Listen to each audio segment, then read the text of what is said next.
The Midas Vault, Sam Reilly, Book 28. Written by Christopher Cartwright. Narrated by David Gilmore. Prologue. Battle of Bailén, Spain, July 14th, 1808. Claude Bertrand began the serious task of loading his flintlock pistol. His eyes were blurry and his focus distorted as he went about the process in an almost automatic way.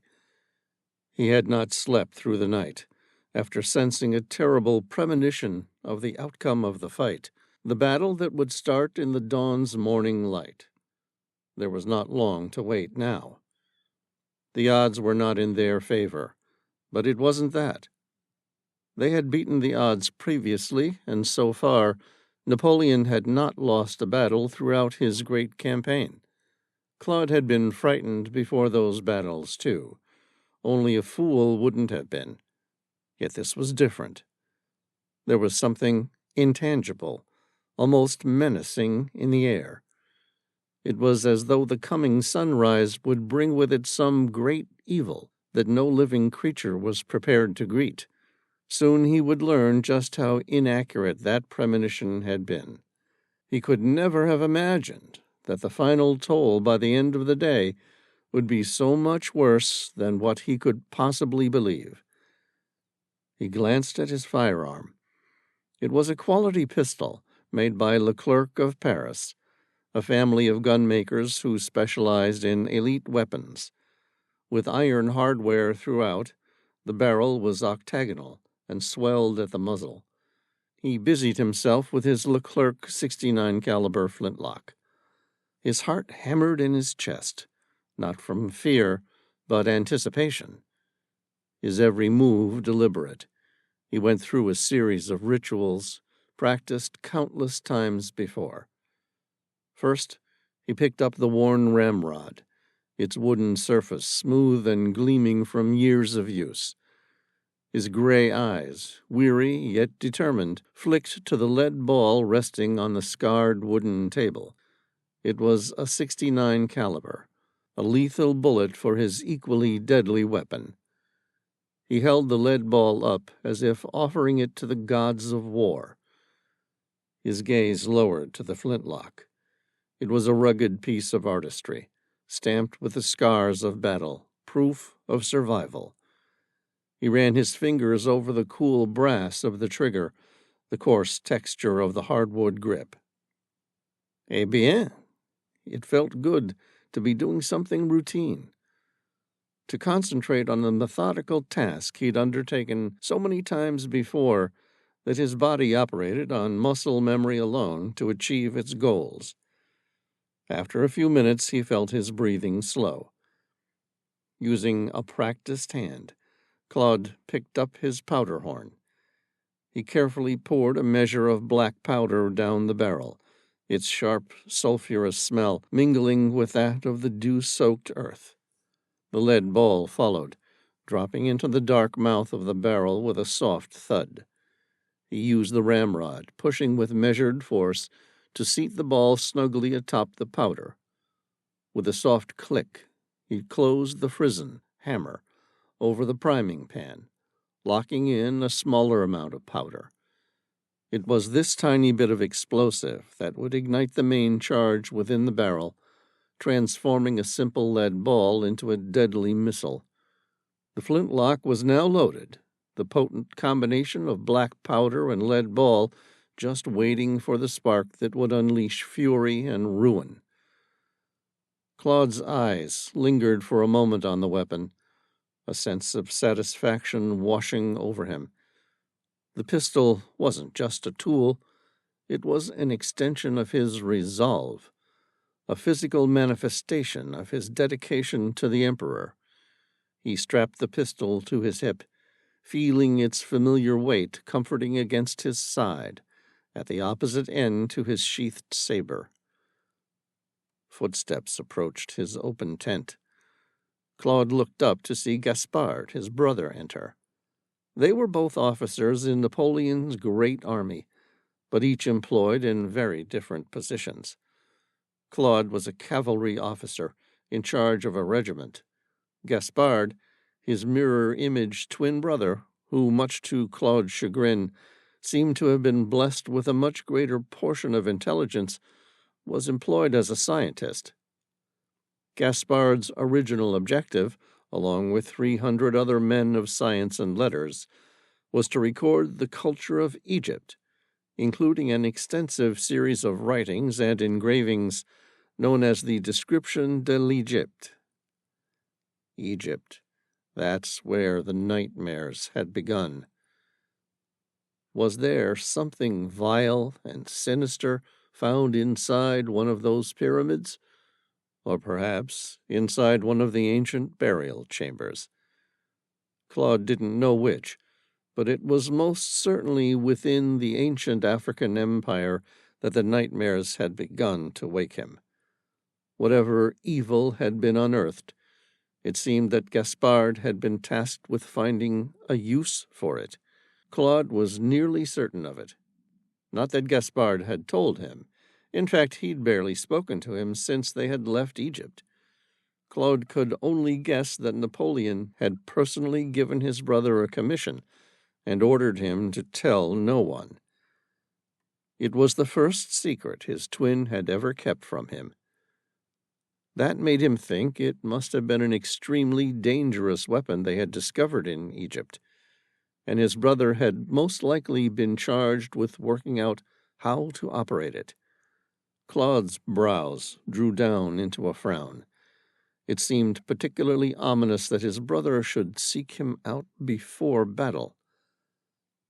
The Bertrand brothers could be differentiated only by the color of their eyes. Gaspard's were a soft brown and Claude's a smoky gray. Gaspard's eyes echoed the fervent intensity of their plight, while Claude's revealed the tension of the chilling possibility that he may fail in his task.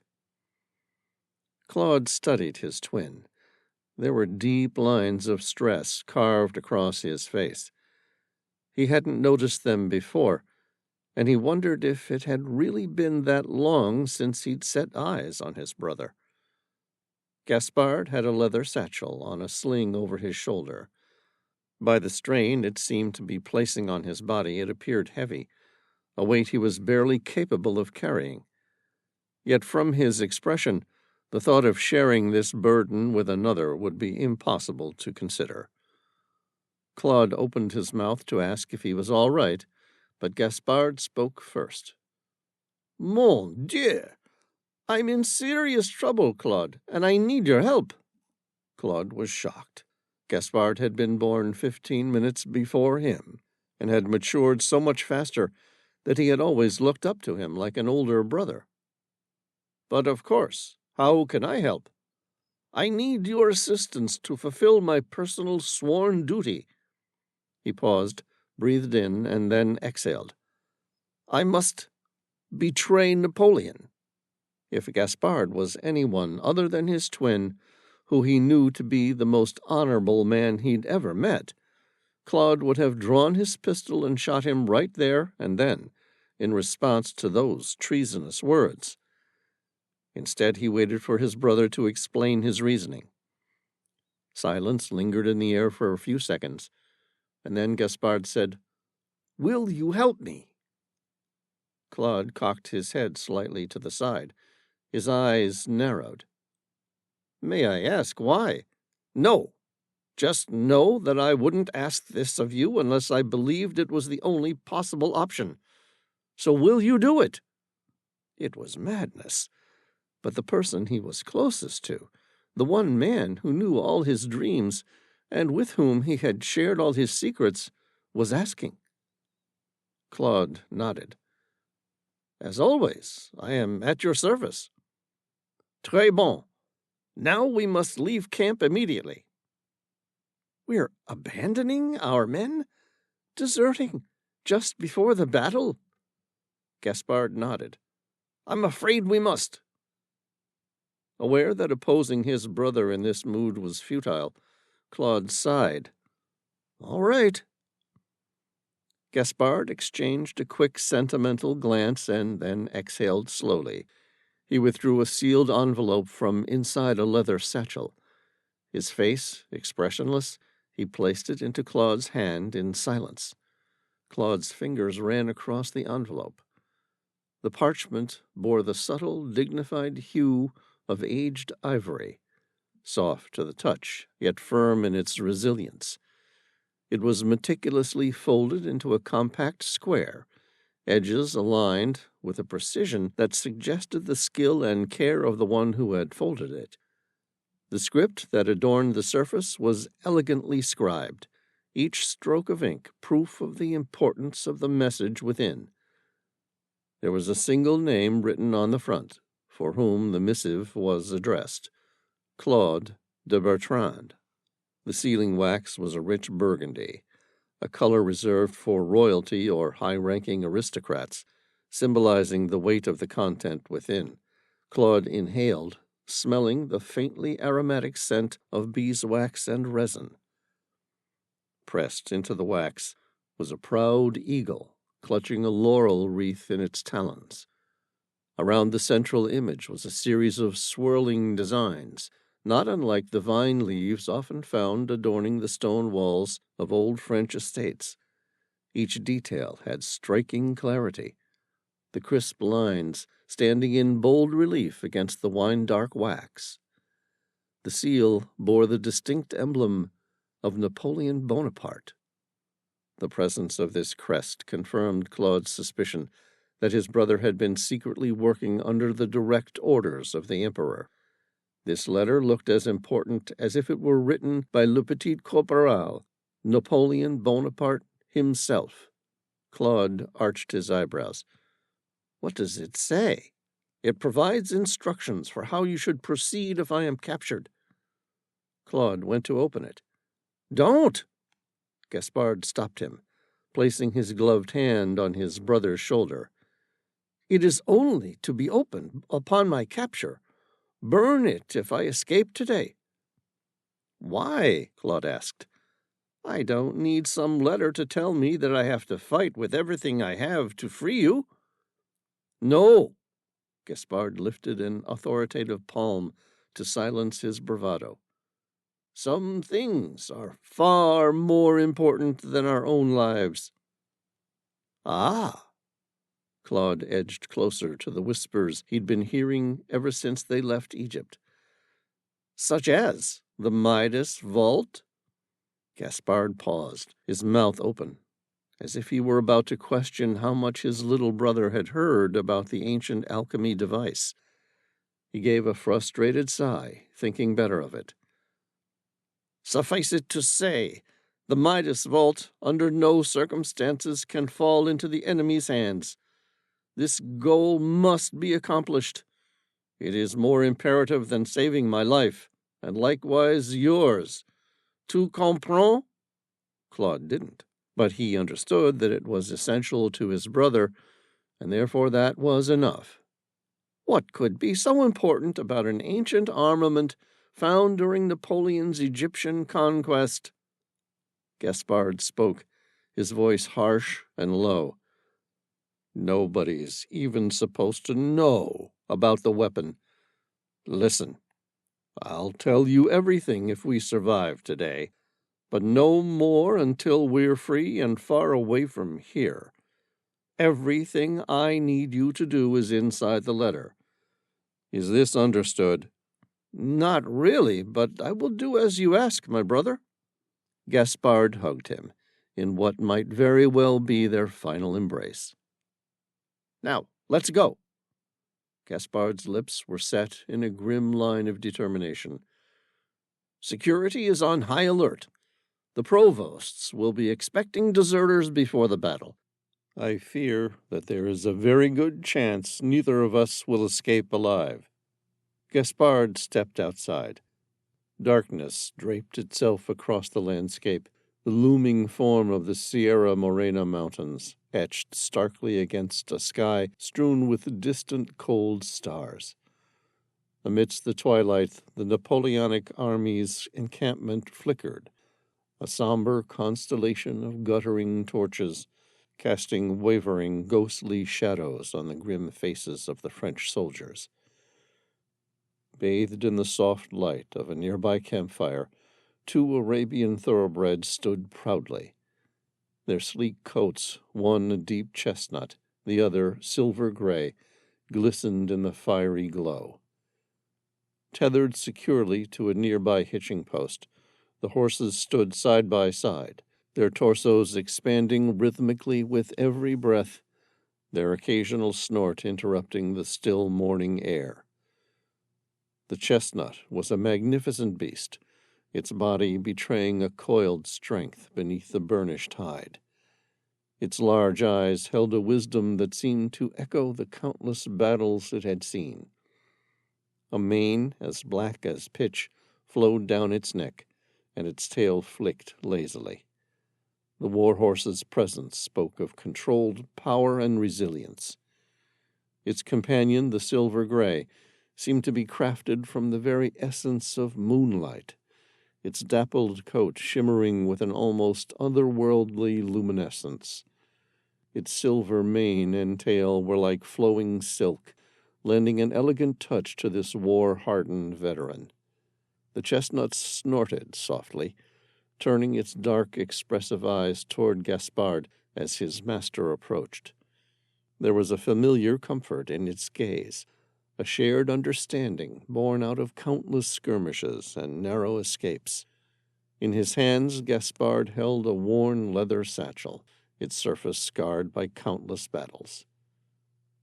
Claude's gaze fell toward the satchel before meeting his eyes with a knowing look.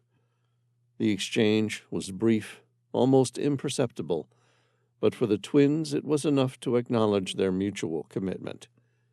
They both understood what must be done. Delivering the contents of the satchel was all that mattered, more valuable than either of their lives or even that of their men. Inside was something that would alter the entire course of the war. With a soft, reassuring pat on the animal's muscular neck, Gaspard stood beside his horse.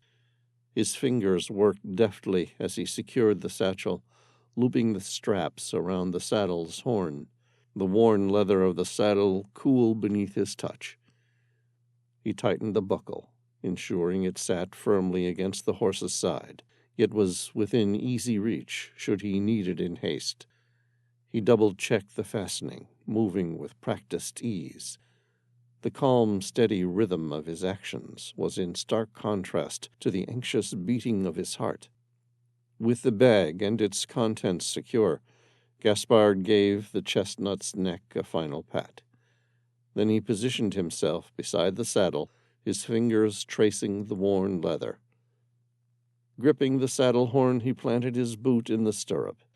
With an adept movement, he pushed up from the ground and settled onto the horse's back. The saddle creaked beneath him, the familiar feeling of the leather contouring to his body as he adjusted himself. His horse shifted underneath him, its powerful muscles flexing in response to the added weight. The chestnut tossed its head, a soft snort escaping its nostrils, acknowledging its rider's presence. Gaspard hid his apprehension as his foot found the other stirrup, his hands taking hold of the reins. He gave a gentle squeeze with his legs, communicating his intentions to his mount. The chestnut responded, taking a step forward, ready to carry him toward whatever awaited them on the battlefield, even if this was a different sort of battlefield. Gaspard's twin, Claude, was at his side, an identical mask of calm indifference etched on his features as he mounted the silver-gray warhorse. Together, they began their quiet escape. As they neared the line of the encampment, a provost unexpectedly appeared and asked, "Where are you going?" Gaspard said, "To view the battleground." "The Spanish are coming from the other direction."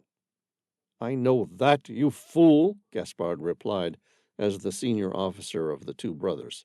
"General Pierre Dupont de l'Etang asked me to reconnoiter the valley behind, in case the Spanish attempt a surprise attack."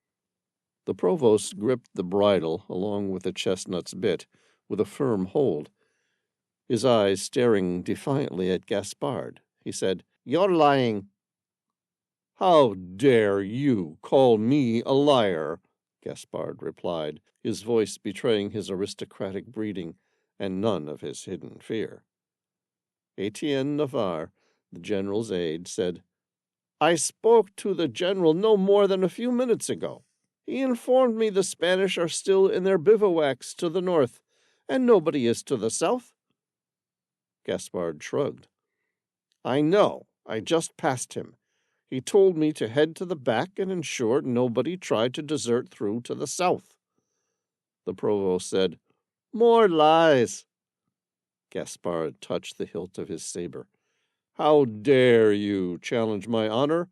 I should run you through." "Calm yourself, you arrogant fool. The general rode off toward the south. It's impossible that you spoke to him on your way here." The Provost realized what he was saying, and then shouted, "Guards!" Gaspard made a decisive nudge of his heels. The chestnut bucked against the bridle, but the Provost kept hold of the bit. "You're not going anywhere," he said through gritted teeth. On top of the gray warhorse beside him, Claude growled, "We don't have time for this." He withdrew his Leclerc flintlock pistol. In one simultaneous movement, he pointed it at the Provost's head and squeezed the trigger. The .69 caliber round lead ball fired. It struck the Provost's face just to the side of his nose. The weapon was accurate to 30 yards. At this range, it was infinitely deadly. He couldn't miss, and he didn't. With a loud bang, blood and brain matter mingled with the soft tissue of the Provost's eye. The fractured bone of his orbital structure exploded into a mist of red. Before the Provost's body had slumped to the ground, Claude shouted, "Go!" Gaspard didn't need to be told twice. He kicked his feet and urged his steed forward into a hard gallop. There were shouts from several men, mostly guards within the encampment. He had no doubt they would give immediate chase. The next few minutes would confirm their freedom or capture. If they could escape the military police, get into the thick forest of the valley, and then onto the open trail, their thoroughbreds would be nearly impossible to catch. That was if they could survive the next few minutes. They kept riding hard. The regimented lines of the encampment receding quickly behind, Claude followed alongside, the crunch of his horse's hooves on dew-laden grass keeping tempo.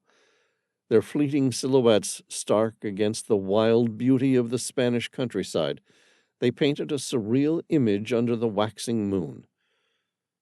The thunderous pounding of his steed's hooves filled Gaspard's ears, drowning the harsh rasp of his breath. Olive trees became blurs in their passing, and fields of wheat swished beneath the whispering wind.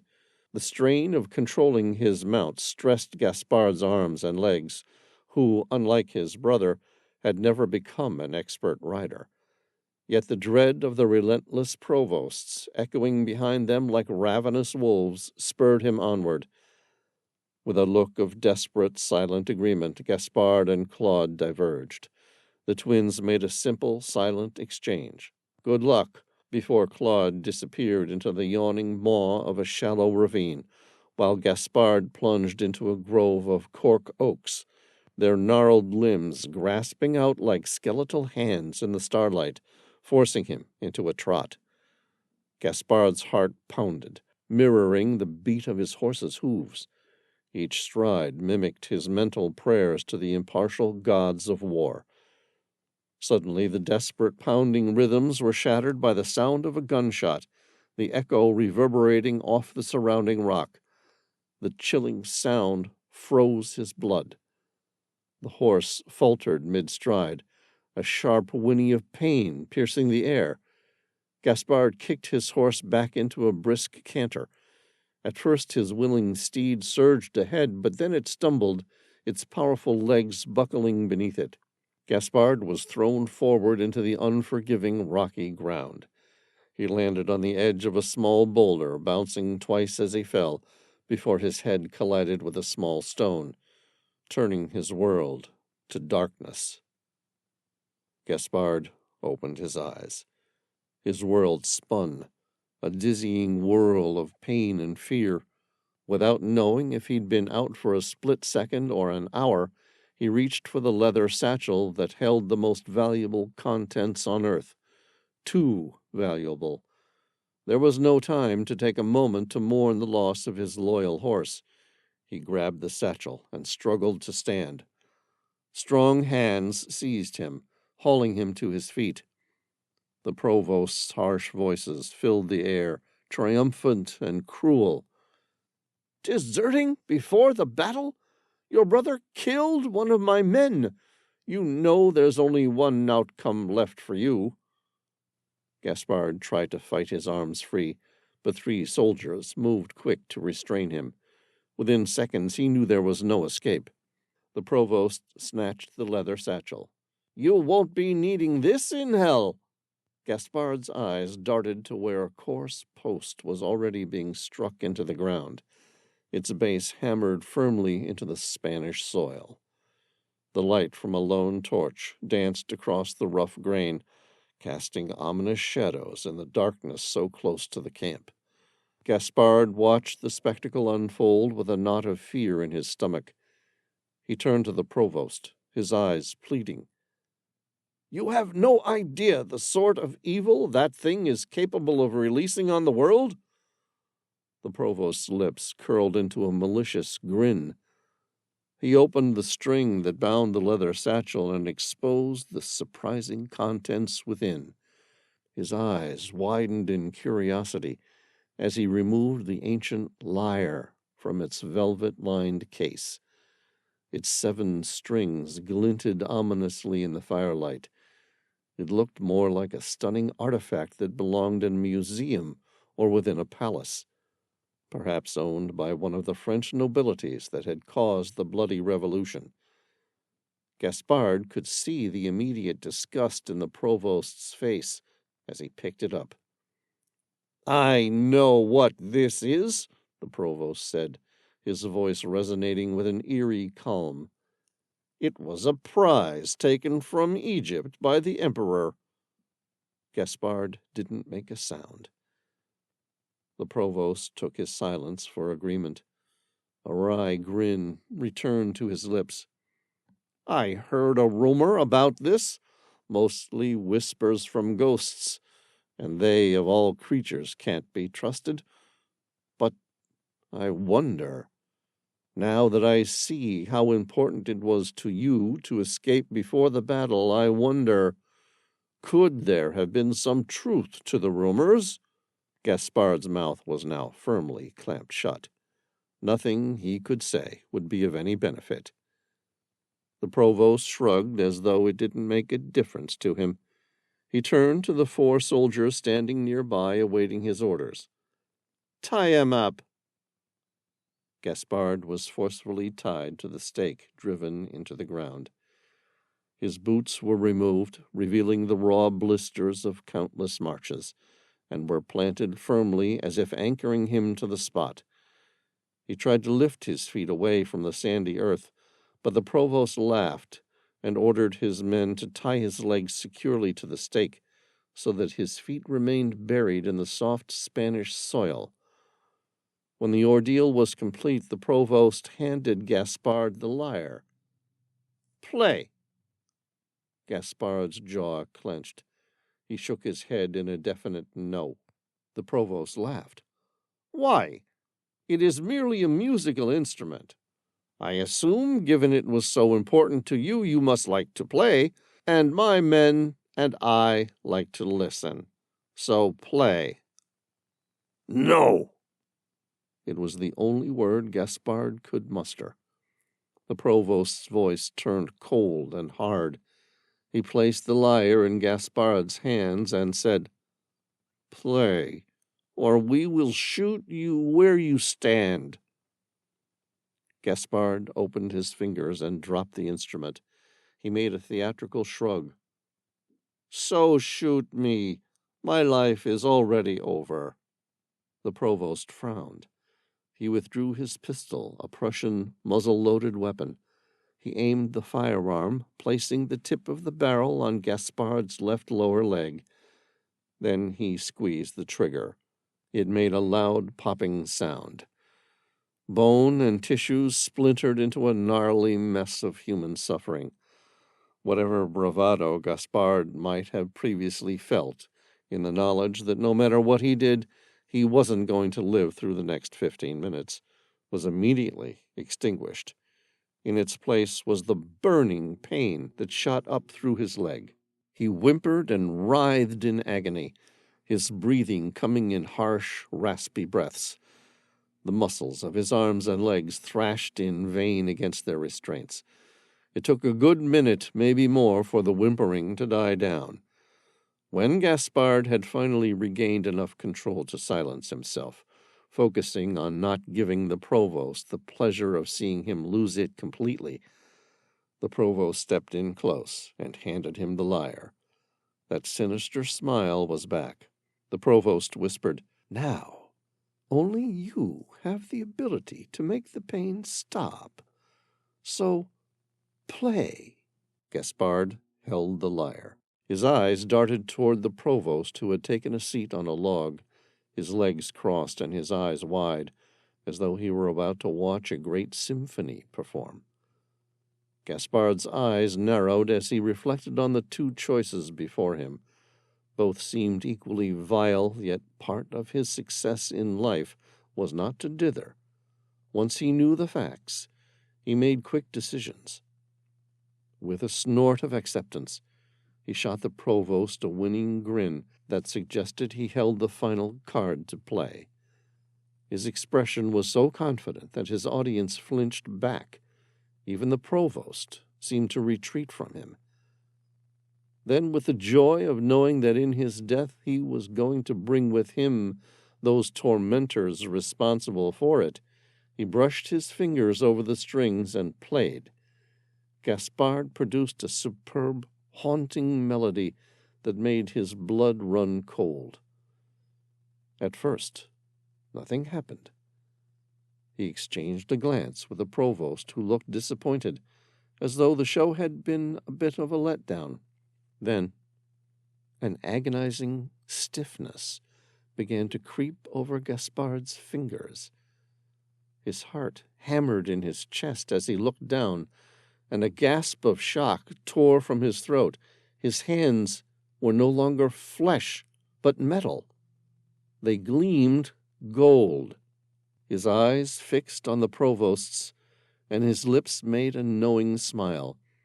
He felt the relief that came with one's certainty that what followed was out of his hands. Once begun, this evil could not be stopped, and he'd already signed all of their death sentences. His metal transformation did not stop there. It crept up his arms, down his chest, immobilizing his muscles, making them heavy and unmovable. Panic set in as Gaspard's chest tightened. It was as though only the surface of his body, his skin, had begun its transformation towards solid metal. Inside he remained flesh and blood, gasping for air but finding no relief. He was trapped, suffocating within a tomb of his own gilded skin.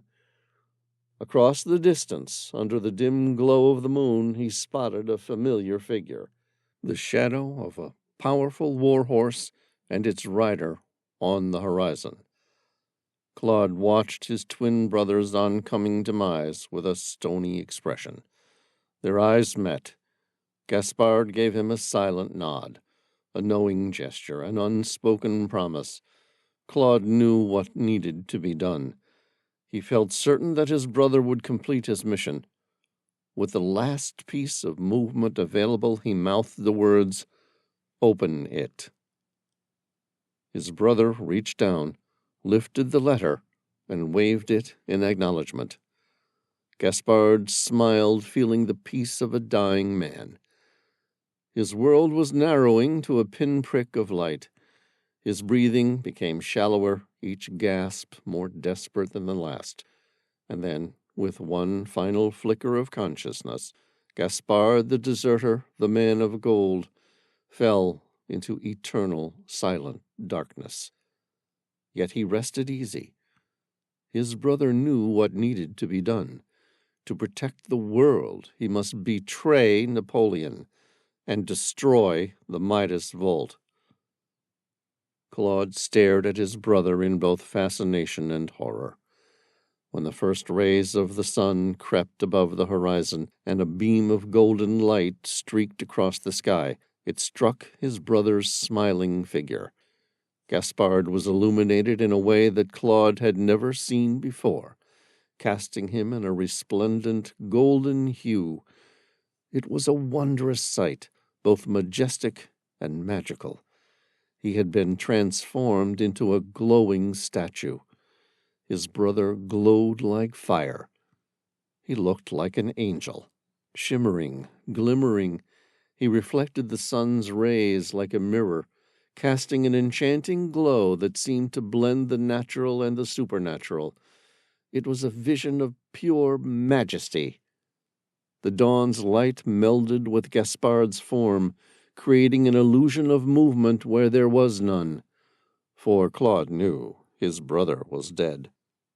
The sun rose an inch higher, its glory no longer bearing down on his brother. Yet still there was something about his twin tied to that post that radiated with light. Claude reached for the pistol he had reloaded, but the echoes of his brother's voice gave him pause. "Don't try to fight for my life. Open the letter. It will tell you exactly what to do." These words came back to haunt him, reminding him of his promise. Gripping the sealed letter, Claude stared down at the carefully folded paper. The parchment had the motif of Napoleon's flying bee, which symbolized diligence, industriousness, and orderliness. As it produced of honey, the bee also denoted benevolence. Without feeling the least bit benevolent, he ripped the letter open. Each stroke of ink within had been carefully penned. With a pang of sorrow, Claude recognized the handwriting. So like his own, it had been written by his twin, distinctive and unique. The flourishes and looping characters danced across the page in artistic harmony. His eyes landed on the first 4 words. "Don't touch the gold." Claude scowled. What gold? Despite seeing the transformation with his own eyes, his mind was unable to make the connection to the golden statue of his brother or accept the reality. After all, the thought of a person turning to genuine gold could be nothing more than a myth. He read on. "Wait for the evil to pass, then take on my solemnly sworn duty and achieve what I failed to do. Forget the gold and hide the Midas Vault. Bury it somewhere nearby. Signed, Gaspard Bertrand." Claude reread the enigmatic letter before folding it and putting it in his pocket once more. From memory, he silently whispered his brother's words. "Don't touch the gold. Wait for the evil to pass. Then take on my solemnly sworn duty and achieve what I failed to do." Claude shook his head. "What the hell were you doing, Gaspard?" So much for the letter telling him exactly what to do. He pulled a brass telescope from his pack. Extending it with a shaky hand, he aimed the instrument toward his brother. Through the narrow lens, his brother's transformation was brought into stark focus. The sunlight danced on the gold, highlighting every detail of Gaspard's face, every contour of his body. His features now solid and immobile. The statue of his twin looked so alive. Yet the glint in his eye, once full of mischief and warmth, was replaced by a vacant golden gleam. Claude's heart ached as he observed the uncanny resemblance. the golden figure both hauntingly beautiful and devastatingly final. Claude's eyes narrowed. He wanted to turn away from this horror, but he needed to watch. The soldiers cut the leather straps which had previously restrained Gaspard to the stake.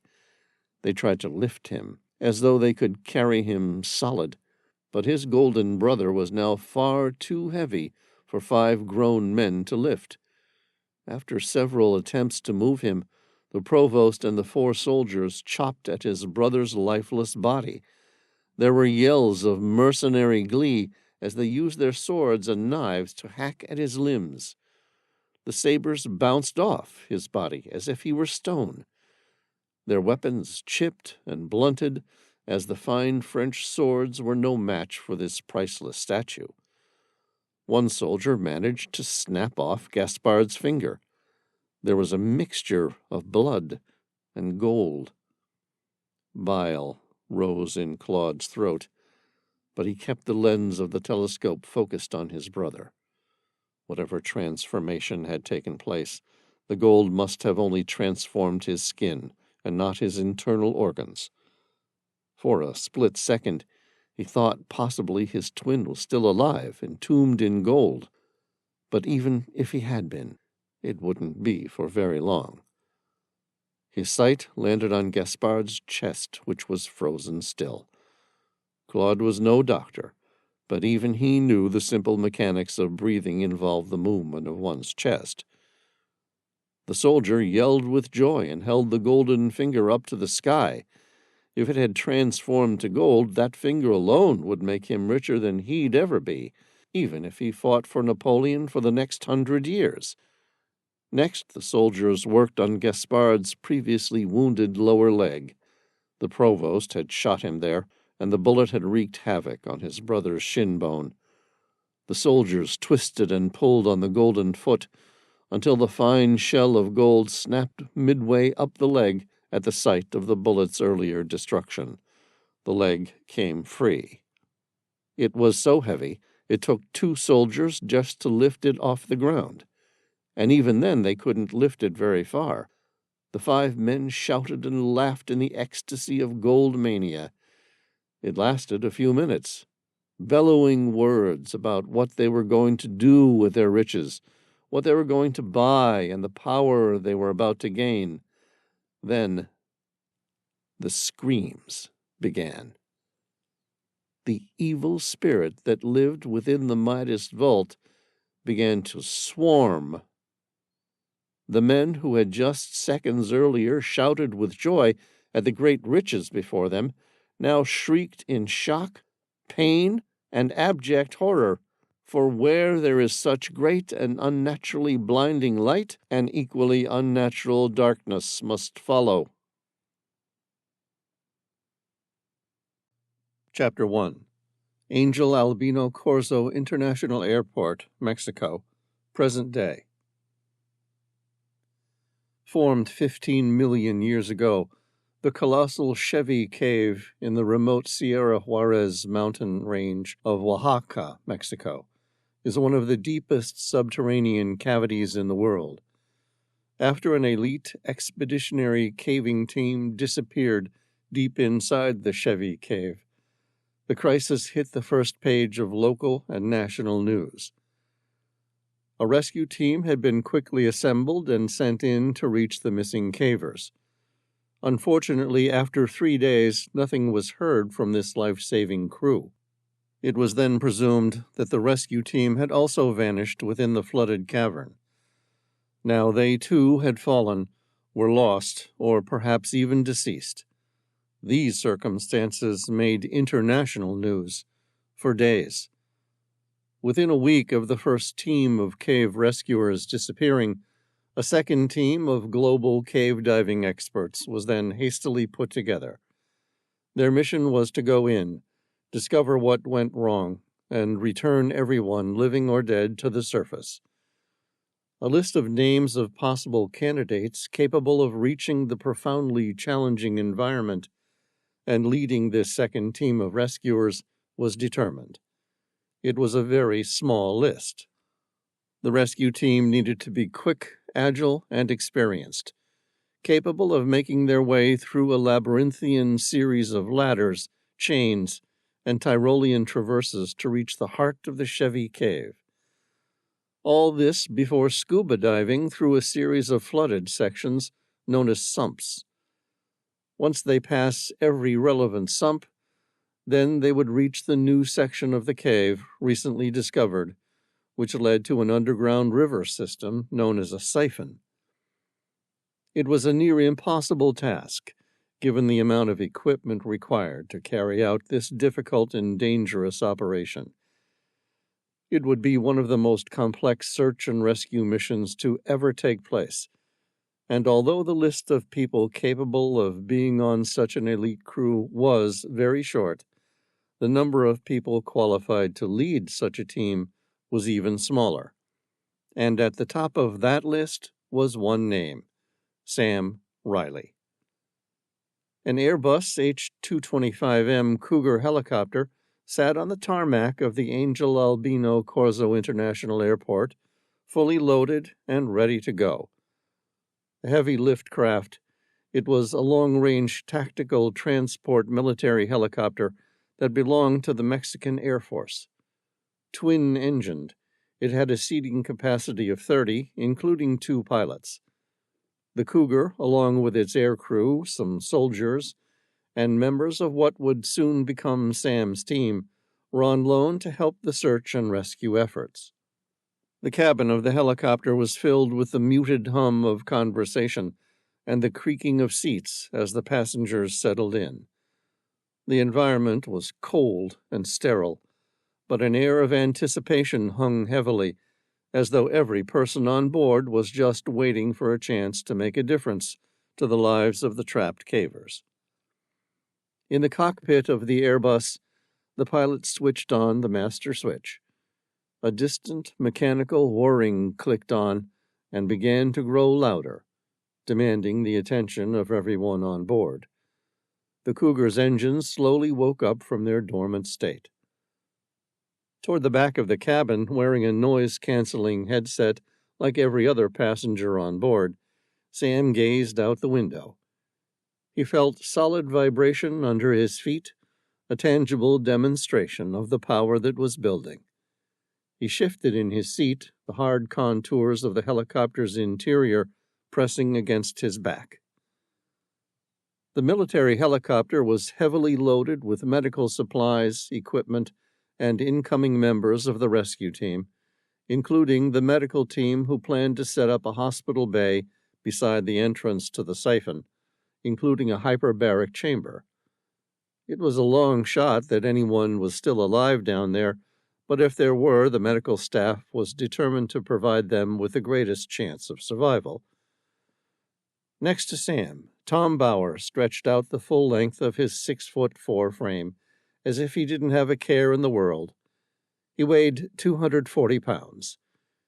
If the proportion of fat and muscle were reversed, he would be classed as morbidly obese, but in Tom's case, his body was solid muscle, one of the strongest men Sam had ever met. Sam saw the first flicker of a shadow overhead, the telltale sign that the rotor blades had begun to turn. The sound evolved into a rhythmic thumping, each beat resonating within the chest of every passenger. He felt the pressure in his ears change subtly, an invisible hand pushing against his eardrums. The vibrations grew stronger, now making the entire airframe shudder with raw power. The helicopter's nose tilted forward slightly, and before he knew it, they were airborne. The ground began to blur beneath them, and that familiar feeling of heaviness crept into Sam's stomach as the Cougar lifted off. The world outside the windows tilted and spun as the helicopter turned to the correct heading and gained altitude, the landscape shrinking away beneath them. The noise from the engines and rotor blades became a constant drone, fading into the background as the Cougar climbed higher. Looking out the window, the world below seemed peaceful, a stark contrast to the power and intensity he had just witnessed. Having taken off from Chiapas, a city in the southernmost state in Mexico, they headed northwest toward the Sierra Juarez mountain range. There was a clear blue sky overhead, giving the impression of a smooth flight, yet cumulonimbus clouds in the distance heralded the thunder, hail, and lightning that the mountains were renowned for. As they flew across the city, the dense metropolis soon gave way to lush rainforest. The helicopter's powerful rotors sliced through the air, propelling them over the remote Chiapas jungle. The mountains stretched out beneath them, a vast tapestry of green forest interspersed with rugged outcroppings and sheer cliffs. "We'll be flying over the Palenque ruins shortly," Sam heard the pilot say over his headset. His English was excellent, his accent Mexican. "These incredible ruins date from around 226 BC to about 799 AD. Once overgrown by cedar, mahogany, and sapodilla trees, they have since been excavated and restored. We don't have time to stop today." The soft chuckle from his joke was cut off abruptly, as though he suddenly remembered the urgency of the flight. He cleared his throat. "Palenque is well worth a visit in my opinion," he paused. "Some other time." Tom leaned over Sam, his big hand on Sam's seat for balance, and cranked his head to see below. Within moments the ancient Mayan city could be viewed, hidden in the emerald embrace of the dense jungle. Its stone temples and pyramids pierced the dark green canopy like silent sentinels. Sam knew that the city witnessed the reigns of mighty kings, the fervor of sacred rituals, and the daily lives of its vibrant populace.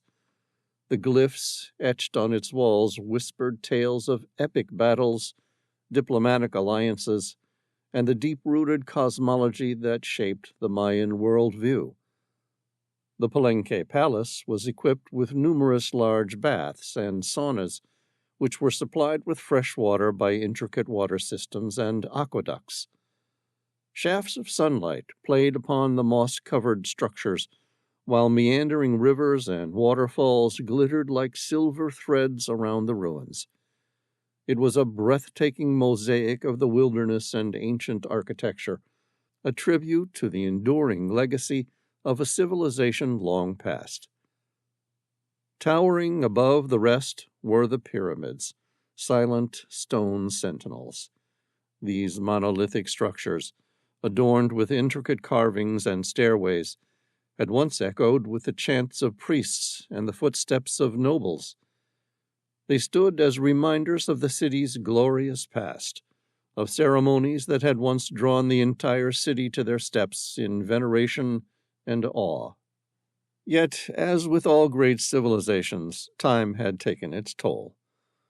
The city, once bustling with activity, fell into decline as nature in its relentless march began reclaiming what was once its own.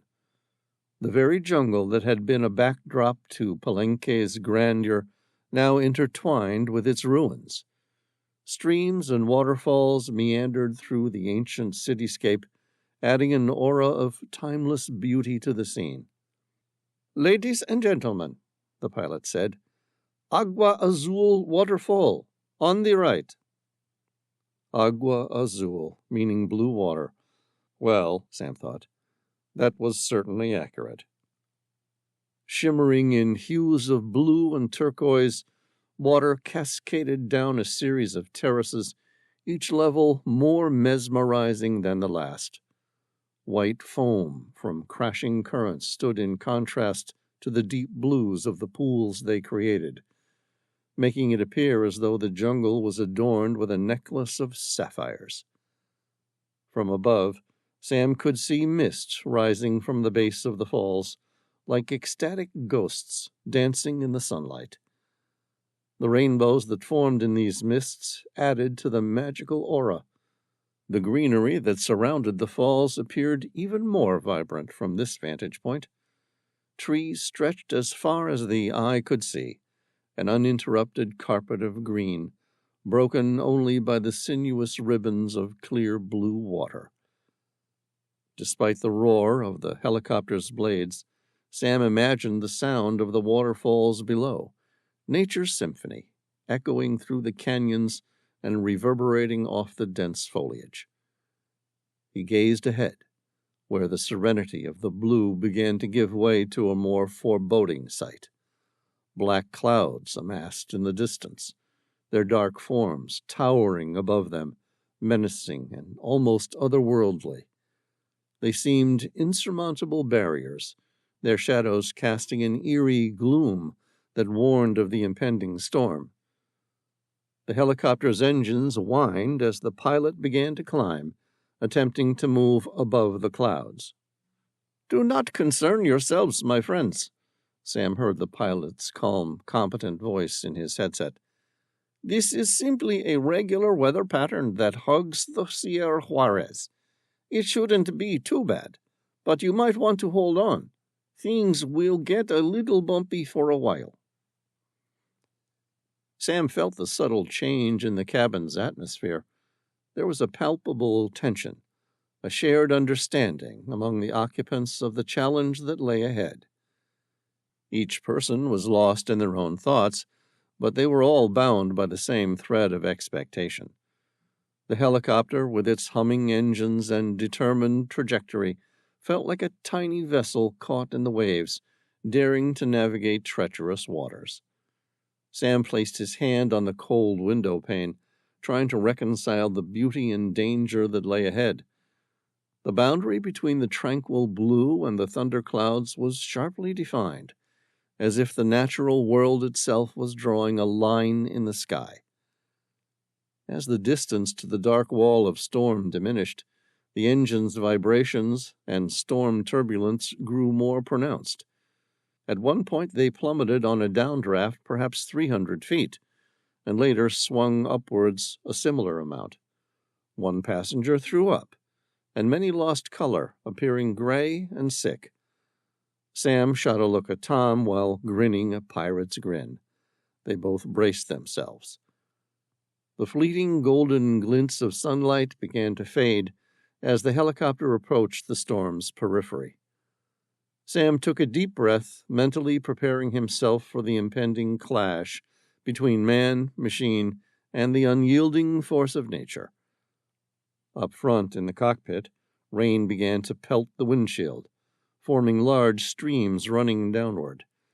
The pilots switched on the windshield wipers, and their powerful blades began to shift from side to side. Even so, they were fighting a losing battle as the outside world turned to darkness. The pilots switched from visual flight to instruments. Sam knew from experience that it was mentally hard work, but the Mexican pilots were well trained and were used to this apparently common weather phenomena. The Cougar made its ascent, its powerful rotors cutting through the air as it soared above the Sierra Juarez mountains. Below, the rugged terrain sprawled out like a wrinkled canvas, its peaks and valleys casting shadows beneath the approaching clouds. The sky darkened rapidly, the once clear horizon now obscured. Bolts of lightning began to arc across the sky, illuminating the mountains with a surreal glow. The wind began to send sudden gusts that threatened to buffet the Cougar off its path. But the pilots, both veterans of the Mexican Air Force, skillfully adjusted the controls, keeping the helicopter mostly steady. His hands still gripping the armrests, Sam peered out of the window, his eyes wide with awe. Climbing higher, the pilot fought to outpace the storm, hoping to find a pocket of clear sky above. The helicopter shuddered from the turbulence, rain pelted the windows, and every now and then a bright flash of lightning would reveal the turbulent seas of clouds below. After bucking and jostling far too long, they suddenly emerged above the storm. The sudden stillness brought comparative silence. A serene blanket of white clouds stretched out beneath them, and the storm's fury just a distant rumble below. One of the passengers laughed aloud with sudden acute relief. Several of them cheered, while everyone smiled. The white cloud cover disappeared as fast as it had arrived, as the peak of the mountain range came into view. The pilot expertly traced the western side of the mountain, advancing toward the landing zone. The Cougar approached their destination, and the pilot pointed out the cave's entrance, nestled within the slopes of the Sierra Juarez. From the air, the cave entrance beckoned, inviting them into its dark, mysterious depths. The helicopter circled the area, revealing the cave's remote location. Nearing their landing field, the pilot expertly maneuvered the aircraft in a slow, sweeping circle around the entrance to the Chevé Cave. Sam couldn't help but marvel at the sight of the cave's gaping mouth, an enigmatic gateway that seemed to call out to them from the dense vegetation. The copter's shadow danced over the undulating landscape. The helicopter continued its descent. The noise from its powerful rotors began to reverberate through the forest. With practiced skill, the pilot guided the Cougar towards a flat, rocky area near the cave's entrance, adjusting the throttle and making subtle movements with the control stick. The helicopter gradually descended, the rotor wash sending leaves and debris swirling through the air. Sam felt a surge of adrenaline as the skids made contact with the ground, the aircraft's engines settling into a low, steady hum. Birds erupted from the trees in a flurry of wings and songs of alarm. High up in the crook of an ancient tree, two ocelots lay intertwined, their spotted coats blending seamlessly with the dappled sunlight filtering through the canopy. Their peaceful rest was disrupted, heads snapping up, eyes wide and alert, tails flicking anxiously, the felines prepared to flee. Sam and Tom stared at the remarkable creatures, and a moment later they nimbly scaled farther up the tree, their agile bodies darting among the branches with fluid grace, seeking refuge from the intrusive machine. With the storm now beneath them, the sky began to clear, revealing the first hints of a stunning sunset. Gold, crimson, and purple hues painted the sky, casting a warm glow on the sea of clouds below. The sun, a molten orb, slowly sank toward the horizon, casting long shadows across the cloudscape. The striking difference between the storm they had just escaped and the peaceful beauty of the sunset was not lost on Sam. He marveled at the duality of nature, its ability to inspire both fear and wonder in the same breath. Taking off his headset, Sam caught Tom's eye. His friend sat up from his position and was staring out the window in the fuselage like a kid on an amusement park ride. His hazel eyes wide with wonder, he said, "It's really something, isn't it?" Sam nodded. "Have a good look, Tom. It might be the last glimpse of sunlight we see for a very long time." Chapter 2. Sam unbuckled his harness while the rotor blades were still turning. Someone from outside slid the large side door open. The two friends pushed to their feet and followed the rest of the passengers, who quickly clambered out of the helicopter. The landscape was a breathtaking contrast to the two worlds he had left behind no more than 48 hours earlier in both Saharan Africa and Europe. Taking in the scene, Sam grinned.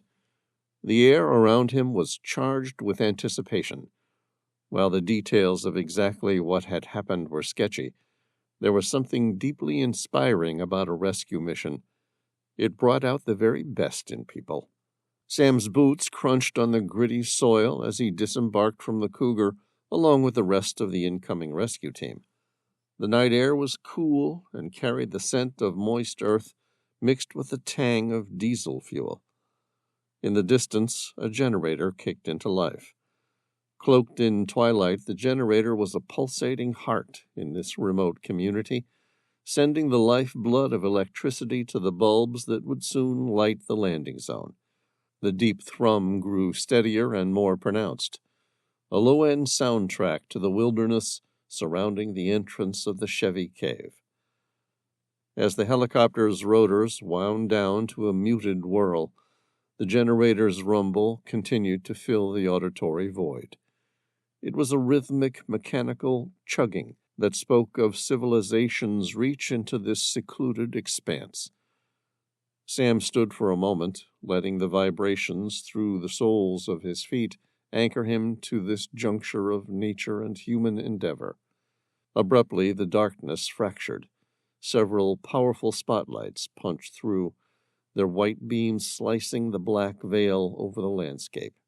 They bathed the uneven ground in front of the cave in bright light, extinguishing the shadows with brilliant pools of illumination. Sam squinted against the sudden glare, the scene before him thrown into stark relief.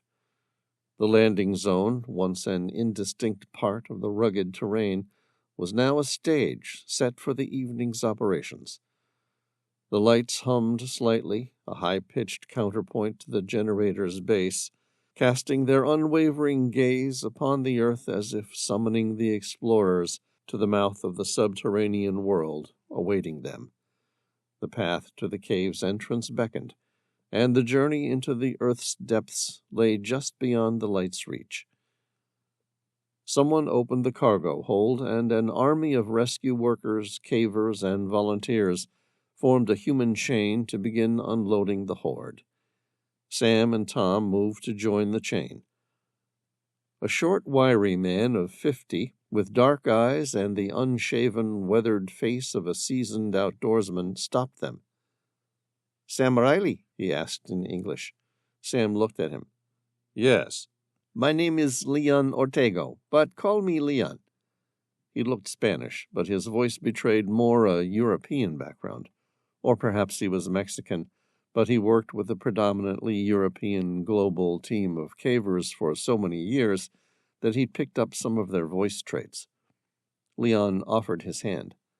"I've been running this expedition to Chevy Cave for the past 2 years.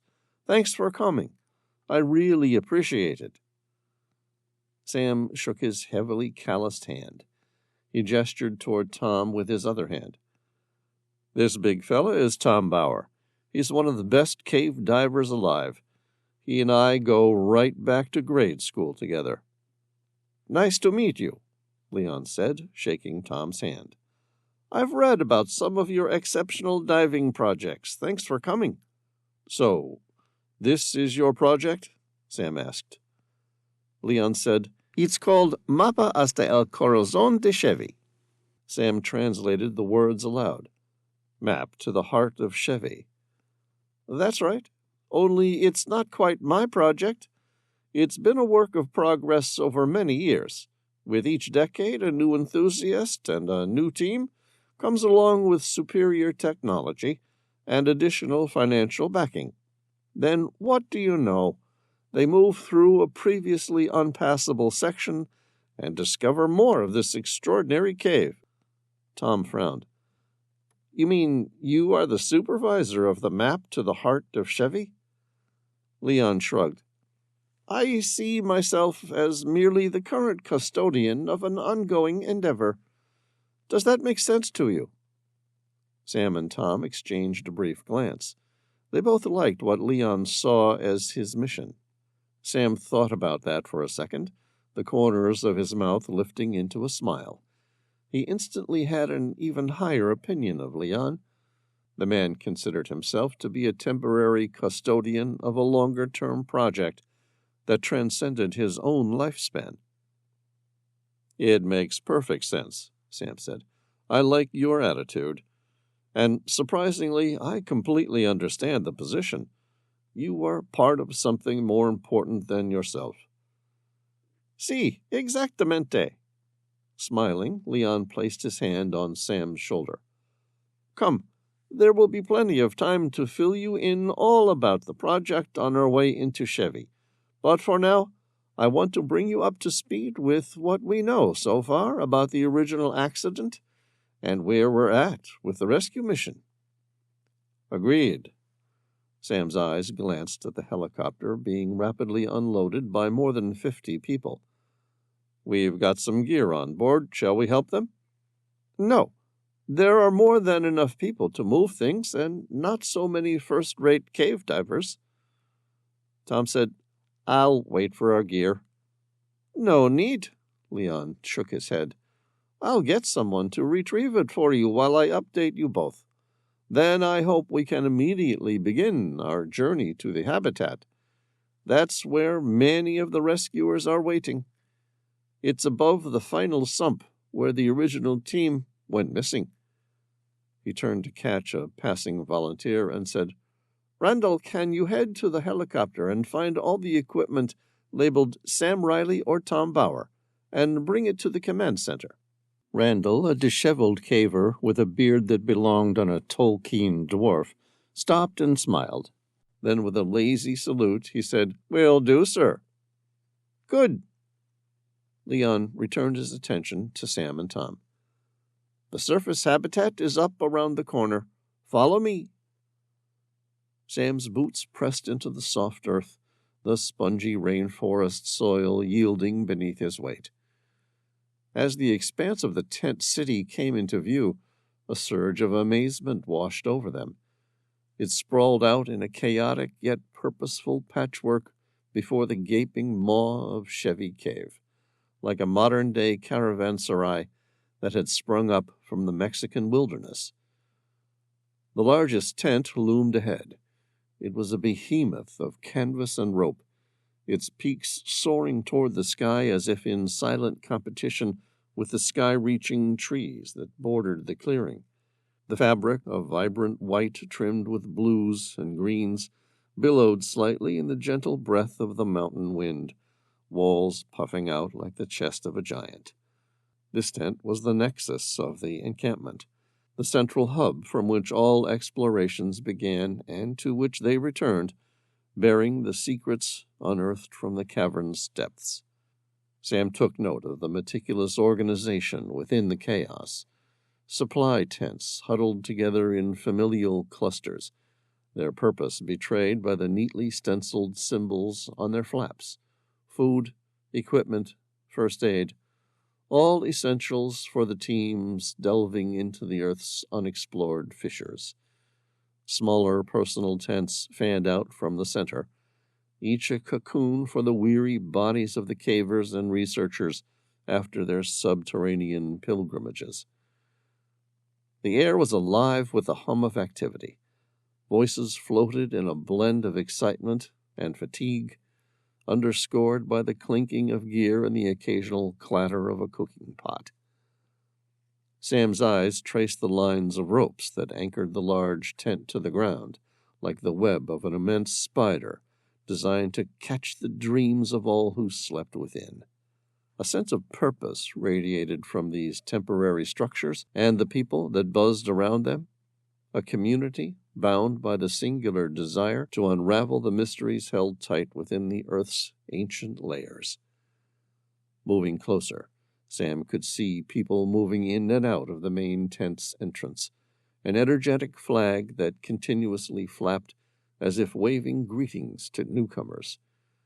As he approached, the scale of the operation became more apparent. The large tent was not just a shelter, but a shared living space, a dining hall, a strategy room, and a sanctuary. The field camp out front of the Chevé Cave was a testament to human curiosity and tenacity, a small footprint in the vastness of nature, but a giant leap into the uncharted dark. The entire thing looked like an improvised cityscape, or an anthill in flood when every ant is busily moving at speed. Leon noticed Sam and Tom's open mouths and raised his eyebrows. Sam shrugged and gave a faint smile. It looks cozy. It isn't. Leon's face tightened.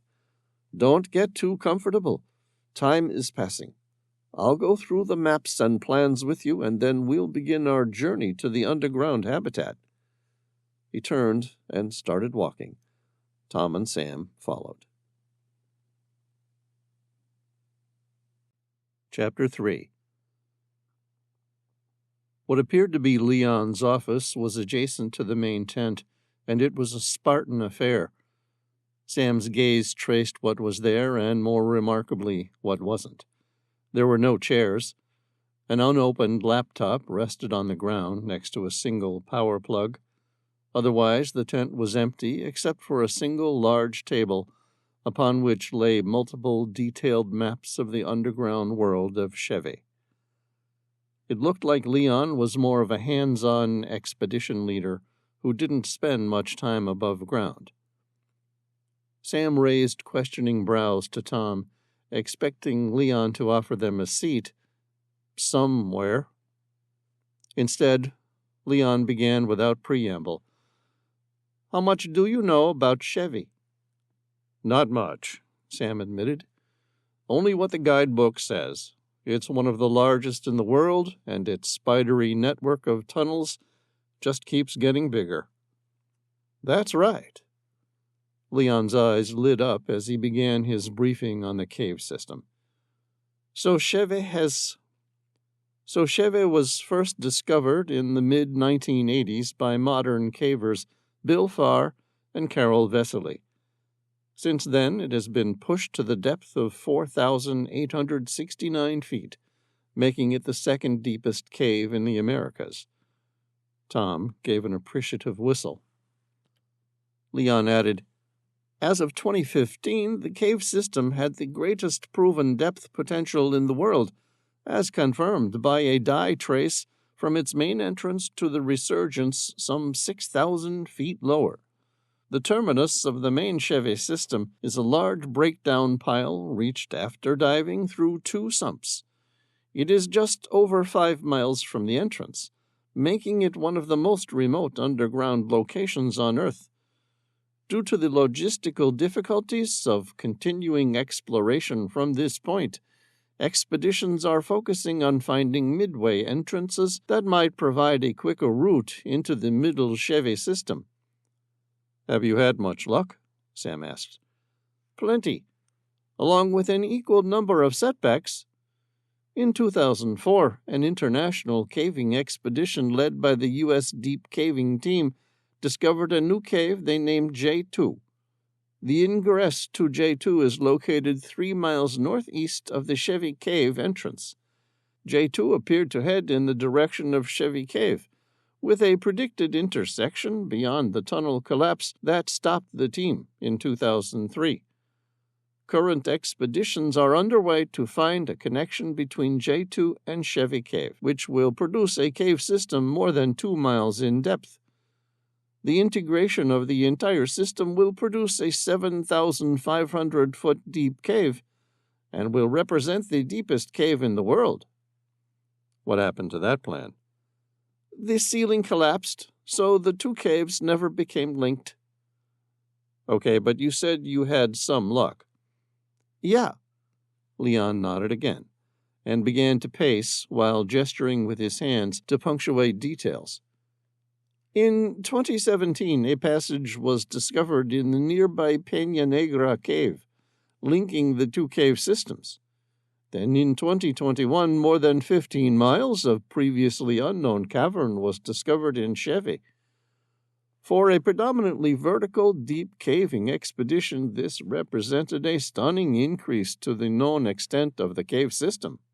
The northern limit of Chevy has, after nearly 30 years of effort, finally been extended beyond the sumps as well as beyond the breakdown collapse at the end of Sump 2. The majority of the new cave discovered in 2021 was, in fact, north of the previous exploration limit reached by divers on the 2017 expedition." Sam imagined adding another 15 miles of unexplored cave. "Impressive." "Yes." Leon suddenly stopped moving.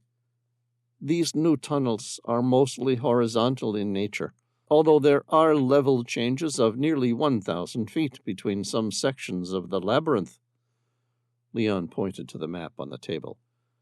"The vast majority of the tunnels averaged 120 feet wide in cross-section, and in places reached 180 feet wide by 215 feet high, most notably in a place called Harmony Hall. Leon lifted another map and placed it upon the main one. It was made of a clear see-through material, allowing different sections to overlay and superimpose the map of the Chevé Cave system. This one revealed the topographic landscape above the cave's miles of hidden passages. Leon pointed to the northern limit of the cave and said, "The exploration limit has progressed beyond the northern extent of the high karst plateau, and is now directly below the town center of the village of San Miguel Santa Flor. It's at a depth of 1,800 feet below the surface, and aligned with the axis of the valley that descends through Santa Flor. The current length of the Chevy Peña Negra cave system is 47.68 miles. The system depth increased modestly to 5,039 feet. "Okay," Sam said. Leon then pulled out a third map. This one was hand-drawn and had cave outlines in 4 different colors. Black lines indicated previously discovered sections of the cave. Green showed the sections discovered in 2017. Red, those found in 2018. And then there was a purple section indicating the discoveries made 2 years ago and currently under exploration. Since 2017, Chevy has more than doubled in length and increased in depth to nearly a mile. Most of the additional length came from the Peña Negra, which was discovered in 2017 and connected to Chevy in 2018. In 2019, several more miles were added in the Peña Negra, but without major breakthroughs. Nonetheless, there have remained many promising leads and new location data on Snake Pit. It is the highest known entrance in the Chevy karst and is directly above the 180-foot pit in Peña Negra. A connection with Snake Pit would place the current surveyed system at close to 1,750 meters deep. Thus, there is some merit to scaling the waterfall shaft above the 180-foot pit, while efforts from the surface continue to push the Snake Pit downwards. Significant leads in Peña Negra include continued exploration of Big Gas Dome, the Shadow Tower borehole, and a careful investigation of the east wall of the main tunnel between Camps Kyle and Cartman, among others. Sam studied the map. He saw several spidery purple tunnels off a section named Mad Hatter, just beyond Camp 4. They all seemed to peter out to nothing. It certainly appeared like everyone had been really keen to find a way through, yet try as they might, they just couldn't make it work. Sam pointed to the dead-end spot. "What happened here?" Leon grimaced. "We were searching for the Holy Grail." Sam licked his lips. "Come again?" Leon turned his gaze to the hardest section of the main passageway, tracing the outline of the cave. "This section here is called Salmon Ladders, a passage between Camps 1 and 2. This is the greatest impediment to deep resupply in Chevy, and to any long-term advances in exploration of the cave system." Sam's ocean blue eyes turned to it. "Why?" "It's a wet, cold, time-consuming route with highly technical obstacles requiring complicated water avoidance rope techniques." Sam had seen similar sections of cave all over the world. "And bringing equipment through there is a challenge, I take it?" "That's the understatement. Look at it this way.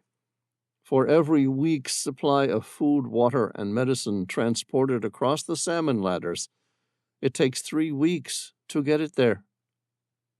Sam glanced at the 3 flooded sections of cave known as sumps between Camp 2, 3, and 4. He grinned. "The sumps aren't your greatest challenge to logistics?" "Not even close. Equipment gets carried down in backpacks and then loaded into purpose-built watertight storage boxes. These are then weighed down with lead to make them neutrally buoyant, and are then pulled along via ropes. It's much easier than traversing the salmon ladders." Leon paused, opened his mouth to speak, thought better of it. Recollecting his thoughts, he added, "That is with the exception of sump number 3. "Why? What's difficult about sump number 3? Everything. It's full of debris, making visibility approximately 0, and full of so many offshoots that it forms a labyrinthian maze. Then it narrows so tight that one needs to remove their rebreather, holding their breath as they squeeze through. All this just as the tunnel opens into a fast-flowing underground river before dropping off a giant waterfall. Tom grinned. Sounds delightful. Oh, it is, but at least it's at the coalface. Most of the equipment is being brought just outside of it and doesn't have to be carted through to the 5th camp. The real problem with the logistics is the salmon ladders, because everything must go through there. Right, Sam said. Ergo, in a project like this, where teams are spending months underground, it becomes extremely difficult. Bingo, Leon said. You see, deep caving demands siege logistics. It's not so much a matter of conquering a cave as outlasting it. Just to set up base camp in Mexico, our team have had to move 6 truckloads of material more than 1,200 miles and up to the Sierra Juarez mountain. Then the real work began. Exploring Chevy was like drilling a very deep hole. It can't be done in one pass. You have to go down a certain distance, return to the surface, then drill down a little farther, over and over, until you can go no deeper. Sam tried to picture the challenge. Do you leapfrog the logistics? Uh-huh, Leon nodded. While one group is recovering on the surface, the other is shuttling provisions farther into the cave. In this process, we've been able to maintain previously established 4 camps, and now set up a 5th one, named the Habitat. Each camp is roughly a day's hike apart. Sounds like a big job. Logistics is still just the tip of the iceberg. Once there, latrines had to be dug, ropes rigged, supplies consumed, and refuse carried back to the surface.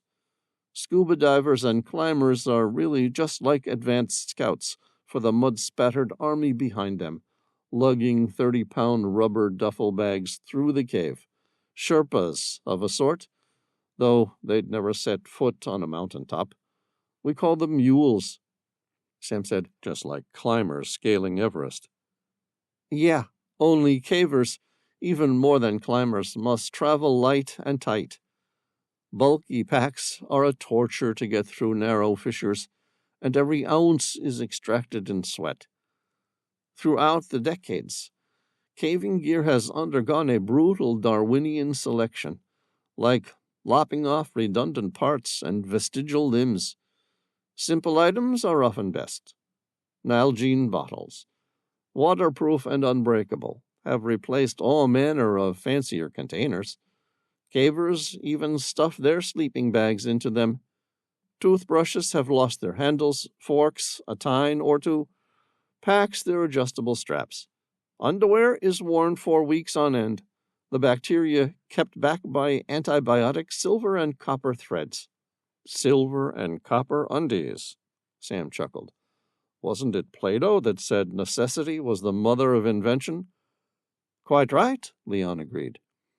Yet the biggest weight savings have come from more sophisticated gear. The rebreathers for the Chevy trip use carbon fiber tanks that weigh a fourth of what a conventional tank weighs, and last 4 times longer underwater, as their software precisely regulates the mix and flow of gases to their own unique physiological needs. The sport, science, or pastime of exploring caves is fascinating. Sam had done his share of diving and caving over the years, but this was the first time he was on site for such a major operation. He then returned their conversation back to the start. Okay, so what does this have to do with the Mad Hatter? Leon paused, taking his time, as though he considered how much Sam needed to know.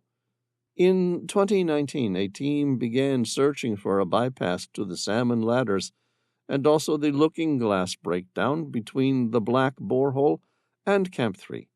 This would save several hours from the travel route to the most remote parts of the cave. Did they find it? Not yet. What makes them think they will? The passageway, here, Leon said, pointing to the purple maze of the recently discovered tunnel. It carries a strong wind. Its elevation above the sump and the presence of the wind all signify that the bypass to the Chevy sumps sought for 30 years is at hand. Camp 5 will be set in the Purgatory borehole beyond the breakdown complex, and logistics and resupply will be coordinated by phone with Camps 3, 2, 1, and Base Camp. Sounds great. So what went wrong? There were 3 teams working through this section, Team A, B, and C. The C team, led by Mia Ocampo, were returning topside for their obligatory above-ground time. Before they arrived at the surface, Mia abruptly decided to make one more trip to the habitat. It's just past Sump 3, the hardest and most difficult sump of them all. Why did she go back? Due to her faith in supernatural influences. In this case, it was her belief of certain practices that would lead to good or bad luck. Come again? Sam asked. Mia had lost a red string bracelet, which had been with her since she'd started at Chevy. To continue without it would bring bad fortune. The bracelet was part of an old Mexican superstition, a good luck amulet designed to ward off el mal de ojo, the evil eye. Sam whispered the Spanish translation. Leon frowned. Indeed. So much for warding off evil, Tom observed. Sam nodded his agreement, then said to Leon, Go on, what happened? Someone caught her before she could finalize her trip to the surface. He told her that Luke Roebuck, a volunteer and one of our rodents, that's what we call the deeper mules who work the complex logistics at the coalface, had found her red string bracelet and was holding it for her. She should have gone to the surface and refreshed, spent time under the sun and all that. Instead, she convinced Alves Lorenzo to return with her to retrieve her lucky charm. A detour that likely cost the better part of a day. Sam's mouth went dry. What happened? Alves made it through the sump but slipped down a narrow fissure. It turned out to be too narrow for him to continue falling to his death into the dark abyss below. Instead, his backpack eventually wedged into the crevasse and arrested his fall. Badly injured? Sam asked. No, just badly shaken. Lucky. Even luckier still, he felt a powerful wind pulling at his legs from underneath him. Wind? Tom's eyes twinkled as he said the word out loud, the edges of his mouth curving upward into a deep smile. The Holy Grail of Caving. Chapter 4. That's right, Leon said. Wind, the Holy Grail of Caving. Where did the water go 1,000,000 years ago? That's what you have to ask yourself. As a cave diver, you must think 4-dimensionally. Wind means airflow, and airflow means the air has to have somewhere to flow to. Ergo, an opening. Sam said, Good find. Great find. Best one I've ever seen in Chevy. The best in a generation, at least. Leon's eyes were still wide. Cavers, Sam realized, were just like treasure hunters, alive with gold fever. Over the next 6 weeks, the 3 teams continued to work around the clock, discovering passageway after passageway as the cave expanded exponentially. Each member refused to return to the surface. They wanted to be there when it happened, when the opening was discovered. Leon brought out a 4th map, overlaying the original one. This one included a 5th color, teal, which represented the newly discovered series of caves and passages. Sam stared at the overall map, with all its layers superimposed, to reveal the full extent of the Chevy Peña Negra cave system. There were now 5 base camps, numbered 1 to 5 on the map, with the 5th one named the Habitat. His eyes followed the series of passageways between each camp, landing on the section between Camp 4 and 5, where a large teal section descended another 300 feet through a series of chimneys, both dry and semi-wet, narrow vertical sections of the cave, before spreading out in a small spidery web of dead ends, then concluding in a single flooded section of the cave known as a sump. A large question mark at the bottom of the sump indicated that nobody had completed a dive to its bottom and then returned to map out its size. Leon said sorrowfully, "Mia got her red string bracelet back, but unfortunately she never did reach the surface." "So that's where the exploration team disappeared?" Sam asked. Leon nodded. "Yes, and that's where you come in." Sam frowned. "Why are we here?" Leon arched an eyebrow. "You mean, why did I ask for you specifically?" "Yeah." "There's a deep sump at this exact spot." Leon pointed to the map. "It descends up to 300 feet and opens into an unmapped chamber. We need an experienced cave diver to reach it." Sam nodded. "Sure, but there must be a lot more people trained in cave rescue than Tom and me.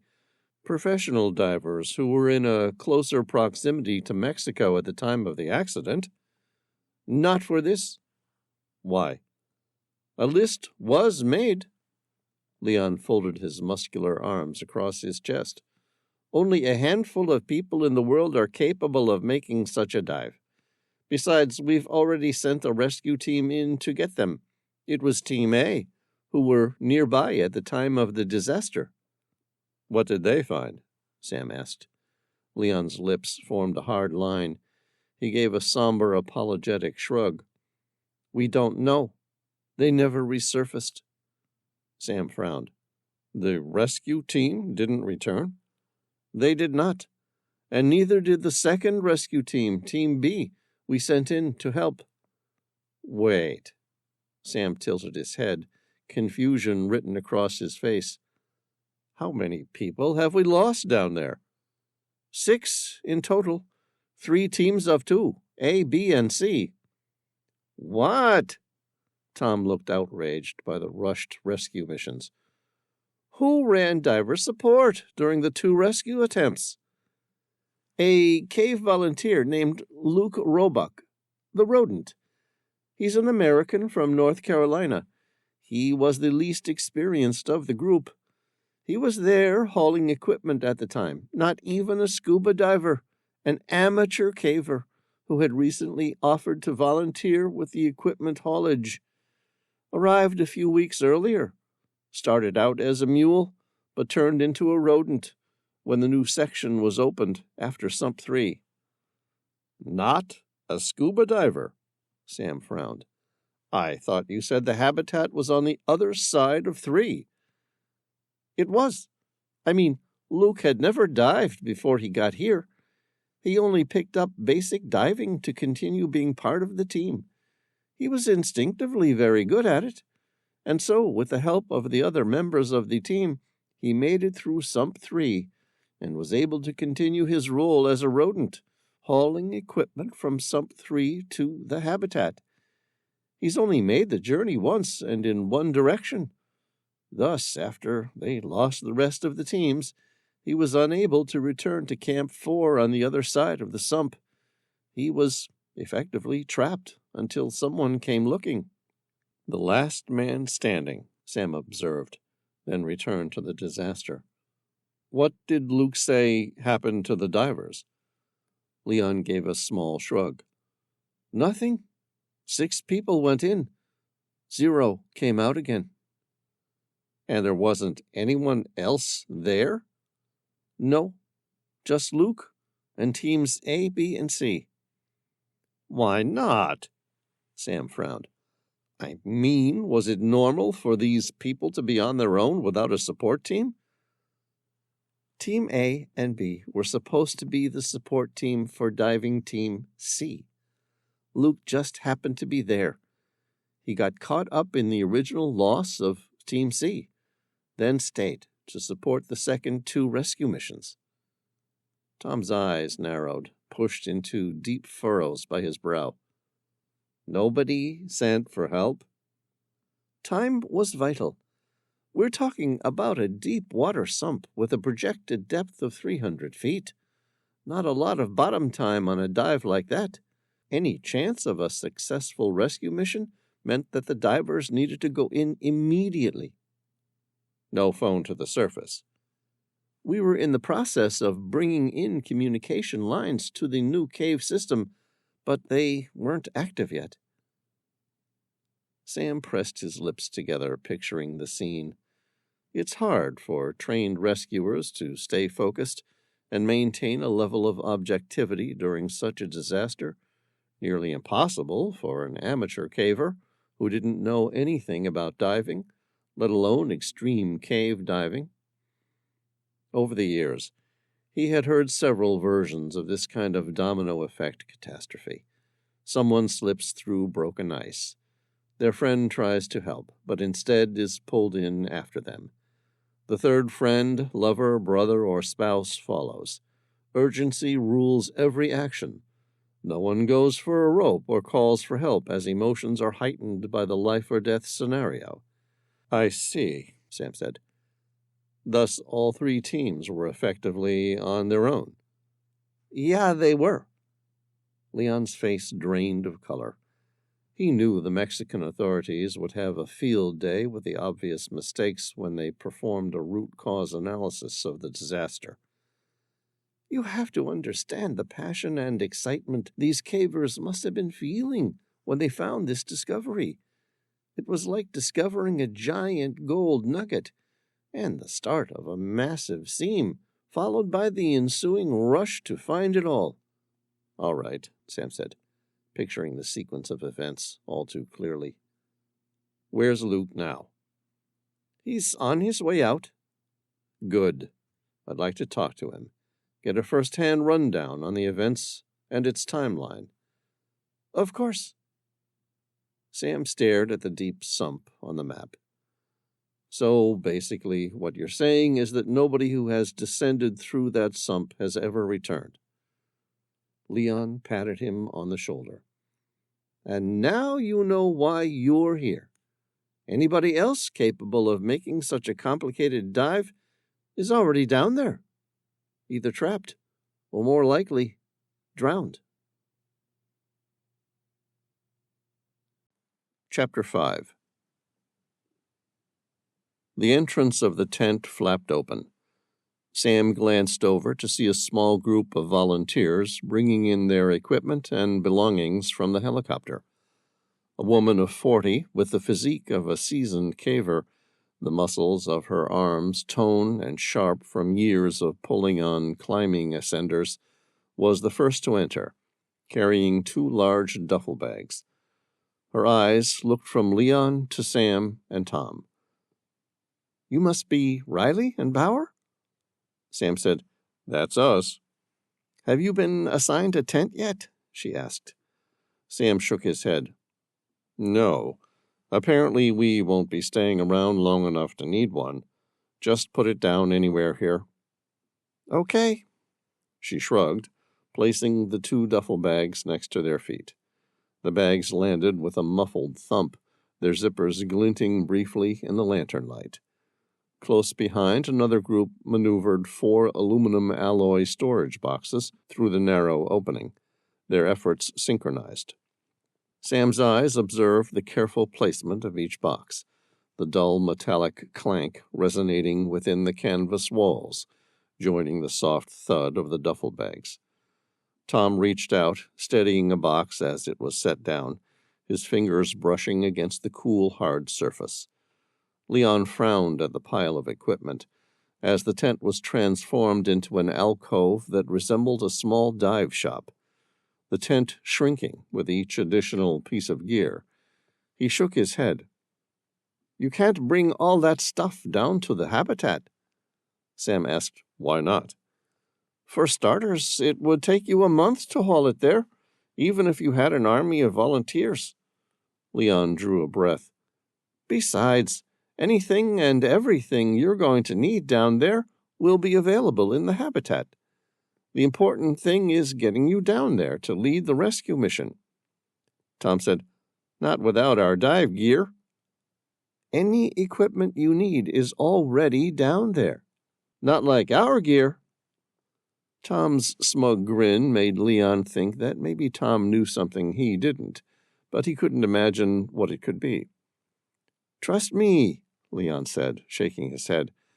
"For the past week, people have been transporting gear down to the habitat. There's a veritable dive shop down there by now. Rows and rows of tanks of various gas mixtures, Draeger closed-circuit rebreathers, diver propulsion vehicles, an array of dry suits, weights, masks, fins. You name it, we've got it." Sam wore a bemused expression but said nothing. He was happy for his friend to clarify the unique intricacies of extreme cave diving to the director of the Chevy operation. Tom explained, "Our rebreathers are purpose-built, one of a kind. They are set to our individual diving needs, totally customized for our unique physiology. Further, they are designed specifically for this type of extreme diving." Leon observed Sam's no-nonsense expression, a distinctive indication that they wouldn't be willing to compromise.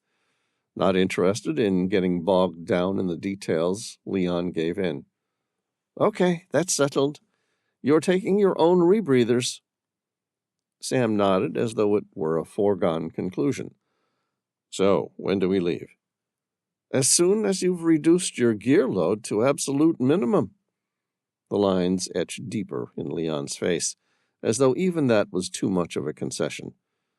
"It's going to be hard enough to haul in your rebreathers. Everything else should be already down at the habitat." Sam said, "All right, give us 10, and we'll cut our kits to something that we can carry on our backs." "Excellent. I need to grab my own gear and talk to some people. Then I'll be back to collect you on my way down," Leon said. "You ready to see it?" Sam asked, "See what?" Leon grinned. "It's time to see Chevy in all her majesty." Chapter 6. After Leon left, the two friends worked quickly to prepare. Sam had dived so many times with Tom over the years that setting up the closed-circuit rebreather kits had become automatic. His hands and fingers worked from muscle memory as much as conscious effort. Tom efficiently went through his own specialized setup. Sam opened the metallic case that housed his custom-built rebreather. Running his eyes over the gear, he scrutinized the intricate assembly of hoses, gauges, canisters, and electronics. These are what he would entrust with his life, nearly 2 miles underground and 300 feet underwater, while confined in a tight cave. Sam's rebreather, with its network of equipment, was designed to cling to his back like a personal life support unit, not unlike a spacesuit rigged for the ocean's abyss instead of the vacuum of space. The cylindrical canisters and counter lungs gave it a bulky utilitarian appearance, a poor relation to Darth Vader's imposing silhouette, sans the polish and menace. The scrubber units, resembling compact oxygen tanks, were the lungs of this underwater apparatus, and the control unit with its digital readouts and buttons might well have been the dashboard of a spacecraft, albeit tailored for the aquatic explorer.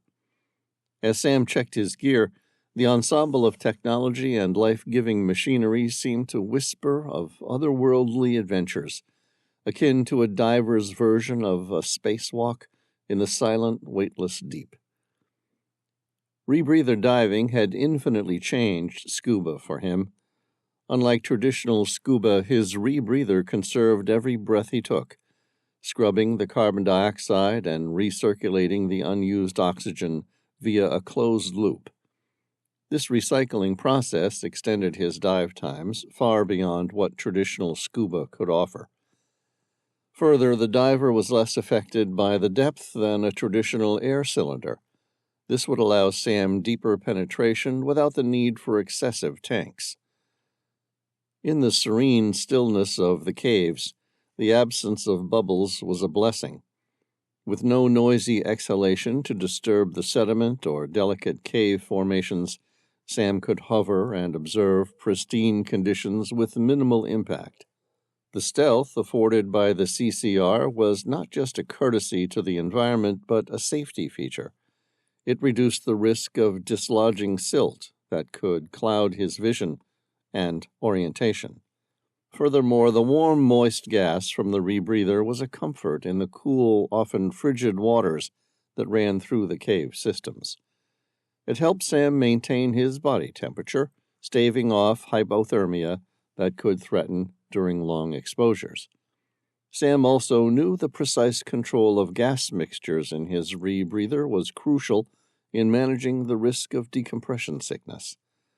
The fine-tuned balances kept inert gas narcosis at bay, allowing for clearer thinking as he navigated the complex routes where a wrong turn could be disastrous. With methodical precision, Sam first examined the mouthpiece, ensuring the one-way valves fluttered freely, a guarantee that his breath would circulate correctly. He then checked the counterlungs, the vital bellows of his aquatic apparatus. They lay deflated, but he knew they would soon expand and contract with each breath he took, once he was submerged and confined within the enigmatic sump. Next, Sam's hands moved to the scrubber canisters. He twisted them open to inspect the soda lime within, confirming it was fresh and packed without gaps that could lead to channeling. Satisfied, he sealed the canisters back into place, a barrier ready to strip carbon dioxide from his every exhale. He then turned his attention to the small high-pressure cylinders fixed to the sides of his unit. He opened the valves briefly, listening for the hiss of gas that would whisper the presence of oxygen and diluent, ensuring both were at full capacity. His gaze flicked to the electronic displays, where he calibrated the oxygen sensors and set the parameters for the dive, his fingers deftly navigating the buttons he knew so well. The buoyancy control device draped over the CCR received a few puffs of air from Sam, a test to affirm its readiness to make him neutrally buoyant underwater. He checked the harness, adjusting the straps for a snug fit that would become almost a part of him as he moved through the water. Finally, content that the equipment hadn't been damaged on the helicopter flight, he began repackaging the rebreather into a purpose-built backpack he could carry on the arduous journey through the cave system to reach the habitat. He left the oxygen and trimix tanks where they were. They would be heavy and cumbersome to carry through the cave system, and Leon had already assured him that there were many oxygen and trimix tanks already at the habitat, available for use. He frowned when he realized his rebreather was just a fraction above what its stripped weight should have been. Having dived as many times as Sam had, and being so precise in everything he did when it came to cave diving, he knew something wasn't normal. He was carrying an additional weight, and what's more, he knew exactly what it was. At the bottom of the rebreather there was a secret compartment, which was virtually invisible unless you were aware of it. Tom had prepared the equipment on board the flight over from Europe, bringing whatever additional equipment he had figured they might need for the rescue. He pressed on the secret latch, normally concealed by the carbon dioxide scrubber, and the hidden compartment popped open like the trunk of a car. There, sitting in its waterproof housing, was a weapon, a stainless steel Beretta M9 handgun. The semi-automatic 9mm was loaded with a single 15-round standard-issue magazine, and a spare one for good measure. Sam gave a low chuckle. 30 rounds, Tom? I mean, it's a cave diving rescue. Tom gave him a knowing stare. And if I was going with anyone other than you, I would be happy to accept that, but let's face it, you never know. Besides, 6 people went into an enigmatic sump and nobody came out. Maybe they drowned, or maybe they didn't. Either way, I'd rather be prepared. You have one too? Of course, Tom nodded. Better to be safe. If they didn't drown, or they aren't trapped, what are you suggesting happened to them? I don't know. Perhaps we're asking the wrong question. What's the right question? Sam stared at his friend, suddenly acutely interested. Tom licked his lips. What could they possibly find down there that would make someone want to kill? Sam lifted a hand to stop him. It's a cave diving rescue, Tom. Just a dangerous adventure, not a crime scene. With anyone else, I'd agree. Tom shrugged. But you must admit you don't have a rosy track record when it comes to these sorts of things. Sam drew a breath and sighed. All right, you have a point. The Berettas stay, but let's continue to keep their existence secret. No reason to put Leon and his team offside. Chapter 7. Sam zipped the overalls up and tightened his caving harness. A moment later, he reached his arms through each strap of his backpack, which housed his rebreather and digitally linked dive mask, feeling its weight settle on his hips. He'd cut his equipment down to an absolute bare minimum, given where they had to get to with it. Everything else, he was told, would be located at the habitat. Sam and Tom followed as Leon guided them through the sprawling tent city. Apparently it had quadrupled in size since the accident and was growing still. The camp was spread out beneath pines and low-hanging clouds on a rare stretch of relatively flat ground. To one side, the crew had erected a large geodesic dome some 150 feet out from the gaping maw of Chevy entrance, housing the only permanently dry location for more than 100 miles.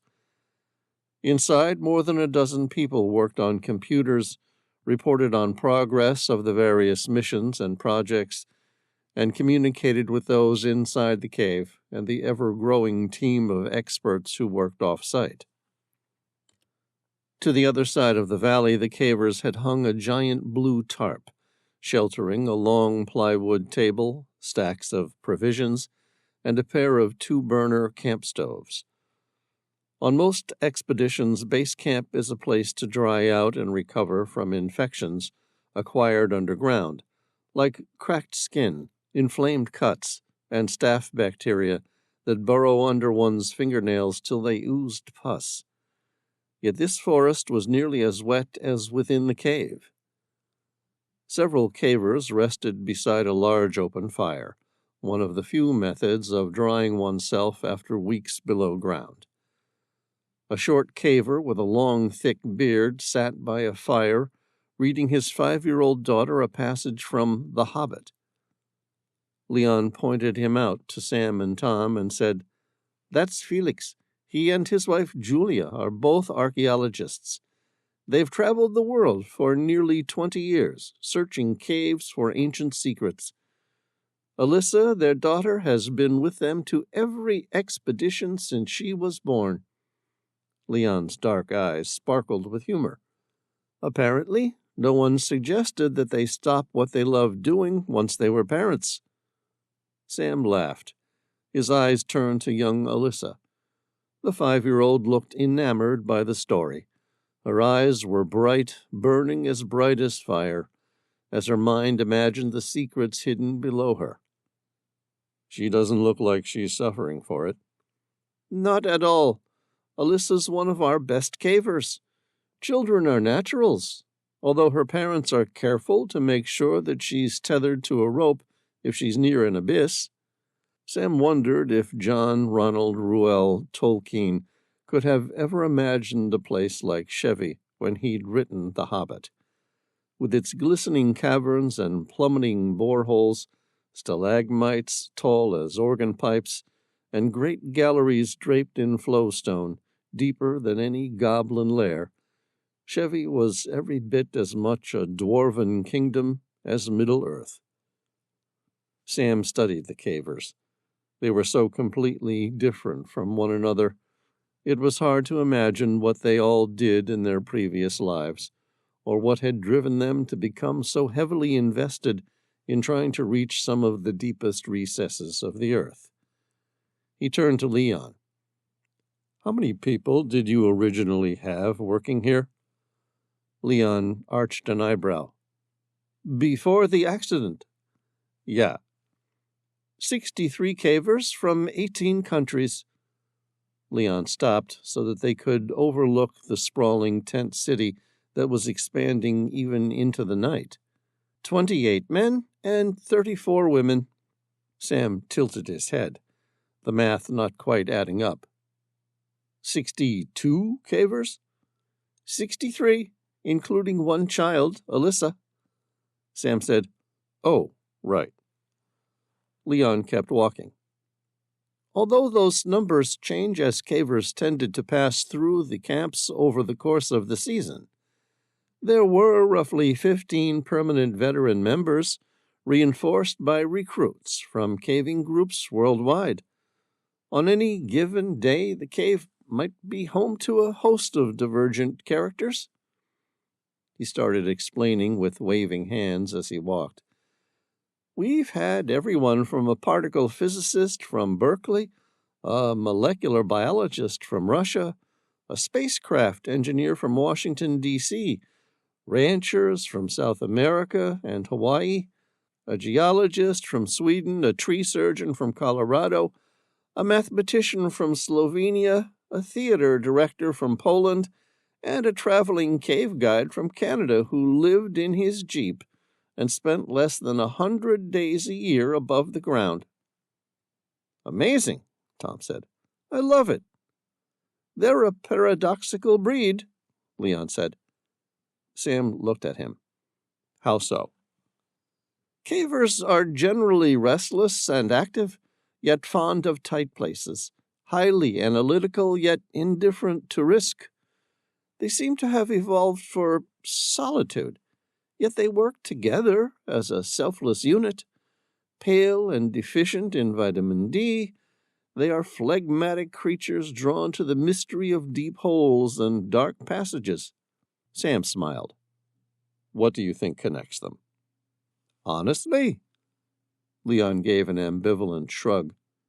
"As far as I can tell after 30 years of exploration, only 2 things truly tie them together: a love of the unknown and a superhuman tolerance for pain." Sam laughed again, then clamped his mouth shut. It seemed disrespectful, given their reason for being there, and the fact that in all likelihood they had tragically lost 6 expert cave divers. At the entrance, Leon stopped again. "Chevy has what cavers call a Hollywood entrance." Sam opened his mouth to ask how so, and then closed it again. It was one of those self-evident and inalienable truths. He stared at the majestic entrance in front of them, a grand opening in the face of a cliff. There was a long golden meadow leading up to it, bordered by a row of pines and a stream that murmured in from the right. Something almost spiritual stirred in his chest. It felt ceremonial somehow, like the approach to an altar. As they walked beneath the overhang, the temperature dropped quickly, and a musty fungal scent drifted upward from the cave's throat. Sam was reminded that it once was used as a cemetery, as the ancient bones of children had been buried here. As the darkness fell, Sam switched on the light source affixed to his head. The stream passed between piles of rubble and boulders, their shadows thrown into looming relief by their headlamps. Then the walls closed in. The wind began to rise. It's easy to see why the Quicatek felt that some dark presence abided here, that something in this place needed to be worshipped or appeased. Sam knew that the cave entrance was in a large valley sinkhole. The southern half of the sinkhole consisted of metamorphic rock. The north half, where the cave was located, was limestone. A stream could be found entering the sinkhole from the south from a 21-foot waterfall. It flowed along the northeast cave wall into the cavern's depths. A young man approached them. He walked with that sort of confident, almost bounding stride that suggested gravity didn't apply to him in the way it applied to the rest of the world. He wore a simple, cheap shirt that said, "Vegan's Rock." In his mid to late 30s, his youthful good looks suggested a much younger man. Sam took one look at him and guessed he was a happy rebel who wore their nonconformist approach to society out in the open. His long, thick, brown hair cascaded down his back. It was tied up in an intricate Viking plait, yet his face was clean-shaven, revealing a chiseled jawline, intelligent sky-blue eyes that mirrored the clarity of the nearby untouched waters, and an enigmatic, boyish grin suggested he was probably much cooler than he looked. Or even if he didn't look cool, he didn't care what you thought. Sam made no attempt to hide an appreciative grin. Like Leon had said, cavers were an eclectic bunch. Leon turned and embraced the newcomer. It wasn't one of those manly hugs, it was more of a soft, heartfelt hug, the intimacy of two people who had witnessed the grave loss of dear friends. "How are you holding up, Luke?" Luke drew a breath.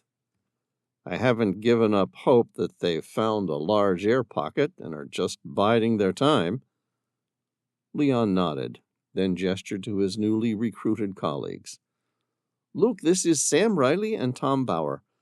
They're expert cave divers, among many other incredible achievements. Sam here's going to lead the rescue team." Luke shook hands with Sam and Tom. "Thanks for coming." Without further preamble, Leon asked, "Are you ready to go back?" Luke nodded. Studying Sam and Tom, he said, "Are you gentlemen ready to visit Nirvana?" Chapter 8.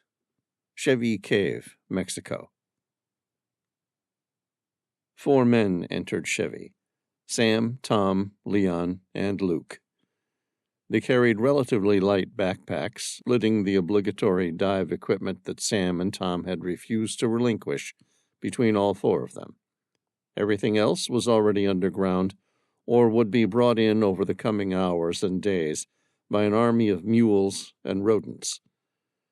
Near the main entrance, Sam saw a 30-foot section known as the catwalk. This was where a caver could hoist his pack and stroll safely forward without thinking. "Enjoy it. It's the only place like it in the system," Luke pointed out. "Every other piece of this cave might kill you." Sam looked at him, trying to decipher whether he was serious or tormenting him, in the similar way that one might deceive the newest recruit in the military. "Really?" Luke nodded.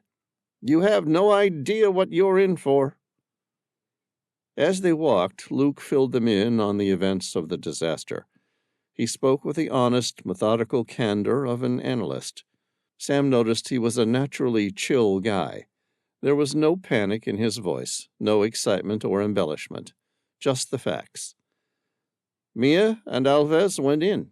They were diving on rebreathers to a maximum depth of 300 feet. This was based on reconnaissance data obtained by sending an ROV submersible down first with sonar. Their bottom time was supposed to be capped at 10 minutes, little more than a bounce dive. Maximum decompression time 3 hours. 3 hours came and went. At 4 hours, Mark and Ryan went into the water.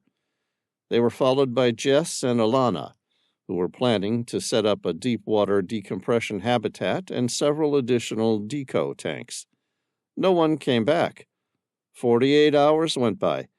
That's when Leon turned up and an international call for help for a deep caving rescue was put out. Sam arched an eyebrow. You couldn't send for help earlier?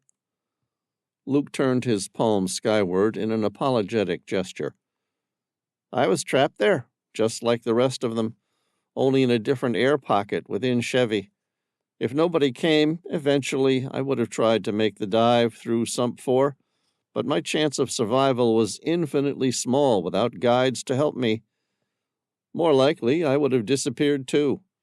No, it was safer to wait until someone turned up with the next load of equipment and supplies. Looking at Luke, he said, And that was Leon? Fortunately, it just happened to be Leon making that trip.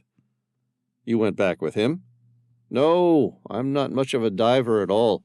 Leon didn't have enough additional tanks and equipment to help get me through Sump 3, and even if he did, it would have taken too long. Working with me, it might have taken hours. Better that Leon, having made the journey himself more than a dozen times by now, was able to quickly retrace his steps and reach Camp 4, where a communications line was already set up. Then he could contact the surface and start a proper rescue mission. Which brings us to where we are now. Luke nodded. Which brings us to you being here. What do you think happened? Sam stopped to study Luke's face. Luke paused, as though giving it some serious thought. The youthful lines deepened around his eyes, as though he were picturing some sort of imaginary outcome in his mind. Look, I'm not a cave diver, so I don't really have an expert opinion. Over a period of months. You've been down in Chevy many times now, though, haven't you? 9 weeks. Right, Sam said. So you may not know all caves, but you know this one. Sure. So what's your gut telling you? What do you think might have happened? Forget the drowning and running out of air options. Nothing we can do about any of those. Tell me, what could you imagine being the reason they're trapped down there and yet still alive? Honestly? Shoot. Luke said, I'm thinking they found an air pocket, or the next section of a dry cave, and climbed out. Then something happened to them that prevented them from getting back to their dive gear. What could have happened? Around here, there are plenty of underground waterfalls, fast-flowing rivers, eddies, and also steep slopes. My hope? They've slid down something and simply can't get back up. Sam gave that some thought. It seemed just about as far-fetched as he could imagine. Also, in Sam's opinion, the kid had done well to conjure up even one outcome where all 6 of the cave divers get to come home alive. He didn't want to shoot down Luke's hopes. Instead, he simply said, It will take a miracle. Luke grinned. There have been whispers among the other cavers here. They say that Sam Reilly makes miracles happen. I'm with you. Tom grinned, giving Luke a thumbs up. If anyone can pull off an extraordinary result that can't be explained by natural or scientific laws, that's Sam. With Tom's pronouncement, Sam made no further comment. When they left the luxury of the catwalk, Leon led the team, with Sam and Tom in the middle and Luke taking up the rear guard. Leon set a frenetic pace. Their priority right now was to move fast. Chevy began with a precipitous drop.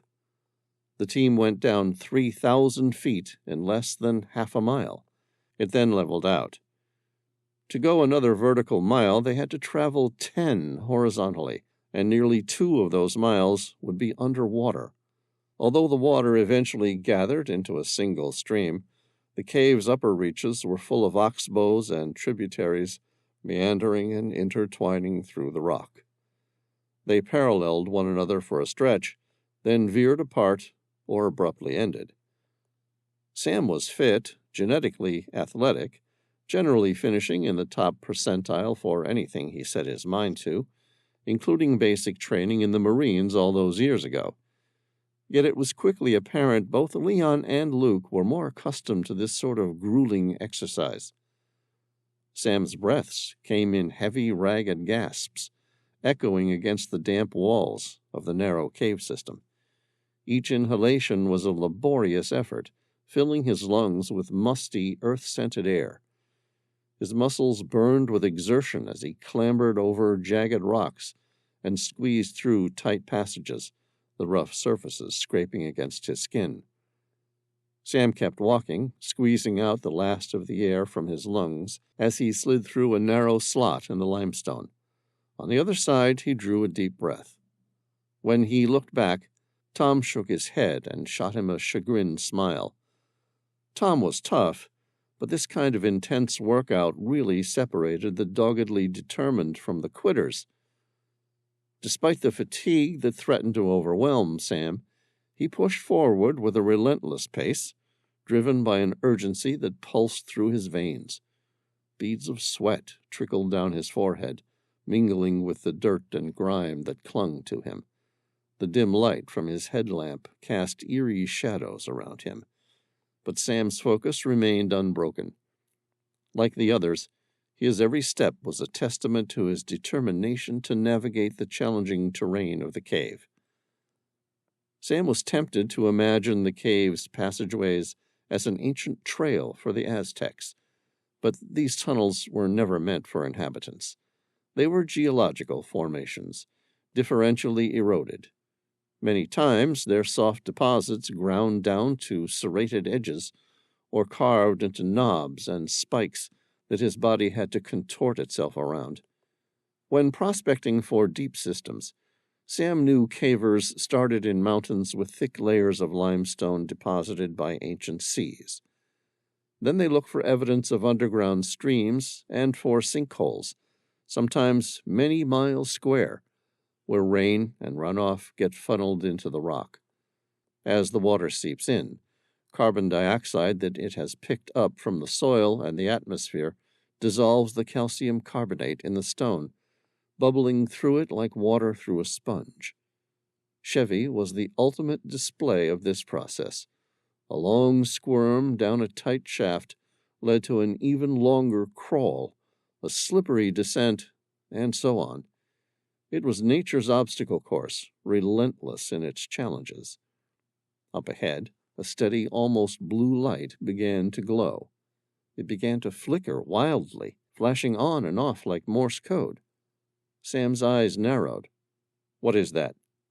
Luke said, "We're near Camp 1, but I have no idea why a light would be flashing." They moved quickly, and the image of another diver, a tall, slim man with a flat chest and long legs, approached. The man shouted, "Is that you, Luke?" "Yeah, Harry. What's up?" Harry's face was a contorted mixture of fear and sorrow. "There's a topside call for you at Camp 1. I'm sorry to tell you, but it's your mother. She's very unwell." Chapter 9. It had taken them 6 hours to reach Camp 1. Leon told Sam and Tom it was a pretty good effort. Someone provided them with a warm meal so they could eat and keep moving. They planned to cross the salmon ladders and reach Camp 2 before resting for 8 hours. It felt like rushing, then slamming the brakes on, only to rush again. Yet Leon pointed out that deep caves like Chevy required respect, and failure to provide it often resulted in death. Even during a rescue mission, siege logistics still applied. So far, it was a battle of attrition, and right now they hadn't even reached the actual battleground. Sam, Tom, and Leon all rested on their backs on a little sandy section of beach, digging in until the fine sands perfectly supported the contours of their bodies. Harry had a gas fire going and was heating up some sort of Mexican chili out of black beans. The smell of coriander, cumin, and paprika filled his senses. In the distance at the permanent tent at Camp 1, Luke was talking on the underground-to-surface phone. Sam leaned back and noticed some drawings on the cave ceiling. They were well-worn, but definitely there. He squinted, trying to make out the complete picture in his mind from the fragments that remained. One was a black jaguar, the other a green Olmec motif, with its distinct almond-shaped eyes and snarled mouth. Leon looked at him with a bemused smile. Even on a rescue mission, you're still an archaeologist at heart. I'm afraid it's sometimes hard to separate the two, Sam smiled. Are these Aztec? Zapotec, actually. Calendrical glyphs as part of the Zapotec 260-day round calendar system. Round calendar? Tom asked. Sam opened his mouth to explain, but Leon beat him to it.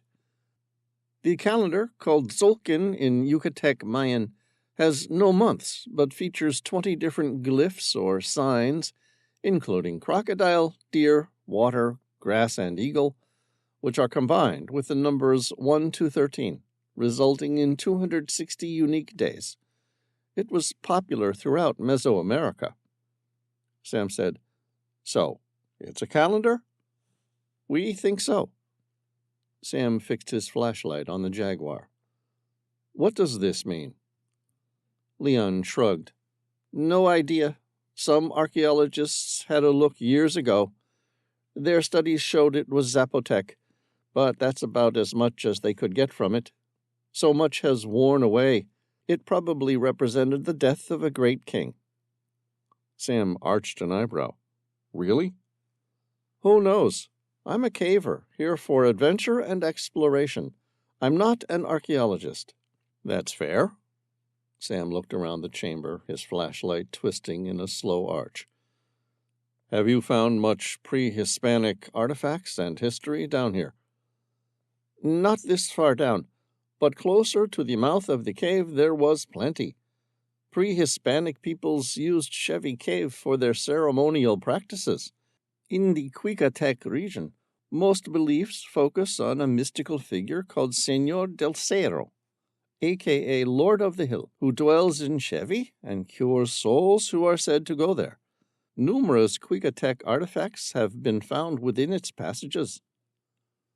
Archaeologists must have had a field day when the cave was first explored, Sam said. It was a statement, more than a question. Yes, in 1988, the Chevy Archaeological Project, led by American archaeologist Janet Fitzsimmons, in cooperation with archaeologists from the Instituto Nacional de Antropología y Historia, explored, recorded, and mapped portions of the cave. They discovered impressive jade beads, a wooden mask, in situ vessels, buried human remains, and obsidian blades, believed to have been used in bloodletting ceremonies. Sounds about right, Tom observed. Leon nodded. But the greatest find of the survey was a turquoise mosaic tablet that was discovered in Chamber 1 of the cave, named the Cueva Chevy tablet. The tablet dates to the late post-classic period, 1250 to 1500 AD. One quadrant pattern includes a battle scene with winners and losers. What happened to it all? Sam asked. This drawing on the ceiling here is the first evidence I've seen of pre-Hispanic peoples. Leon said, Most have been moved to Oaxaca Regional Museum of INAH, so they were not looted and to prevent further humidity damage. Probably a good idea. Behind them, Luke set the handset to the underground to the surface phone down. It looked old-fashioned. Not as bad as the original rotary phone, but more like a push-button one that people in the 1980s had mounted on their walls. I'm sorry, gentlemen, Luke said, his previously animated face now an unreadable mask. This is the end of the line for me. Leon looked puzzled. Everything all right? Luke shook his head, his lips stoically pressed together. My mother's unwell and in the hospital. I need to get back stateside right away. They say she might not make it through the night, but I have to try. Leon nodded. I understand. I'm really sorry. Good luck. Thanks. He shook Leon's hand. Back at ya. Luke's blue gaze locked on Sam, then on Tom. For the record, I've read up about you both. You guys have a knack for fixing this sort of thing. My friends, Mia, Alves, Mark, Ryan, Jess, and Alana." He put his hands together in the Namaste sign and gave a short bow. "Please find them. Bring them home." Chapter 10. Salmon Ladders. A distant roar howled. It echoed through the passageway. A strong flow of air streamed through the cavern. Sam felt pressure build up in his middle ear, and it reminded him of being at a subway tunnel after a train has departed. Water surged forcefully through the narrow passageway of the ancient cave. The once quiet walls now reverberated with the vibrant, continuous roar of the unseen stream. It was a dynamic display of nature's power as the water cascaded over jagged rocks and rushed through the constricted space. This energetic flow shaped a resonant soundscape, where the rumbling of water against stone dominated the cavernous echo. The stream, no longer a mere trickle, was a robust and clear force, carving its way with purpose and vigor. The sound of this powerful watercourse filled the cave, signaling the relentless passage of time in the deep, hidden world below the surface. The temperature throughout Chevy remained around 50 degrees Fahrenheit, which made sleeping chilly, but so far Sam hadn't found the low temperature a problem. Leon warned that the cold could become an issue in very damp and windy passages, or if you had to stop for an extended time once you got wet. For example, waiting for another team, or in the case of an accident. The salmon ladders became difficult due to the constant exposure to water, combined with the slow movements from relying on roping. Thus all three of them quickly changed into thick, caving wetsuits. Sam stared at the first opening into the salmon ladders. He fixed the beam of his powerful flashlight into the narrow void, the darkness swallowing the beam whole as the passage dropped into an abyss. His eyes narrowed. He felt like he was standing on the top of some wet and wild waterslide, one of those dark tunnels that are designed to throw you around, challenging your sense of gravity. The meandering river sped up as it neared the dark abyss before disappearing far below. Sam exchanged a glance with Tom. "This place remind you of anything?" "Yes." Tom tilted his head to the side, his beam fixed on the opening. "The start of Disneyland's Pirates of the Caribbean before you drop down into the pirate world." Sam grinned at the analogy. "Yeah, that might work. If Walt Disney had been a psychopath and all safety mechanisms were removed from the ride." His gaze searched the various offshoots of the cavern for a way down. "Where to from here?" Leon pointed to a rope attached to two ring bolts, permanently fixed into the limestone wall by the brave women and men that came before him. "There's only one way, and that is down." One by one, they clipped their descenders onto the rope, and then they abseiled into the depths. Leon went first, followed by Tom. Sam leaned back, testing his descender as it caught on the rope. He was using a stop descender made by Petzl, with a braking handle and automatic descent arresting in the event of completely letting go. It was designed specifically for long, dangerous descents by cavers. Confident that the descender was in order, Sam stepped back, carefully plunging over the lip of the waterfall in a single swinging movement. A torrent of water slammed into his face. He closed his eyes, expecting it, but the pressure of the downpour took his breath away, sucking him into its current.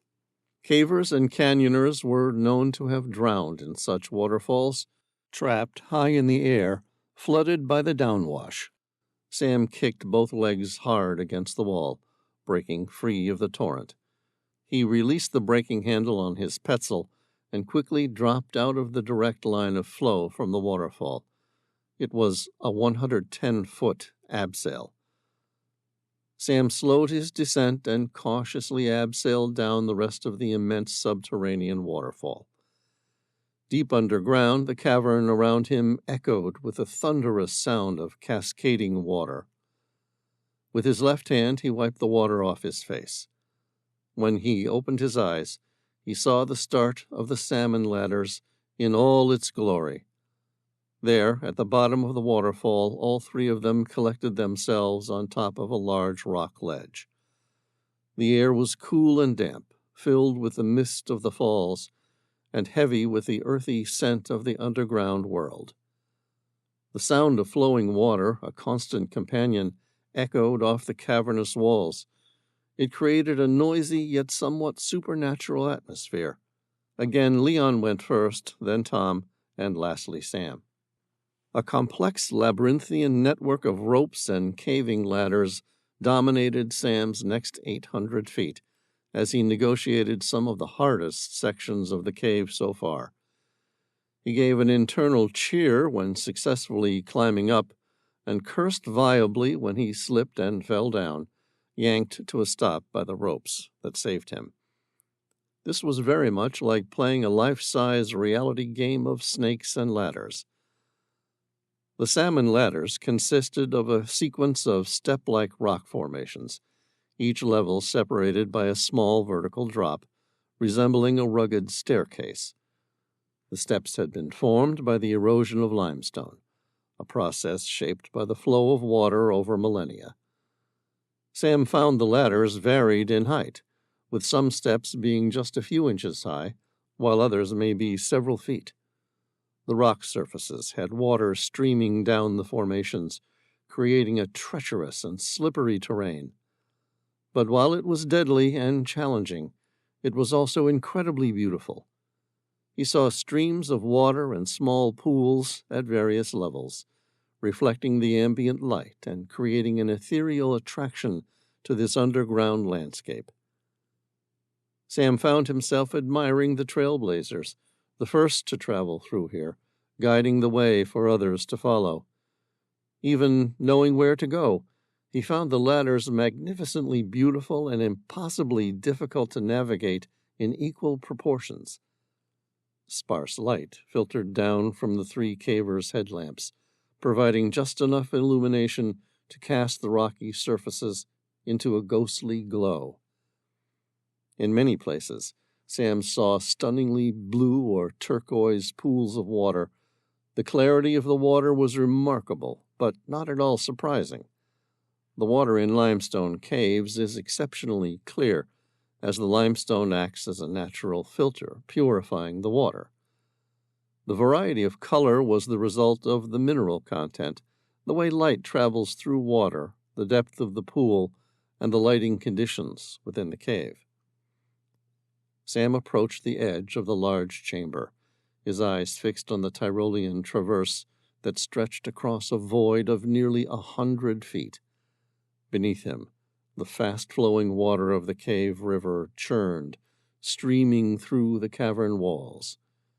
He clipped his harness onto the cable, ensuring every safety measure was in place. With a deep breath, Sam launched himself onto the traverse. He lay horizontally, suspended in mid-air, and began pulling himself across the cable. The journey was arduous, his arms strained and his gloved hands burning with each pull. The chamber around him had stalactites hanging like chandeliers, while the walls glistened with mineral deposits. The roar of the river below was a constant reminder of the danger. One mistake here, and he would drown before Tom or Leon even knew he was in trouble, and even if they did know, there would be nothing they could do to help. Halfway across, Sam paused, dangling above the abyss. He took a moment to catch his breath and to marvel at the surreal beauty of this unique subterranean world. Then, with renewed vigor, he continued his traverse, moving steadily towards the opposite ledge. Within the depths of the cave, a stunning series of limestone potholes emerged as a nature's masterpiece. Over countless millennia, the persistent flow of water had sculpted these formations, each pothole a unique creation, varying in size and depth. The walls of these cylindrical cavities were smooth and worn, their edges rounded by the ruthless force of water and time. Nestled within these limestone cradles, the crystal clear water allowed an unobstructed view to the sandy or rocky bottoms. In some places the water shimmered in shades of blue, reflecting the scant light that filtered through the cave. In others, it took on a mesmerizing turquoise hue, as if imbued with the essence of a subterranean sky. The potholes, aligned like jewels, created an eons-engineered pathway that meandered through the cave. The light from the headlamps danced across the water's surface. The overall effect was one of tranquility, a serene and otherworldly landscape that felt both ancient and timeless, a hidden oasis deep within the earth's embrace. Sam grinned. "What is this place?" Leon smiled, and his eyes were alive with wonder. "This is called the Swim Gym." Chapter 11. Swim Gym. The three of them managed to climb up or rappel down until they had finally reached the swim gym, a 660-foot-long passage filled with 30-foot-deep pools. Sam frowned. "Where are the ropes?" Leon nodded. "There's climbing ladders out of each of the giant potholes, but we were unable to rig a complete rope network to avoid the water altogether." So, what's the plan?" "In the swim gym," Leon explained, "you're forced to dive in and climb out of a series of pools, or else maneuver along some ropes that we've set up there to help climb around them." They dried off, exchanged their wetsuits for cavers' overalls, and continued to follow the multi-level labyrinth through the mountain's underbelly. Carved by rivers over millions of years, some of the passages were big enough to fit a Boeing 747. Others were so tight that Sam and Tom were only just able to squeeze through them by removing their helmets, turning their heads, and exhaling as they slipped through. It was hard work, but the wonders of Chevy made it easy for Sam to see why explorers like Leon and Luke had spent so much time trying to reach its heavenly depths. They descended another chimney, through a series of 50-foot abseiling pitches, to reach a cavernous chamber known as the Hall of the Restless Giants. All in total, it was 12 hours to reach the other end of the salmon ladders, and then to negotiate the brutal obstacle course of the swim gym. They rested at Camp 3, where white calcium carbonate stalagmites 100 feet high tilted at crazy angles from the floor. Sam fell asleep as soon as he became horizontal. In the morning, the three of them began moving forward again as soon as their watches notified them 8 hours had passed. They scuba dived through 3 shallow sumps. These were barely flooded. The first 2 had enough air pockets and were short enough that Sam figured he could have free-dived each of them. The support team at Camp 4 had provided all 3 of them with all the scuba equipment they would need. Sam considered bringing out his rebreather, but Leon pointed out they were short dives, less than 500 feet in length each, and could be comfortably dived on single tanks. There were no side passages or anywhere to get lost. Better to dive them with regular scuba and save the rebreather for the deep dive. At the end of the 3rd sump, they removed their dive gear, leaving it in a pile for the return journey, and kept going. Sam noticed in the deeper parts of the cave streams had carved glistening gray and white marble canyons, niched with small alcoves. Leon led on, once more moving at a fast pace. On the southern end, they entered Arnie Saknussum's borehole, named after a Jules Verne character in his book Journey to the Center of the Earth. Sam, Tom, and Leon traversed a long passage, some 165 feet high, littered with massive boulders. Sam ventured deeper into the cave, his headlamp casting a narrow beam of light that danced across the ancient walls. As he entered a hidden tunnel, a breathtaking scene unfolded before him. Large helictite bushes, defying gravity in their intricate and whimsical growth, adorned the cave's surfaces like a fantastical forest. Each delicate formation reached out in all directions, creating an otherworldly landscape that captured Sam's awe. He paused for a moment, taking in the natural wonder. The helictite bushes were large, bush-like growths of calcite that branch and twist like gnarled trees. The largest helictite bush in the cave was as tall as Tom and twice as wide. The helictite bushes usually grow from the floor of the cave. The helictites may form when water seeps into the cave through pores so small that the flow is controlled by capillary action and not by gravity. This allows water to move uphill and deposit calcite against the force of gravity. It is also thought the bushes may have formed underwater, when the water rising from below mixed with cave waters of a different chemistry. They kept moving.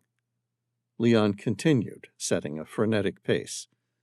It was becoming a sort of death march. Function determines form. Thus Sam and Tom were especially fit people. Their unique lifestyle made them strong and athletic, but Leon was clearly more adapted to the caving environment. Sam caught up to Leon. "How long have you been caving?" "Longer than you've been alive, and nearly as long as I have," Leon replied, without breaking a stride. "Your father was a caver?" Sam asked. Leon shook his head. "Mother, actually. My father's claustrophobic. I sometimes wondered if she took it up just to get away from him." Sam's eyes narrowed, looking at the corners of Leon's mouth, expecting to see the upward tick or telltale sign of a smile indicating he was being facetious. There was none. He expected Leon to explain, but he didn't. Instead, he said, "Fortunately, I wasn't claustrophobic, and so I began tagging along on my mother's expeditions. She was one of these small, lithe, powerful women who, despite her limited stature, was larger than life. She was my hero, and she loved caves. Sometimes I worried she loved them more than me, but despite my original apprehensions, instead of hating them, I came to love caves as much as she did. It became our shared love." Sam pictured that. It was a good story. He smiled. "What happened to your mother?" "She drowned, exploring one of the original sumps in Chevy, while trying to reach the terminus." Leon spoke with a sort of unemotional, concise, phlegmatic tone of a newspaper reporter writing about a tragedy unfolding on the other side of the planet. Sam waited for him to elaborate. When he didn't, Sam said, "I'm really sorry about your mother." Leon shrugged.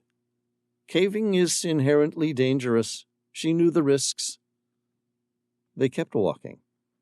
After a few minutes, Sam said, "Is that why finding the terminus in Chevy is so important to you?"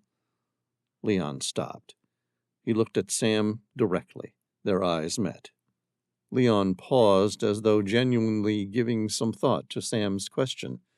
His brow furrowed. He shrugged. "Maybe, in the beginning. In fact, part of it was simply the challenge.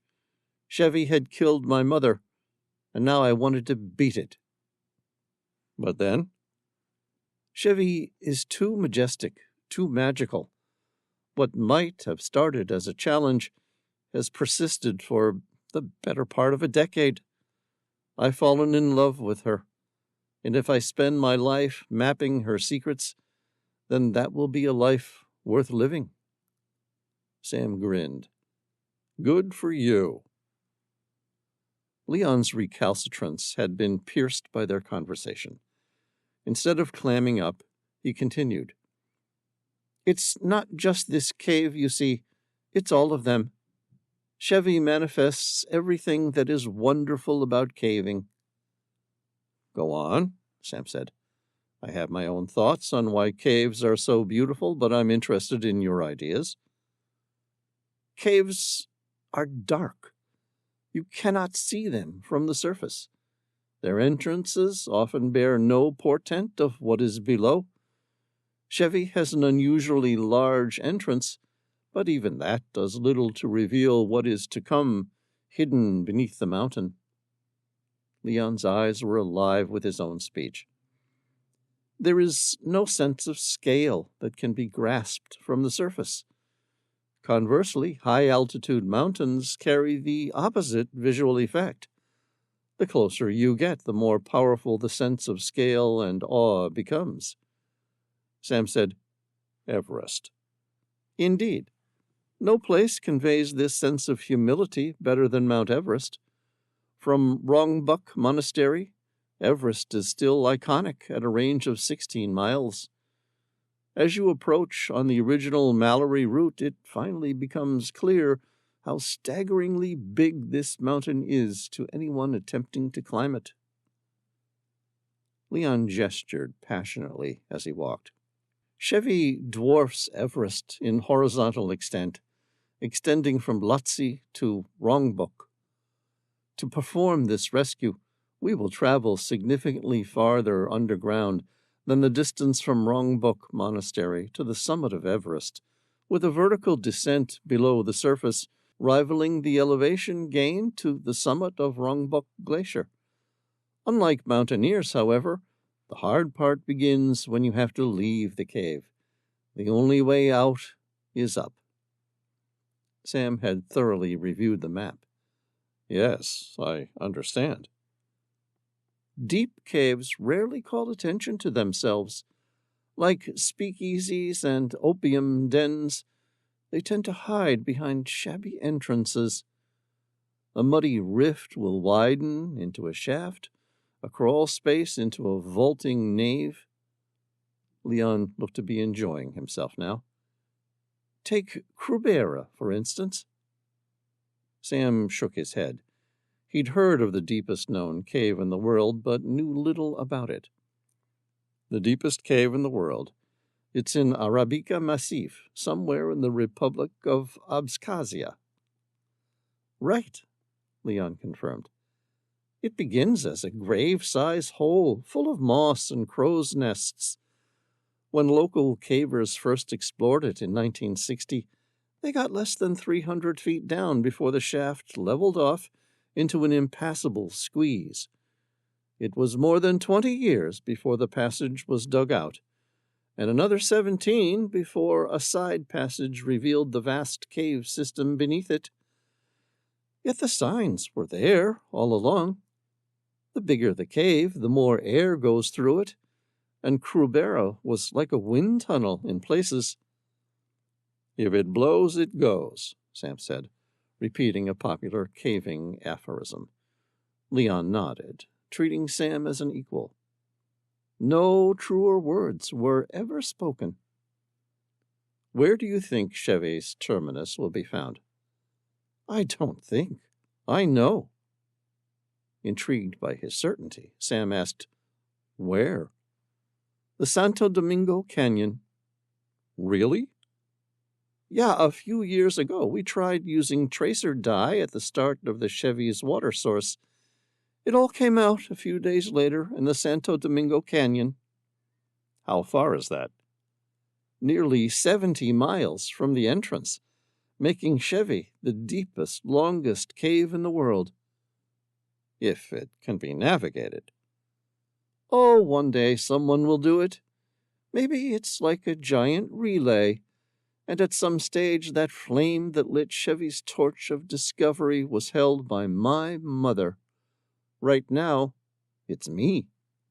And one day it will be someone who might not have even been born yet. But one day, someone will make it." "I hope you're right," Sam said emphatically. "You have to ask yourself, where did the water go 1,000,000 years ago?" Leon paused, his eyes looking at a nearby opening, appearing distant, as though he were 1,000,000 miles away. As a cave diver, you have to think four-dimensionally. Up ahead, there was an ethereal glow. What's that? Sam asked. That's Camp 4. We'll rest here tonight. Leon grinned. And tomorrow, we'll begin diving. Chapter 12. Sump 4. The sump beyond Camp 4 was unlike anything Sam or Tom had seen before. The 3 sumps higher up in the Chevy's water system were relatively shallow and less than 500 feet long. This sump was more than 30 feet deep, and it seemed to go on. And something even rarer. It was beautiful. The water was a luminous turquoise, flowing over pure white sand. The limestone was streaked with ochre and rust. Most sumps were cloudy tube-like passages carved by underground streams, but this one had been a dry cave not long ago. The stalactites on its ceiling could only have been formed by slow drip. With its lofty chambers and limpid water, it reminded Sam of the blue holes of Florida and the caves of the Yucatan. Finning through it felt like flying. Now they were each using full rebreathers. Sam felt good to be back in his own gear, confident of his equipment and his ability. Leon assured them an orange line of 36-gauge braided nylon navigated the labyrinthian maze of underwater passages, allowing for simple navigation so long as nobody lost sight of it. In 4 separate sections of the dive, large bailout air cylinders had been left with regulators in place for emergency use. The hazards of cave diving were inseparable from its seductions. Wide-open tunnels quickly forked into a maze, and white sand swirls up to obscure your view. You think that you know the way back, only to reach a dead end, and no place to come up for air. People assume cave diving is an adrenaline sport, but Sam knew it was really the opposite. If you feel your heart racing, you must slow down. Stop, breathe, think, act, and in general, abort. That's the rule in cave diving. Cave divers like to ration their air supply by a rule of thirds. 1 part for the way in, another for the way out, and a third in reserve for getting lost or taking a wrong turn. On a 4-hour rebreather, that hadn't left the previous divers a lot of time to explore the honeycomb cave, with tunnels angling off in every direction and hardly any current to guide them. Sam didn't envy the original explorers who had set the course. Nearly 2 hours into the dive, they passed a 4-way intersection. Leon, leading them, took the passageway to the left. It took them up a short corridor, along a rising slope of terraced, mustard-colored flowstone, and into a small domed chamber. There was an air bell at the top about the size of a car trunk. Leon surfaced. He removed his helmet and neoprene hood to enable them to talk. His wrist-mounted flashlight glistened against the ceiling of the limestone chamber. "Listen to that!" Sam pulled his own hood back, freeing his ears to hear. He couldn't hear anything, or even see where the passage continued. "I don't hear anything, or see anything, for that matter." Phil Short and Marcin Gala, the 2 diving scouts who first succeeded in navigating Sump 4, reached this point a few years ago. They were cold, tired, and disoriented, and their air ration had nearly run out. They had reached another dead end. There was no choice but to head back. When Gala talks about that dive, he says they were just a little overwhelmed by the dive. That's when they heard it. Sam tilted his head to the side to listen. "Heard what?" Tom grinned. "Is that a waterfall?" "Indeed it is," Leon smiled. which means we've reached the end of the sump and the river is flowing nearby." "How?" Sam looked puzzled. "I searched the line as we came in here. I didn't see any other passages." "Follow me, and I'll show you." Sam and Tom trailed after Leon as he ducked his head under water. All three of them looked around, the arcs of their flashlights slicing across the limestone walls. As far as Sam could tell, the chamber was sealed off. But when he looked again, his headlamp picked up an odd texture in the wall to his right. There was a gap in it just below the water line, wide enough for a person to squeeze through. Sam could tell that their rebreathers wouldn't fit. No sooner had he thought of this than Leon began to doff his rebreather, helmet, side mounts, and finally his mask. Sam was left holding all the gear. A moment later, Leon dragged himself through the opening. Sam pushed the equipment through to the other side, and Leon's vice-like hands gripped them, pulling them through one by one. For a moment, Sam was worried Tom wouldn't be physically able to squeeze through the tiny opening. Studying his friend's bulk, he gave Tom a worried frown. Their eyes glittered and met. They shared an unstated mutual understanding that only existed among close friends, developed over a lifetime. Without a word, Tom seemed to be grinning and telling Sam to watch him make his body fit through the narrow opening. Sam held Tom's dive equipment, and a few seconds later, he too had disappeared through the tiny opening. Sam passed the second set of dive gear through. He then began the tedious task of doffing his own rebreather and dive gear. Keeping the mouthpiece in his mouth while he tied a thin spool of nylon to his neutrally buoyant rebreather and helmet, he took a couple more deep breaths and pulled himself through the opening. When he resurfaced on the other side, he was in a fast-flowing canal of clear water. The walls were formed by ancient breakdown piles. Their boulders napped in calcite. The low ceiling was hung with stalactites.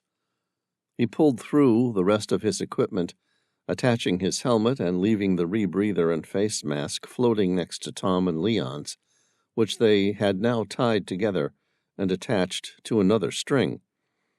As he swam, a wide, airy passage opened ahead, with a large pool in the distance. It glimmered in his headlight. He hiked over to it and swam across, feeling light and buoyant without his rebreather. He could hear the roar of the waterfall growing louder as he went, but an enormous stalagmite blocked the way, with only a thin gap to one side. He stretched an arm and a leg through the opening and shimmied through, thankful again to be rid of his gear. When he was through, he found himself in a great chamber filled with mist and spray, its floor split by a yawning chasm. The river ran into it from the right and fell farther than his light could follow. Across the chamber, 30 or 40 feet away, a huge borehole stretched out into the darkness. Sam pressed his lips together. "Where do we go from here?" Leon's eyes drifted toward the void at the end of the chamber, through which the underground waterfall seemingly disappeared. "We have to get through there." Chapter 13. The underground waterfall was nothing short of world-class theater.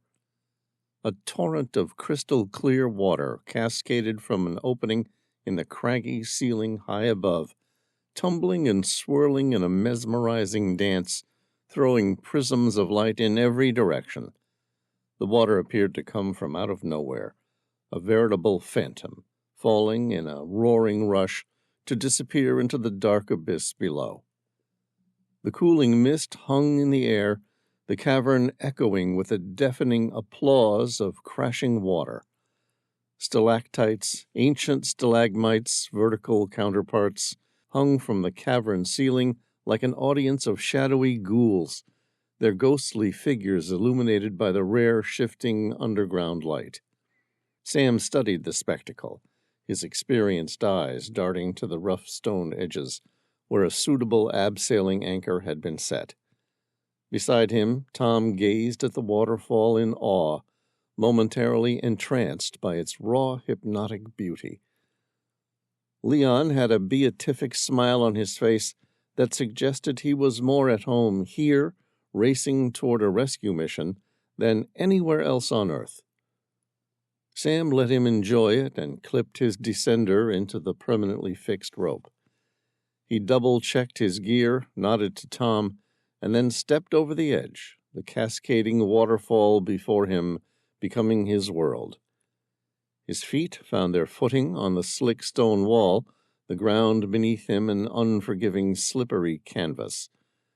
He began his descent through the curtain of water, the roar of the waterfall deafening in his ears. He could feel the force of the waterfall as it pummeled him, the cold droplets stinging his skin, soaking him to the bone. Yet his gaze remained focused, his hands firm on the rope, his feet determined. Down he went, navigating the ever-changing terrain of the waterfall, always aware of the void of the abyss below. Several tense minutes passed as he steadily descended, a lonely figure against the dramatic backdrop of the waterfall. He dared not look down, keeping his focus on the task at hand. Eventually, the roar of the waterfall began to recede. The cavern's stone floor came into view, a welcome sight after the disorienting descent. With a final firm tug on the rope, Sam dropped the last few feet to the ground, landing with a soft thud that was swallowed by the cavern's all-encompassing echo. He looked up, catching a glimpse of Tom beginning his own descent, the beam of his headlamp disappearing and reappearing behind the curtain of water. Sam allowed himself a moment to take in the raw, majestic beauty of the underground waterfall from this new vantage point. Sam turned around, the beam of his flashlight shining across several narrow passageways, leading in every which direction. The subterranean river rushed onward, continuing its journey south. To the north, a well-trodden trail led toward a long passageway.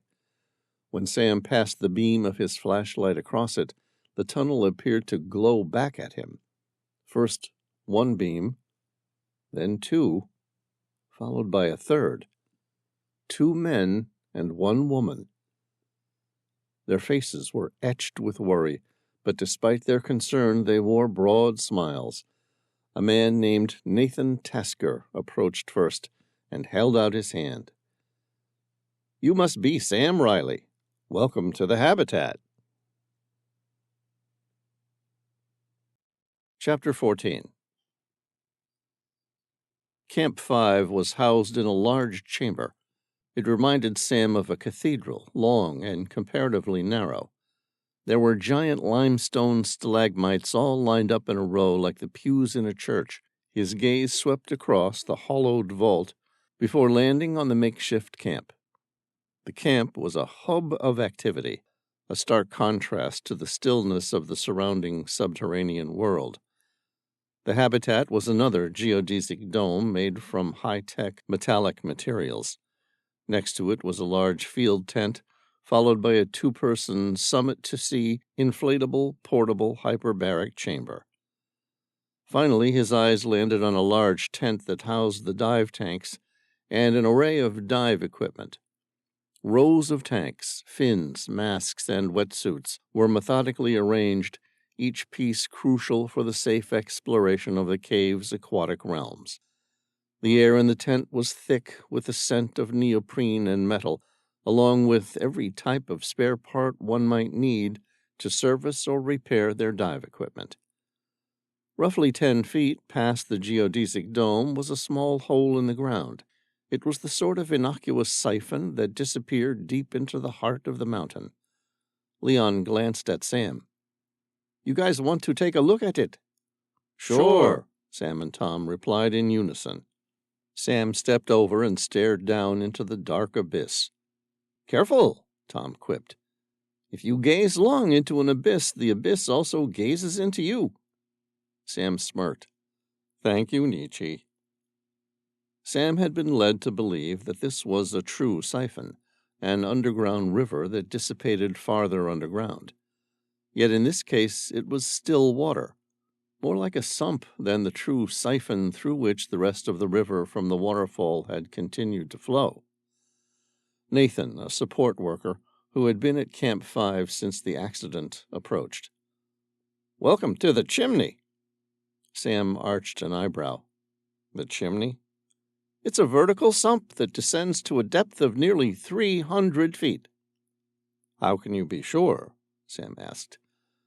"I thought nobody who had gone down there had ever come back up again." "Uh-huh," Nathan replied. "We've dropped a line with a video camera and sonar transducer." Sam was surprised. "All the way to the bottom?" "Yep, just like fishing. We cast the line and then reeled it out until the video camera hit the bottom." Sam tried to picture the device making its way to the bottom of 300 feet. "What happens at the bottom?" "Nothing. The camera has an ultra-wide fisheye lens. It revealed a passageway heading south, climbing upwards again." "Any idea where that passageway goes?" "None whatsoever." "Right." Sam drew a breath and sighed. "So, we're looking at body retrieval?" Maybe not," Nathan said. "How do you make that? It's been 3 days, 300 feet. Nobody can survive that." Leon placed a gentle hand on Sam's shoulder. "We're hoping they found an air chamber to take refuge, a sort of Noah's Ark." "It's possible, although it doesn't explain why nobody came back. I mean, how do 6 sets of rebreathers malfunction?" "What do you think happened?" Leon asked. Sam shrugged. "No idea. Something catastrophic prohibited anyone coming back. Maybe they tried to climb out the other end of the sump and fell to their deaths." Nathan arched a thick eyebrow. "You mean after all this climbing and caving that Chevy offers, they just slipped?" Sam said, "Picture this. It's a narrow, slippery cave with a steep descent. They climb out from the sump. The first diver, still soaking wet from the dive, slips. The second one tries to help. The next thing they know, they are falling, and that's it. Wherever they land, it's game over. Then the rescue team comes in. They see the foot tracks in the sand, and so, egged on by the discovery that the divers had made it to an air pocket or out the other side of the sump altogether, they get excited and quickly follow, again falling to their deaths, the same mistake by the second rescue team." Leon shook his head. "We know that's not what happened." "Why not?" "Because whatever disabled them or killed them, somebody was still alive this morning." Sam asked, "Really?" Leon looked at Nathan. "You'd better show him what floated to the surface a few hours ago." "All right." There was something unreadable in Nathan's face, something possibly a little somber, a little painful. He stepped back inside the habitat and retrieved something bright yellow. He handed it to Sam. "Look at this." Sam's eyes narrowed. He picked up the small yellow bag. It was made of bright yellow nylon, roughly 2 feet long and half a foot wide, with a small automatic dump valve to ensure the ascent goes controlled and smooth, and a gas entrance which was self-sealing. He knew exactly what it was at a glance. He'd used one hundreds, if not thousands, of times himself. It was a diver's lift bag, designed to send items to the surface.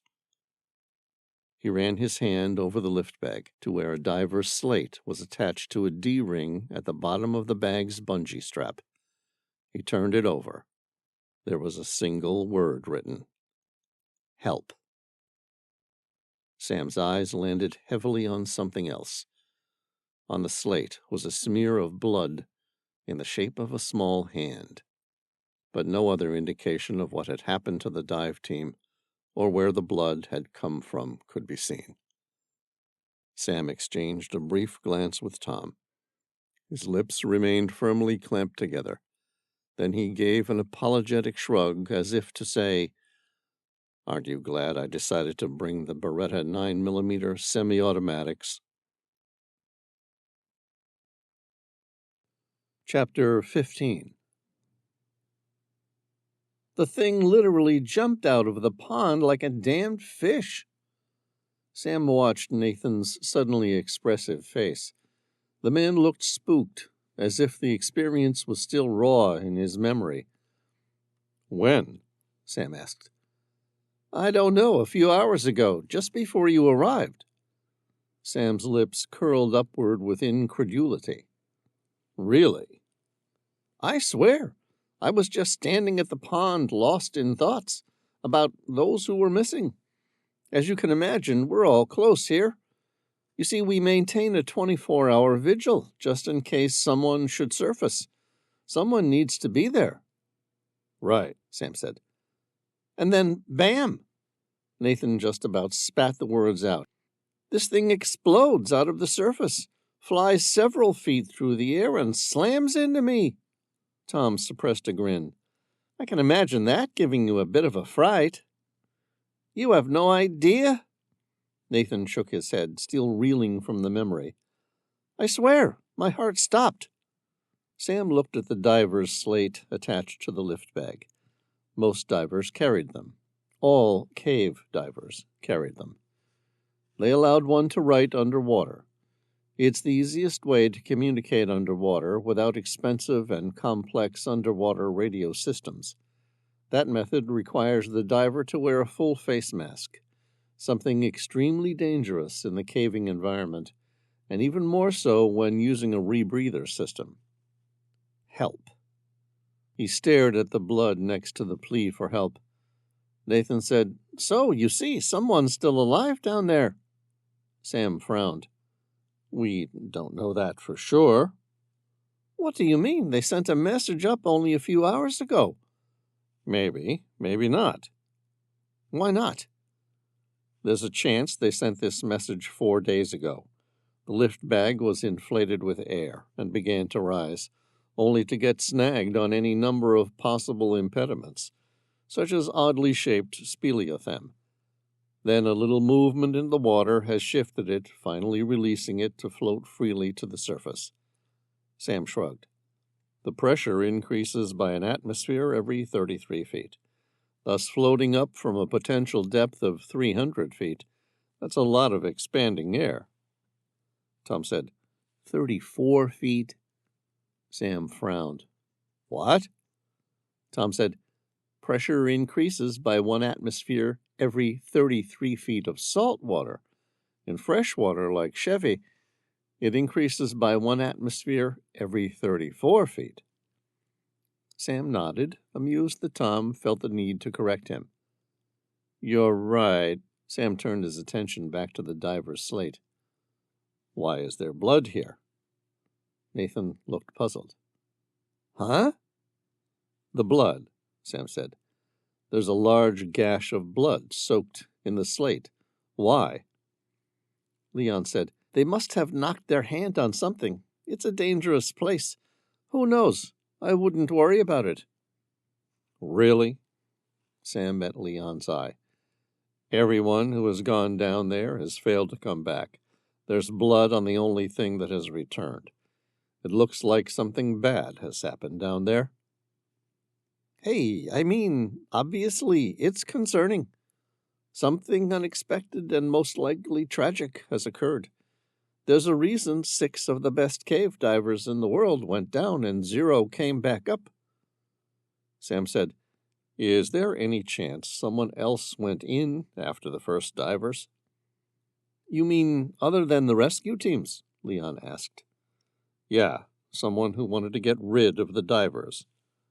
Leon looked even more puzzled. "Why would anyone want to hurt our divers?" "Another expedition team," Sam suggested. "Maybe some other cavers who wanted the accolade of being the first to find a way through Chevy, perhaps." "No way," Leon was emphatic. The caving community are like family. I've seen families kill each other, Tom pointed out, helpfully. Leon wasn't buying it. Not this family. The caving community is like one of those small, close-knit families that depend on each other and really get along. Sam lifted a hand. All right, forget that. The question is, could someone, had they wanted to harm the divers, have gone in after them? Leon said, Impossible. Perhaps while the support team was sleeping. Not possible. What about before? Again, not possible. Why not? 2 reasons. First off, even if we accepted such a possible theory, that still wouldn't explain what happened to them afterward. I mean, if someone did go down there to harm the team, then where are they now? If they're still down there, that's one hell of a decompression stop they'd better be planning, and it's impossible to do that without the external help of a support team. And the second one? Sam asked. Leon pointed up toward the ceiling, where a small video camera was fixed to a stalactite, aimed right at the sump. There's a permanent video recording here, designed to document the entire dive, every step of the way, for historical archives. The divers each carried body cameras, too. What about the video's timestamps and recording length? What about them? How many days back do the recordings go? All of them. Why? They don't run out of hard disk space or something? Leon laughed. What is this? The early 2000s? No, they don't run out of hard disk space. They're attached to a 10-terabyte external hard drive, enough to record the entire length of our time down in Chevy. And no one else ever entered the water. No, only those 6 divers. Who was on the surface? At the start, it was only Luke and Nathan here. Then, a few hours later, when the next team came in, the 2 rescue teams followed. Sam looked at Nathan. No one else was here the whole time? No, just Luke.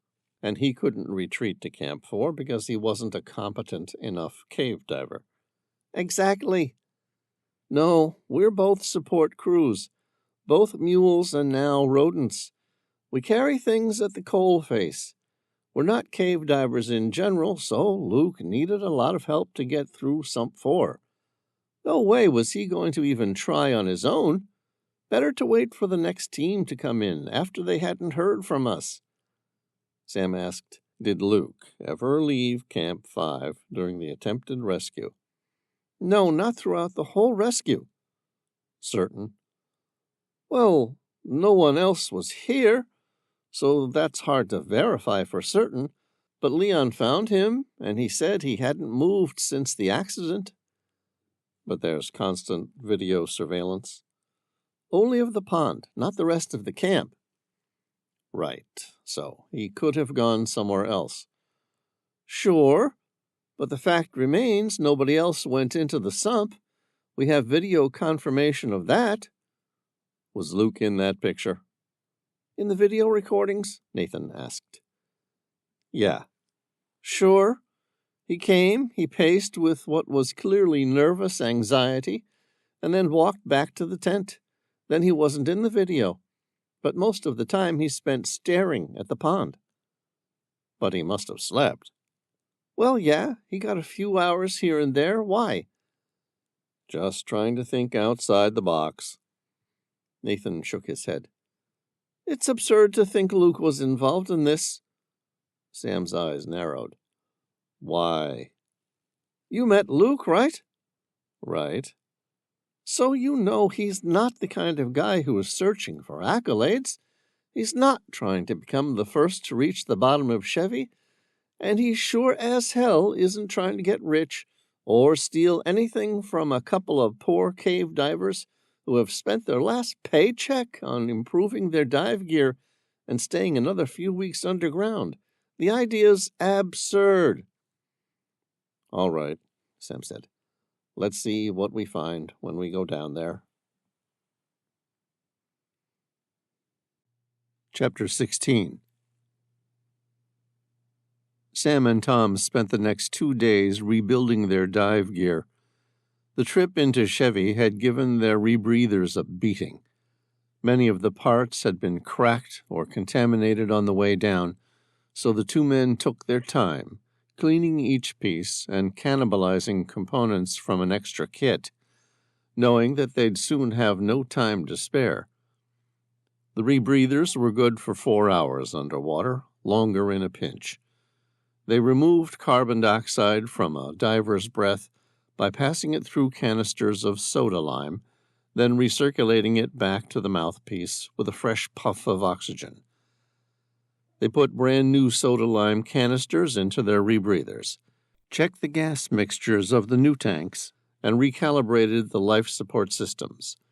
It was slow, methodical stuff. One more reason cave diving, in Sam's opinion, was never going to be a sport for adrenaline junkies. At the same time, Leon worked with another cave diver and an anesthetist to set up an underwater decompression habitat. Inflatable habitats, for example modified commercial lift bags, had the advantage that they could be rolled up or folded up to fit through narrow parts of the cave. Leon explained that they had found a large golf club case worked as a streamlined container for an inflatable habitat that could be swum or towed by a DPV. It was set at a depth of 60 feet, then secured by a little ledge that formed a partial ceiling to the cave. Then it was anchored to 4 large stalagmites using thick nylon ropes. When they were finished, Sam and Tom made a quick dive using a regular air tank, buoyancy control device, mask, and snorkel to check it out. Better to know now, before you need it, what your emergency escape plan might be. Sam hovered in the water, gazing at the underwater decompression habitat they had just secured at a depth of 60 feet within the shadowy confines of the flooded cave. The effort had been meticulous, each movement calculated to preserve the delicate balance of this underwater realm. The habitat seemed totally alien against the natural backdrop of the cave. A cylindrical structure, it was robust in its build, despite fundamentally being a giant balloon. Its durable, pressure-resistant shell, marked by a transparent section for visibility, was an example of human ingenuity in the face of deadly subterranean challenges. Leon and his team had anchored it securely to the side of the cave, using heavy-duty corrosion-resistant anchors that they had carefully placed to minimize any disruption to the cave's ecosystem. To Sam, the habitat appeared as a beacon of safety and a necessary haven. The watertight hatches, designed for ease of access even with bulky diving gear, were now securely closed, encapsulating the life-sustaining environment within. External communication lines trailed off into the darkness, connecting them to the world above. This place was a lifeline in every sense. Inside the habitat was a stark contrast to the harsh subterranean exterior.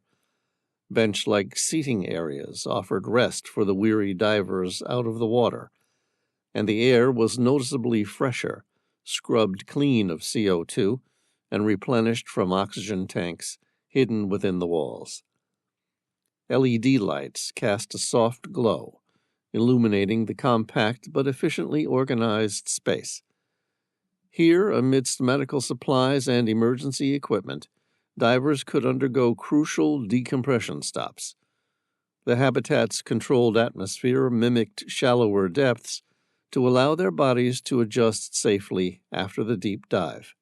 2 industrial Ingersoll Rand surface compressors met the demand for air via a 400-foot-long, 3/4-inch internal diameter hose, with manual shutoff valves and check valves fitted at both ends. The valves prevented inadvertent venting of the habitat atmosphere when the compressors were not running. No direct measurement of habitat CO2 levels were made. The divers were able to purge the gas in the habitat whenever it felt excessively stuffy. The only other way to reduce the CO2 in the atmosphere was to remove it chemically, turning the habitat into a giant shared rebreather. This was a relatively simple engineering task by using a sealed 12-volt motorcycle radiator fan to blow habitat gas through a scrubber bed. Ideally, it would have some form of speed control to allow the flow rate through the absorbent to be controlled by the divers. As they floated there, watching their fellow divers moving in and out of the habitat, Sam felt a profound sense of civilization's achievement. They had extended the reach of humankind a little further into the unknown. This incredible home, secured deep within the heart of the earth, stood as a symbol of that relentless human spirit of exploration. Sam and Tom were more than happy with the setup. They rested one more night and were then ready to make the dive. The next morning they donned their dive gear, including their experimental purpose-built rebreathers, and approached the beckoning pond where Leon's caving colleagues had disappeared. This was it. It was hard for Sam to shake the thought. This was the farthest anyone had ever gone. Only that was not entirely true. Nobody who had passed this point had ever returned. Yet. Sam looked at Tom. "We're going to do this slow and by the book."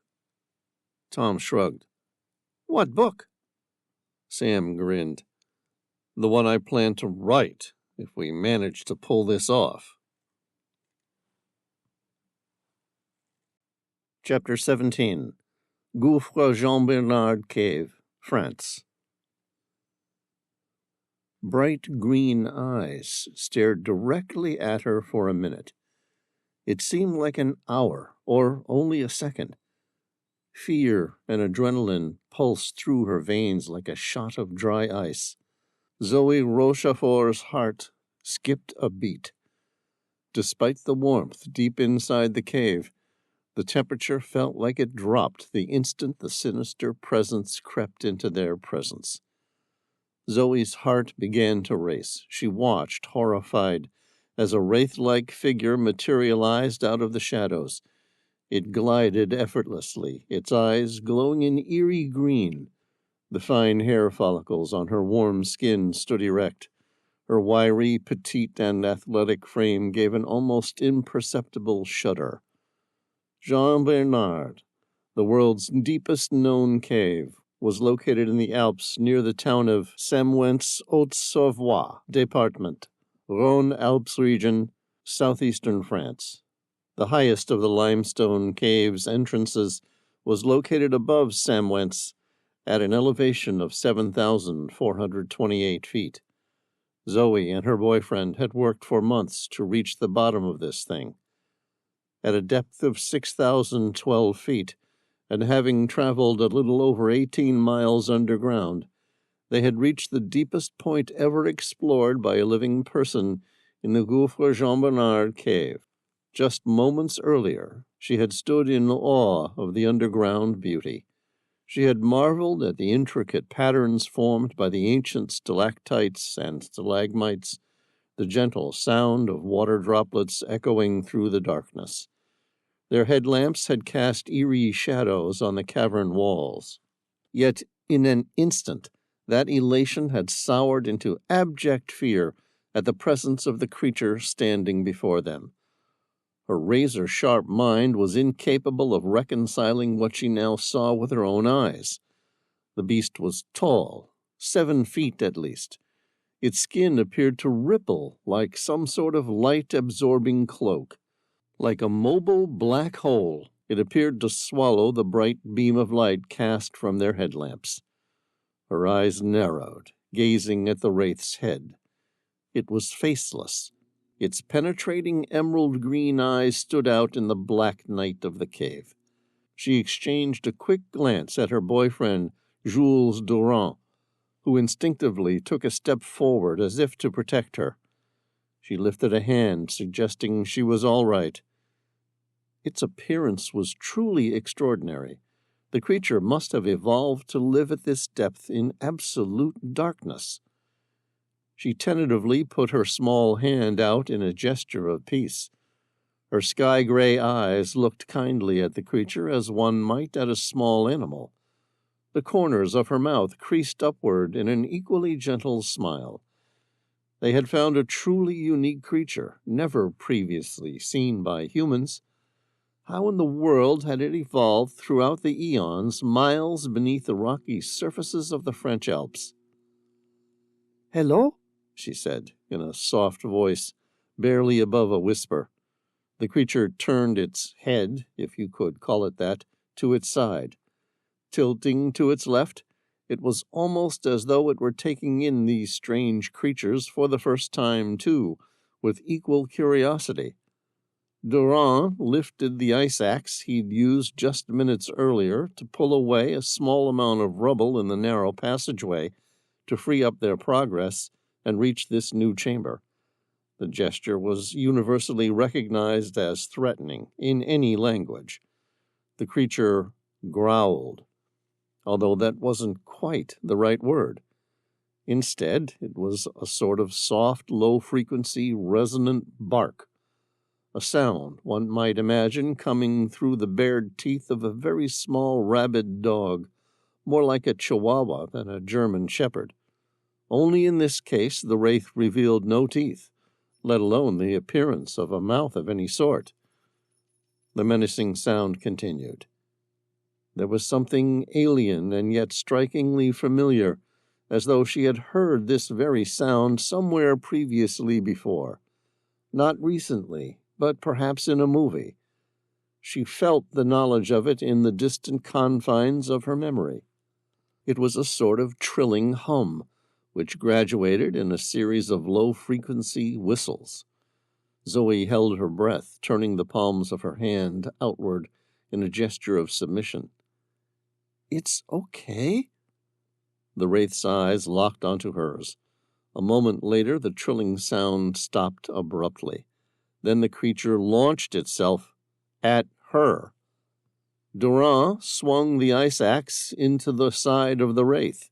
He was a big man with the strong muscular arms of an experienced caver, and the force of his swing drove its sharp steel alloy tip deep into the creature. A sharp, guttural cry indicated the weapon had pierced the beast. If it could be hurt, it could be killed. Durand yanked the ice axe out. It was tipped with red blood. He swung it back, ready to inflict further damage. A pair of hands, if that's what they were, appeared to materialize from the wraith's dark, cloak-like skin. They moved quickly, latching onto the arm that held the ice axe. The twin pincers must have contracted with unbelievable force, digging deep into his forearm. Durand opened his mouth, and an almost inhuman moan erupted as his face contorted in agony. The twin arms crushed and twisted his forearm with such ferocity that the arm was nearly ripped off at the elbow, snapping the joints and bones, tearing the strong muscles and firm ligaments that had once held the caver's arm. A third and fourth pairs of pincers appeared from the wraith. These latched onto Durand's neck. He opened his mouth to scream, but nothing came out. The pressure on his vocal cords was already hard. Durand struggled to breathe. His legs and one good arm kicked and clawed at the beast with every piece of strength left and the ferocity of a dying animal. Zoe picked up a small boulder and threw it at the creature. The rock struck the shadowy ripples of the creature's head, bouncing off it, exploding into a fine dust on the chamber's wall behind. The green eyes seemed to radiate darker. It turned to face her, angry. Its sinister gaze gave a bemused expression. Then the vice-like pincers from the spectral entity moved with a swift, brutal motion. Durand's neck twisted, snapping like a matchstick, and her boyfriend's taut frame went instantly limp. His lifeless body crumpled to the ground. Zoe screamed, her voice echoing throughout the cave. The wraith turned to look at her, its glowing eyes narrowing. With unnatural speed it charged at her, its ghostly form appearing to hover above the ground. Panic surged through her veins, and she turned and ran, desperate to escape the terrifying creature. Her heart pounded in her ears as she took off running, racing through the labyrinth of tunnels and passages. The wraith's inhuman screeches and unholy growls pursued her. In a panic, she could feel its malevolent presence closing in. The darkness threatened to swallow her, and her headlamp flickered, casting disjointed and uncertain light on her path. She wanted to escape, back the way they had entered, but the malevolent apparition was standing between her and the route that eventually led to the surface. There was no choice. She needed to keep heading deeper into the cave and hope to get lucky. Either find a series of interconnecting passages to retreat through, a looping tunnel to circle back from, or at the very least, find somewhere to hide. Horror propelled her deeper into the cave, her breath coming in ragged gasps. She stumbled over jagged rocks and splashed through cold, murky pools of water, but she dared not slow down. The wraith's haunting, trilling sound echoed in her ears, urging her to move faster. She ran 200, maybe 300 feet. To her horror, the tunnel narrowed into a constriction. Zoe was small, but she doubted that even she would be able to squeeze into the passage up ahead. Yet there was a chance, as the inhuman monster behind her was far too large to get through. Zoe just hoped to hell that it wouldn't be able to follow her in as deep as she could get. She planted her left foot on the ground as she ran toward it, and the ground gave way. She slid down a steep, slippery incline. Her pulse pounded as she plunged into the black abyss, the wraith's haunting cries growing louder. She landed with a thud at the bottom of a narrow chasm, the cold, damp earth pressing against her back. Zoe quickly turned off her headlamp, hoping to remain concealed in the darkness. Her breath came out in short, sharp rasps. She told herself to slow her breathing and quiet her breath. The only way she was getting out of here alive was if she could convince the wraith that she'd fallen to her death. Somewhere above, she could hear the strange trilling sound coming from the creature as it moved around looking for her. An ambient green haze glowed from the creature's strange green eyes. It turned around and around, back and forth, searching the multiple side crevasses. For a second, she was hopeful it might head down the wrong one. The creature stopped making its trilling sound. She held her breath. It was listening intently for her. Then, like a torpedo following a distinct sonar beacon, the wraith turned and began climbing down. It was coming straight toward her. Zoe swore loudly, giving up any pretense of trying to maintain a shroud of silence. She flicked on her headlamp and began running farther down the passageway. Behind her, the wraith kept coming. Up ahead, this new passageway also narrowed to a tight constriction. So tight, Zoe wasn't even convinced she could get her tiny frame to squeeze through it. She was small, but not that small. The idea was ridiculous. But she was out of options. She threw off her helmet, breathed out, and quickly managed to pull herself through the tightest constriction she'd ever traversed in 16 years of caving, her ribs and hips grazing against the impenetrable granite ceiling. She had lost her helmet in the process, and her headlamp which was attached to it, leaving her in absolute darkness as she fumbled for her flashlight. Even surrounded by the blackness around her, she knew she had entered a massive chamber by the way her movements echoed. The chasm's walls were too narrow for the massive wraith. Unable to reach her, it snarled in frustration. Its glowing green eyes glared menacingly, and it made a series of guttural growling sounds. Eventually, after what felt like hours of trying, the monster finally gave up and retreated, leaving Zoe alone. Terrified, she huddled in the strange chamber, her breathing still shallow and rapid. Visions of the violent, horrific way her boyfriend's life had ended played over and over in her head. Poor, courageous, and loving Durand. No hesitation, no sign of doubt or fear. He had faced the monster and willingly given his life in exchange for hers. Softly crying, Zoe listened intently, fearing the return of the hateful creature. The silence was deafening, interrupted only by the faint sound of dripping water. Zoe shivered, her body racked with fear and the chilling dampness of the cave. Alone and afraid, she prayed for salvation, her heart heavy with grief and terror. Chapter 18. Sam placed the rebreather's mouthpiece between his lips. He then began to test the unit for leaks. 2 leak tests were conducted, generally known as the positive and negative pressure tests. These were designed to check that the breathing loop was airtight for internal pressure lower and higher than the outside. The positive pressure test ensured that the unit would not lose gas while in use. The negative pressure test ensured that water will not leak into the breathing loop where it can degrade the scrubber medium or the oxygen sensors. Sam inhaled effortlessly.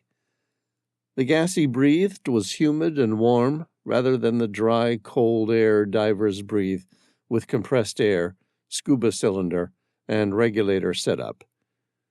In most dives, this would make for a more comfortable experience. Yet in the cold, deep confines of the Chevy Sump, keeping warmer and less dehydrated is vital, both of which would reduce his likelihood of decompression sickness. He checked his gauge for 2 things. 1, that CO2 levels weren't rising, meaning the new soda-lime scrubber was doing its job correctly, and 2, that the partial pressure of oxygen within the closed circuit remained within the initial set point of 19 psi. Sam ran his gaze across the top reading, where a non-dispersive infrared sensor showed that the CO2 levels were not elevating. Below that, he stopped to examine the reading from the oxygen analyzer. It showed the partial pressure of oxygen as 19 psi. Pleased that everything was working in order, Tom and Leon helped lift the rebreather onto Sam's back.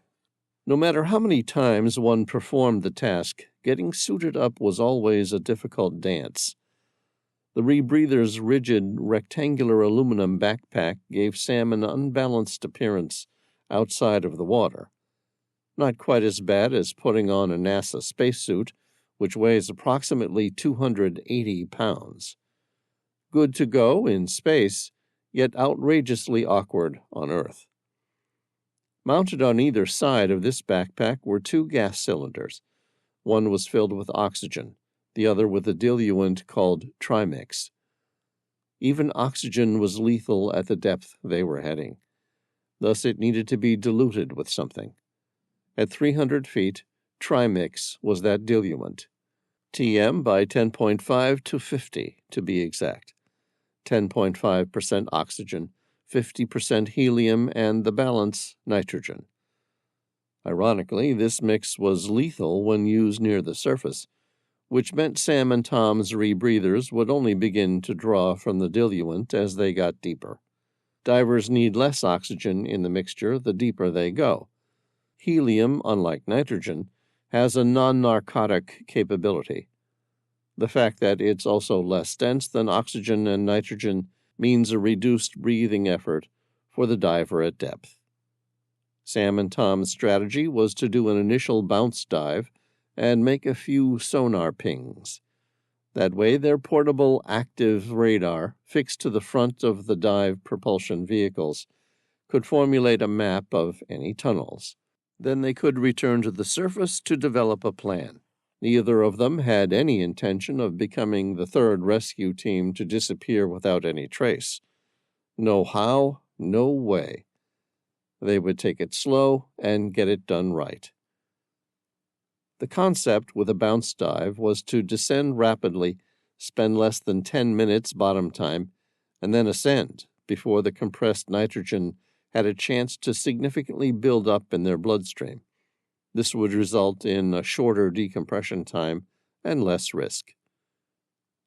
The underwater diver propulsion vehicles were small, handheld electric devices used by scuba divers and free divers for underwater propulsion. They weighed less than 20 pounds each and had a water bladder designed to automatically control the diver's buoyancy. Sam gripped his diver propulsion vehicle in his left hand and protected his full-face mask in his right. All right, let's dive. Chapter 19. Sam dropped into the cold water.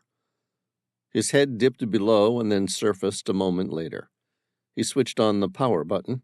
Instantly, the display to his diver propulsion vehicle lit up like the small dashboard on a motorcycle. He was followed by Tom. The sump swelled with the weight of the two divers entering it. This caused a small wave of water to overflow the top, draining down into the cave toward the medical tent. Sam looked at Tom. "How are your numbers?" Tom connected his thumb and index finger into a circle to form the universal diving symbol for all okay. "They're all good." "All right, let's start our descent." Sam deflated his buoyancy wing until he was negatively buoyant. Immediately, he began his journey to the bottom. They descended quickly, more like skydivers who had jumped from an airplane. Both watched the icy clear waters and cave formations speed past as they raced to the sump's bed. As he descended, Sam swallowed, equalizing the pressure in his ears and sinuses, and occasionally inserted a small amount of gas into his dry suit to prevent its compressed air from squeezing him too tight. Behind him, Tom unspooled a thick green line of fiber optic cable, leaving a trail to the surface of the sump. This was a telephone wire, Bluetoothed with Sam and Tom's underwater radio devices. This cable formed a technological umbilical cord with their support team at Camp 5. If they were going to get caught out by some unimaginable problem that would trap them, there was no way Sam wanted a fourth rescue team to be needlessly lost in the same manner. They approached the decompression habitat. Sam slowed and hovered momentarily. "We've reached the deco habitat." Sam stared at it. "How are you reading us, Leon?" "Loud and clear," came Leon's unemotional response. "Good. We're going to double-check the habitat is still secure, and then we'll begin our main descent." "Understood. Godspeed." Sam lingered in the water, gazing at the underwater decompression habitat they had secured at a depth of 60 feet within the shadowy confines of the flooded cave. Leon and his team had anchored it securely to the side of the cave. The effort had been meticulous. They double-checked that everything was in order inside the decompression habitat. If something went wrong with their dive, they might end up spending hours, if not days, inside. An array of 8 E-sized pure oxygen tanks dangled from nylon bungees. Each tank was a little more than half the height of an adult. Sam was impressed. It would have taken some serious effort to transport them this deep into Chevy. Satisfied that everything was in order, Sam exchanged a glance with Tom. "Happy?" "Yeah." "All right, let's do this." Sam switched the throttle button forward into the on position. It sat directly in the middle of the two handle grips. He used his right thumb to depress the speed rate button, and the little propeller began to spin with a whine. He nosed downward.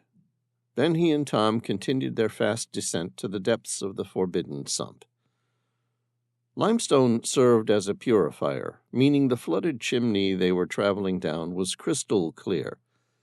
The beam of light from their diver propulsion vehicle-mounted headlamps penetrated the dark gulf for more than 100 feet. Sam followed the vivid orange nylon guideline that had been left by the previous divers. He plunged into the inky depths, the weight of the water closing around him like a cold embrace. Clutched in his grip, His propulsion vehicle was equipped with a state-of-the-art gimbaled gyroscope system. Glancing at the DPV's dashboard, Sam saw the inbuilt gyroscope whir to life, its spinning rotor maintaining a steady orientation. On the display screen, the device kept its bearing. Its display illuminated his path, a breadcrumb trail of light in the overwhelming darkness. The gyroscope, in conjunction with accelerometers and magnetometers, precisely tracked his movements. Each turn and dive were being meticulously recorded, charted, and plotted, each movement capable of being expressed as a reciprocal on the return dive.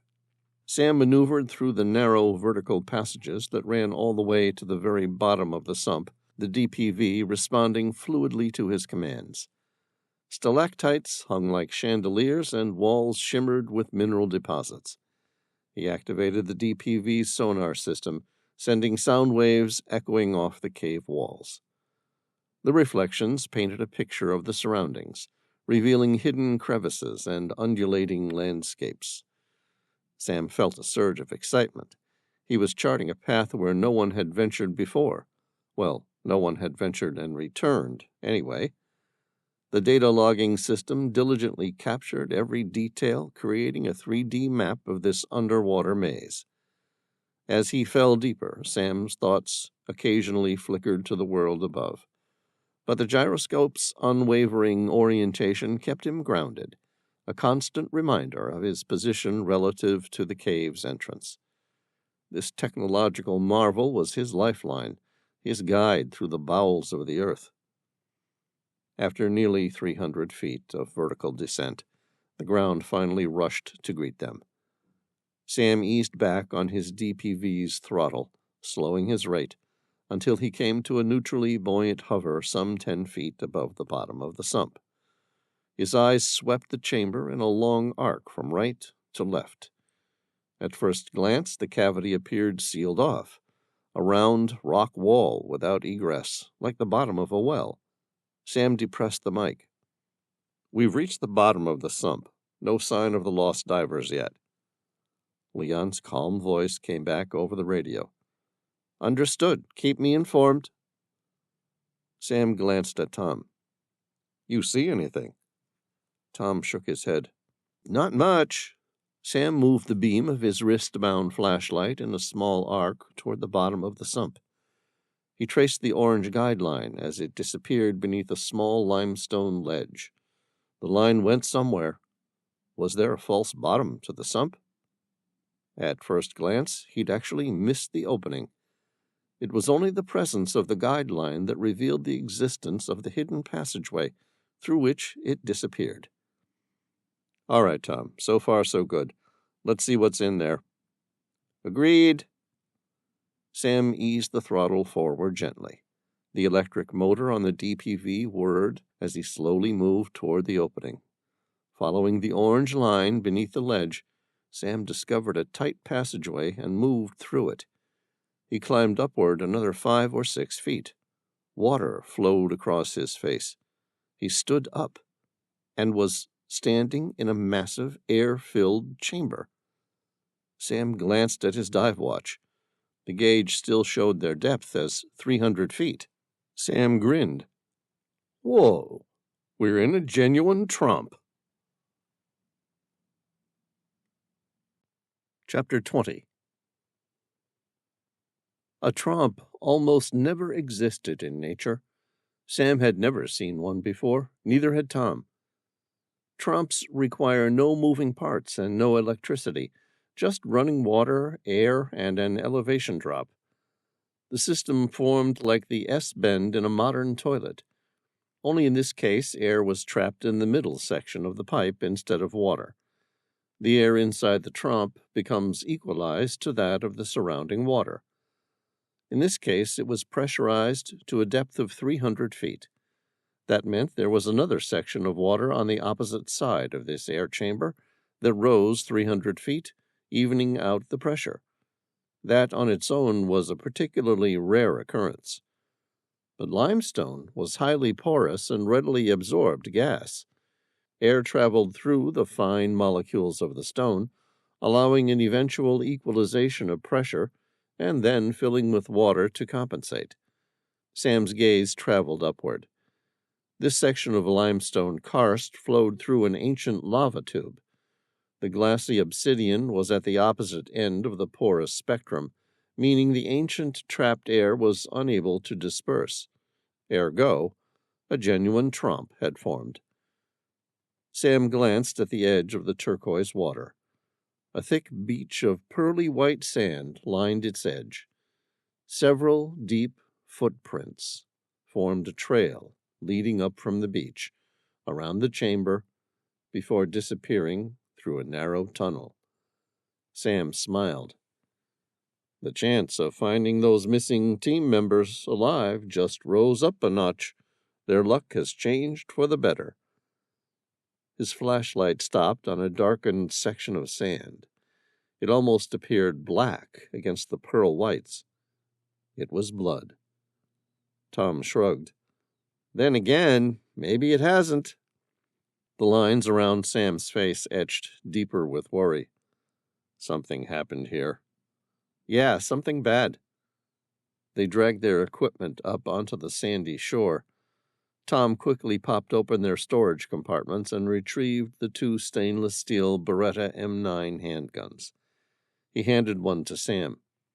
Here, take this, so we can deal with whatever outcomes we find. Sam took it, tucking the weapon into a purpose-built section concealed in the back of his wetsuit, and pushing the spare magazine into a pocket on his left thigh. A fine look, coming into a rescue mission armed with a semi-automatic. 6 people went into a sump. Tom gave a half shrug. So far, 0 have come back out again. I don't plan on joining that statistic. Do you? I'm not arguing with you, Tom. I'm just hoping if they've been injured from a cave-in or something, the first thing they see isn't our weapons. Agreed, Tom said, slipping his Beretta into its own concealed holster. Sam studied the blood trail. Shall we follow it? Let's. Sam updated Leon, who waited at the top of the sump. He told him about the trompe and the blood. He advised that they were going off to explore the air chamber to see what they could find of diver teams A, B, and C. Tom left the fiber optic spool attached to his rebreather. It would serve as a makeshift communications port, which they could use if they needed. They had to leave their equipment here, though. It would be best to have their hands free if there was a problem. They followed the evidence of foot traffic in the sand, along with deep ruts, most likely caused by dragging dive tanks behind them. Somewhere along the track, the dive tank grooves split away from the majority of the footprints.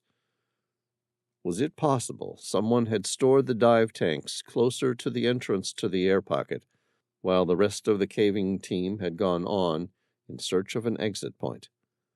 Sam exchanged a glance with Tom. You take the dive tanks, and I'll take the footprints. All right, but yell if you find anything, and don't go too far. Okay. Sam didn't get more than 100 or so feet down the lava tube before he heard Tom's voice. Sam, I found something. Sam stopped. What have you got? You're going to want to come have a look at this. I'm on my way. Sam turned around and backtracked to Tom. Tom met him part way. I think I know why nobody returned to the surface. Sam asked, Why? Tom shone the beam of his flashlight on the remnants of a pile of dive tanks. Sam's mind froze as he gazed at what Tom was highlighting with his flashlight. It took a moment for him to realize what he was looking at. The tanks were little more than a pile of metal shrapnel. There were dark burn marks. The metal had fractured and splintered every which way. Some oxygen tanks had split as if someone had taken a can opener and cut them apart. Others were just spread open in every direction. Sam frowned.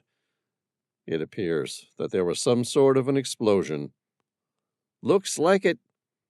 I wonder what caused an explosion down here.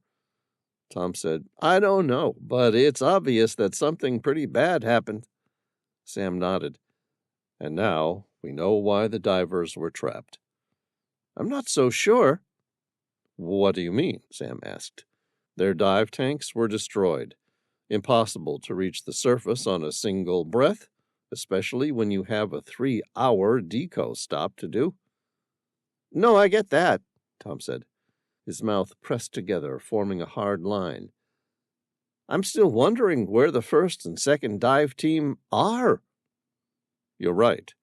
These tanks were damaged after the third dive group arrived. Realization slammed into Sam like a bullet. Which leaves one more question. If they had their tanks, who or what prevented the first two groups from reaching the surface? Chapter 21. Sam drew in a deep breath, his fingers reaching for his beretta. Tom arched an eyebrow. Still second-guessing the need for weapons on a cave rescue? Sam shook his head. No, I'm just hoping it's not the first thing the cavers see when their rescuers turn up. I don't think they'll mind, as long as it's us carrying them. We're the good guys, here to save their lives. You're right. Come on, let's go get some answers.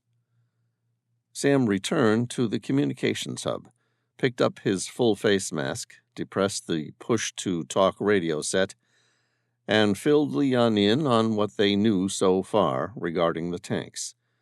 He also told them they planned to go in search of any survivors, and that Leon should send another team down if they don't hear back in the next 6 hours. If some psychopath was destroying the dive tanks, the last thing he needed now was to become trapped after someone damaged his own dive tanks or equipment. Insurance. It was all about second chances, this far deep inside Chevy. Afterward, Sam and Tom began their journey deeper into the dry chamber. Sam descended cautiously into the gaping maw of the ancient lava tube. The air was cool and slightly damp, carrying the scent of earth long undisturbed. As Sam moved deeper, the narrow walls of the tube, forged by molten rock eons ago, loomed overhead. Their surfaces were rough and jagged, yet strangely beautiful in their ruggedness. He gripped his beretta. His eyes sharp, his reflexes primed. He was ready and prepared for a trap. Behind him, Tom protected his six. The beam from Sam's flashlight danced across the walls, casting eerie shadows that flickered and writhed like phantoms. The ground beneath Sam's feet was uneven, undulating with the powerful forces of nature that had once flowed through this tunnel. Small stalactites clung to the ceiling, glistening like jewels in the artificial light. Every step Sam took echoed in the cavernous space, a reminder of the isolation surrounding them. There was a profound sense of timelessness here, a connection to the ancient past that was both awe-inspiring and humbling. Sam felt like an intruder in this relic of the Earth's fiery history, yet also a witness to the enduring power of the natural world. As the path twisted and turned, Sam encountered remnants of the lava's passage, smooth glass-like obsidian in some places, and in others pahoe-hoe lava, its surface wrinkled like the skin of an elephant. It was a geological wonderland, each formation telling an ancient story. Amidst this subterranean landscape, the lava tube carved its way onward, a stark contrast to the surrounding rock formations. The air was cool and carried a hint of moisture. An earthy smell mingled with the faint tang of minerals. Occasionally, the narrow tube opened into several cavernous spaces. Here, small white beaches of fine sand bordered turquoise pools of water. These were a striking contrast to the dark lava rock. The tranquil oases, fed by underground springs, sparkled under the light. The clear waters were inviting, yet untouched. Finally, the confined space of the lava tube opened into a large chamber. Sam carefully moved the beam of his flashlight around in a slow arc. Sam saw that they were inside a large dome. Millions of years ago, during a volcanic eruption, a giant air pocket formed in the obsidian, like the curved end of a diving bell. The chamber itself was filled with the same white sands. At the very center was a small pond of blue water. Most likely this was the exit point for the other side of the tromp. The air pressure alone was keeping the water from entering and filling the chamber with water. Sam continued moving his flashlight around the alcove in a large arc. At the far side of the chamber, he was surprised and pleased to see 5 people. All were sitting in a small group, huddled together as if to conserve their warmth. They were facing the wall at the far end. Sam said, "Hey, what happened here? Are you all right?" There was no response. Sam exchanged a quick glance at Tom. He mouthed the words, "Do you see anyone else?" Tom also ran his flashlight around the entire chamber. It was empty. Sam's eyes swiftly traced their environment. They were in a large dome-shaped air pocket at the end of a giant lava tube. White sand everywhere, a single small pond in the middle. The pond was dark blue, indicating it was deep. 5 people, sitting upright, every one of them huddled together at the far end of the chamber, all deadly silent. Where was the 6th diver? Sam's pulse raced, the sound of his heart hammering loudly in his ears. He felt watched. Worse than that, he felt exposed, as though whoever was keeping them all silent was still there, the threat, still alive. Tom said, "Hey, are you okay?" Still no response. Sam's gaze landed on Tom's. He softly said, "Stay here and get ready." Tom kept his semi-automatic raised, ready to shoot. "Appearances be damned," Tom said. "I've got you covered. Be careful." Sam nodded. "I will be. Nice and slow. Keep your eye out for the 6th diver." "Yes," Tom exclaimed quietly. "Where is the 6th diver?" Sam approached slowly. "Hey, my name is Sam Reilly. I'm here to get you out of here." Still no response. None of them were moving. Sam got up close to the nearest person, a man still in his diving dry suit, a blue helmet on his head, the battery of its LED lamp long since exhausted, its beam expired. "Hey," Sam said, "can anyone tell me what's going on here?" Sam reached for and touched the diver's shoulder. The man fell to the side. Fear rose like bile in his throat. Sam looked at the man's forehead. There was a single gunshot wound. Sam looked at the other 5 divers. All of them had been shot. There was blood in the sand, but not much, suggesting they had all been killed earlier and moved to this location, their bodies set up, probably staged, in such a way to make them appear alive, almost as if the killer had done so specifically to draw any would-be rescuer's attention. "Tom!" Sam turned and shouted. "It's a trap!" Chapter 22. Tom's reflexes hadn't slowed with age. He was 6'4" and 240 pounds of solid muscle, but he moved with the speed and agility of a much smaller man. Turning around, he fixed the powerful beam of his headlamp on the opening in the lava tube through which they had entered the chamber. Except for the pond at the center of the chamber, this was the only entrance to their current chamber. That's where he would have approached if he had set a trap. One of the easiest things in the world for an assassin to do would be to hide in one of the side chutes or small alcoves or fissures in the lava tube. Wait for any would-be rescuers to pass, and then attack from behind. Tom kept the Beretta aimed toward the small opening. His ears perked, listening for their attacker, yet all he could hear was the silence. "I've got nothing here," Tom said, without turning around. "I'm going to move to the entrance and get a better view right down the guts of the lava tube." "Good idea. What's the story with the divers?" "They're all dead, Tom." Tom's brow furrowed. "Dead?" "No survivors here." "Any sign how they died?"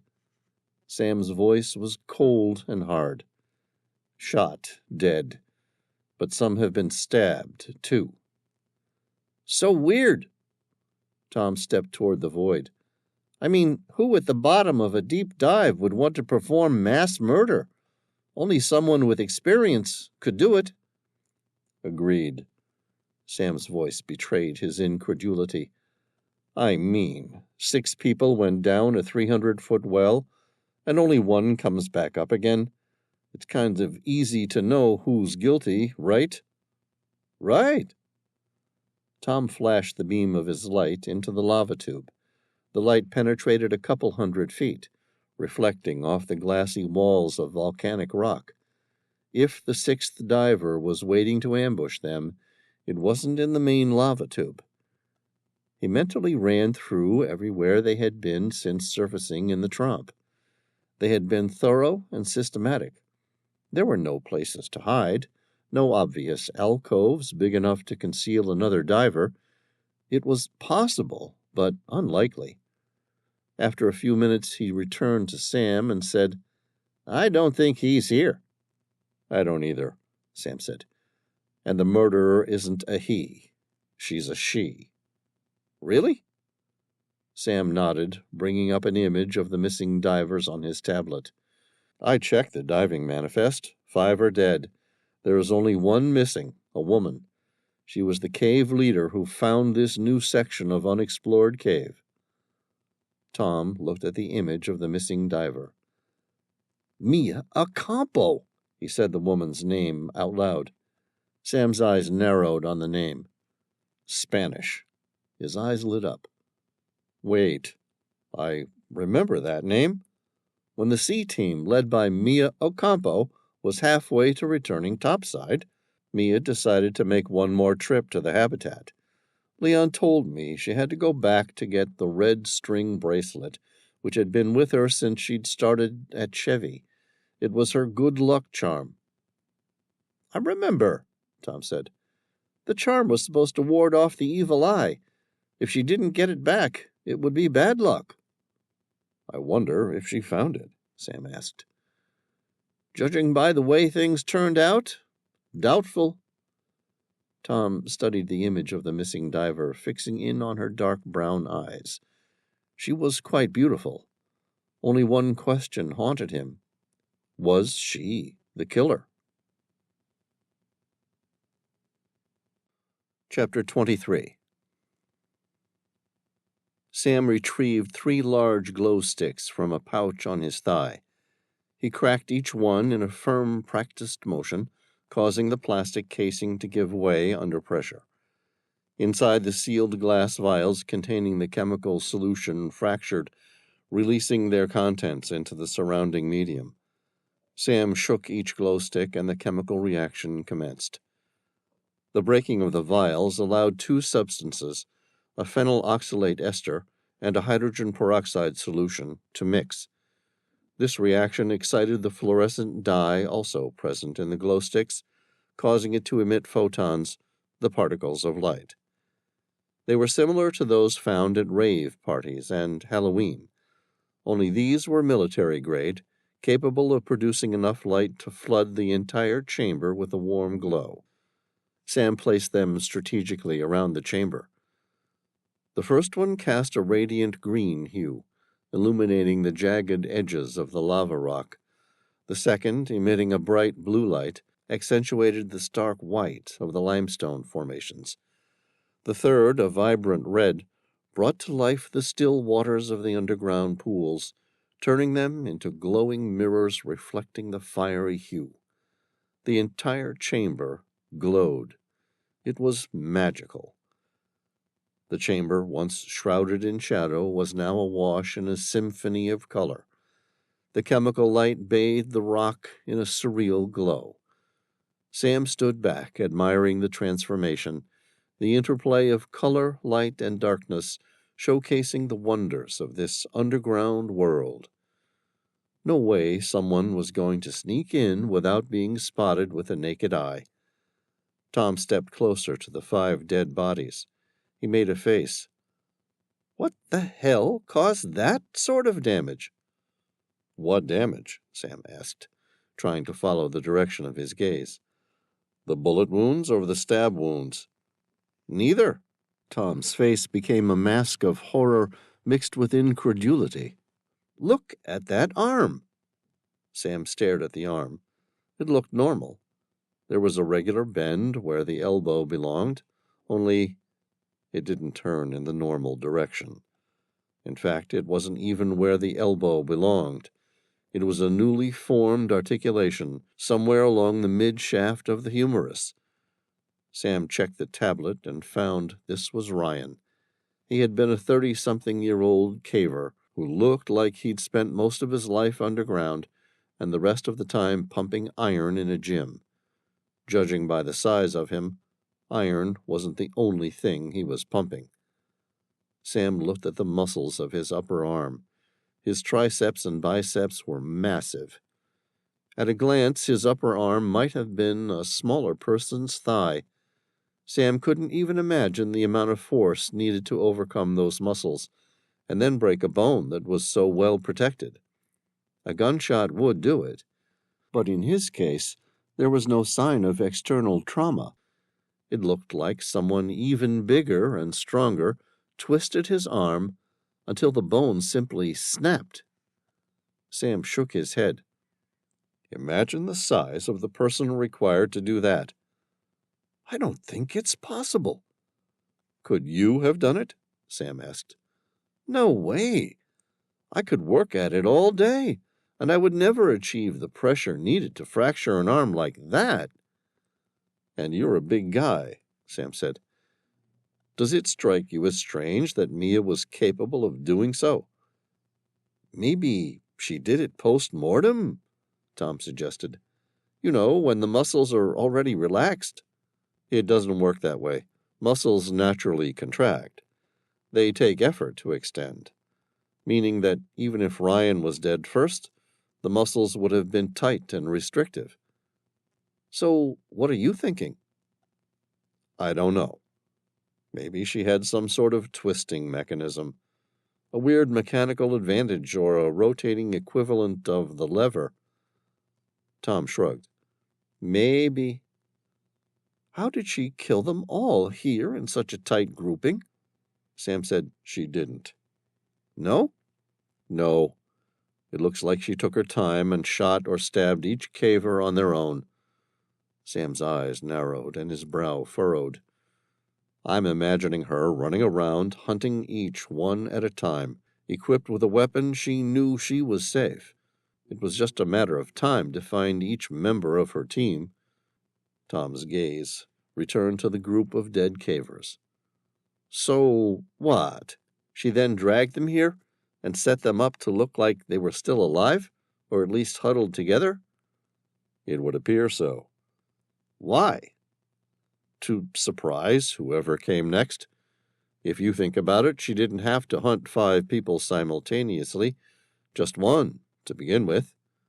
Then she waited, killed the next 2, followed by the last group. So why haven't we seen her? Sam shook his head. I've been thinking about that. It's been several days. She might have panicked or just given up waiting. Okay, but if she did, then where did she go? Sam looked at the blue pond at the center of the volcanic chamber. There was only one set of footprints.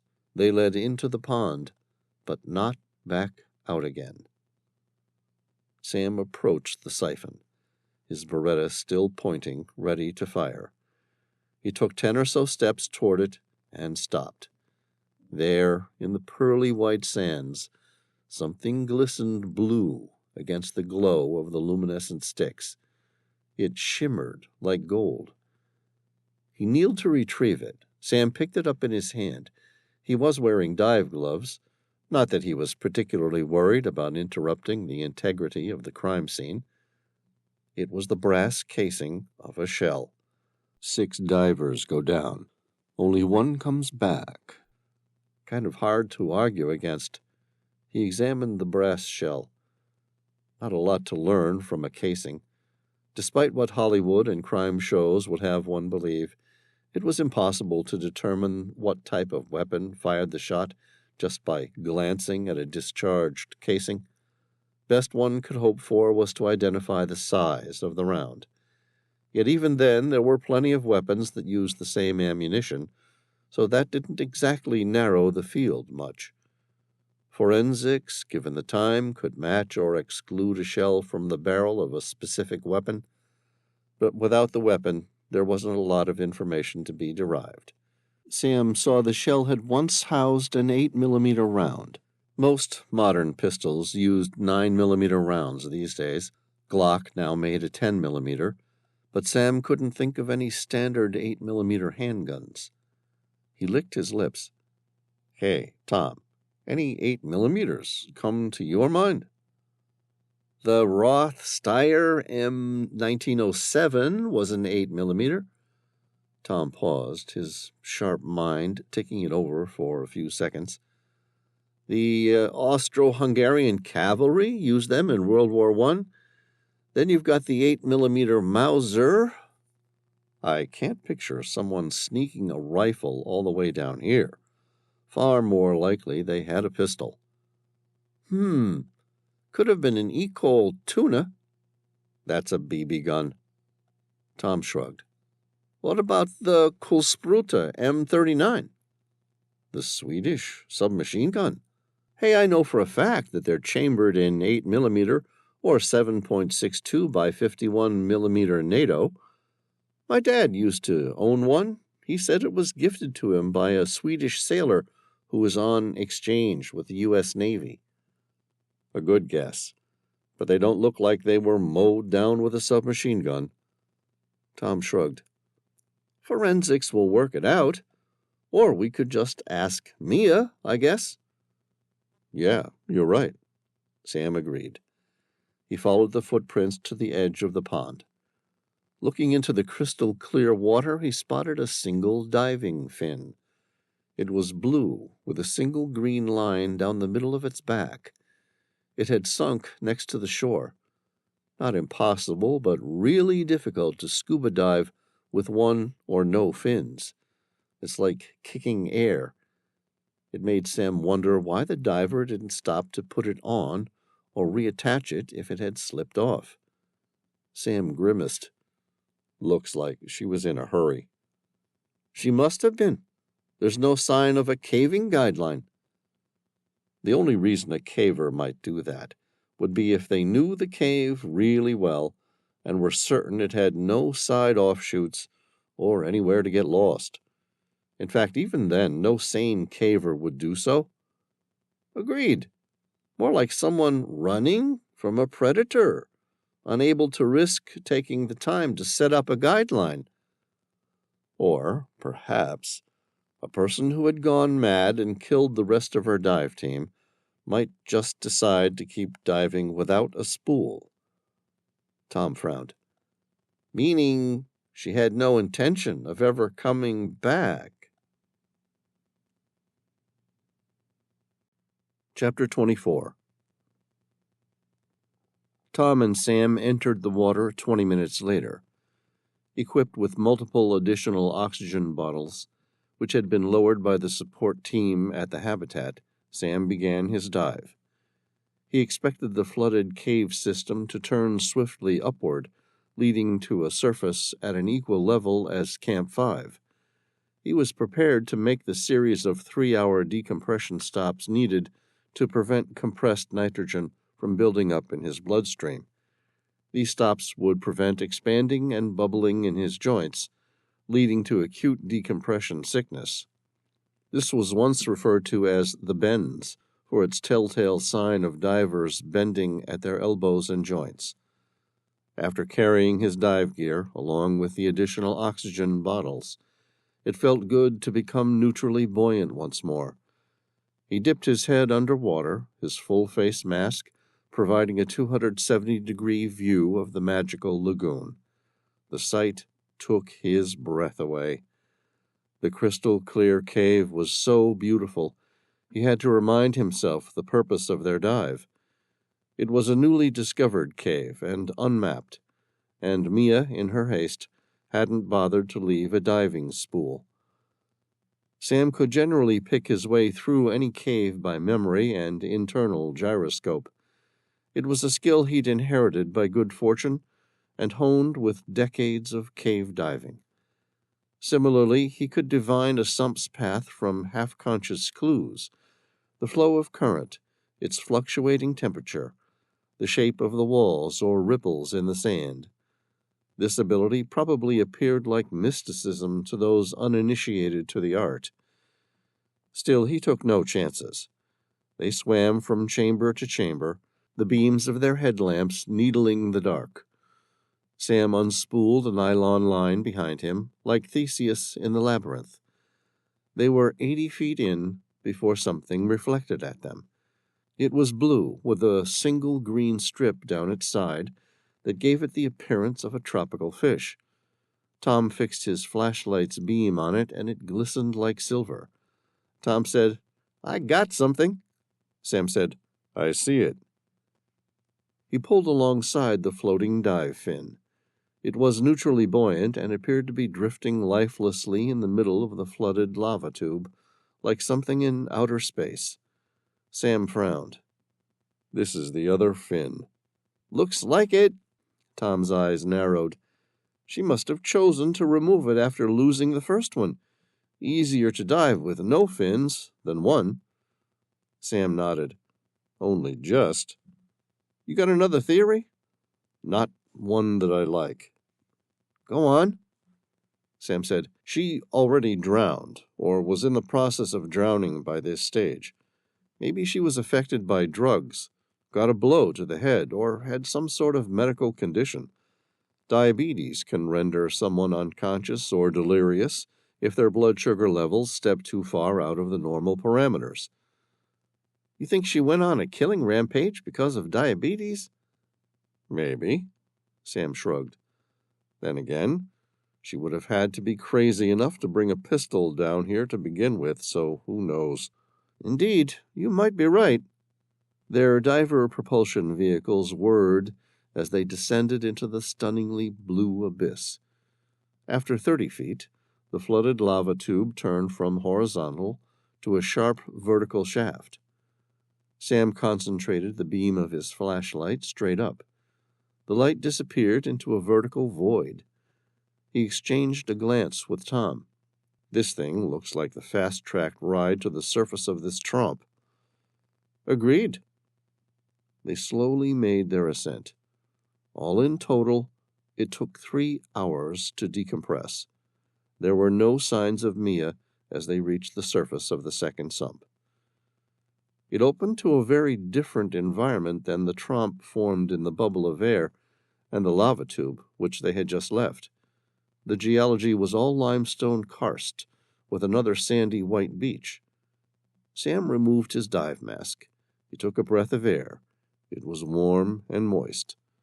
More tropical, like the air found at the mouth of Chevy, in the thick of the Sierra de Juarez jungle. Sam and Tom removed their dive gear, extracting their Berettas from their hidden compartments in the process.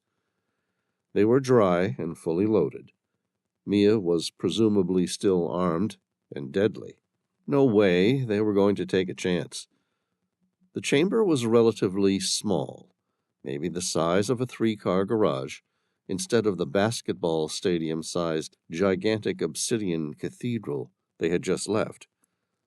A single trail of footprints led to a small crawl-through space to the east, which in turn seemed to lead upward through a series of narrow, semi-vertical chimneys.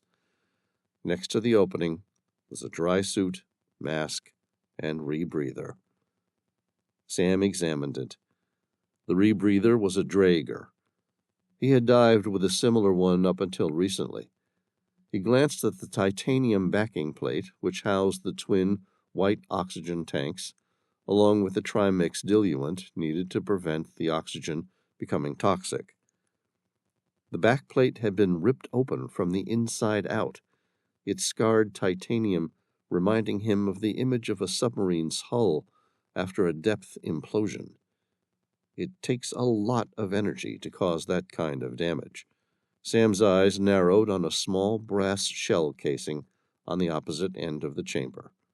He went over and picked it up. Tom lifted his weapon, aiming at the small crawl space through which their attacker might possibly approach. Sam examined the shell casing. Engraved on its back was the caliber, 8 millimeter. You can't identify the specific gun with a shell casing, but he now knew the caliber, and that was fairly unique for a modern firearm. Glocks, Sig Sauer, Berettas, they all used 9 millimeter parabellums. As Tom had pointed out, 8 millimeters suggested something older, more like a historical weapon, a remnant from World War II or even the Great War, who knows. An armorer or a weapons expert would be able to work that out. Let forensics do their job. He retrieved one of the shells he'd found in the trompe and held it up to the light to compare. They were an exact match. Therefore, whoever fired this shot most likely killed the other divers, and the weapon fired wasn't a revolver. It was probably semi-automatic, small. A question for crime scene investigation. All he needed to know was whoever killed these people was still out there, and they had an 8 millimeter weapon, which meant they were still deadly. Sam switched off his helmet lamp, turning on his flashlight and holding it in his left hand instead. The helmet light acted as a glowing beacon for any would-be shooter, allowing her to focus in on his head and chest. Better to have the light source in his hand, just slightly away from his torso. Up ahead, a slight noise interrupted his thoughts. He couldn't see anything, but the sound originated from within the crawl space. Sam lifted his Beretta, ready to fire. The crawl space opened into a wide level tunnel, which soon turned steeply upward. Sam stood up and began approaching the vertical passage. Another sound followed, this time louder. Sam ducked. "Tom, rocks!" "I see them," Tom replied, taking cover behind a large limestone boulder. A small rock rolled down toward him. Sam pictured someone accidentally knocking it off as they climbed. He could hear rapid breathing. Sam motioned to Tom to cover him. Then he leaned in just long enough to see something. High above, something turned to face him. It glanced at him for a split second, just enough to see that it was covered in some sort of dark shroud. In the darkness, he couldn't quite see the face, just the eyes. They were glowing green. Chapter 25. The apparition turned, disappearing into the void above. Sam shouted, "Wait!" But whoever or whatever it was didn't seem to plan on doing so. He could hear the sound of labored breathing and heavy footsteps retreating. Tom came running up behind Sam. Sam said, "Did you see that?"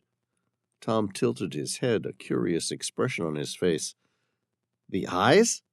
"Yeah, they were glowing green. I just caught a glimpse before she disappeared, but they did appear to be glowing." "You still think me is responsible?" Tom shrugged. "I don't see any other suspects, do you?" "What about those eyes?" Sam asked, feeling grateful for the second magazine of 15 rounds of 9 millimeter parabellums. "The glowing green things?" "Yeah." Most likely it's night vision technology, the same kind of stuff we used in the military.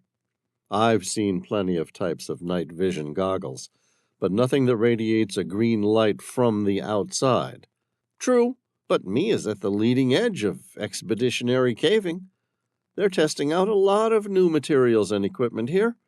No reason to think they don't have specially designed night vision goggles. Yeah, I guess you're right. Why? Tom asked, a bemused smile on his face. What else were you thinking it could be? No idea. It's just strange, that's all. Tom lifted his shoulder in a half shrug. Tell me something about this whole thing that isn't. Sam fixed his flashlight and the barrel of his Beretta up the near vertical chimney. Whatever or whoever he saw was gone. He frowned. Hey, Mia, is that you in there? No response. My name's Sam Reilly, and this is Tom Bauer. We're part of the rescue team. We're here to help. Still no response. Whatever you've done, Sam said, slowly entering the lava tube. It doesn't matter right now. The only thing that matters is getting you back to the surface, where we can get help for you. Tom said, She doesn't seem very chatty. Sam looked at Tom. Behind his bemused smile, Tom wore a rigid expression, which Sam knew well. It meant that they were in a dangerous spot, and every synapse in his nervous system was firing at full speed. It also meant, I've got your back. Sam nodded without saying a word. Sam said, Okay, Mia, we're coming in to get you. I'm just letting you know we're both armed. The weapons are for our protection. We're not here to hurt you. A woman screamed. It triggered a primitive response. Sam began to climb. The chimney was roughly 20 feet high. The limestone karst walls around him were adorned with stalactites and stalagmites protruding like ancient sculptures, which he used as makeshift rungs on a ladder. His grip on these calcite formations was firm and calculated. In his right hand he clutched a Beretta. The weight of the firearm was both a burden and a reassurance, a balance he had learned to navigate with skill. Meanwhile, his left hand still grasped the flashlight, its beam piercing the enveloping darkness. The light danced off the damp walls, casting eerie shadows that played tricks on his eyes. It's okay, Mia. We're on your side, Sam said, wishing he could feel more confident that those words were the truth. He didn't expect her to respond, but she did. And the words turned his veins to ice. You can't help me, she said, her voice suddenly cold and sardonic. You're just like me. You're already dead. Your weapons can't fucking kill it. Kill what? Sam asked. She had retreated into her silence. What is killing people here? Sam asked. When she said nothing, a voice in his own head echoed, Remember those green eyes. Chapter 26. Sam reached the top of the limestone karst chimney. The tunnel had turned horizontal once more before opening into a huge single space. Once more the geology altered into volcanic stone, the end of another lava tube. An air bubble from millions of years ago had expanded, leaving a large vaulted chamber. In his right hand, Sam raised the barrel of his Beretta, ready to fire. In his left, he gripped the flashlight. Tom was beside him within seconds. Sam stood in awe as he entered this new vastness. His every step echoed in this empty space. The enormous cavity, molded from liquid stone, emanated an almost sacred aura. The walls, made of glossy obsidian, gave off a mirror-like sheen, reflecting his sparse light in a dance of shadows and luminescence. At the heart of this majestic dome, suspended roughly 50 feet above the ground, was a small opening. It was just wide enough for a person to squeeze through, but its height and smooth vertical ascent made it seem almost impossible to reach. Sam thought that only someone with superpowers could scale the slick, glassy surface to reach that mysterious aperture. As he circled the hollow space, Sam's thoughts swirled with wonder. These obsidian walls had been forged in the heart of a volcano. They now stood as silent guardians of forgotten secrets, their reflections a mosaic of the area's storied past. At the center of the lava dome, Sam's flashlight landed on a stunning display of aragonite crystal frostwork. These delicate needle-like crystals shimmered under the glow of Sam's light, their frosty appearance indicating a zone of high airflow. Sam knew that the evaporation process played a crucial role in their formation, adding a layer of mystery to nature's work of art. The entire scene was magical, a hidden treasure that few eyes had seen. Sam stood motionless. He was astonished and enchanted by the underground marvel. He had never seen anything like it before. Thrilled, Sam grinned. "This is an aragonite forest." Tom beamed. "So it is." "You know what that means." Tom nodded, licked his lips. "It's windy in this passage." "That's right." Sam flicked his flashlight in a wide arc, revealing they were at a complete dead end. "What's that saying Leon was so fond of?" "If it blows, it goes." "Right. Caving 101. The mystery struck him. Sam frowned. "So where exactly does this cave go?" Tom fixed his flashlight straight up. "Up there." Sam's eyes drifted upward. There was an opening at the center of the vaulted ceiling, a perfect circle.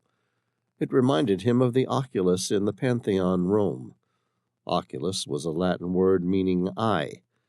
He pictured the rectangular vestibule with its links to the rotunda. Located at the very top of the dome, the oculus was a circular opening that allowed light to stream into the interior of the Pantheon. Almost 2,000 years after it was built, the Pantheon was still the world's largest unreinforced concrete dome. Sam pictured the oculus, the height of which was identical to the diameter of the interior circle, 142 feet. Something about it reminded him of the obsidian chamber. But the ratios were all wrong. The diameter was 3 or maybe 4 feet, whereas the height was at least 50. Sam shook his head. "I don't understand. Where did Mia go?" Tom shrugged and shot him an incredulous smile. He'd seen the same thing Sam had. The passageway reached a perfect dead end, and given the glassy nature of obsidian, it seemed impossible that anyone could successfully hide. Sam persisted. "Where is she, Tom?" "Not a clue. All I know is that she's sure not here." "Yeah, well, someone was here a few minutes ago, and she couldn't have simply vanished, so where is she hiding?" Tom said, "Like I said, she's not here, and she definitely didn't get past me." "Which leaves what?" Tom suppressed a grin. "Maybe she scaled up through that oculus." "That ceiling has the same texture as glass. No way she climbed up there. I doubt Alex Honnold would have even attempted it." Tom tilted his head. "The guy who free-soloed El Capitan without a rope?" "Yeah, that's the one." "Right." "Not even Spider-Man." Tom lifted a hand. All right, I get it. It's unlikely she climbed through the roof of the dome." "Great. So we're in agreement. She didn't retrace her steps and get past you or me, nor did she climb through the oculus." Sam shined his flashlight across the volcanic chamber in a large arc, the beam of the light reflecting off the stone wall like a mirror. "And she's in this dead end, so where the hell did she go? Did she just vanish?" "Maybe," Tom shrugged, a slightly bemused look on his face. "Why don't we ask her?" Sam turned around.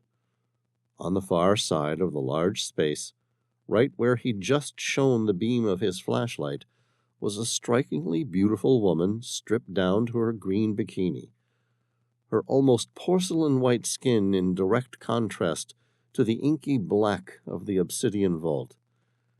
She looked nothing like the Spanish caver Sam had imagined. Instead of black hair and brown skin, her hair was a dark, dark red. Long, thick, shining, and glorious. Evenly spaced white teeth. She had wide, dark brown eyes set in an oval face, dappled with freckles. Under different circumstances, Sam imagined those full lips smiling and playful. Just now, she appeared to be in shock. The woman was an utter enigma. It was as though she had simply materialized from thin air. Sam's eyes locked onto the diving knife Mia still held in her left hand. The knife, along with the rest of her tall, slender body, was covered in blood. Suddenly her eyes widened, her expression desperate. The woman opened her mouth and screamed, "Please, don't let it kill me!" Chapter 27. Gouffre Jean Bernard Cave, France. Zoe Rochefort could hear the echo of her breathing. It had finally slowed, but her heart still pounded in her chest, even though she knew she was safe on this side of the constriction. No way was that wraith-like creature following through that narrow passageway. In the dark recesses of the vast chamber, Zoe hesitated momentarily. With a gentle click, she activated her headlamp, unleashing a beam of piercing white light that sliced through the surrounding darkness. Instantly, the walls came alive, revealing an intricate series of golden spirals that seemed to stretch endlessly in every direction. At first, their configuration appeared random, an entangled web of shimmering beauty without discernible meaning. A split second later, she realized how close she was to the tiny opening through which she'd somehow managed to pull herself through and escape the wraith. In an instant, she pulled her leg back. It was a knee-jerk movement in self-preservation. She imagined the arm, if the wraith even had one, reaching through the hole and dragging her back. The thought was terrifying, and she quickly shuffled backward several feet, just to be sure. Here the room grew larger, and she was able to stand without hunching over. She turned around and approached the nearby walls, returning to the strange, intricate spiral drawings on the cave's wall. The illumination revealed something breathtaking. The walls were adorned with an intricate series of spirals, glinting in gold. At first glance, the patterns appeared chaotic, a mesmerizing maze of interwoven shapes without any discernible order. She stepped closer, the light from her headlamp gliding over the gleaming designs. But as she moved, something incredible happened. The spirals seemed to react to the sound of her footsteps, the soft rustle of her clothes, even her own measured breaths. The spirals pulsed and shimmered with each echo, every vibration in the air. They were moving in front of her very eyes. Was she hallucinating? She shook her head, took a slow, deep breath. Must be bad air. She checked her wristwatch, which measured her blood oxygen levels through ongoing pulse oximetry, designed to alert her if she'd entered a cave with low levels of air, causing her blood oxygen levels to fall. It was reading 99%. Anything above 95 was normal. She unzipped her right breast pocket and retrieved her IS-MX6 gas monitor. It looked a little like an old walkie-talkie with a small nub of an antenna, multiple tiny holes for drawing nearby gas for analysis, and a large digital screen for showing specific gas results. The device was set to alarm if higher levels of dangerous gases became present, or low levels of oxygen. So far, the alarm had not gone off. She ran her gaze over the 4 primary hazards: LEL, CO, H2S, and O2. She stared at the numbers, a wry grin forming on her lips, filled with incredulity. LEL looked at the lowest explosive limit of any volatile gases. CO registered carbon monoxide levels. H2S looked at hydrogen sulfide levels, and O2 checked for too high or too low levels of oxygen. All were within normal, safe limits. Maybe the stress was making her lose her mind, but it wasn't the cave. There was no bad air down there. She was safe. Zoe forced herself to breathe slowly. Her brown eyes locked on the golden spirals. They were still now. In fact, they had returned to their original images, like a rubber band returning to its natural position. She frowned. A moment later, she clapped her hands together. The sound echoed throughout the chamber. Instantly, the spirals began to change shape, initially forming large spirals, followed by progressively smaller ones, until they seemed to disappear completely. Zoe shook her head in disbelief. The golden spirals weren't just random designs. They recognized sound waves. Transfixed, Zoe clapped her hands again in a specific tune. It was a very simple rendition of Happy Birthday, and happened to be the first thought to come to her mind. The whole place responded as the spirals danced, illuminating a breathtaking display of visual harmony. With every sound she made, the gold patterns resonated, translating the oral into the visual.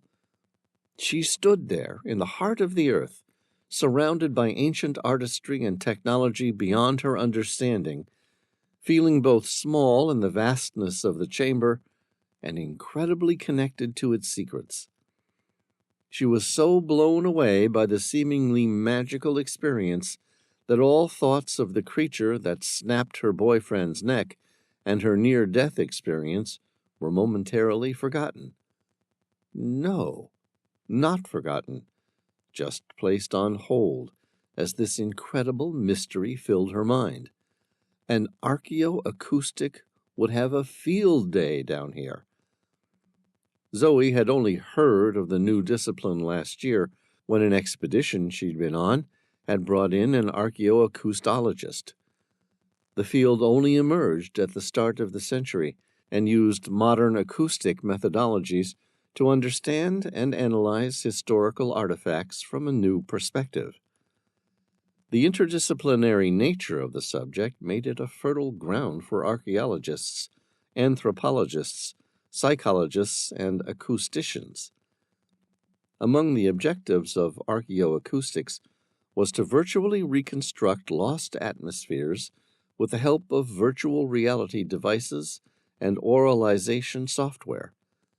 They hoped to appreciate the real form or function of historical sites, to understand how sound can interact with the psychological and spiritual aspects of past civilizations, and to study the choices that led to the evolution of structures as a function of different acoustics, and so on. The real potential was to understand the bi-univocal relationship that binds the history and the acoustics of age-old environments. Zoe smiled. Only down here, it wasn't ancient sounds. These were contemporary. She stared at the seemingly meaningless images. Every time she stopped making sounds, the drawings returned to their original depiction. Each twist and turn, every loop and curl, was a visual representation of sound waves. More astonishingly, as she stared at them longer, she realized there was an order to them, a repeating nature as though they formed a very specific melody. The spirals, it seemed, were not just art, but also a record, a haunting tune from ages past, captured in gold. There was no point in going back the way she came, at least not yet. Better to keep moving forward, to discover where this passage took her. With that thought in mind, Zoe ventured deeper into the cavernous space. Her footsteps echoed softly, reminding her of the solitude of this subterranean world. The chamber expanded, resembling the nave of an underground cathedral. The geology here was granite, a type of igneous rock formed through cooling and solidification of magma. It mainly consisted of feldspar, quartz, mica, and amphibole minerals, which formed an equigranular matrix. The result was a very strong stone. The vastness of this cavern took her breath away, but it was the walls that truly captivated her spirit. The same intricate spirals that had initially caught her eye were not just confined to one section. They sprawled and danced across every perpendicular surface. They reflected the glow from her headlamp, making the stone shimmer and pulse. It gave the chamber a supernatural glow. It was as if the walls were alive, resonating with timeless energy. From the ground to the soaring ceiling, the patterns flowed in seamless beauty. It was undeniable proof of the effort and artistry of an unknown creator. Beauty overwhelmed her. Everywhere she looked, from the smallest nook to the grandest arch, the golden spirals weaved their story. They twirled and intertwined, creating mesmerizing patterns that danced with her every movement. The patterns were so complex that Zoe felt she could spend a lifetime in this place and still discover new designs with each passing moment. Standing at the center of the cathedral, she began to whistle. Zoe tried soft sounds at first, followed by loud, sharp ones, and watched the swirl-like patterns respond by producing large and small, sharp and curved shapes. She wasn't musically minded, but she could tell the difference between these sound waves. The creatures, if that's what she wanted to call them, were clearly forming the shapes. Gold itself was inanimate, therefore whatever was moving it was smaller than gold and infinitely fast-moving, some sort of ancient microbials that existed far beneath the surface of the earth, having been there since the dawn of time without need to reach the surface. It seemed rudimentary, like one of those kid games where sounds are transmitted to shapes. Simple sound waves were just patterns, after all. Soft sounds made a small wave pattern. Loud sounds made a bigger wave pattern. Maybe that's all it was. But could the creatures manipulate the gold to make visual representations of complex sounds? She whistled, "Twinkle, Twinkle, Little Star." It immediately began to make the more intricate sound waves of the song. She closed her eyes, took a deep breath, and began to whistle the first stanza of Moonlight Sonata, a tune that had always brought her solace. Zoe opened them again. Her eyes landed on the granite wall of the cathedral cave. Each drawing was in harmony with her whistling. The sounds, as if touched by alchemy, transformed into shimmering golden shapes upon the cave walls. Swirls, lines, and patterns of gold appeared, each a visual echo of the melody she created. This time, when she stopped, the cathedral erupted with a second series of identical drawings. It was as though whoever or whatever had created the spectacular visual rendition to Moonlight Sonata had decided to try it again and somehow make it better. This time, it added in additional swirls and spirals, like an impromptu musical embellishment or a piano player's equivalence of an actor's ad lib. "Oh, you like that, do you?" Zoe said, her French accent soft and full of excitement, as she wondered how Beethoven would feel about it. A few moments later, the image returned to the original pattern. She wondered again if she was hallucinating, or had she truly come across some sort of sentient, microscopic colony that liked to shift gold. She watched them work their craft, miraculously playing out the gold like an expert goldsmith or jeweler. Obviously, it was madness. Such things didn't exist. And yet there, in front of her, was all the evidence in the world that it did. She tentatively reached out and touched the gold. The gold formed into the shape of a hand. No way. She reached out and touched it. It became a solid finger, pointing right at her. It reminded her of the creation of Adam, one of the most famous frescoes in the Sistine Chapel, representing Adam, who was about to receive the divine breath of life. Adam was to the left in the painting, lying on the ground. He seemed to be waking as God on the right came down from heaven surrounded by angels. The Creator's index finger was about to strike a spark upon contact with Adam's hand. Zoe wasn't sure who she represented in this scenario. Was she Adam, while the mysterious wall represented God? Or was her moving form like a god to the wall? Yet despite her trepidation, she reached out and touched the wall finger. It was cold and solid and made completely of gold.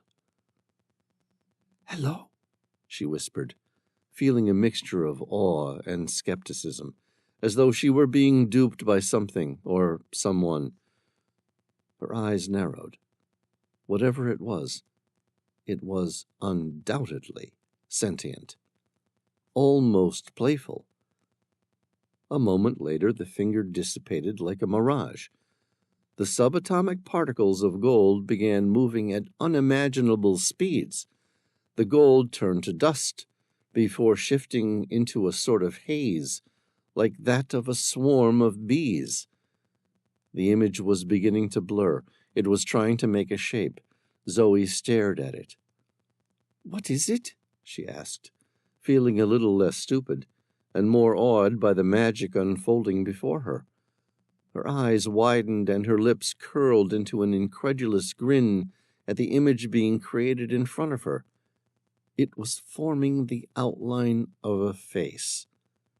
Just the outlines and basic shapes, rudimentary, like a kid learning to draw. A circle for the face, followed by two smaller ones for the ears, two ovals for the eyes, and another one for the mouth. "Hey, is that me?" she asked out loud. The creature, or creatures, as she imagined there must be billions of them to shift so much gold at an atomic level, remained silent. She smiled. "That's pretty good, but I think you missed a few of my freckles." A moment later, the shape shifted again. A single horizontal line seemed to wash the entire image clean, reminding her of someone using the stylus knob to wash clean the slate of an Etch-a-Sketch. A split second later, the rudimentary outline of a face was filtered with infinitely detailed lines and brush strokes. The image was perfect. Better than a photograph, because this drawing was three-dimensional. This time it included her freckles. The small outline of a scar from where a rock hit her head while caving years ago, and the exact outline of her nose and mouth. It was flawless, an exact replica of herself, and it was smiling at her. Chapter 28, Chevé Cave, Mexico. Sam moved quickly for the dive knife, disarming her with a firm but gentle movement. Mia didn't try to avoid losing it. If anything, she let it happen, relieved to relinquish the weight of the weapon. Her eyes were wide with a cocktail of panic and hope. She seemed like a mirage, fragile yet resilient against the backdrop of the dark, damp cave.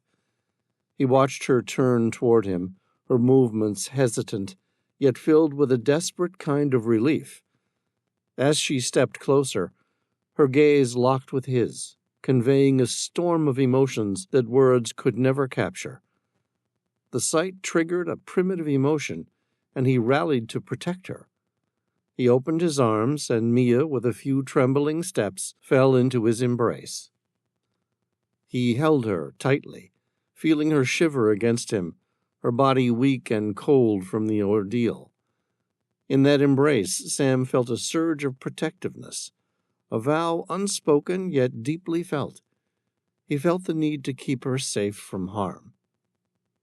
"It's okay," Sam said, holding her firmly and patting her slim yet muscular back. "You're okay. We've got you." She shook her head. "No, the monster will be back, and then it will come for you, too." "What monster?" Sam asked.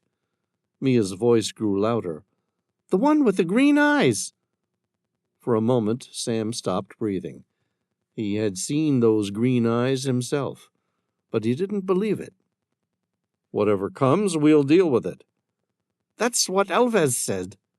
Sam tried to pull away, but Mia clung to him. Signs of desperation marred her face. Alone and frightened, the woman had a primal need to be comforted. Sam said, "My name's Sam Reilly, and this is Tom Bauer. We're ex-U.S. military.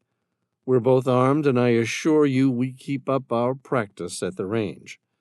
We've been in our fair share of scrapes over the years. We'll get through this one." Tom looked at her, nodded his head. "Ma'am?" Sam stepped back just enough to look at her face. "Do you have a weapon?" She shook her head, startled by the question. "I was going to use my dive knife if it came for me, but definitely no weapon, nothing like a gun. I mean, I've been down in Chevy for nearly 9 weeks. What use would I have possibly had for keeping a weapon?" Tom looked at her, searching for the pistol. Silently he mouthed to Sam, "She doesn't have the gun on her." Sam nodded, slightly more relaxed. He was starting to feel like she wasn't the murderer they were expecting. Or was that simply that he hoped she wasn't? Was it some sort of chauvinistic view that beautiful women shouldn't be murderers? He didn't know. All he knew was that there was something likable about Mia, and he'd hate to find out she was a homicidal psychopath. Besides, his gut told him they had the wrong person. Mia wasn't a killer. He asked, "What happened?" "We were in the tromp. We'd hauled my dive gear and rebreather through the lava tube, and were just about to go back for Alves's gear. That's when we heard the 2 shots, followed by the single explosion." "What shots?" "Somebody or something had shot Alves's dive tanks."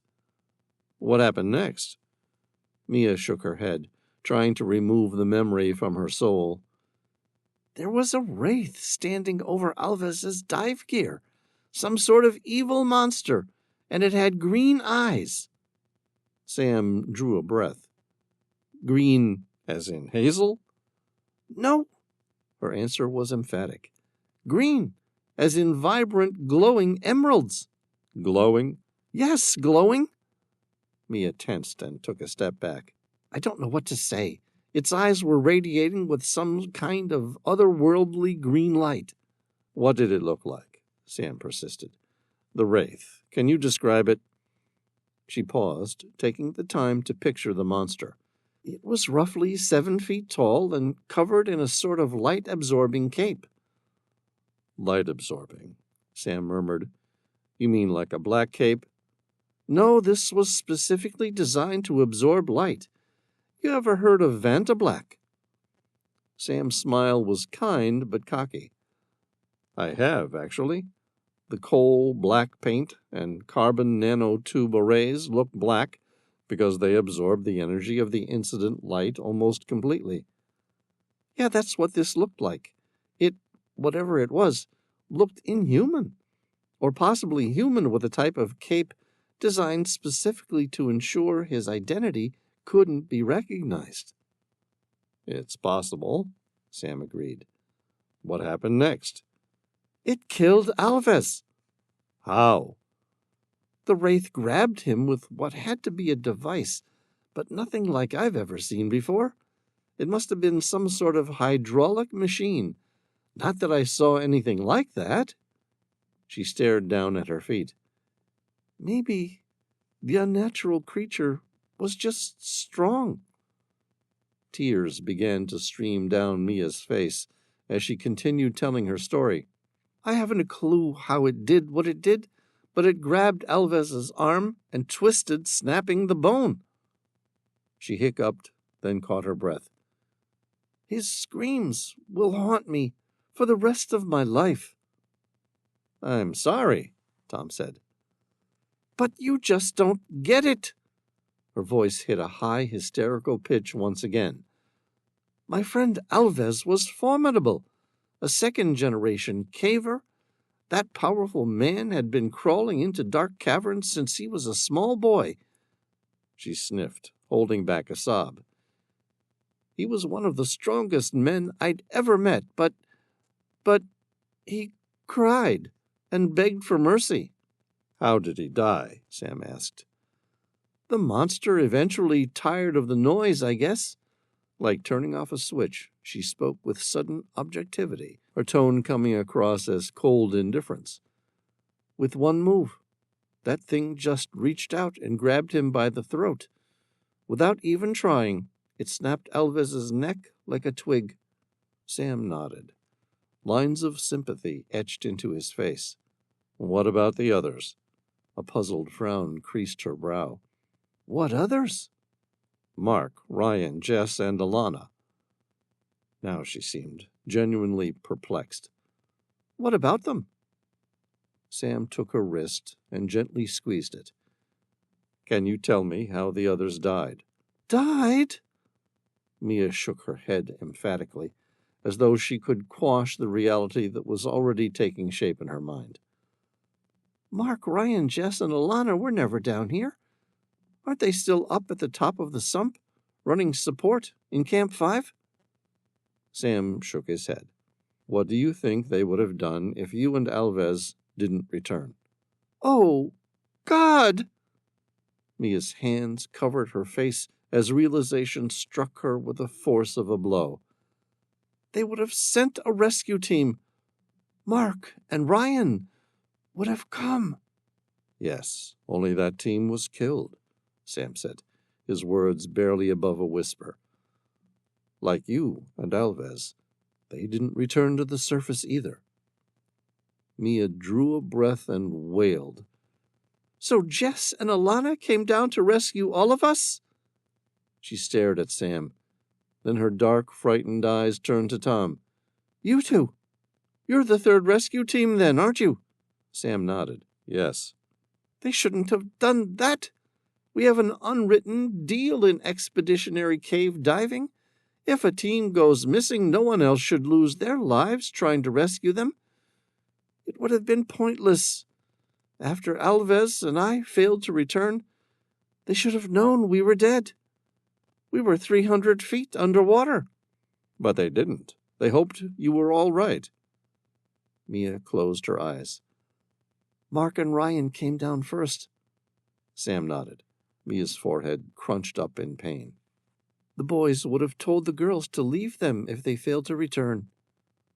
But the girls ignored them. She shook her head, then met his gaze. They're all dead, aren't they? I'm sorry. Sam took her hand, a gentle nod confirming her grave fears. He stepped back and noticed all the blood on her. Are you injured? What? She asked, slightly confused. No, I got away. Why? What makes you say that? You're covered in blood. This? She shrugged. It's not mine. This came from Alves. When the monster broke his neck, it severed Alves's carotid artery. The blood spurted on me. It kind of woke me from a state of shock. Then I ran. I felt guilty for leaving Alves, but what could I do? He was dead and in God's hands. Right. Sam pictured the single diving fin at the entrance to the second sump at the other end of the tromp. No way a diver would intentionally keep trying to dive without putting on a second fin. Your dive gear was already there, so you decided to escape through the water. That's right. Did you have any idea where you were going? None. I just knew that it was better to die in a cave than by the hand, if that's what you could even call it, of an inhuman monster. What happened once you got here? At first I thought I was safe. I mean, how could the wraith follow me through the sump? But now I realize that was a little naive, or a little stupid, or maybe a bit of both. After all, the wraith had reached the airlock tromp at the bottom of a 300-foot sump. Human or not, the creature has already proven its ability to dive to that depth. Agreed. That makes sense. So you got here, found the dead end, and then waited. I thought I was safe here, just confined. I thought I would stay here as long as possible, and then return to the habitat at Camp 5, and hope that the wraith had left. Of course, it all balanced on a whole lot of what-ifs. I mean, what if the wraith was still there waiting for me? Or what if I ran out of oxygen on the return trip? In fact, to survive, I needed to get lucky. I hoped the original support crew had left numerous oxygen bottles in the original sump for me to decompress. Otherwise, there was no way I was ever going to reach the surface. Sam said, The wraith followed you here, though, didn't it? Uh-huh. Yeah. What did you do? As soon as I heard the explosion, I knew the wraith had shot my tanks, trapping me until someone came to rescue me. So I hid, and I waited. It eventually found me, but it was too big to reach me and eventually left. But it has come and gone a few times over the past week, or month. Honestly, I no longer remember how long I've been stuck down here. Where did you hide? Tom interjected. We had a really good look and didn't see anything. She switched on her flashlight. Look, it still works. I've been leaving it off, using just my sense of hearing to keep a lookout for the wraith. Smart, Tom said. Mia shone the beam toward a flat section at the edge of the chamber. There it is. That's where I took refuge. The monster chased me around the cavern, but I was able to hide inside that narrow crevice. The beast found me and kept trying to reach in. It was trying to grab me with its hideous, weird claws. Lucky for me, it was too big and couldn't get inside. Mia began nervously turning her red charm bracelet round and round her wrist. Eventually, the thing gave up and went away. Sam stared at the light reflected from the glossy volcanic rock. There was no sign of an opening. A puzzled smile formed on Sam's lips. I don't see anything. It's there. She walked toward it to show him. There was a small opening in the floor. 2 giant shards of fractured obsidian rested upon one another. It formed a small alcove, which then led to a large room below. Light reflected from the top like a mirror, giving the appearance of a single piece of stone. Amazing, Sam said. Where did it go? Nowhere. It doesn't lead to anything? No, it ends about 10 feet inside. At times, when the wraith tried to reach down, I was terrified it would be able to grab me." Sam pictured her dread and panic. "I'm sorry. It sounds horrifying." "That's why I was gripping my dive knife. I figured if it got close, I might need to cut off its fingers or something. In the end, I never had to try." Sam said, "Are you hungry?" "Honestly, I'm just exhausted. At first, I was too frightened to be hungry. I had some caving bars to keep me going for a few days. It was the thirst that got to me. I would try and make a day or two, and then would have to sneak down to the cave to get something to drink. I don't know how many days I've been here, but I've long since finished any food I had. I got hungry, and then after a couple of days, the hunger simply disappeared. It was as though I knew there was no food, so my brain stopped asking for it." Strange how the body tends to know these things. Sam gave her a nutrition bar. "Here, have this. It's full of sugar and fat and some minerals your body's probably been missing." She took it gladly. "Thank you." "You're welcome," Sam said. "Tom's going to have another look around and take some photos, and then we're going to find a way to get you to the surface." "Why?" "It's a beautiful cave, but we sort of have other places to be right now." She shook her head and laughed. "No, I mean, why do you need to search the place and take photos? It seems—" Mia stopped herself mid-sentence. "Oh, God, you think I did it? You believe I murdered my caving team?" Sam let her digest that realization for a moment. "Honestly, I'm starting to believe you, but many won't, and I'm not a detective, so I'm not too sure my opinions count for much in this sort of thing. I'm sorry." "It's okay. I mean, there must be evidence of that wraith somewhere. The police will investigate and find something." Sam said, "I doubt the Mexican Police Department will be sending any of its detectives down this far. That's why it's important that Tom and I record as much of what we can see here and take as many photos as possible. If that creature you talked about does exist, we'll find some evidence of it." Mia looked at him with pleading eyes. "Okay, thank you." "You're welcome." "I mean, thank you for saving my life." Sam looked at the girl. She hardly looked like a killer, but then again, how many did? On the balance of probability, what was the chance she'd killed the other 5 members of her own team before unintentionally imprisoning herself deep underground in a cave full of air with no means of scuba diving back to the surface? On the balance of probability, did a strange monster with green eyes really exist? Did it run around murdering 5 members of Mia's team, allowing her to escape, only to kill her by destroying her dive tanks too? No. Maybe that's exactly what she genuinely believes, and in her mind, that is the truth. But it was far easier to accept that after months underground, something had simply snapped in her otherwise well-functioning brain. Like so many other people before her, reality became blurred. In it, a monster came for her and the members of her team. Yet in reality, she killed her fellow dive members, and afterward, filled with guilt and shame, her brain had concocted a monster, a green-eyed homicidal wraith that committed murder. Then, as if to prove the point, she shot the remaining dive cylinders, leaving her stranded.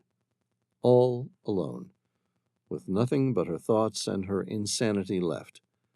That was the most likely explanation. Despite what Sam wanted to believe, he knew that was what they would most probably find. Yet something nagged at the back of his mind, a very specific image from her fantasy, one that he'd shared too. Sam closed his eyes for a moment and could clearly see those glowing green eyes. Chapter 29. Pier 66 Marina, Fort Lauderdale, Florida. The summer sun cast a radiant glow over Pier 66. It was one of the premier marinas in Fort Lauderdale, a tranquil oasis where the gentle hum of the city seemed to fade into a distant memory. The picturesque tableau of luxury and serenity was nestled against the sparkling backdrop of the Atlantic, its waters glimmering like a mosaic of sapphires under the relentless Florida sun. Elegant yachts of all sizes were moored in harmonious rows, their hulls reflecting the sunlight in dazzling patterns. The air was heavy with the scent of salt and the promise of endless summer days. Seagulls circled lazily overhead, their cries mingling with the soft clinking of rigging and the distant murmur of the city. On the docks, life moved at a leisurely pace. People strolled along the waterfront, their laughter and conversations creating a symphony of human joy and relaxation. The sun, now high in the sky, poured its warmth over the scene, wrapping everything in a blanket of golden light as the temperature rose to 91 degrees Fahrenheit. Berthed at an isolated finger to the very north of the marina was a sleek 180-foot motor yacht. With a long black hull and a narrow beam tapering into a razor-sharp prow, the vessel formed a dark silhouette. The craft was the epitome of luxury and functionality, and fit in gracefully with the marina's many pleasure and sports cruisers. On its sleek hull was her name, Tehila. Inside, sitting in an air-conditioned room at a large round table at the heart of the vessel, Amira Idris sat in a computer chair. Originally from Chad, she was a unique blend of African and French heritage with intelligent dark eyes and warm golden-brown skin. She had a slender figure with long, lean limbs that moved with the fluidity and ease of a dancer. Her high cheekbones and full lips were distinctly French, adding a refinement and sophistication. Her hair was a wild mass of curly black locks that framed her face in a halo of untamed beauty.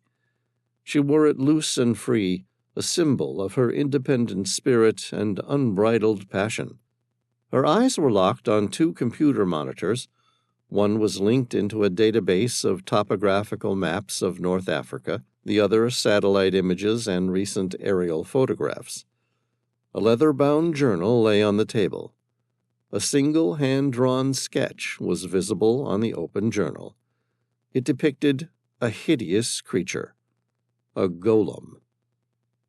Sam had told her that the mythology of a golem had been around for thousands of years. It was particularly prevalent in Jewish folklore, in which it was an animated anthropomorphic being, traditionally created from inanimate matter, like clay or mud. The word golem itself was derived from the Hebrew word gelem, which meant raw material. She stared at the image of the golem in the journal. This particular golem belonged to an ancient race who were so significantly genetically blessed that the people of their time saw them as gods. Those gods, nicknamed the Master Builders for their part in the construction of many extraordinary feats of engineering throughout history, built 3 golems. Each golem served the purpose of protecting their master, a sort of semi-animated bodyguard. As the gods themselves died off, they were buried at a central location, at a mysterious burial site known as the Necropolis of the Gods. There it was said their greatest creations were to be buried with them, leading to the belief that anyone who could locate the site would be rewarded with weapons and technologies that would provide incredible power. Only not all of the master builders chose to be laid to rest there. The last 3 master builders all chose to be buried at different temples, among mere mortals. Each were interred with their golems to protect their bodies from desecration. On the back of each of these 3 golems was a series of blue stones. These were etched into their metallic bodies, which were covered in orichalcum, the reddish-gold metal of Atlantis. Each revealed a unique portion of the night sky. Together, They formed a celestial map, the ultimate treasure map, for it led to the necropolis of the gods. The first two golems had been located and recovered. Amira's husband, Badri Idris, had located the third. Something he'd found in that discovery had made him choose to betray the Shirako Syndicate and keep its location hidden. The Shirako Syndicate was a dangerous cartel that originated in the Saharan desert and trafficked everything from people to drugs and weapons into Europe. The location of the third golem was a secret he swore to take to the grave, an oath he appeared to have bravely kept. The relic hunter had killed Badri while trying to make him reveal that secret. Amira closed her eyes and thought about the evil man she knew as the relic hunter. It was hard to imagine hating someone you know so little about. The relic hunter had also murdered a renowned Egyptologist named Xavier Griffiths in the Nubian desert in Sudan. That professor of archaeology had found the first two golems. He had also been Sam Reilly's dear friend. Now she was searching through the enigmatic notes in her husband's journal. It was her mission to break his personal codes to reveal the location of the third golem. She was in a race against time. Amira needed to reach the third golem before the relic hunter. The world must be spared a monster like that from gaining access to extraordinary powers. But she was doing it for another reason, too, and it wasn't just because Sam had asked her.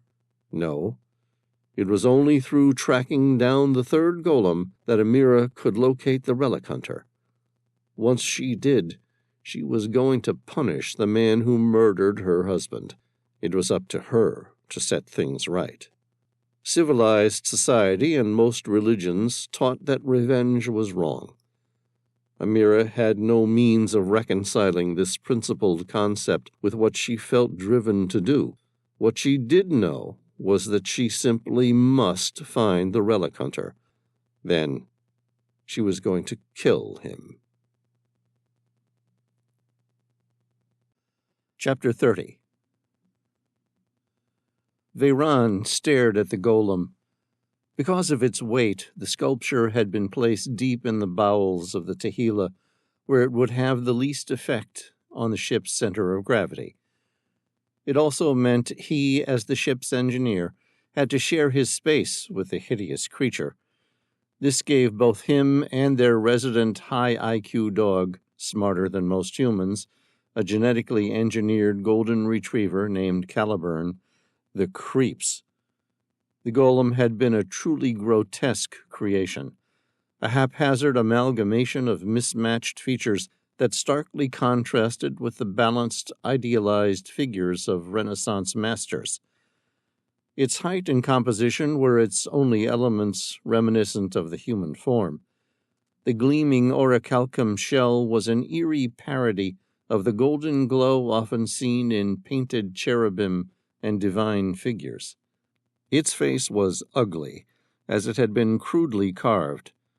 Devoid of grace, it was a chilling reminder of its unnatural existence. The hollowed eye sockets stared out blankly, while the twisted mockery of a mouth sat cruelly beneath. Tiny ears, disproportionate and ill-placed, adorned its monstrous skull, which sat atop an overly muscular body without the need for a neck. Ironically, the sculptor had shown exacting attention to detail when it came to the golem's torso and arms. The muscular definition, meticulously rendered, stood in dark contrast to the rest of its physical form, each sinew and muscle gleaming under the hard metal. The hands were immense, designed for power rather than dexterity. It suggested the destructive potential of sledgehammers rather than the delicate touch of a human hand. Just as abruptly as the attention to detail began, it had ended, with the waist serving as a crude transition point. The golem's legs, resembling misshapen tree trunks more than limbs, were attached to the torso with little consideration for realism or anatomy.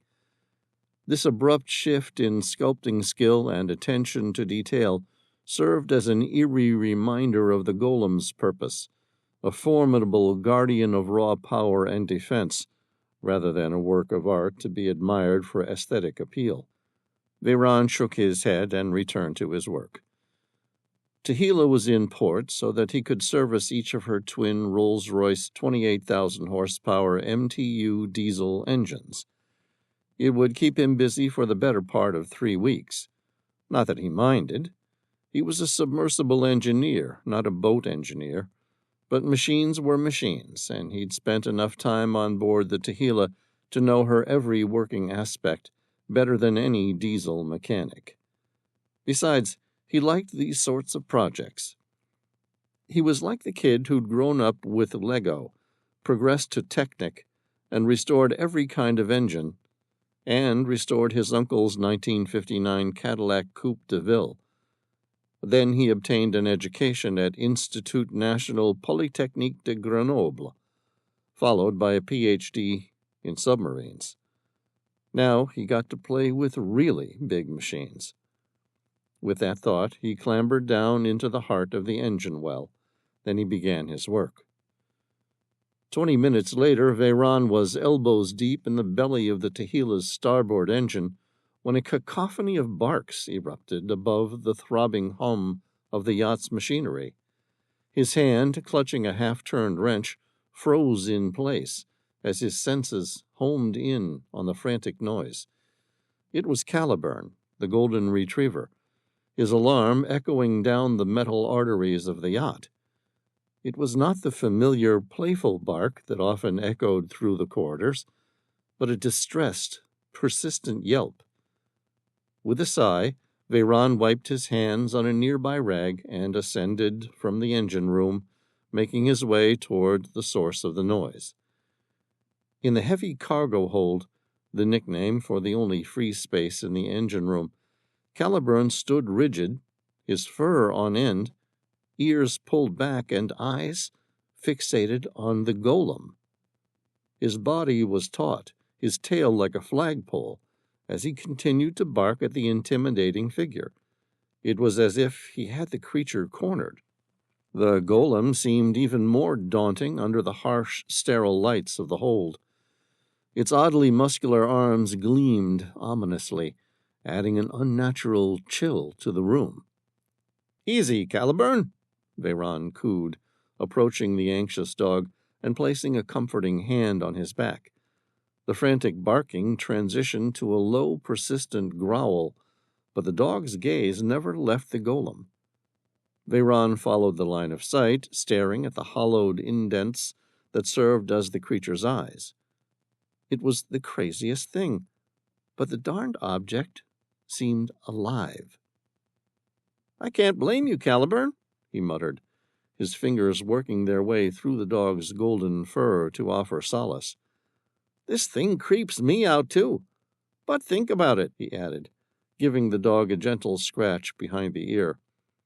"The Golem has been buried for thousands of years. It's unlikely to start causing trouble now."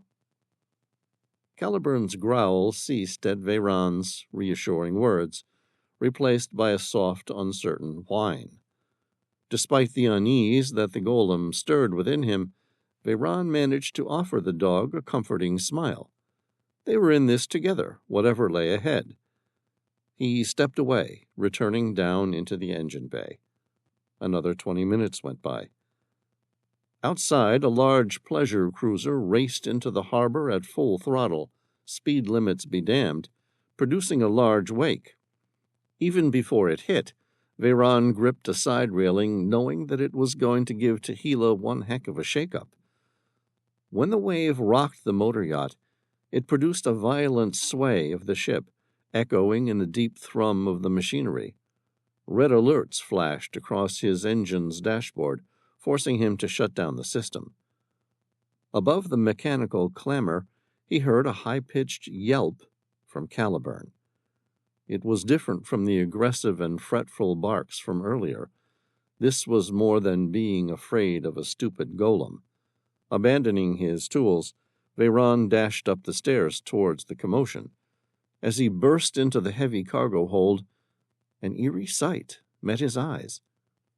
An iron weight, part of the submersible's anchoring system and heavy enough to crush a man, lay ominously close to Caliburn. The golden retriever, shaken but unharmed, was sandwiched between the weight and the towering golem. The golem, previously an unmoving metal monstrosity, was standing at an angle from its initial position. The inanimate object had moved. It was as if it had shifted solely to shield Caliburn from the deadly dislodged weight. Veyron halted, his breath catching in his throat. His gaze darted from the weight to the golem, and the unsettling thought dawned upon him. It was impossible, yet it clearly appeared as if the sculpture had moved to protect Caliburn. In the following silence, Caliburn trotted over to the golem, his initial fear replaced by a tentative curiosity. He sniffed the metallic beast, his tail swishing gently. The dog seemed to no longer view the golem as a threat. Instead, he treated it with a newfound sense of friendship and familiarity. Caliburn had lost interest in barking at the golem. Instead, he lay down near its feet in silent acceptance of the hulking creature that had, it seemed, protected him from harm. Veyron studied the golem with incredulity. Its solid, metallic limbs had moved. The golem was meant to be a sort of metaphorical bodyguard to the master builders. Staring at the creature, Veyron said, "Is it possible the legends are wrong?" Caliburn barked, his tail wagging intently. Veyron's eyes widened with the genuine interest of an engineer staring at a mechanical problem.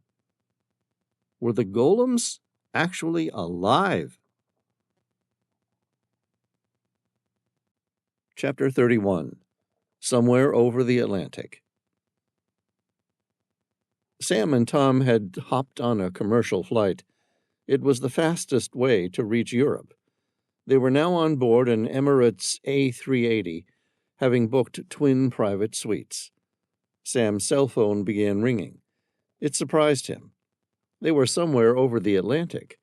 No reason his cell phone should have any reception. It was something to do with Emirates' on-air system. It allowed passengers to use their mobile phones to make and receive phone calls and text messages in flight, just as they would on the ground. Apparently, the jet was attached to a form of satellite Wi-Fi. Sam glanced at his cell. It was Leon, the leader of the Mexican caving expedition. He hit the answer button. "Hello." "They convicted Mia of the murder of the 5 other cave divers in Chevy." "Convicted?" Sam asked. "We only managed to get her to the surface yesterday." "I don't know what to say. Some calls were made, and someone who knows somebody pulled some serious strings. They railroaded her guilty verdict through and made sure she wasn't released." "Why?" "I have no idea." Sam pictured those glowing green eyes. Something was wrong. Alvis's arm bone was snapped pre-mortem, and he died of a broken neck. How did she do that? And what about that wraith Mia spoke about? Surely they found some sort of evidence of its existence. "Afraid not. If it did exist, it was a monster or something unnatural. It left no trace of its existence." "None?" "Nada." Sam drew a deep breath. "This isn't right." "I know," Leon agreed. "Why do you think I'm calling you?" "I'm not sure what I can do." Sam pressed his lips together. "Listen, I need you to do something for me." "All right, what is it?" "The volcanic chamber we found Mia in was a large domed cavern. At the center of it, and some 45 feet high, there was a large oculus. Sure, I know what you're talking about. I need you to send another team down there. Make sure they're armed, just in case. Although I doubt our wraith is still around, I want you to send them up through that oculus. Is that possible? Sure, Leon said. I mean, we could use a telescopic ladder to reach it. Good man. Besides, given the tremendous loss of life, it seems only fair to continue following the water flow as far as we can. That is what explorers do. They carry on. That way those who came before them didn't die in vain. Thank you. Let me know what you find.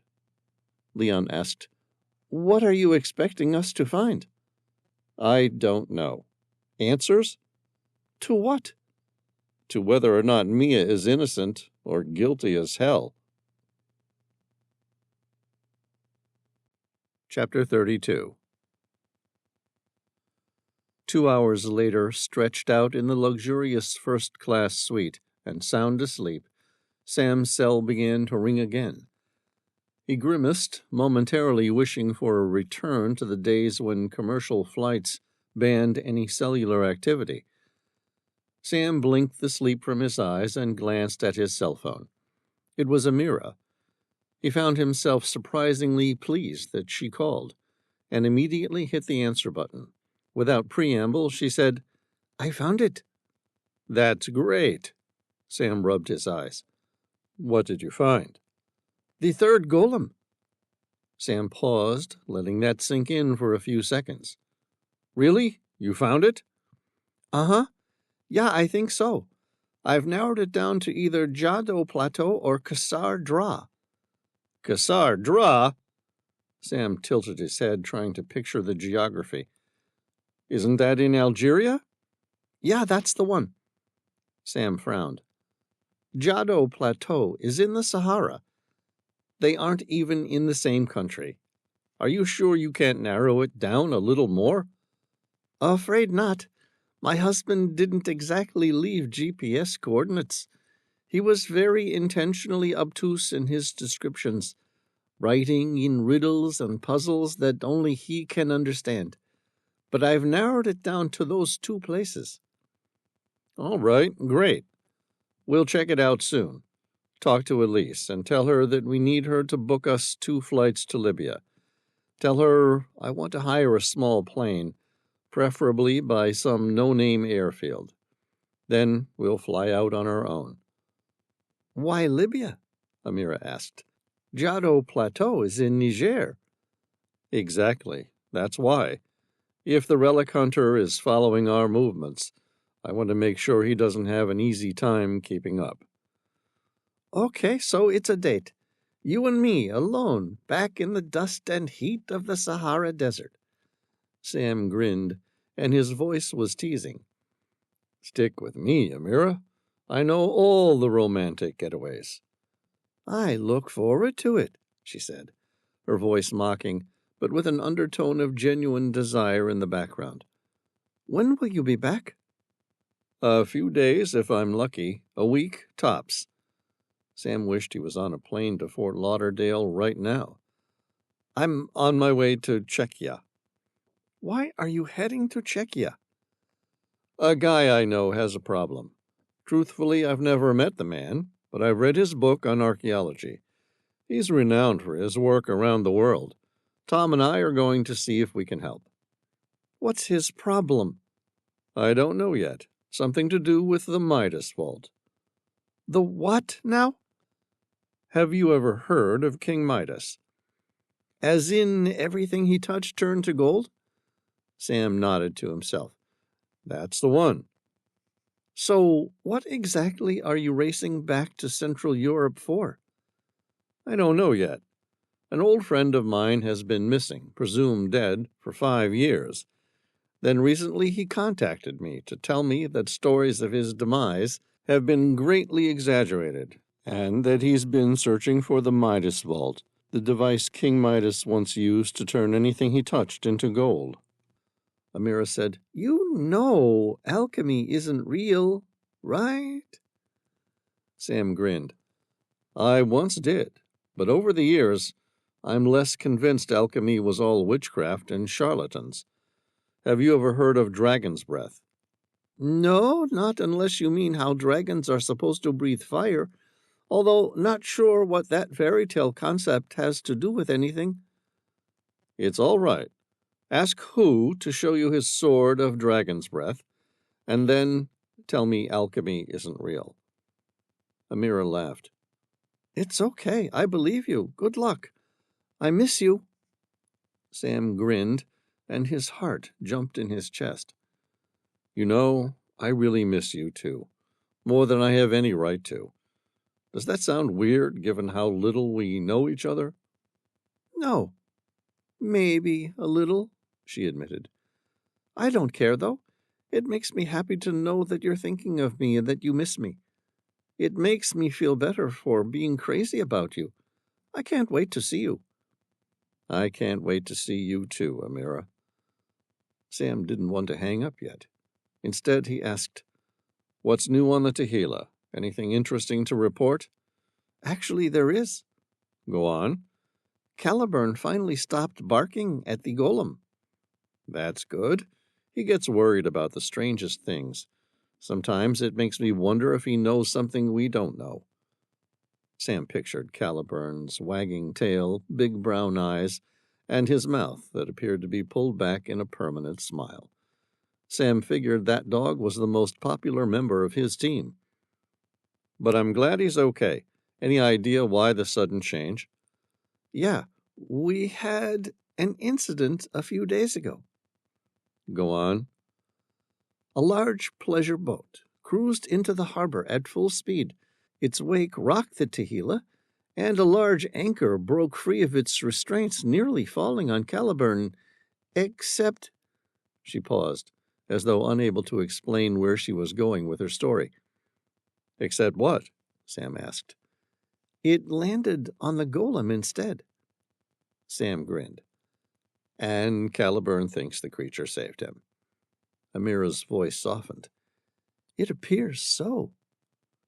It was just a coincidence, right? Veyron doesn't think so. Really? No. The Golem definitely moved to protect your dog. Thank you, Golem. Sam licked his lips. That's really interesting. Interesting good or just interesting? As in, we're all about to die at the hand of some psychopathic golem made of a fictional metal. Interesting. Good, I think. You see, all the legends regarding these golems suggest that they were built to be a sort of metaphorical bodyguard to the master builders. But it would appear it wasn't just metaphorical. They were physical bodyguards. You think it's alive? I haven't a clue. But if it shifted with the express purpose of defending Caliburn's life, that makes it an animate object, not an inanimate one. And if it had the forethought to protect a dog, that would make it capable of rudimentary thoughts, which makes it sentient? Absolutely.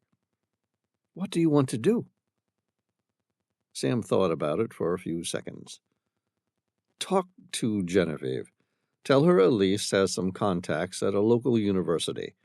Maybe Genevieve and Who can transport the golem to one of the university hospitals where they have a CT machine, or maybe even an MRI. Let's get it scanned. Then we'll have a better idea about what we're dealing with. Okay, I'll let them know. Goodbye, Amira. I'll see you in a few days. Oh, Sam? Yeah. We're going to beat the relic hunter to the third golem, aren't we? Sam grinned. You bet we will. Chapter 33. Český Krumlov, Czech Republic. In the southern end of the Czech Republic, the picturesque town of Český Krumlov rested serenely under the shadow of the Český Krumlov Castle. With medieval architecture and ornate structures, the town seemed to exist within a time warp.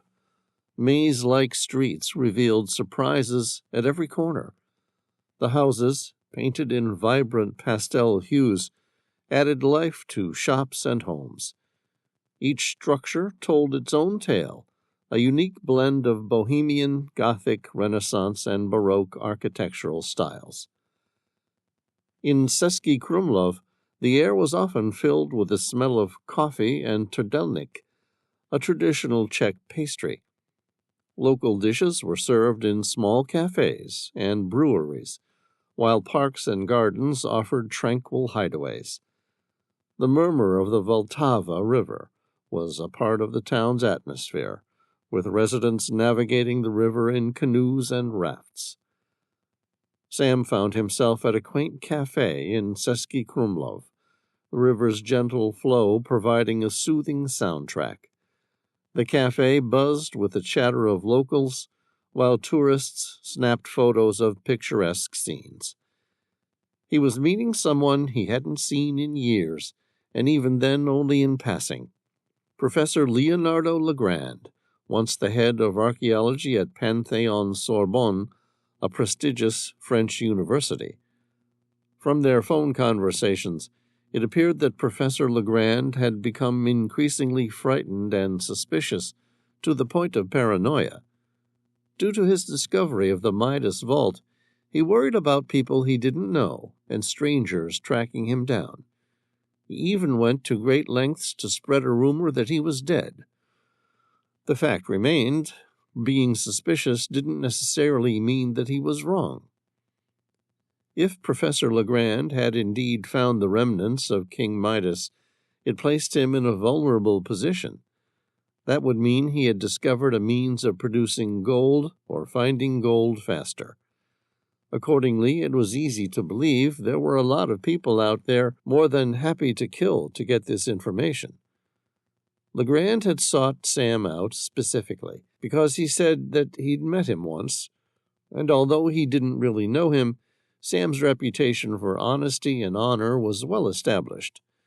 Legrand knew that Sam was already rich, so there was no obvious reason that he would want to risk prison to steal the Midas Vault.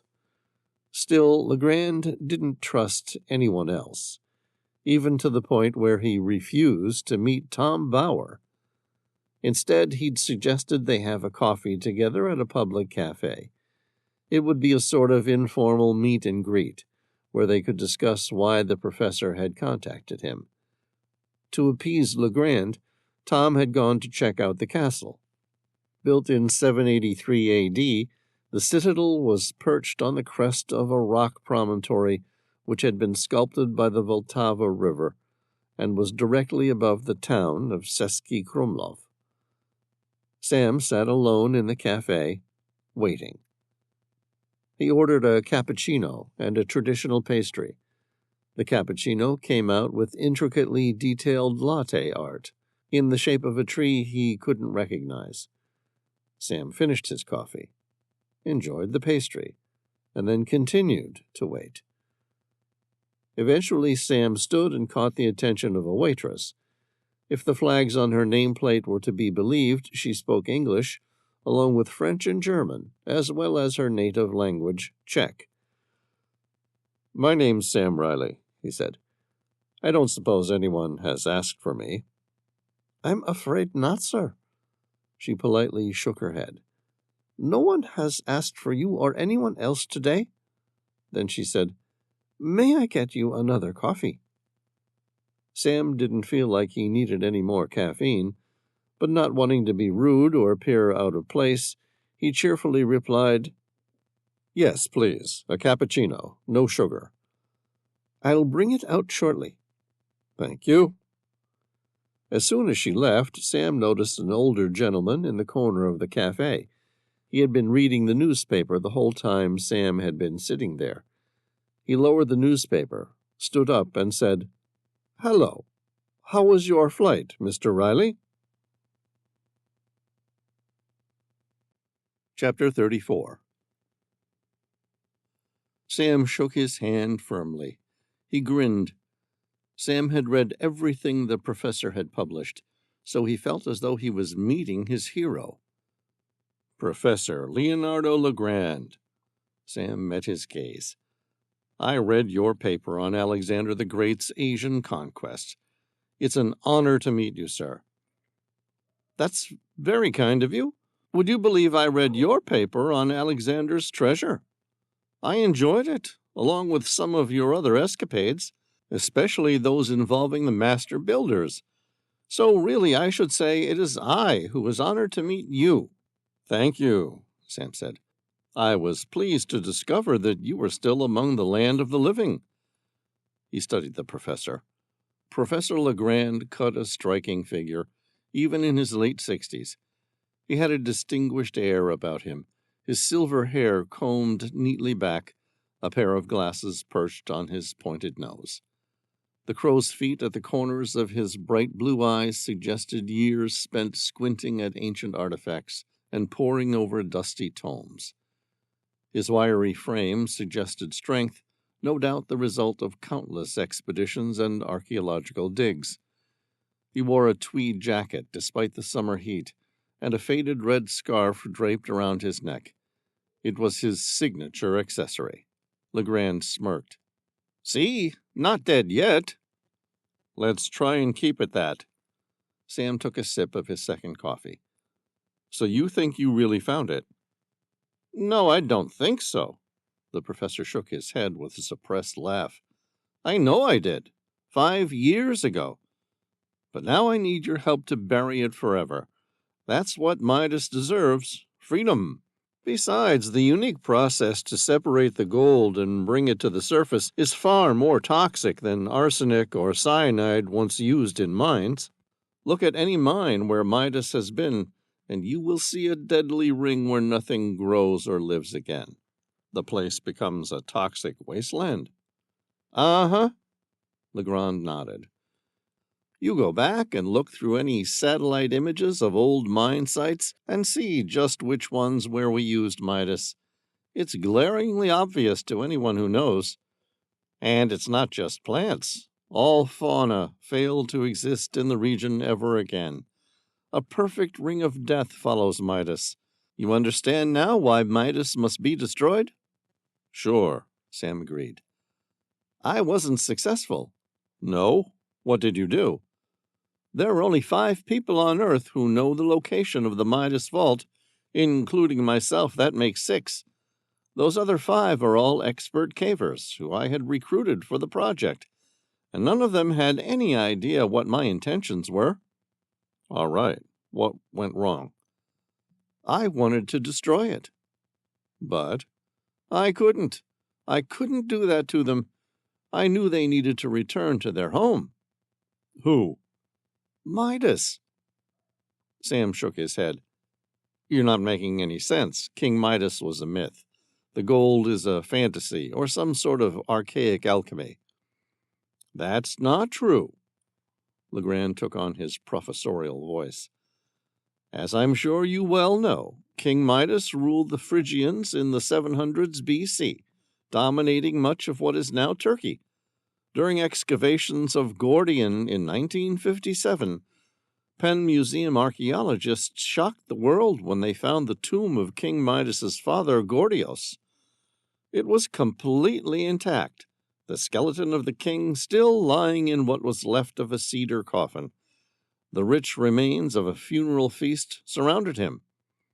The Penn Museum excavated a spectacular tomb, referred to as Tumulus MM, for Midas Mound. This was the largest of about 120 man-made mounds of earth, clay, and stone used to mark important burials at Gordian. They were almost certain that they had found the Midas tomb. Only it was his father's. That's right. Dendrochronology and radiocarbon dating eventually indicated that its construction was several decades too early. Its size and splendor nevertheless marked it as royal, almost certainly the resting place of Midas's father. Has anyone found evidence of where the Midas tomb may lay? No, nobody. It's amazing. Here we have this unimaginably successful king at the time who simply disappeared from the annals of history. But you said you found Midas. Not the king, but the creatures. They're microscopic. If I could have ever got them to remain still long enough to examine them under a microscope, I might have determined if they were bacterial or viral. But either way, they are definitely sentient, and they didn't like being enslaved. Sam arched an eyebrow. Enslaved? Yeah, that's what they call it when the Midas Vault calls to them. You're talking madness, Sam said, looking at the professor with genuine concern, trying to determine if he was fully compos mentis. The professor was not to be deterred. So, you see, I simply couldn't destroy the lyre.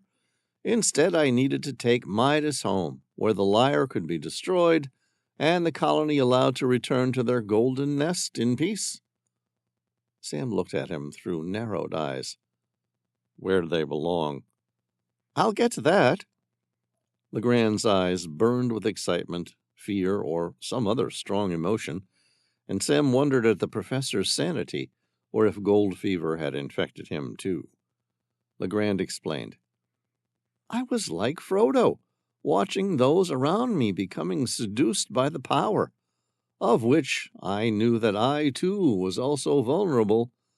Like the little hobbit, I too realized I needed to make a journey where the Midas Vault could be fully destroyed. Okay. Suppressing a wry grin, Sam humored him. Where? Somewhere deep and inaccessible, a place where only a handful of cavers will ever reach. There is a prehistoric, permanent lava lake where a dormant volcano still bubbles. It was there that I intended to relinquish the powerful hold the Midas Vault had upon me. Following with the Lord of the Rings analogy, Sam said, an ancient lava lake at the heart of an impassable mountain range. It really does sound like you were on a quest to Mordor. Legrand frowned. This isn't a laughing matter, Mr. Reilly. If the Midas Vault should fall into the wrong hands, a power such as this could alter the course of the world forever. Hang on. I thought you said you wanted to return the Midas colony to wherever they came from. I do. These subatomic creatures are sentient. They have yearning, I'm sure of it, to return home. Sam had heard of bacteria and even some viruses that collected gold particles, but it was a hard stretch to infer they were sentient. It seemed fanciful. His mind thought of the El Dorado, the ancient armadillo-like gods who ate minerals in the Colombian mountains. Yet their digestive tracts didn't quite know what to do with gold. Consequently, they formed golden pearls, similar to an oyster with sand trapped inside. Eventually, the pearl grew large and irritating enough that the El Dorados would regurgitate them. Indeed, there were plenty of things in this world that he couldn't quite explain at a scientific level. All right, so if they are indeed sentient, why are you so keen to return them to a lava lake where they will almost certainly melt and disintegrate? The Midas colony is subatomic. They travel at speeds just shy that of light, specifically 186,411.358 miles per second. They don't follow the same scientific rules the way you and I do. For them, the heat from lava is irrelevant. Are you certain? Completely. We even tested it by smelting Midas gold. Despite reaching gold's melting point of 1943 degrees Fahrenheit, the colony of Midas were still alive and capable of collecting more gold afterward. Amazing, Sam said, with genuine awe. But you got it to the lava lake in the end. I got it there, but when I went to throw it into the lava, I slipped. Perhaps at a subliminal level, I was simply incapable of destroying it. What happened? The Midas Vault rolled down the hill, landing on a ledge 500 feet above the lava lake. Okay, but no one knows about this place, right? Sam said. Except for the 5 other expert cavers, and even they never knew the true purpose of your expedition. Exactly. So the Midas Vault is safe. I'd hoped so. This was 2 years ago, though, and I've been hunted ever since." "Hunted by whom?" "Everybody. Rich people who want to be richer, it doesn't matter. The question would be more accurately stated, who wouldn't want to kill to gain the ability to turn everything one touches to gold?" Sam put his coffee down. "It couldn't possibly work like that." "No, but not far off it. I made more money in 3 months with the Midas Vault than I would make in 1,000 years of lecturing." Legrand turned the palms of his hands upward in an apologetic gesture. "You see, even I am not beyond being seduced by its allure." "What happened 2 years ago?" "A powerful coalition came after me. I don't know who was leading them, but I'm certain my original partner in crime, a gold mine owner, had started the hue and cry." "Even so, they will never find it." "That's what I thought." "But—" "6 weeks ago, an expeditionary caver published an image of the chamber leading to the lava lake." "Did they see the lake or the Midas Vault?" "No, but don't you see? If already someone has started sharing images of the underground labyrinth, it is now only a matter of time before an explorer will stumble upon the lava lake and inevitably Midas Vault." All right, Sam said, lifting a hand to settle the professor. "Tom Bauer, one of the best cavers in the world, is completely trustworthy. He and I, along with you, if you'd like, can go to this mountain. We'll retrace your steps and retrieve the Midas Vault long enough to ensure it's thrown all the way into the lava lake." "One last journey," Legrand said, confirming that he was up for it.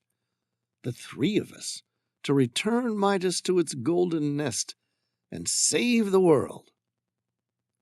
Sam thought he was still aggrandizing the whole thing, but he didn't say so. Instead, he asked, "When do we leave?" "Straight away. The sooner the better." "Tom and I can do that. We'll need to get supplies and caving equipment. Where are we headed?" Legrand opened his mouth to explain. Instead, a bullet whizzed by at supersonic speeds, shattering a nearby window. The professor reacted fast. He simultaneously threw the metallic cafe table over, attempting to provide partial concealment, and dived to the side. The cafe erupted into chaos as a bullet ricocheted off a stone wall. The shot had come from behind them.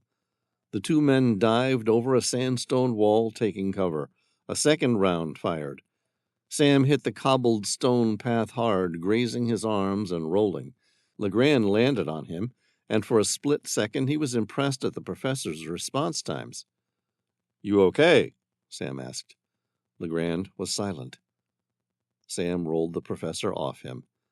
Legrand's glasses fell, and his bright blue eyes were wide open, staring vacantly. The second round had found its mark, right between the professor's shoulders. Sam rolled the professor on his side. His fingers checked for a pulse. There was none. There was surprisingly little blood. The bullet must have severed his spinal cord.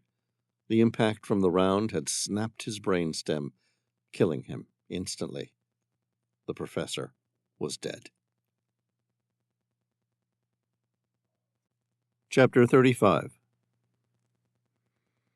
Tom Bauer strolled outside the grandeur of Seski Krumlov Castle, enjoying the warmth of the summer sun as it gently caressed his skin. The sky above was a brilliant blue, dotted with fluffy white clouds. They were in stark contrast to the ancient stones of the castle that stood beneath him. He could hear the distant chatter of tourists, their voices mingling with the soft rustle of leaves in the gentle breeze. The gardens were in full bloom, the air rich with the scent of flowers and freshly cut grass. Tom paused to admire and to literally smell the roses. And why not? While waiting for Sam's call, he had nothing else to do. Once inside the castle, he wandered through ornate rooms, sighing over the opulent, over-the-top decor. The walls were adorned with intricate tapestries and paintings, each telling its own story of nobility and grandeur. The sunlight streaming through the windows bathed the rooms in a golden glow, highlighting the details in the gold leaf and the sparkle in the crystal chandeliers. All that gold seemed fitting, given that they were here to find the Midas Vault. Tom made his way to the castle tower, where he was greeted with a breathtaking view of the town of Český Krumlov. The red rooftops, the winding river, the lush greenery formed a picturesque view that was too perfect to be real. From the tower's vantage point, the Vltava River, gleaming under the afternoon sun, was like a living, moving entity. Small boats dotted its surface, some lazily drifting with the current, while others were propelled by the enthusiastic strokes of kayakers. Tom watched as light danced on the ripples, creating an ever-changing tapestry of light and shadow. It was a scene of peaceful harmony, where nature and civilization converged in tranquil coexistence. He stood there for a moment, taking it all in, and wishing he'd told Genevieve to meet him there. Thinking of her, and how much he was longing to see her, he stared at the scenery below. It was nice to be out of the Chevé Cave, and back in the real world. Then, the abrupt snap of a high-powered sniper rifle shattered the calm. Chapter 36.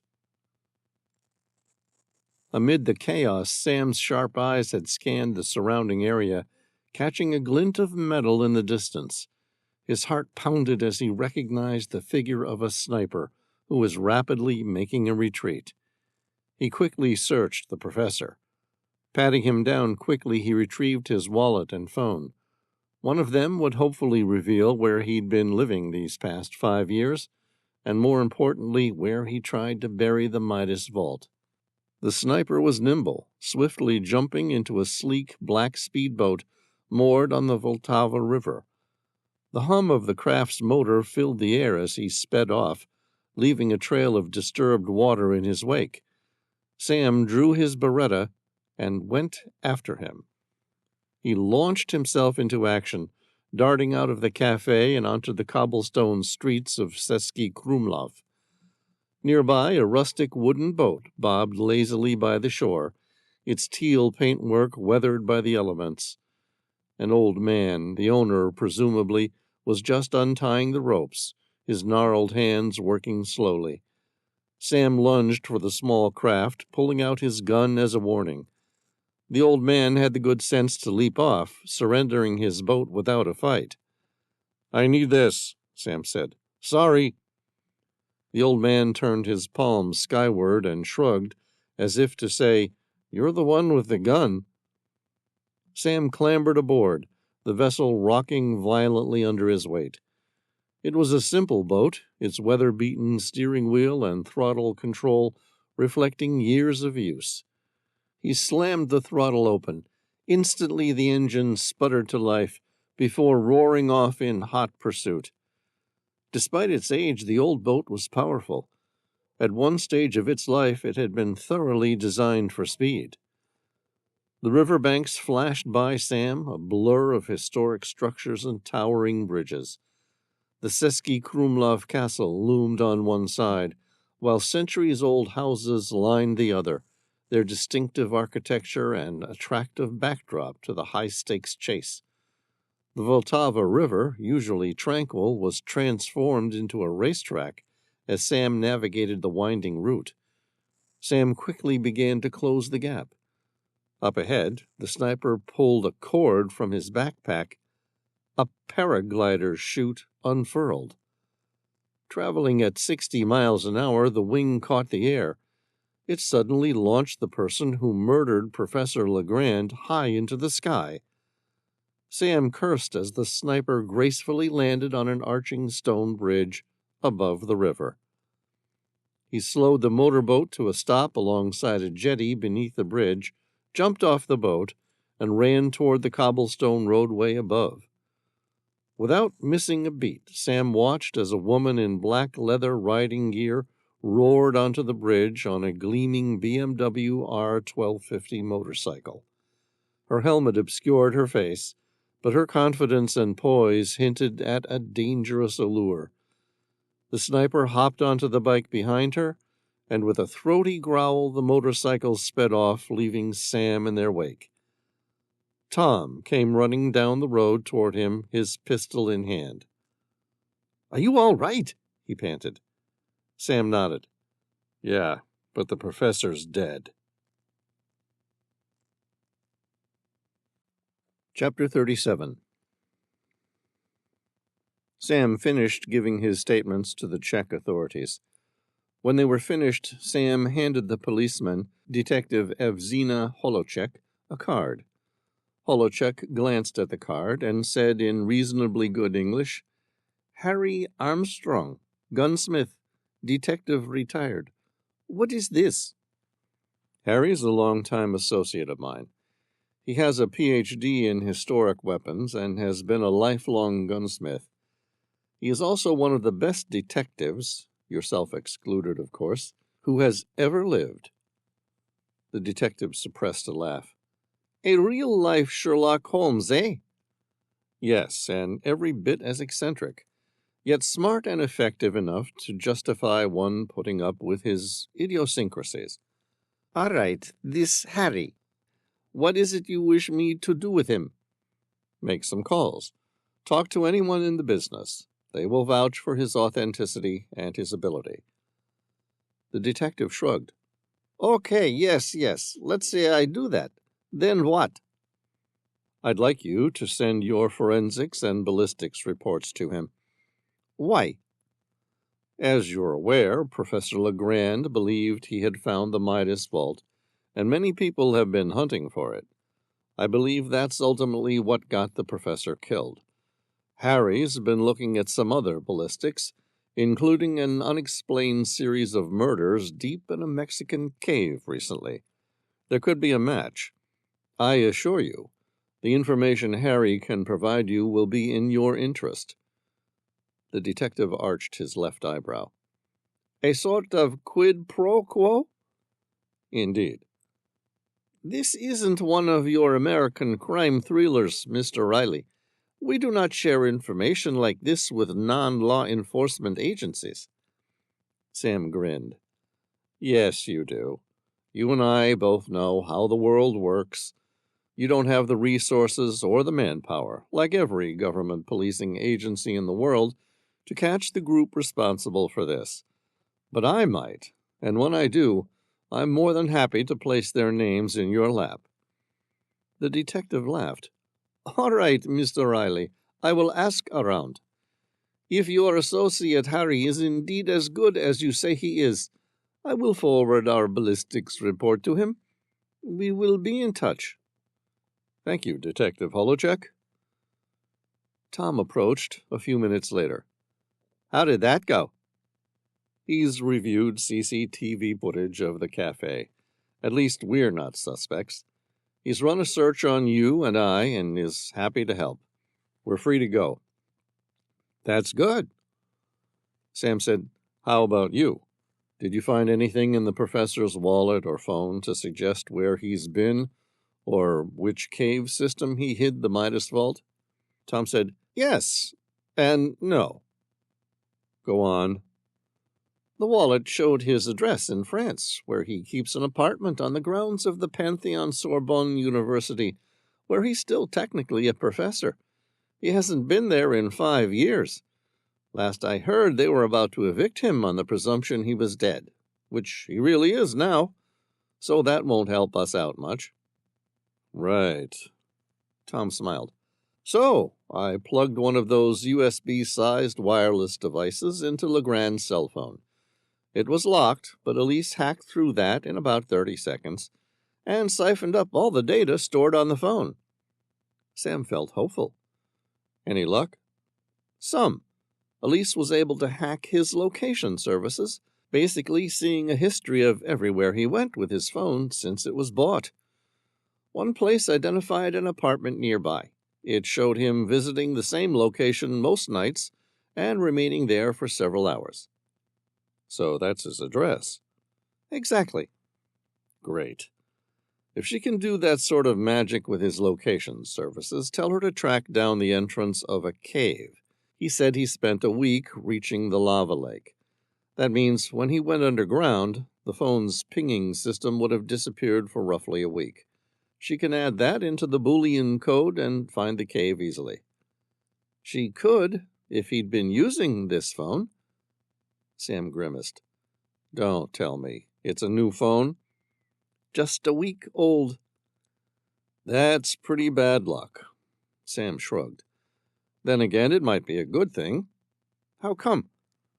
Sam said, it means the professor was thinking ahead.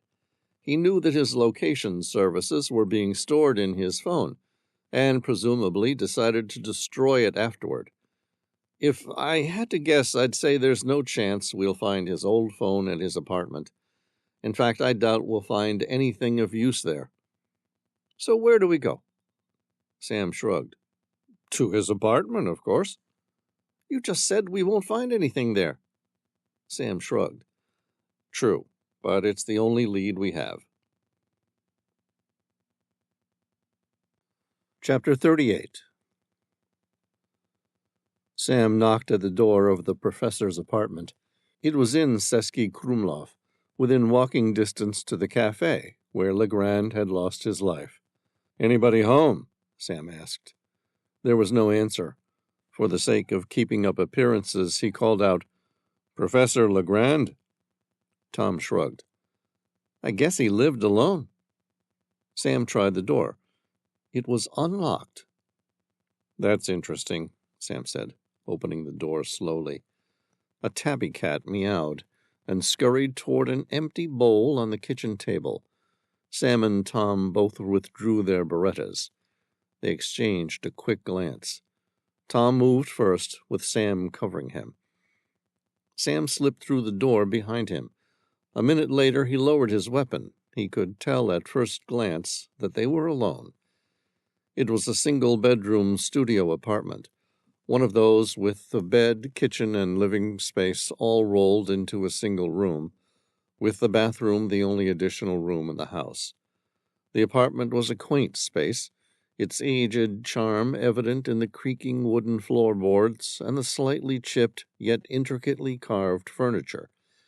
Yet it was also remarkably barren, an impersonal space that revealed little about its temporary occupant. The living area was sparse, with only a worn-out, overstuffed armchair and a small wooden table. A single lamp threw a soft, dim light around the room, creating long, distorted shadows. The kitchen was similarly stark, the only notable features being a small stove and an old-fashioned refrigerator. The bedroom contained a basic wooden bed with a thin, uncomfortable-looking mattress, a stark metal desk, and a single wooden chair. Sam, Tom said, pointing out a small metal door holder. Check this out. Sam turned his gaze toward a small block of shiny material. It was a little smaller than the size of a closed fist, somewhat oval-shaped, with round, smooth edges. The metal could almost pass for copper or brass, but it seemed to glisten, reflecting the dappled sunlight in the same way that only one element on Earth is capable of: gold. Whoa, it's gold! Sam squatted down to pick it up. He drew a breath and lifted it. Any doubt about it being the valuable metal was immediately relinquished as soon as he lifted it, feeling the enormous weight. It's definitely gold. It's much too heavy to be anything else. And the professor was just using it as a doorstop for a door that he kept unlocked? Yeah, well, I guess that answers that question. What question? Tom asked. Whether the professor was telling the truth about finding the Midas Vault. Tom said, What's with its shape?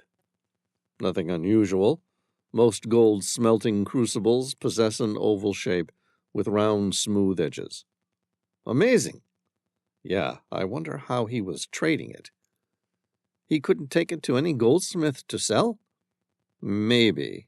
For little amounts, sure. but this is worth over $100,000. No way can you just turn up and try and sell that at a legitimate goldsmith without someone asking where that amount of gold was coming from. Good point. I wonder what he was doing. Sam recalled the professor's words.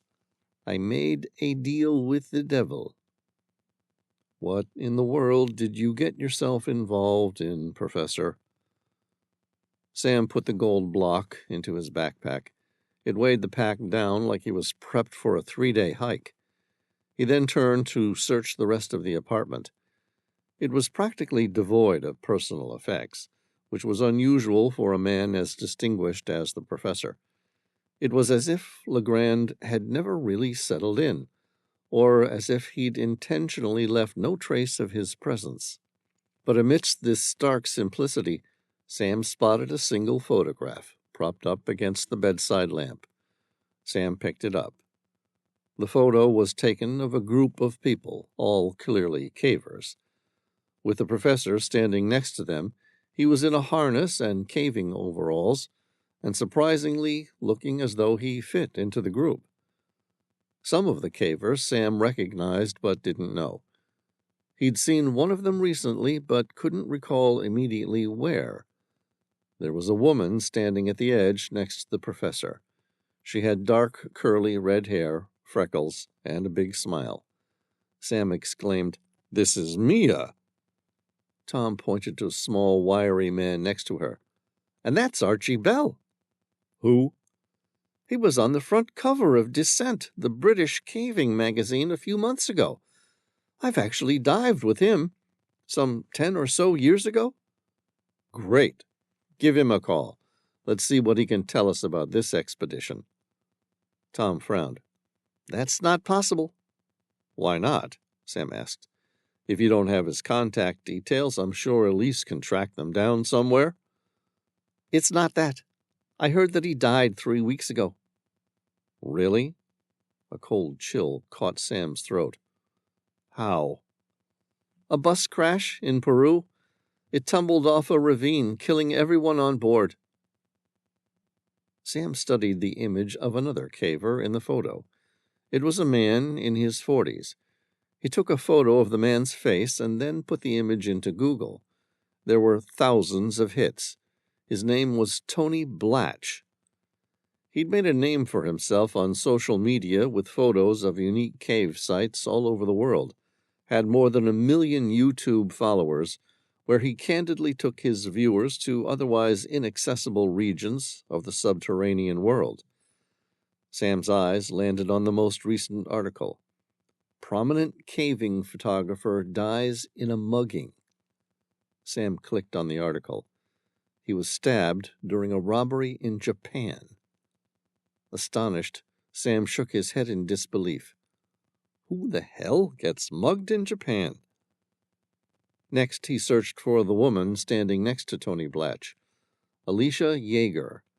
She was strikingly beautiful, with one of those unrestrained smiles that Sam could imagine would make you happy just by seeing her. He Googled her face. His heart raced, unsure he wanted to know what he would find. There was less on her. At first he wondered if he would find anything at all. Apparently she had set all her social media accounts to private, or was one of those rare individuals, unicorns, in this world, who simply didn't use social media. He scrolled through several articles that revealed nothing about her.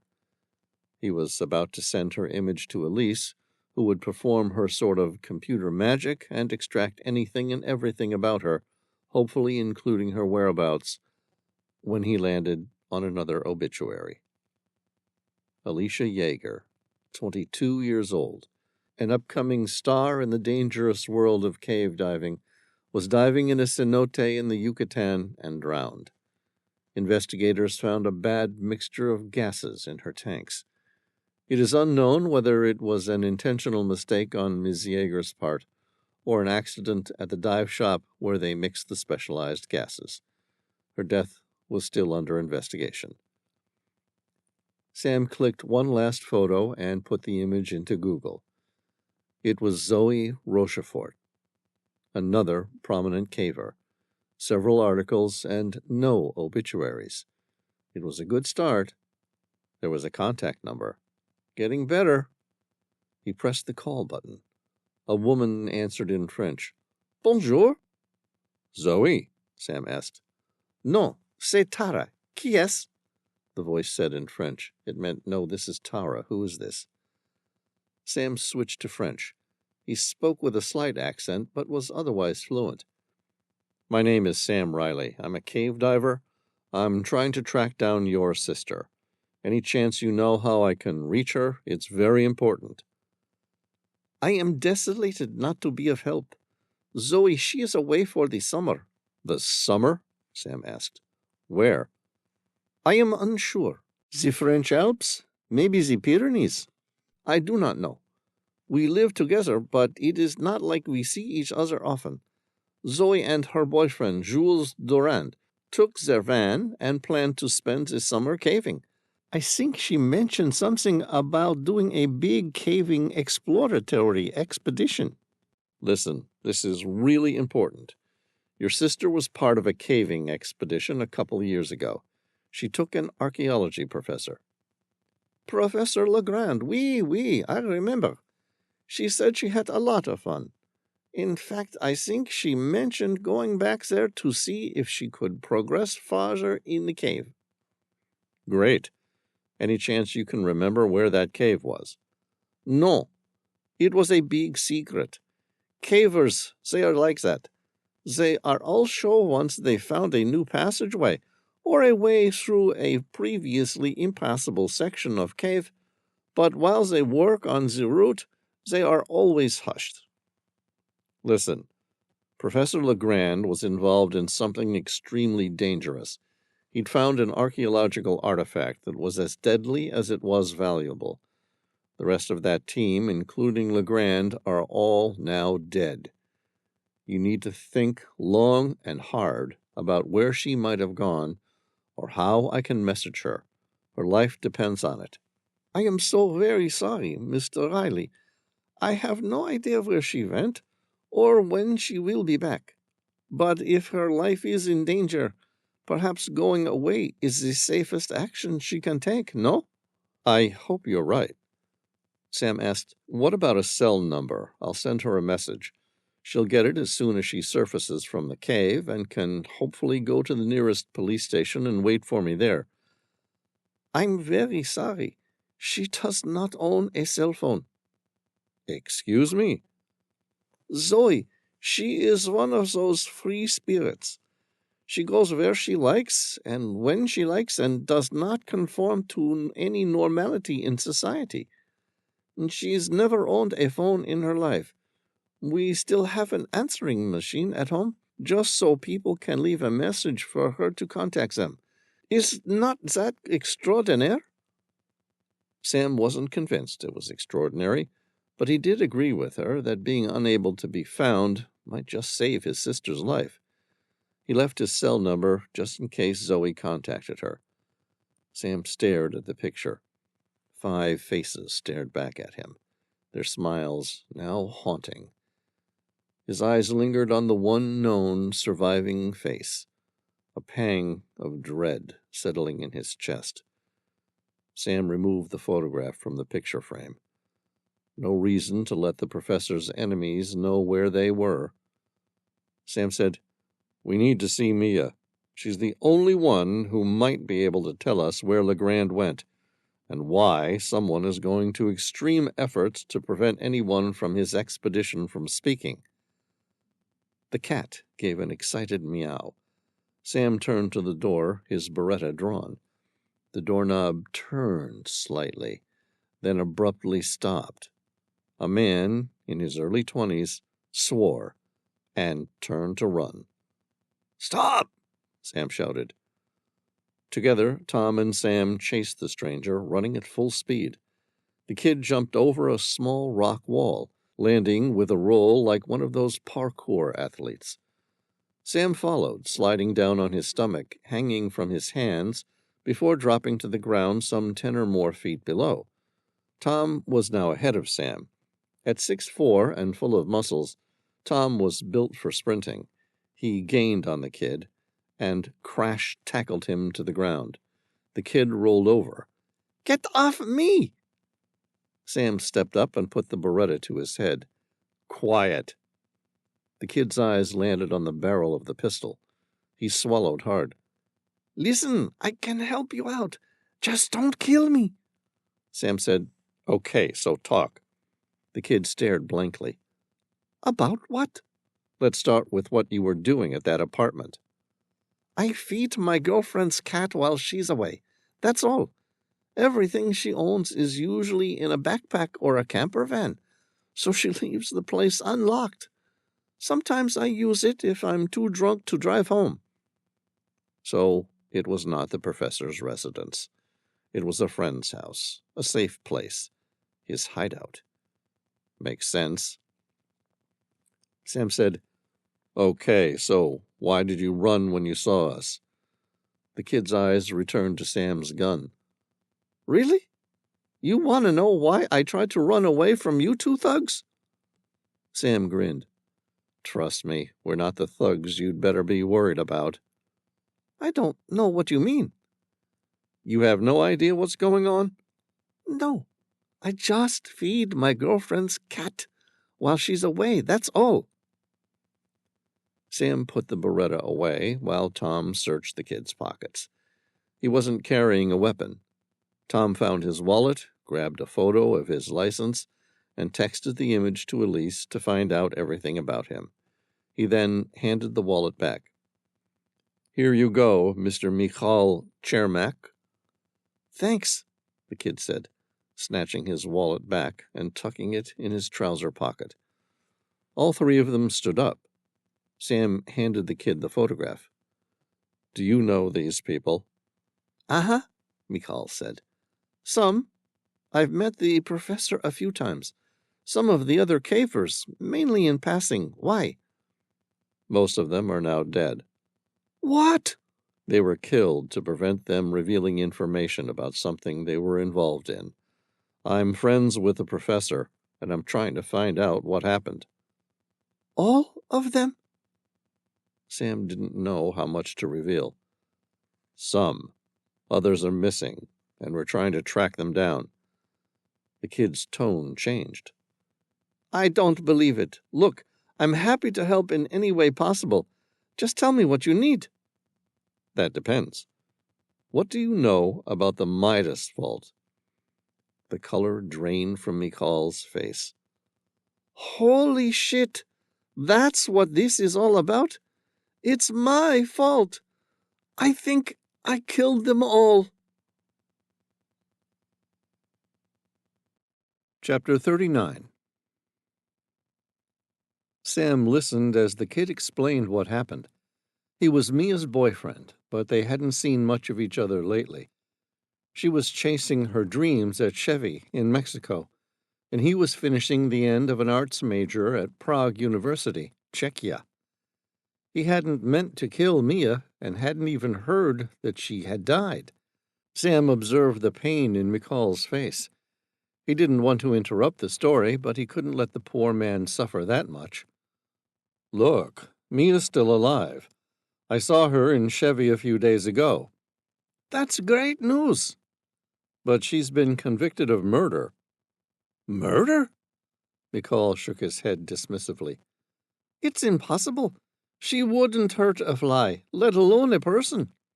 "I know. I believe you." "But?"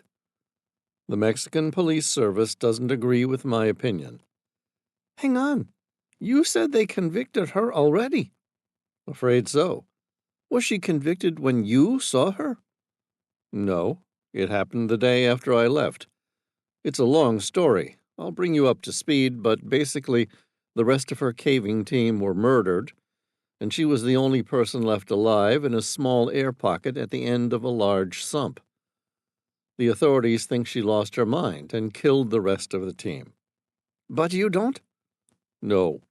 I'm pretty certain whoever killed Professor Legrand killed the rest of her team, and tried to kill her, too." "How did they convict her so quickly? I mean, don't these things normally take months?" "Yeah, they do. I was surprised about that, too. My guess is that whoever is responsible for this set of murders is backed by powerful interests. They're pulling strings and making things happen in ways they shouldn't. Crazy. Yeah, now you want to tell me how you became responsible for the deaths of those in this photograph? McCall looked away, as though he couldn't quite commit to look at Sam in the eye. A single tear fell across his face, and he wiped it away with his sleeve. A guy came to see me. A guy? Sam asked. Who? Did he give you his name? He wasn't that sort of guy. People who come making threats don't generally tell you their name. What did he say? Said he was part of a caving team chasing some sort of big world record. He offered me $5,000 to reveal what my girlfriend was involved in. He said he knew she was being put together to join a high-profile team and wanted to know if they were chasing the same dream. He said he needed to up his timeline to win it. And? He offered me $5,000. So? I'm a university student. $5,000 was a lot of money. And? I told him he didn't have anything to worry about. She and her friends had been employed to help find the tomb of King Midas. Right. So you see, I got them all killed.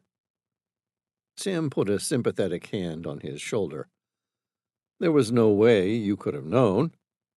Even so, it doesn't change the fact that they're all dead and it's probably my fault. Sam shrugged. I don't suppose you remember anything about this guy who came to visit you? Yeah, actually, I do. What? He kind of looked like a Viking and a hippie. Oh, yeah? Sam said.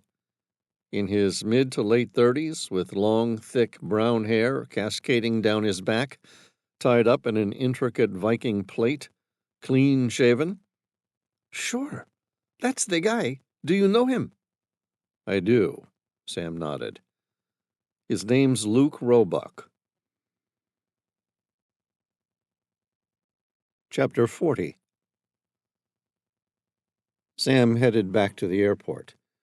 He and Tom left a very shaken Michal Chermak, telling him he would be in touch as soon as he knew anything, and to stay safe. They booked a commercial flight for Fort Lauderdale. His cell phone rang. He answered it first ring. Hello. It was Leon, the leader from the Chevy expedition.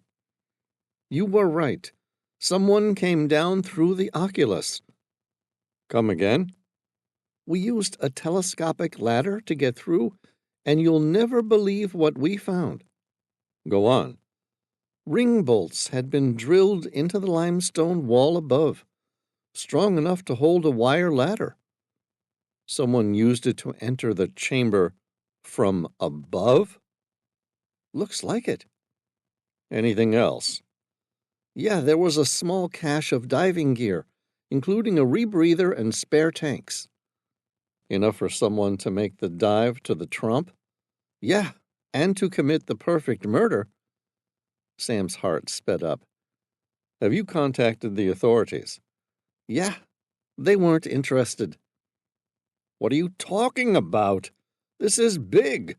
This proves Mia's innocence. And if the detectives analyze that diving gear, they'll find Luke Roebuck's DNA. Luke? Leon's voice sounded incredulous.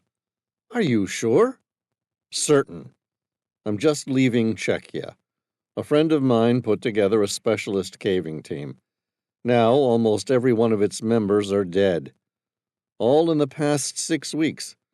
I met a kid, Mia's boyfriend, tells me that someone made some pretty hard inquiries about where the team was heading. The kid didn't know the guy's name, but he described someone who looked like a hippie Viking. It seems like one hell of a coincidence. What are you going to do? I'm heading stateside now. When I get there, I'm going to figure out how to put pressure on the Mexican government to intervene. If that fails? Sam shrugged. Let's hope it doesn't. But if it does? Sam drew a long breath. Then I guess we'll just have to come up with a wild idea to free an innocent woman and save her life. Chapter 41. Gouffre Jean Bernard Cave, France. Zoe tried to stay as long as she could in the golden chamber. It wasn't the gold that had kept her there. She was happy to never look at gold again. It was the fact that on this side of the narrow constriction through which she'd slid, Zoe could be certain that the deadly green-eyed creature wouldn't get to her. She allowed her mind to drift back to those first couple days, and she recalled how close she had come to leaving the safety of the chamber in the first couple days. Adrenaline kept the hunger at bay for some time. But a human can't survive very long at all without water. Wilderness guides refer to the rule of 3. This states that a person can live for 3 minutes without oxygen, 3 days without water, and 3 weeks without food. Long before her 3 days were up, she had become so thirsty that she started to lick the moisture that formed at the bottom of a stalactite. She watched the single drop of liquid fall from its tip every few minutes. At that rate, she knew she was probably going to die of old age long before she'd collected enough drops to fill a cup. But thirst accepts no logic. She began licking the water droplets as they ran down the stalactite. They were cool and fresh and tasted somewhat metallic, but she would have gladly drunk an entire flask of it if she could. After a few minutes, when there was nothing left, she had stopped. Zoe fixed the beam of her flashlight and scanned the chamber. There was a little moisture on one of the walls. Desperate, she went up to the surface and licked it. Unfortunately, she was rewarded with nothing but a dry tongue. Zoe swore loudly. Gold started to dart around the chamber in its typical swirls, matching some sort of visual acoustic representation of her curses. She shook her head. "Not today. I'm thirsty and not interested in playing." The images stopped. She switched off her flashlight to conserve the battery. It was rare that she used it anymore. Being in the dark didn't make her feel any better. If anything, it simply emphasized how alone she was. "Thank you," she said out loud, although she didn't really believe the subatomic creatures had any means of hearing what she was trying to say. She sat back down and started to cry. After a few minutes, she heard the soft sounds of movement on the wall beside her. She switched on her flashlight, then gave a startled scream. A golden face had appeared in the wall. It had 2 eyes, a nose, the basic outline of a face, and a downturned mouth. Zoe shook her head. She couldn't believe those creatures had made a seriously creepy, sad face emoji just for her. Still, she was impressed. For subatomic, somewhat sentient creatures that had spent eons buried beneath the earth, away from all known living things, they seemed to really get this whole empathy thing. She suppressed a laugh. "Yes, it's a big-time frowny face." The face changed shape quickly. Zoe couldn't believe the expression in the artistic detail. The face wasn't mimicking her. It represented genuine concern, and somehow portrayed the thought that it wanted to understand why. Zoe examined the face, tilted her head, curious. "You really want to know?" The Etch-a-Sketch erase function washed over the image again. This time, a new face emerged. Without speaking or moving, the face indicated that it was really interested in whatever it was that she had to say. Zoe shook her head. "Don't worry," she said, thinking that the dehydration was clearly starting to make her hallucinate. "There's nothing you can do about it." The lips on the golden face turned upward in an enigmatic and slightly bemused expression, as if to say, "You're speaking with a visual rendition of a golden face created at speeds nearing that of light by subatomic particles capable of moving atomic pieces of gold. Go on. Try me." "All right. Sure, why not?"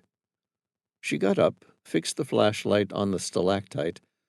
With her index finger, she touched a single drop of water, making its painstakingly slow journey down the stone, and then with a grin she said, "I'm thirsty.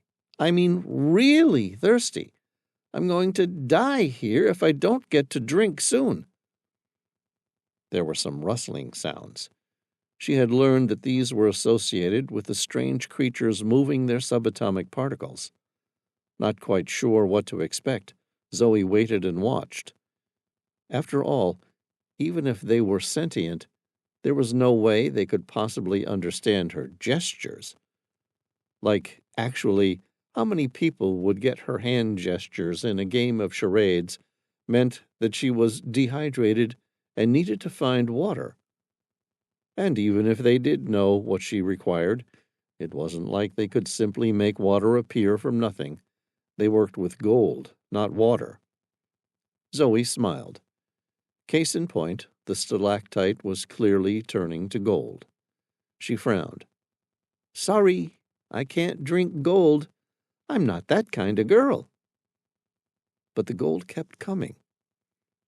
The sides of the golden stalactite began to change, becoming etched with images of a flowing river. A curious wry grin formed on her lips. "So, you do know what I mean." The golden details kept coming. Soon the shape of a tap began to take place, right down to a sort of handle, which would control the flow of water on a traditional tap. It would have been priceless under different circumstances. Right now, she would have traded all that gold for a single glass of water. Whatever came straight out of the faucet, not even that purified stuff, or the specially marketed spring water that comes out of an overpriced bottle. She wondered how the creatures knew what a faucet looked like. Had they lived among us for millennia, watching us, and simply chosen to remain hidden? Or communicate with her at a subatomic level? If they were small enough to move single gold atoms, there was nothing to say they couldn't enter her brain and somehow make sense of what she was visualizing. Who knew? These were genuinely alien creatures, sentient or not. People smarter than her, many lifetimes of people probably couldn't make sense of it. There were people who specialized in this sort of thing, weren't there? Xenobiologists or astrobiologists? She couldn't remember. Still, the masterpiece kept forming, taking shape. Zoe's eyes narrowed on the very end of the stalactite. A new opening began to form. "What is that?" she asked, staring at it. Soon the entire sculpture came to an end. She half expected water to flow out from the opening, but that was just a dream. It was gold, after all. Inanimate, cold, and worthless gold. Zoe wanted to scream. She'd allowed herself to get her hopes up, and now she was twice as thirsty and 10 times as disappointed. Out of instinct, she touched the handle. It swiveled to the side, and water began to flow from the mouth of the tap. Zoe squealed in delight. She quickly cupped her hands and began drinking the water. It tasted divine. "You moved individual pieces of gold out of the way, redirecting the movement of water from its source." Zoe screamed, "Thank you!" Taking a deep breath, she left the memory of how the sentient spirals had provided water. Her mind returned to the present. She had no idea how many days it had been since the creatures had saved her life. But now she was wasting away. All fatty reserves were depleted. Her body had begun cannibalizing her muscles to provide energy needed to keep her alive. If she didn't leave soon, she would never have the strength to do so. Zoe turned to the golden cathedral. I must leave this cave. I need to eat. Thank you for everything you've done for me. She once watched Andrea Bocelli and British soprano Sarah Brightman perform Francesco Sartori's Con de Partiro. It had brought her to tears then, as she knew it would now. She began whistling the tune. Time to say goodbye. Chapter 42. University of Miami Hospital, Miami. Amira took a seat next to Genevieve inside the observation area. It was a well-lit, seemingly sterile room, with the air conditioning blowing ice cold. Chantel, the zoo radiographer, wore the sort of expression that indicated she'd scanned a lot of unique animals in her time, but today's creature was one for the record books. Amira glanced through the radiation-proof glass, her gaze fixed on a scene that blurred the lines between the realms of fantasy and advanced science. Dominating the spacious chamber was a mammoth MRI machine, specially designed for scanning zoo animals, from small turtles all the way up to the largest elephants or longest giraffes. Inside the machine's massive cylindrical bore, a 7-foot-tall golem, constructed from the legendary metal alloy orichalcum, lay prone. The creature's once mythical metal form gleamed under the overhead lights as it was carefully positioned. Amira studied the golem and was surprised not to see it as a grotesque creation. Its hollowed eye sockets, filled with darkness, stared blankly, while the twisted mockery of a mouth sat cruelly beneath. Tiny, disproportionate, and ill-placed ears adorned its monstrous skull, which sat atop an overly muscular body without a neck. Crudely carved and devoid of grace, its design implied that it was a monster to be feared rather than a creature to love. Its hideously sculpted form wasn't from a lack of skill. Rather, it seemed an intentional depiction of the thing's unnatural existence. And yet, Amira shook her head with a wry smile. There was something about its gleaming metal and the way it radiated red gold under the sterile lights. Maybe it was its haphazardly mismatched body parts and features. Whatever the reason, the creature attracted her. Amira smirked. Perhaps it was simply its poor, somewhat pathetic imitation of the human form. Yet somehow the inexplicable blend made it beautiful, and the golem had chosen to save Caliburn's life. Ever since that near-death moment, the astute, discerning canine had developed a newfound faith in the creature's goodness. Seeing the golem in its current state, Amira found herself inclined to accept the dog's insight concerning the statue. Her view was the opposite of that of Genevieve, who had already told Amira that she didn't trust anything that moved but technically wasn't alive. Amira stared at the creature's arms and legs as a team of orderlies, used to working with unconscious zoo animals, applied a series of straps and supports. These were robust enough to secure the largest of terrestrial beasts, and they now ensured the golem remained immobile during the scan. She wondered why the sculptor had shown obsessive attention to detail when it came to the golem's arms and torso. Its muscular definition, meticulously rendered, stood in stark contrast to the rest of the body, each sinew and muscle gleaming under the hard metal. The hands were immense, designed for power rather than dexterity. They suggested the destructive potential of sledgehammers rather than the delicate touch of a human hand. The creature's hips were a crude transition point. The golem's legs, resembling misshapen tree trunks more than limbs, were attached to the torso with little consideration for realistic anatomy. One of the orderlies secured the golem's waist with a large Velcro strap. This abrupt shift in sculpting attention to detail served as an eerie reminder of the golem's purpose. This was a formidable guardian, a raw embodiment of power and defense rather than a work of art to be admired for its aesthetic appeal. Amira just stared at the golem. "What are you?" She drew a breath and then wondered, "And why did my husband die to protect you from the relic hunter?" The orderlies finished strapping the golem onto the table that slid into the massive MRI machine. They signaled the radiographer performing the scan that they were done and then left through a secure door. Chantel swiveled around to face them in her chair. "Okay, we're ready to start." "Good, go for it." Genevieve stared at the beast with a malevolent glare, without taking her blue eyes off the golem or turning to look at the radiographer. "The sooner we know what this thing is made of, the easier it will be to kill it."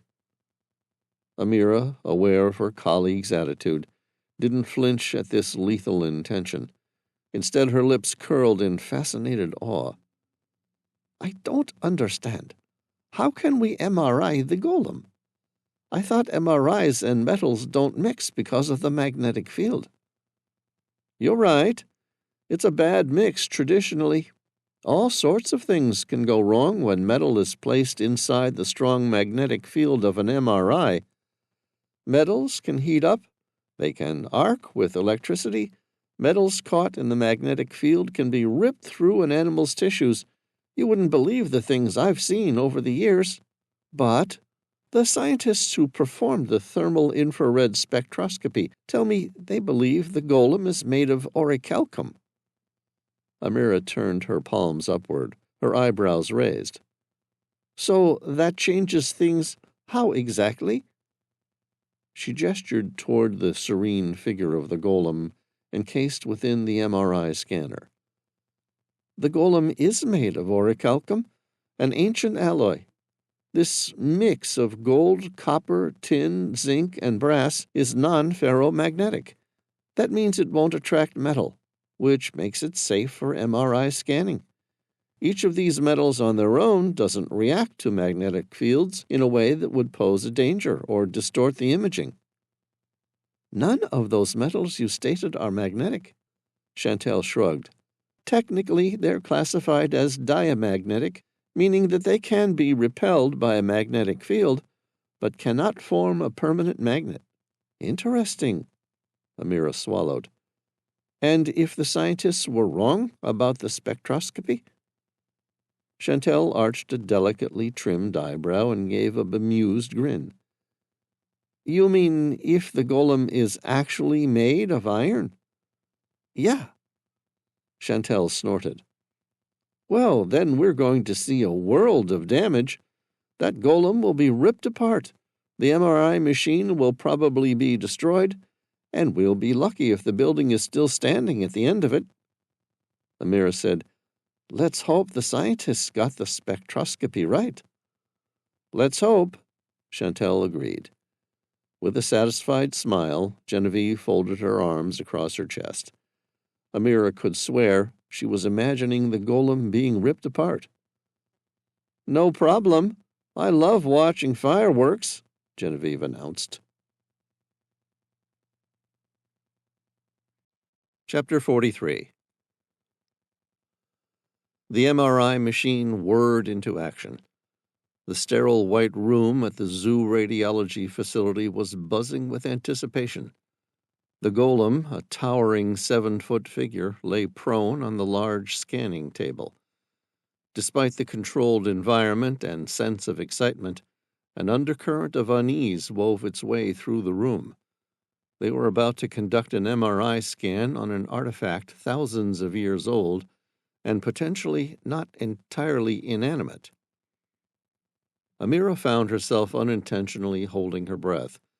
She exhaled, shook her head at the ridiculousness of it all, and then continued to watch with absorbing interest. Genevieve gripped her Serbu BFG 50A semi-automatic rifle, equipped with a 10-round magazine of 50 caliber BMG. Amira recalled how Genevieve explained that the U.S. Coast Guard used similar 50 BMG anti-materiel rifles on board armed helicopters to disable the engines on boats during interdictions. If the golem suddenly came awake, she wanted to hold a monster-stopping weapon to stop the monster. Amira wasn't sure if that made her feel safer or more frightened. "Okay, I'm just starting the scan now," Chantal said. She pressed a few buttons and zoomed in on the outline of the golem's torso. Unlike a CT scan, MRI doesn't use ionizing radiation. This allows us to visualize the internal structure of the golem in intricate detail, without the risk of damaging its unique orichalcum composition. Amira leaned in, looking at the array of computer monitors, trying to make sense of the picture unfolding. Chantal pressed a few more seemingly random buttons, and the MRI began in earnest. The machine began its telltale clicking noises as an electric current was sent through its coiled wire electromagnet. The switching of electrical currents caused the coils to expand and vibrate. This was responsible for the unusual sounds, which increased or lowered in pitch as the radiographer adjusted the sequence. The MRI's magnetic field and radio waves began to penetrate the mystical metal, creating detailed images of its interior, a feat unachievable by conventional methods. On the screen, high-resolution images began to appear, slicing through the golem's form to unveil its inner mechanisms and the marvels of its ancient craftsmanship. The three of them watched in fascination as layers of orichalcum and the secrets they harbored were methodically exposed, offering a rare glimpse into a synthesis of arcane artistry and modern technology. It was a moment where science met legend. Amira, from her vantage point, marveled at the sight.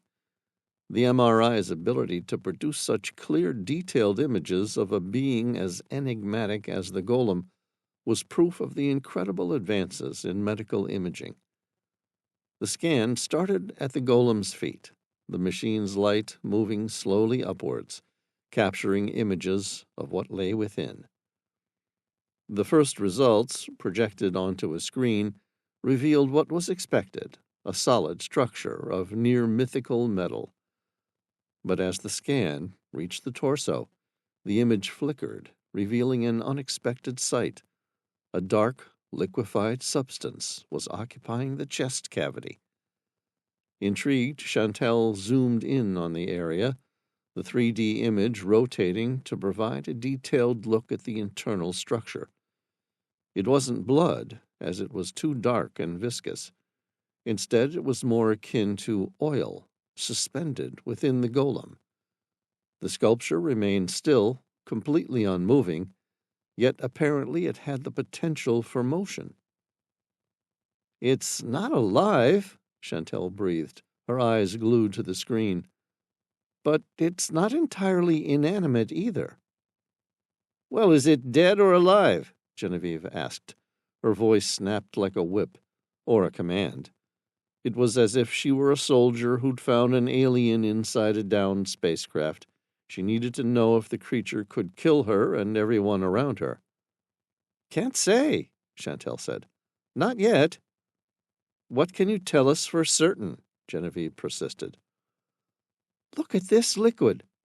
Chantal pointed toward the center of the golem's torso, the slow-moving fluid that seemed to pulse. "Whatever it is, it doesn't seem to be flowing through any veins, arteries, or capillaries. Instead, it seems to be pushed around by the central heart. If you were to make an incision in the golem's armored skin, you would probably find it bleeds yellow or greenish blood, although it can't be considered blood. Not really." Blood circulates in the arteries and veins of vertebrate animals, carrying oxygen to and carbon dioxide from the tissues of the body. Do you have any idea what that oil stuff is? Amira asked. Sure. Chantel gave a puzzled, wry grin. I think it's hemolymph, but I've never seen it in a creature this big before. Amira was intrigued. What makes you think it would bleed green or yellow? That's what color hemolymph normally is. And you're certain that's what this is? Uh-huh, Chantel said, nodding her head. Definitely. There are no blood vessels, so that's the only option. The creature has an open circulatory system. So what other animals use hemolymph to survive? None. Amira tilted her head, her lips parted in a confused expression. But you said you've seen something similar before. Sure. Not working here, but doing MRIs on other creatures. Amira laughed. Okay, so what class of animals share its family with the golem? Chantel said, Based on this, it's indisputable. I can give you its exact scientific classification, but you're probably not going to like it. The golem belongs within the domain of eukaryota, meaning its cells share a membrane-bound nucleus, like every plant, animal, and fungus on Earth. Its kingdom is Animalia, phylum is Arthropoda, meaning they have an exoskeleton. They're in the clade of Pancrustacea, putting it in the category of all crustaceans. Its subphylum is Hexapoda, meaning it has a 3-part body plan with a consolidated thorax and 3 pairs of legs. Amira said, But the golem doesn't have 3 pairs of legs. No, but I think it's fair to say that the golem is an outlier in the animal kingdom. What's its final classification, then? It's unequivocal, Chantel shrugged. It's of the class Insecta. Irritated, Genevieve said, In English, what are you saying? Chantel coughed. You're not going to like it, Amira said. Try us. It's an insect, Chantel announced, glancing nervously at Genevieve to observe her response. Genevieve kept the barrel of the Serbu BFG-50A semi-automatic rifle trained on the massive form currently strapped to the MRI bed. Her eyes narrowed, and she snarled. Oh, great! That's just wonderful! This creepy freak is the world's biggest fucking bug! Chapter 44. Somewhere Over the Atlantic Ocean. The commercial jet bucked lightly in the air. It wasn't particularly bad turbulence, but it was enough to wake Sam Reilly from a forgotten yet pleasant dream. He wiped the sleep from his eyes and glanced at his wristwatch. They were about an hour out from their descent into Fort Lauderdale Hollywood International. Sam's gaze turned to Tom in the cubicle next to him, and his lips parted into a smile. His friend was still sound asleep. It would have to be much stronger turbulence to wake the big guy up. His cell phone rang. He answered it and recognized Genevieve's voice. She quickly filled him in about the discovery they found when they performed an MRI on the golem. It astonished him to learn that the golem was some sort of insect. Sam stopped speaking while he took this information in, and his mind filled with details about insects, like the fact they were invertebrates, which means they don't have bones. Instead, they have a hard exoskeleton on the outside of their body, just like the golem. Like the fact that insects are strong, like the golem. Ants can carry up to 20 times their own body weight. If a human lifted 20 times their body weight, that would be about 4,000 pounds. Some species of ants can leap 7 times the length of their bodies. Also, insects can hibernate, entering a state of deep sleep in which their metabolic processes slow to a stop. During this time, the bug survives off of stored energy. This explained how the golem remained inert so much of the time. Insects lack lungs. Instead, they use a series of holes along the length of their bodies that take oxygen into tubes called tracheoles. These tracheoles then diffuse the oxygen at a cellular level throughout the insect. Did the golem have tracheoles? "Sam," Genevieve abruptly asked, "you still with me?" "What? Oh, yes, of course." Returning to the conversation, Sam told her to stay safe and try not to appear too hostile. He didn't want the golem to feel threatened and lash out. He asked her to return the creature back on board the Tehillah, where it could be secured pending further tests. He then spoke briefly with Amira, told her he missed her, and was really looking forward to seeing her in another hour or two. After that, he then contacted the director at the Sudan National Museum, where the second golem was currently on display. It was 4 a.m. in North Sudan. Sam wasn't expecting to catch the director of the museum at work. He intended to leave a message so that the man knew there was an urgent update regarding the golem recently donated to the museum. Unexpectedly, the man answered on the first ring. "Hello?" "Kafil Salim?" Sam said the director's name, a tone of surprise in his voice. "What are you doing up at this hour?" "This is a very good question, my friend. To be honest, I was about to call you." Salim's voice stopped, and he mumbled something, a prayer and an apologetic gesture over the phone, before saying, "I assume you have already heard the news about the golem, which is why you are calling me at this hour?" Sam said, "Yes, the golem is alive, or some version of alive, and is part of the insect family. Its orichalcum is capable of surprising flexibility, as well as acting as an armored shield, common in most arthropods' exoskeletons. I believe the golem wasn't just the metaphorical bodyguard to the ancient kings, but a physical one. If it feels threatened, or someone or something it believes to be important is attacked, its primitive brain will fire up. Then it will suddenly become animated and dangerous." "Wait," Salim said. "You're telling me the golem's alive and part of the insect family?" "Yes. What news of the golem were you about to call me about?" "As of 45 minutes ago, our golem was stolen from the museum." A shadow of fear crossed his face. "The golem was stolen?" "I'm afraid so." "Any idea how?" "No, only that it was an extremely professional hit. These weren't amateurs trying for the museum's most valuable pieces. Someone targeted the golem. They knew where it was and how to extract it." "I can tell you who stole the golem." "Really?" Sam nodded to himself. "Yeah, a guy called the Relic Hunter." "Who?"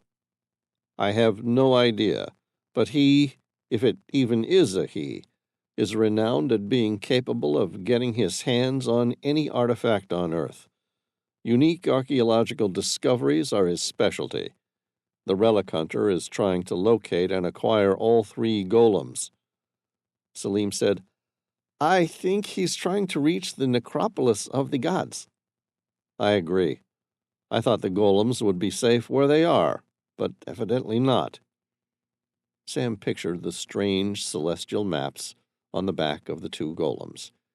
He just needed a third. Then he would be able to find the secret location of the resting place of the ancient master builders from the era of the Great Pyramids. "Where's the second golem now?" "It's coming back from a zoo facility where it has been undergoing a series of tests." "At a zoo?" Sam said, "Yeah, it was the only place with a large enough MRI machine to perform them." "Is it safe?" "My team is bringing the golem back to the Tehillah now. They're armed and will naturally be taking precautions. It would take an incredibly sophisticated gang to steal it while it's en route. In this case, given the distance, it would be a second group of criminals to the original ones." He paused, then added, "I think it's safe. We'll be fine." "Call them and tell them to be careful. The gang of thieves that stole our golem were experts." "I will," Sam assured him. "I don't suppose you got any video footage you can pass along? I'd love to get a glimpse of the relic hunter's crew." The director said, "As a matter of fact, I have a full CCTV recording of the theft. I'll send it your way. Good luck." Chapter 45. The jetliner began its descent. Sam felt his ears pop under the change of pressure. He opened his laptop, checked his email. True to his word, Salim had sent him a Dropbox link. Sam immediately clicked on the link. The contents revealed a series of small screens on his laptop. Each window was a different perspective, CCTV feeds from various parts of the museum. He navigated to the indicated timestamp and pressed play. Sam watched the disaster unfold. For a moment all was quiet, the museum bathed in a peaceful gloom. Then, without warning, all signs of tranquility shattered. Lights flickered before dying completely, the darkness now absolute. But the shadowy figures on the screen moved as though darkness was their ally. Each one was clad in tactical gear, faces shrouded by masks. They radiated boldness. It was a level of confidence that suggested they knew precisely the level of security they were up against, and that it wouldn't be enough to stop them. They traversed the museum with a startling familiarity, keeping their faces clear of infrared camera range, and slipping through hidden corridors with ease. Upon reaching the golem's exhibit, one figure produced a device that emitted a low, resonating hum. The glass casing surrounding the golem vibrated intensely before disintegrating into a cascade of shards that clattered harmlessly to the floor. In response, a different figure guided a heavy-duty forklift into the room. The machine groaned as it lifted the massive artifact, its weight a staggering 7 tons. It was an impressive sight, the forklift's prongs carefully sliding beneath the golem before raising it with a steady power. The thieves operated the machinery with ease, suggesting they had done this before. The feed shifted to an exterior camera. A nondescript military truck rolled into frame, its markings obscured. The forklift smoothly deposited the golem onto the truck's open bed. A palpable sense of urgency filled the scene, yet there was no panic, only methodical efficiency. Within moments, the golem was secured, and the vehicle vanished into the night. Sam pulled back from the screen, his mind racing. The audacious nature of the heist, the overwhelming show of force, the meticulous planning, it all pointed to a group that was exceedingly professional and dangerously capable. There was no useful evidence. All that remained of the heist was this footage, and the fading taillights of a military truck that could easily blend into any convoy, making it almost impossible to trace. The enormity of the situation settled on Sam like a lead weight. The thieves had made their point. They knew what they were doing, and they were exceptionally good at it. Whoever they were, they had just upped the stakes. Sam knew he would have to match their game. Chapter 46.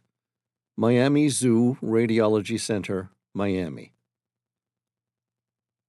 The golem was housed in a purpose-built cradle. Made with high-grade steel, it had a strong skeletal frame, its contours mirroring the golem's massive, irregular form. Each segment of the cradle was reinforced to provide ample support, ensuring that the golem's stone-like body was held securely without any risk of movement during transport. At the top of the cradle, a sturdy integrated hook was welded into place, designed for compatibility with the forklift's lifting mechanism. This hook was a critical component, as it allowed the entire cradle with the golem inside to be lifted and maneuvered with stability and ease. The hook itself was a hefty piece of metal, engineered to withstand the significant weight of the golem and its cradle, ensuring a secure attachment to the forklift. Amira watched as the forklift operator, whose usual cargo included unconscious elephants and rhinoceroses, lined up the machine so that its arms aligned perfectly with the cradle's hook. With the golem safely encased, the forklift gently hoisted the entire assembly. She and Chantel, the radiographer, and 4 orderlies followed along, with Genevieve covering the slow-moving forklift like a security guard protecting an armored cash-in transit truck on its way to the bank. The forklift moved down the ramp from the radiology department to the loading dock, where the Navistar International CXT was still reverse parked, with its 8-foot-long cargo bed lined up with a secure loading bay. Up ahead, the massive roller doors were down, maintaining security and privacy of the entire loading dock. The forklift operator didn't slow down. Adjusting the height of the cradle, the operator guided the golem onto the back of the oversized pickup. The cradle was placed gently onto the bed, the chains and heavy-duty straps waiting to secure it in place. The golem's stone surface was etched with ancient runes and symbols that glowed faintly under the sunlight. In its motionless state, it seemed almost at peace, too. Once the cradle was positioned on the cargo bed, the team of orderlies moved in to secure it. They worked methodically, tightening the high-strength Dyneema straps around the cradle, ensuring that the golem would remain immovable throughout the journey. Genevieve glanced at their handiwork, then gestured to Amira. "Climb in the truck. I'll feel better when we're on the road." "Yeah, let's go," Amira agreed. She glanced up at the formidable cabin of the black Navistar International CXT. It was a colossal vehicle that towered above everything in its vicinity. With its glossy black paint shimmering under the sun, the truck's rugged and broad design was a sight to behold. Measuring approximately 22 feet in length, 8 feet in width, and standing at an impressive 9 feet tall, the CXT was more akin to a moving fortress than a mere truck. Its massive tires and elevated cabin offered an unparalleled view of the road, while the large chrome-laden front grille proudly displayed the Navistar insignia. With a determined stride, Amira climbed up into the vehicle. The CXT's high ground clearance was no challenge for her. She effortlessly climbed into the driver's seat, feeling dwarfed by the sheer size of the cabin. The large side mirrors and broad windshield provided a clear, commanding view of her surroundings. In the driver's seat was Hu King Lee. She had gotten to know him quite well on board the Tehillah, whose name could be literally translated into tiger. Despite this, he was an unimposing figure. Just shy of 5 foot tall, he came across as short and wiry. He wore his usual impossible permanent grin, as though he'd just heard the best joke ever. Yet the hardened lines etched into his face suggested he was here to work. Sam had told her that Hu had spent his life training to become the commander of the Wuxia. Chinese literature often celebrated the Wuxia as a type of ancient warrior folk hero, depicted as a knight-errant or wandering vigilante. This image, although flattering, couldn't have been further from the truth about the ancient brotherhood. The true Wuxia, those who were never spoken about in classical Chinese literature, originated during the Qin dynasty. They were alchemists who discovered a weapon so powerful that it allowed the Emperor Qin Shi Huang to achieve greatness and unite the factional and warring states into China within his lifetime.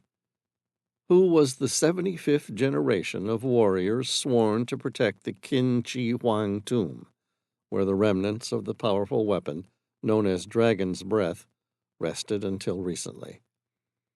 When the tomb was raided, the last remnants of the ancient powder that caused an implosion type of cascading response were finally destroyed, leaving the world a much safer place. It also left King Lee without a job. He was an expert warrior, a self-confessed violent man who took great pleasure in fighting, his greatest vice.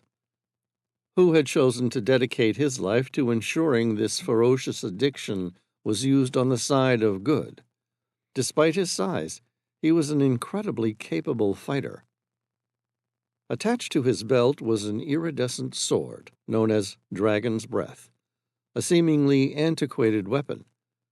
It contained some of the last atomic particles of the rare material on Earth, in a type of restrained mechanism, allowing the sword to be incredibly deadly.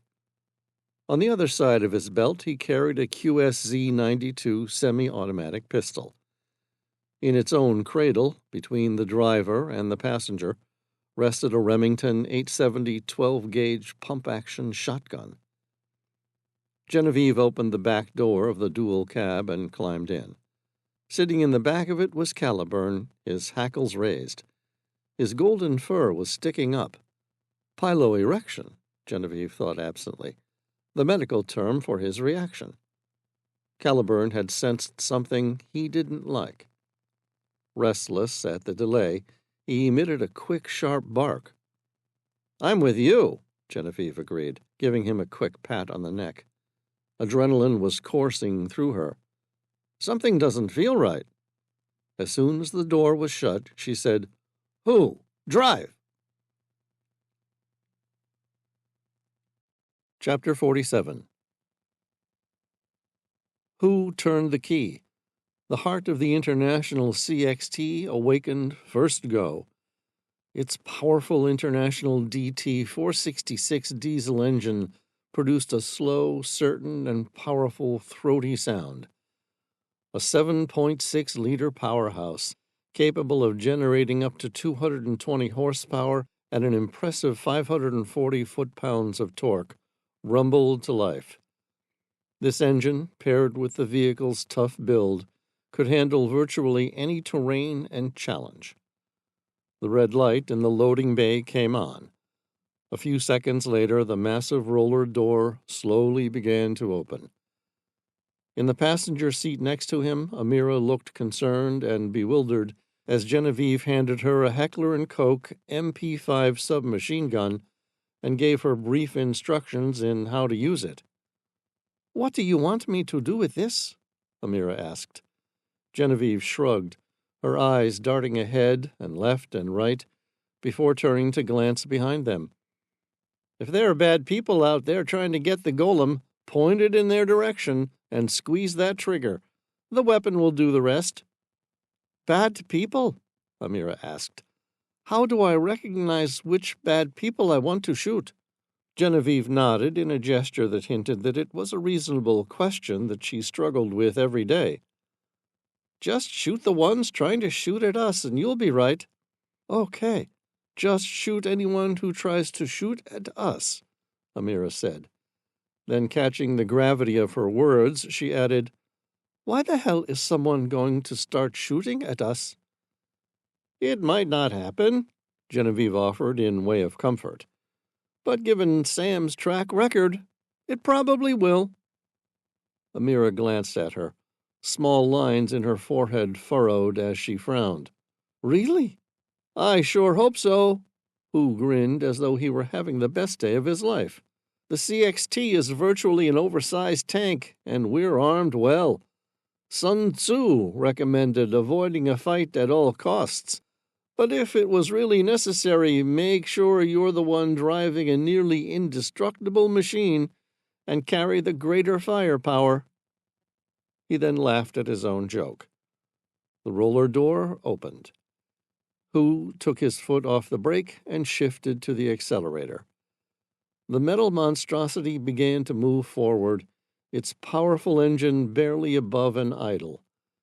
He made his way out of the zoo grounds into the nearby service roads, before turning left and taking the Ronald Reagan Turnpike north toward Fort Lauderdale. The oversized pickup truck shifted through its gears until it reached the turnpike's 70 miles per hour speed limit. The equally oversized tires made a loud whirring sound as they complained about the speed. Who whistled as though he were out for a Sunday drive. It was a merry tune from his childhood, but he soon got bored of that and pressed play on his most recent Spotify soundtrack. It was a classical piano piece, Chopin's Fantaisie Impromptu. The CXT had a surprisingly good sound system. It had to. It was the only way to get over the heavy road noise it made. The solo piano composition opened with a torrent of passionate, cascading semi-quavers in the right hand, set against a rhythmically contrasting triplet accompaniment in the left. This agitated, almost impetuous stream of notes created a sense of urgency and restlessness, a characteristic feature of the Romantic era's expression of deep, unbridled emotion. Listening, who was at peace with the world? Up ahead, a flashing roadworks sign began to slow the traffic. Keeping with their setting, Fantaisie Impromptu transitioned to the heart of the piece in a beautiful lyrical melody known for its singing quality, which emerges in the middle section. This melody, played with the right hand, floats above sustained arpeggiated chords in the left, evoking a dreamlike state that offers a stark contrast to the turbulent opening. The melody's poignant, reflective nature reveals Chopin's exceptional skill in crafting themes that touch the soul, even reflecting his own deep feelings and introspection. Who played this part of the piece, tapping the fingers of his right hand against the steering wheel as if he were playing the piano himself, as he had expertly played it on a grand piano since he was a young boy. His focus was on the road, his gaze flitting between the mirrors and the highway stretching out in front of them. Caliburn gave a curt bark. A black SUV pulled in front of him. Hu jammed on the brakes to avoid crushing the vehicle. He frowned but refrained from honking the horn. His eyes glanced in the rear-view mirror. 2 more black SUVs approached, swerving together, hemming them in, boxing them in from both sides. It was madness. The CXT would just drive over the top of them. Hu's face hardened. The piano piece returned to the initial theme, revisiting the fervor and intensity of the opening. This recapitulation brings the piece full circle, allowing Chopin to further explore the initial thematic material with subtle variations and increased complexity. Hu tapped away the piece's cascading semi-quavers in his right hand, grinned like a fool, and said, "Hold on, everyone." He planted his foot on the accelerator. The CXT bolted forward.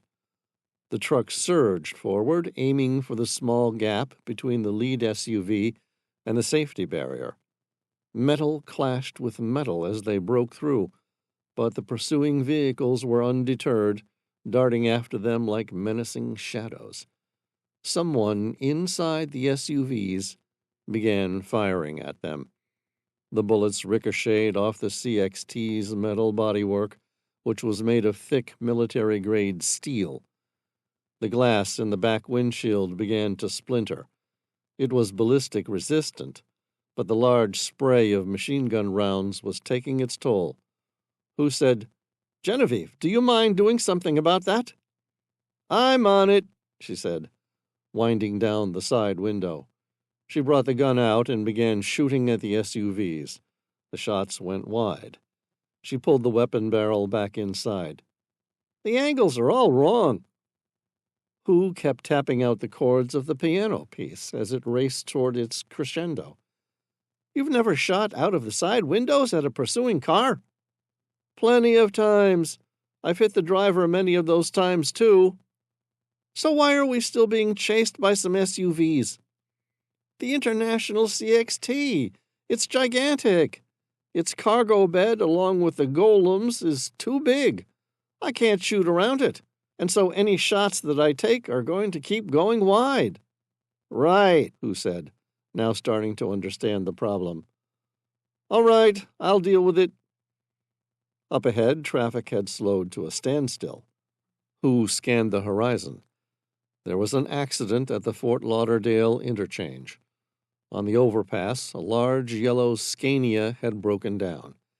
Its big crane had come free of its hydraulic holders and had swung into oncoming traffic. It was now blocking the road completely. Rubber-necked drivers had obviously taken interest in the unique event, losing sight of the road ahead. This had now led to a 5-car pileup. Who held down the big horn of the International CXT and pressed on, pushing his way through the cars as they parted in the middle. Most drivers quickly moved out of their way, but some were a little slow off the mark. With those, the powerful CXT's steel grate knocked through them like one of those old-fashioned cow catchers on a train. The International continued pushing its way through the traffic jam. Then, up ahead, a big concrete truck got the stupid idea it could try the same thing. After all, it was big and powerful, too. The driver nearly made it, but at the last minute jammed on the brakes to avoid driving over a stopped car. Who jammed on his brakes? The 2 black SUVs skidded to a stop. Who placed the truck in park, leaving the powerful engine running? He grabbed the shotgun and exchanged a glance with Genevieve. "Shall we?" She nodded and said, "Let's finish this." Amira said, "Hey, where are you guys going?" Who and Genevieve opened both side doors. Simultaneously, they stepped outside. They opened fire together, sending a barrage of high-powered rounds downrange. The shots ripped through both SUVs, sending a mixture of shrapnel and human body parts in all directions. From inside the International's dual cabin came the final stanzas of Fantasie Impromptu. This is where Chopin concludes with a coda that reintegrates fragments of the middle melody into the tempestuous atmosphere of the opening. The piece ends with a dramatic, virtuosic flourish, leaving both the pianist and the listener breathless. Amira stepped out of the truck. Her eyes wide, her mouth dropped open at the destruction surrounding them. Then Caliburn began to bark incessantly. From the overpass, the yellow crane had connected with the golem's cradle and was in the process of lifting it up and over their heads. Who looked up? There was nothing to shoot at except the golem. "Quick!" he yelled. "Everyone back in the truck!" Chapter 48. The International CXT pushed its way through the park traffic. Sparks flew off the truck's steel grille as Hu gently knocked out of his way every car blocking them. With surprising finesse, he maneuvered across 6 lanes to reach the spiral link-up to the overpass, heading west along Interstate 595. The entire area was gridlocked. Suddenly, Genevieve noticed movement on the overpass. The yellow crane had aligned itself for driving, removing all its support structures and finally releasing its brake light. It began to inch forward. She yelled, "It's moving! Get to it!" "I'm trying," Hu said, flooring the accelerator. 2 sports cars, a Lexus and a Porsche, were blocking his way. He hit the horn again. The Lexus driver shoved the car in reverse and quickly pulled back at the last second. Hu shouted, "Thank you!" He turned right, taking the long, curving ramp to the overpass at speed. The massive International CXT tires squealed as the roadway circled around on itself. As the yellow crane came into view, Genevieve said, "There it is!" Her gaze landed on the crane hook still swinging from its cable at the end of its massive boom. Genevieve swore. "Where's the golem?" Amira said, "I don't see it." Hu pulled up behind the crane. All 3 of them jumped out, weapons in their hands. Genevieve ran to the driver's side of the crane, opened the door. The engine was running. Its gear was set to neutral. The parking brake was pulled tight. She gripped her Serbu BFG-50A semi-automatic rifle, searched and cleared the cabin. There was nobody there, and no sign of the golem. She slipped back out of the crane. Hu looked at her, turning his palm skyward. "Where the hell did it go?" Amira said, "The road's blocked. There are no cars moving in any direction." Genevieve said, "Yeah, well, the golem didn't walk away on its own, so it's here somewhere. Find it." Staring at Genevieve as she spoke, Caliburn raised his tail to attention. Then he barked. The retriever sprinted to the side of the overpass, big brown eyes fixated on something in the distance, his plume of tail wagging rapidly. "What do you see, Caliburn?" Genevieve asked, sprinting toward the railing. Genevieve ran to the edge of the overpass. There was an off-ramp, another mysterious link in the typically convoluted spaghetti junction, looping back in the opposite direction. It was approximately 50 feet off the ground, but only 20 feet below them. A red tow truck, with the golem still in its cradle on its tilt tray, began to drive off. They were so close, but it was still too high to jump. Hu swore. "They must have seen us coming and moved the golem to the linkway. They're heading south and east, toward the Everglades." Genevieve thought of the other red tow truck parked underneath the overpass. The light turned on as she figured their opponents must have had multiple tow trucks ready to transport the golem in all directions. Amira said, "Any possibility we can cut around the traffic and loop back?" Hu shook his head. "No way. They would be long gone before we're off this bridge." The traffic down on the next linkway was slow, but it was beginning to pick up speed. Genevieve said, "Hu, you and Amira get back in the truck and start heading toward the Everglades." "Where are you going?" Genevieve drew a breath. "I'm going after that golem. It might be a crazy, primeval, insect-like aberration, but it's ours." Hu threw the truck's keys to Amira. "Look after Caliburn for us, and head toward the Everglades." Caliburn barked. Amira said, "You can't be serious. You—" A large 18-wheeler with a big soft top began moving underneath them on the linkway. Before Genevieve could hear Amira finish her statement, she jumped, landing on the top of the large truck. Hu landed a couple of feet behind her. The truck was moving at a crawl. Genevieve jumped down and began running in between the slow-moving traffic. A quarter of a mile up ahead, the driver of a large Peterbilt 379 American-class truck had tried to take the wrong off-ramp and was now in the process of correcting his mistake. It was hauling a huge steel construction beam, the size of which was more than the maximum height allowed on that off-ramp. There was a warning sign indicating the truck was carrying an oversized load. Something had gone wrong, and the massive truck was now in the process of performing several back-and-forth maneuvers to right it. A long tail of building traffic was growing. Genevieve spotted a high-performance endurance racing car.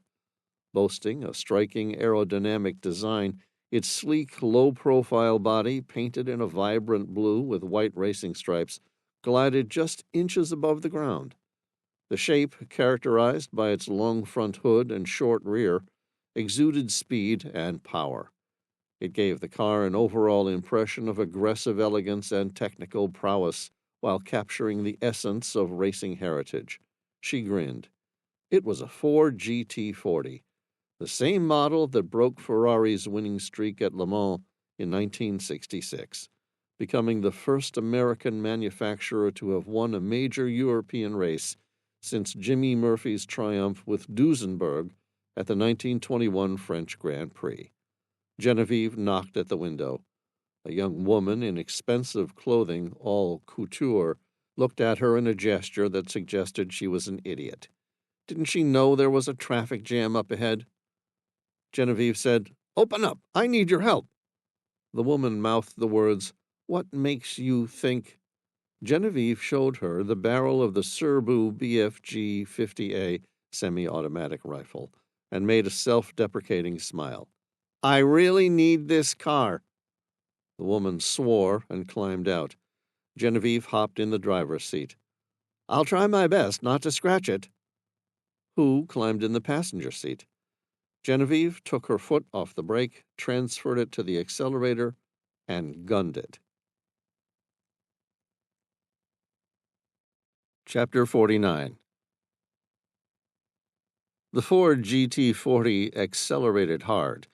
It was just small enough to squeeze between the stationary cars on either side of it, and Genevieve didn't have any plans to take her foot off the accelerator. Whose fingers instinctively gripped the side of his seat, the whites of his knuckles showing.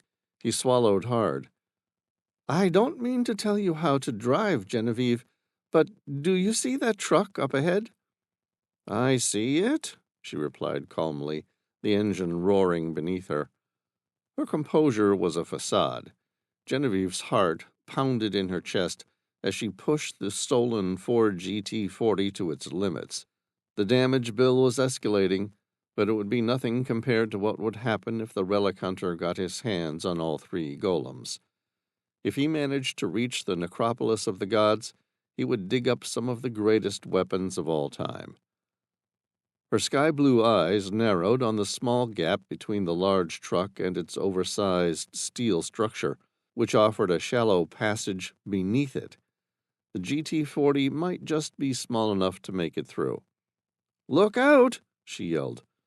Whose eyes widened as he stared at the solid, upcoming, unmovable truck.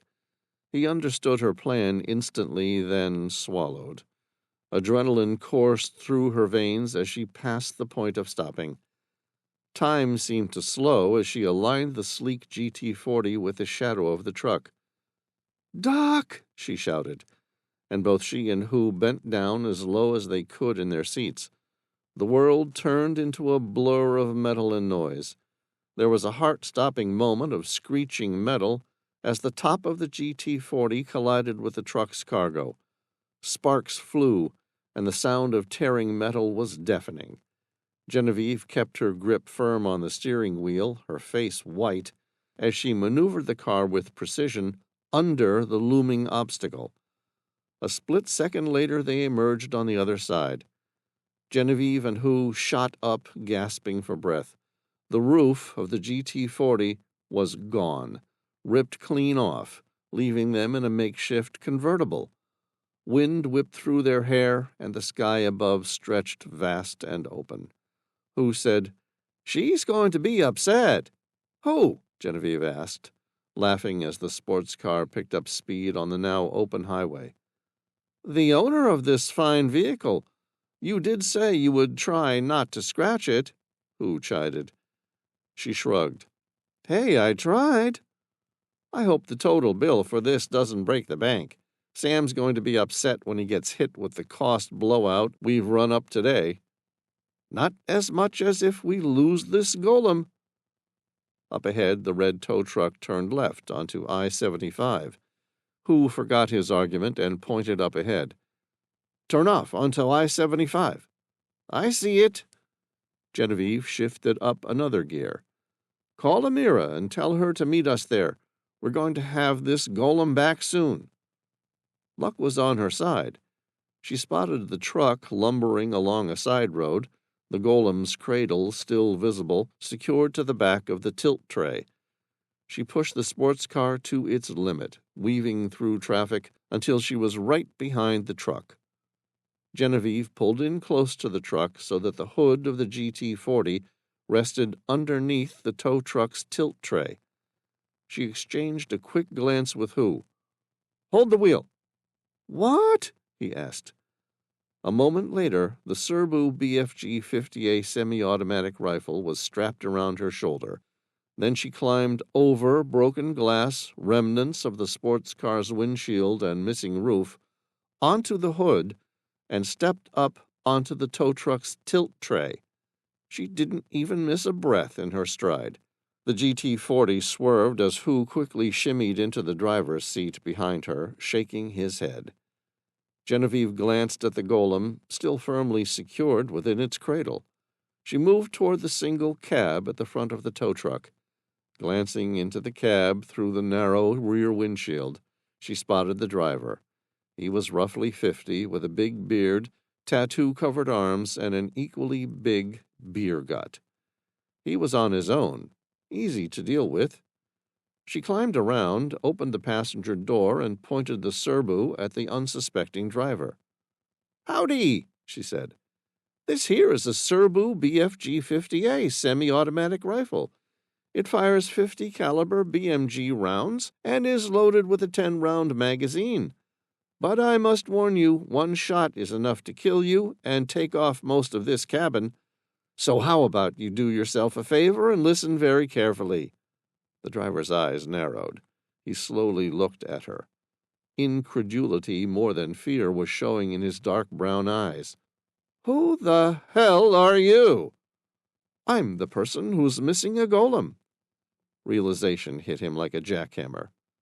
"They stole the golem from you? Hey, you're a smart one, aren't you? What do you want?" "I want you to pull over and get out." "Okay," he said, nodding slowly. The driver shifted the gears down and pulled into the breakdown lane. "Good. Now I want you to take the keys out of the ignition and throw them out the window." In the rearview mirror, Genevieve spotted Who pulling up the GT40 right behind them. "Now what?" "You can get out and walk around to the front of the truck." All right, I'm doing it." The driver moved slowly. He got out and walked around to her side of the truck. She stepped out. Who approached quietly from behind. The driver reached for something. Genevieve said, "Keep your hands up where I can see them." "I'm doing it," the driver said. His voice bristled with frustration. "You want to tell me how to reach your boss?" "The relic hunter?" He shook his head and laughed. "That's never going to happen. The relic hunter would kill me, my wife, and our kids. No way am I going to make that sort of betrayal.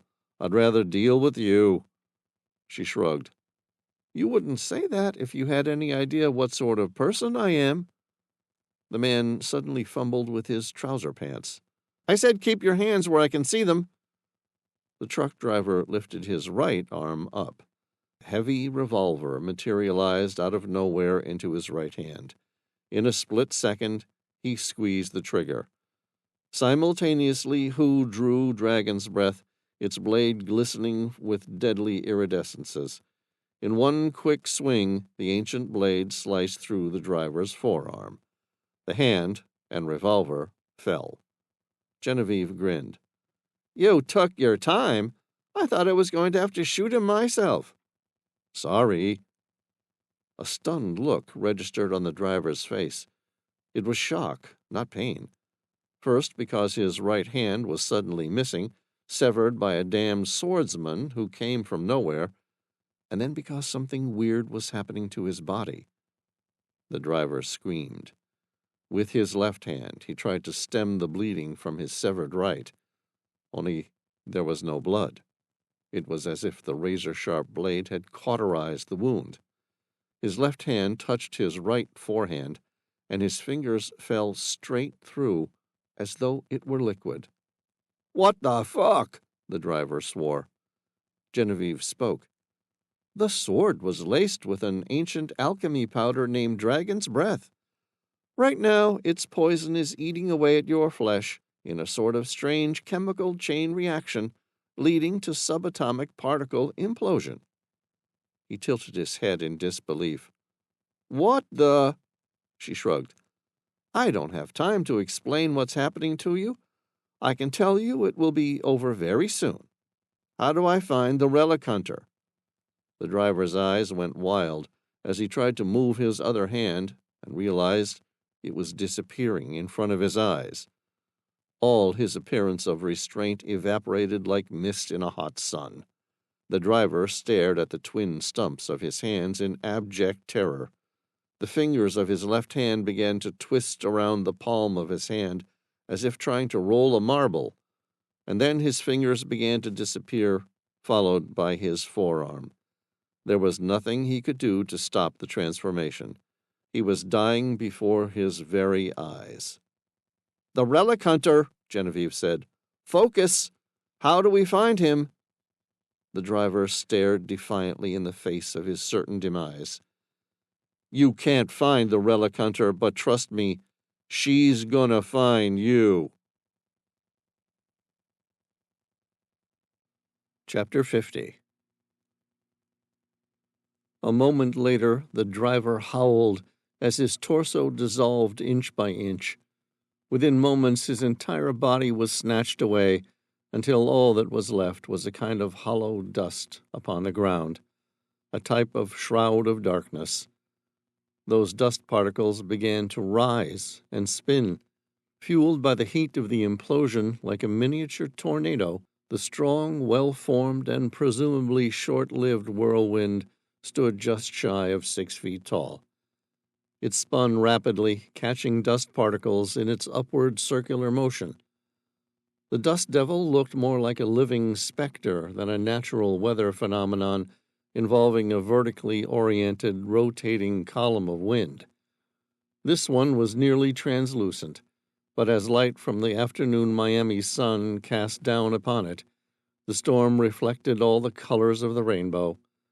The sight was mesmerizing, a prism magnified by intermittent bursts of red, orange, blue, green, and even white flame. Genevieve smiled as she had learned something. The relic hunter was a woman. Not much on specific detail, but it was more than they'd ever known about the relic hunter. She glanced at the black International CXT parked behind the tow truck. Amira and Caliburn jumped out of the massive truck. Amira's face was a mask of fear and incredulity. "What the hell was that?" Hu pressed his lips together, his eyes darting toward Genevieve, then back to Amira. He drew a breath. "That was dragon's breath. Sam told me every last particle of that deadly dust had been destroyed." "It has," Hu confirmed. "And yet an iridescent fiery dust devil that somehow replaced the truck driver tells a different story." "That's a different story." Hu withdrew dragon's breath from its sheath, carefully admiring its glistening iridescent blade. Deadly dust particles known as dragon's breath were once mixed with this blade, combining with its steel to form a somewhat unholy yet entirely inseparable alloy. Unlike the true dragon's breath, which creates a subatomic implosion chain reaction that continues indefinitely, it spreads like fire in a summer conflagration. The one from this blade is restrained to those things pierced. A puzzled frown escaped Amira's lips. "Meaning?" Hu gently touched the blade. "The blade itself is safe. Yet if I pierce someone's skin, it will turn them to dust. But that is where it ends. The chain reaction is withheld, unable to continue responding with infinite implosions." "Great," Amira said. "Sounds safe. Just keep that thing away from me. I never thought I'd say this, but I'd rather see you with an AK-47 in your hand than that sword." Hu sheathed the deadly blade. "I'll keep that in mind." Amira asked, "Where's the golem?" Genevieve said, "In the cradle, secured to the tow truck." Amira said, "No, it's not." Genevieve didn't want to waste time questioning her, not when a few seconds of her time would reveal the truth. She walked behind the truck. Her eyes glanced at the remnants of the steel cradle, still secured to the back of the tow truck's tray, where car tires were normally secured. The metal was a twisted mess. It looked like it had been broken from the inside, as though the golem had forced its way out. Her eyes narrowed and forehead furrowed with a grimace as she imagined the amount of strength and force required to bend such steel from the inside out. She spun around. "Everyone, look alive! The golem's awake and it's taken off to parts unknown. We sure as hell had better be the ones to find it." "I'm looking," Hu said. Amira turned around, her eyes scanning the seemingly flat countryside. "I don't see anything." Caliburn barked and ran off. Genevieve said, "Caliburn, wait!" But the golden retriever continued barking happily and racing along what appeared to be a little creek. "Come on," Genevieve said, and Hu and Amira followed, each carrying their weapons of various sizes. "Before something happens to that dog." Hu said, "I don't think the golem's going to hurt Caliburn." "I'm not concerned about the golem," Genevieve said, picking up her pace. Amira, running behind her, said, "What are you worried about?" Genevieve heard her, but didn't answer. Instead, she came to a complete stop. Up ahead, Caliburn was stationary, and at the entrance to a large sewer drain. His lips pulled back, revealing teeth, the hairs on his back sticking upright. His tail was so still it was unnerving. Genevieve brought the crosshairs of her Serbu BFG-50A semi-automatic rifle up to her eye as she searched the area. She swore softly and lifted her hand as a signal to Amira and Hu to stop. The whole place was thick with sounds, distant birds, the rustle of leaves, and the subtle splash of unseen creatures moving in the underbrush. In the dense, humid air of the Florida Everglades, an alligator nest lay nestled beside the murky canal. The nest, a haphazard arrangement of sticks, mud, and grasses, sat ominously at the mouth of a large rusted sewer pipe. The pipe was roughly 6 feet in diameter, with thick mud and a small creek of shallow water slowly spilling into the canal. There it dissipated into a large quagmire. The water around the nest rippled gently, disturbed only by the occasional bubble rising to the surface. Above, the sun filtered through a canopy of towering cypress trees, casting dappled shadows that danced across the scene. Nearby, the mother alligator lay in vigilant silence, her eyes barely visible above the waterline, watching over her eggs with primal intensity. Caliburn, as though sensing Genevieve's presence protecting his six, began to bark and galloped into the sewer pipe. Genevieve shouted, "Stop, Caliburn!" Ignoring her, without pause, the wayward canine continued running. Genevieve's heart hammered with a mix of fear and determination as she chased after Caliburn, who pursued the elusive golem. She walked around the large alligator nest, the mother alligator's yellow eyes casually watching the debacle unfold, and entered the gargantuan sewer pipe. It was disappearing into the bowels of the Everglades National Park. With a deep breath, she stepped into the shadowy tunnel, the sound of her footsteps echoing in the vast labyrinthine water overflow system, a colossal maze designed to mitigate hurricane floods. There were small paw prints in the mud. Overshadowing these were massive stump-like footprints, no doubt created by the golem's deformed elephant-shaped feet. Hu and Amira followed behind. Hu unsheathed Dragon's Breath, holding it in both hands, ready to slice through any predator. Amira held a flashlight. "You had to go in here, didn't you, Genevieve?" "Sorry, I could accept losing the golem. Hell, Sam might even understand given where it has obviously gone to hide." Genevieve shook her head, staring into the darkness. "But there's no way Sam would ever forgive me if something happened to Caliburn." "Right," Amira said. "We're all risking our lives for a dog. Caliburn is so much more than a dog. He's better than most humans." Hu stepped forward with Dragon's Breath. "And who said anything about risking their life?" Genevieve said, "You're welcome to wait outside." Amira shrugged. "With that crocodile back there, I think I'd rather stick with you." Genevieve chuckled. "It's okay, we're in the Florida Everglades. That was an alligator." "No, it wasn't," Amira said. "I've spent most of my life in Africa. That was a Nile crocodile, not an alligator. You can tell by its large V-shaped snout and toothy grin." "Impossible," Genevieve said. Hu laughed. "Actually, it's not." "What are you talking about?" Genevieve asked. Hu said, You haven't read a local newspaper for a while, have you? No. Since 2009, crocodiles have been found in the Everglades, where they have been breeding and risking the natural ecosystem. Some have been captured, and DNA testing confirm they're genetically Nile crocodiles. Genevieve said, No way, they're swimming across the Atlantic. No, Hu agreed. They think they were brought in by illegal importers. Their DNA hasn't been matched with any crocodiles associated with Florida's licensed Florida attractions, including Disney's Animal Kingdom. Fascinating, Genevieve said, undeterred. The Serbu can go through a tank's armor plating and can decimate the engine block of a modern four-wheel drive, and I can kill a crocodile just as easy as an alligator. Now, where's that dog?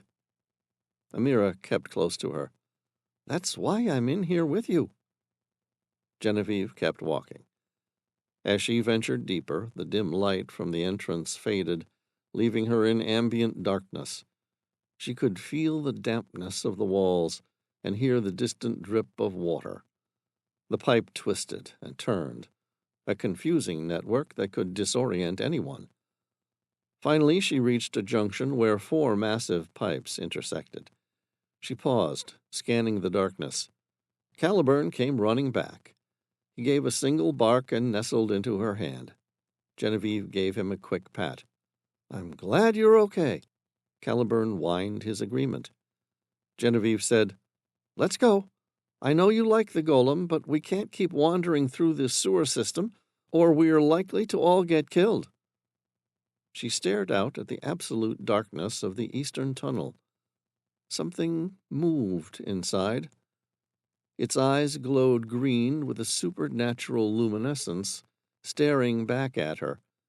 Then it turned and disappeared into a maze of alligator-infested sewer tunnels. Genevieve swore. You'd better call Sam. We just lost the golem. Chapter 51. Pier 66 Marina, Fort Lauderdale, Florida. Sam felt like he was finally home. He stepped into his quarters aboard the Tehila, the familiar sense of Spartan space greeting him. He carried a well-used duffel bag. Its contents were evidence of his recent adventures. Moving toward the walk-in wardrobe, he dropped the bag among an array of hiking backpacks and scuba gear, a collection that spoke volumes about his life. The wardrobe, more of a storage for adventure gear than clothing, was meticulously organized. Each item was ready, prepared for his next journey. As he turned back to survey his room, the modern double bed caught his eye. Its sleek, straightforward design contrasted sharply with the functional nature of the rest of the space. The bedding was simple yet inviting, a small island of comfort in his otherwise utilitarian quarters. A Kindle next to the bedstand, the only sign of entertainment in the room. But something was different this time. In the wardrobe alongside his gear, Sam noticed a rack of Amira's clothing. The addition subtly shifted the atmosphere of the room. Their relationship was still in its early stages, and her presence aboard the Tehila and in his quarters was a new development. He had been away most of the time since she started living on board, but now his bedroom bore traces of her presence. The faint scent of her lingered in the air, transforming the space with an unfamiliar warmth. He heard footsteps on the deck above. Sam stepped out of his quarters and walked toward the bridge to meet the newcomers. Genevieve, Amira, and Hu walked down the main stairwell. Tail wagging furiously, Caliburn barked and came running. Sam took a knee and patted, giving his friend a rigorous welcome. Genevieve said, We lost the golem. That's all right, Sam said, turning his head toward her. He continued scratching an itch on Caliburn's back, which made the dog snuff with delight. I still have the tracking code for its GPS. The one Professor Xavier Griffiths used to keep track of it while shipping it to Europe. The GPS won't be so useful. It's taken up residence deep inside one of the flood mitigation pipelines. We'll work it out. The important thing is the relic hunter didn't get it. Amira said, "And we got Caliburn back." Sam's eyes widened. "You lost Caliburn?" Amira smiled, her tongue just touching her parted lips in a way he found hard not to find sexy and cute. It made him want nothing more in the world than to kiss her. "It's a long story," she said. "He ran off chasing the golem."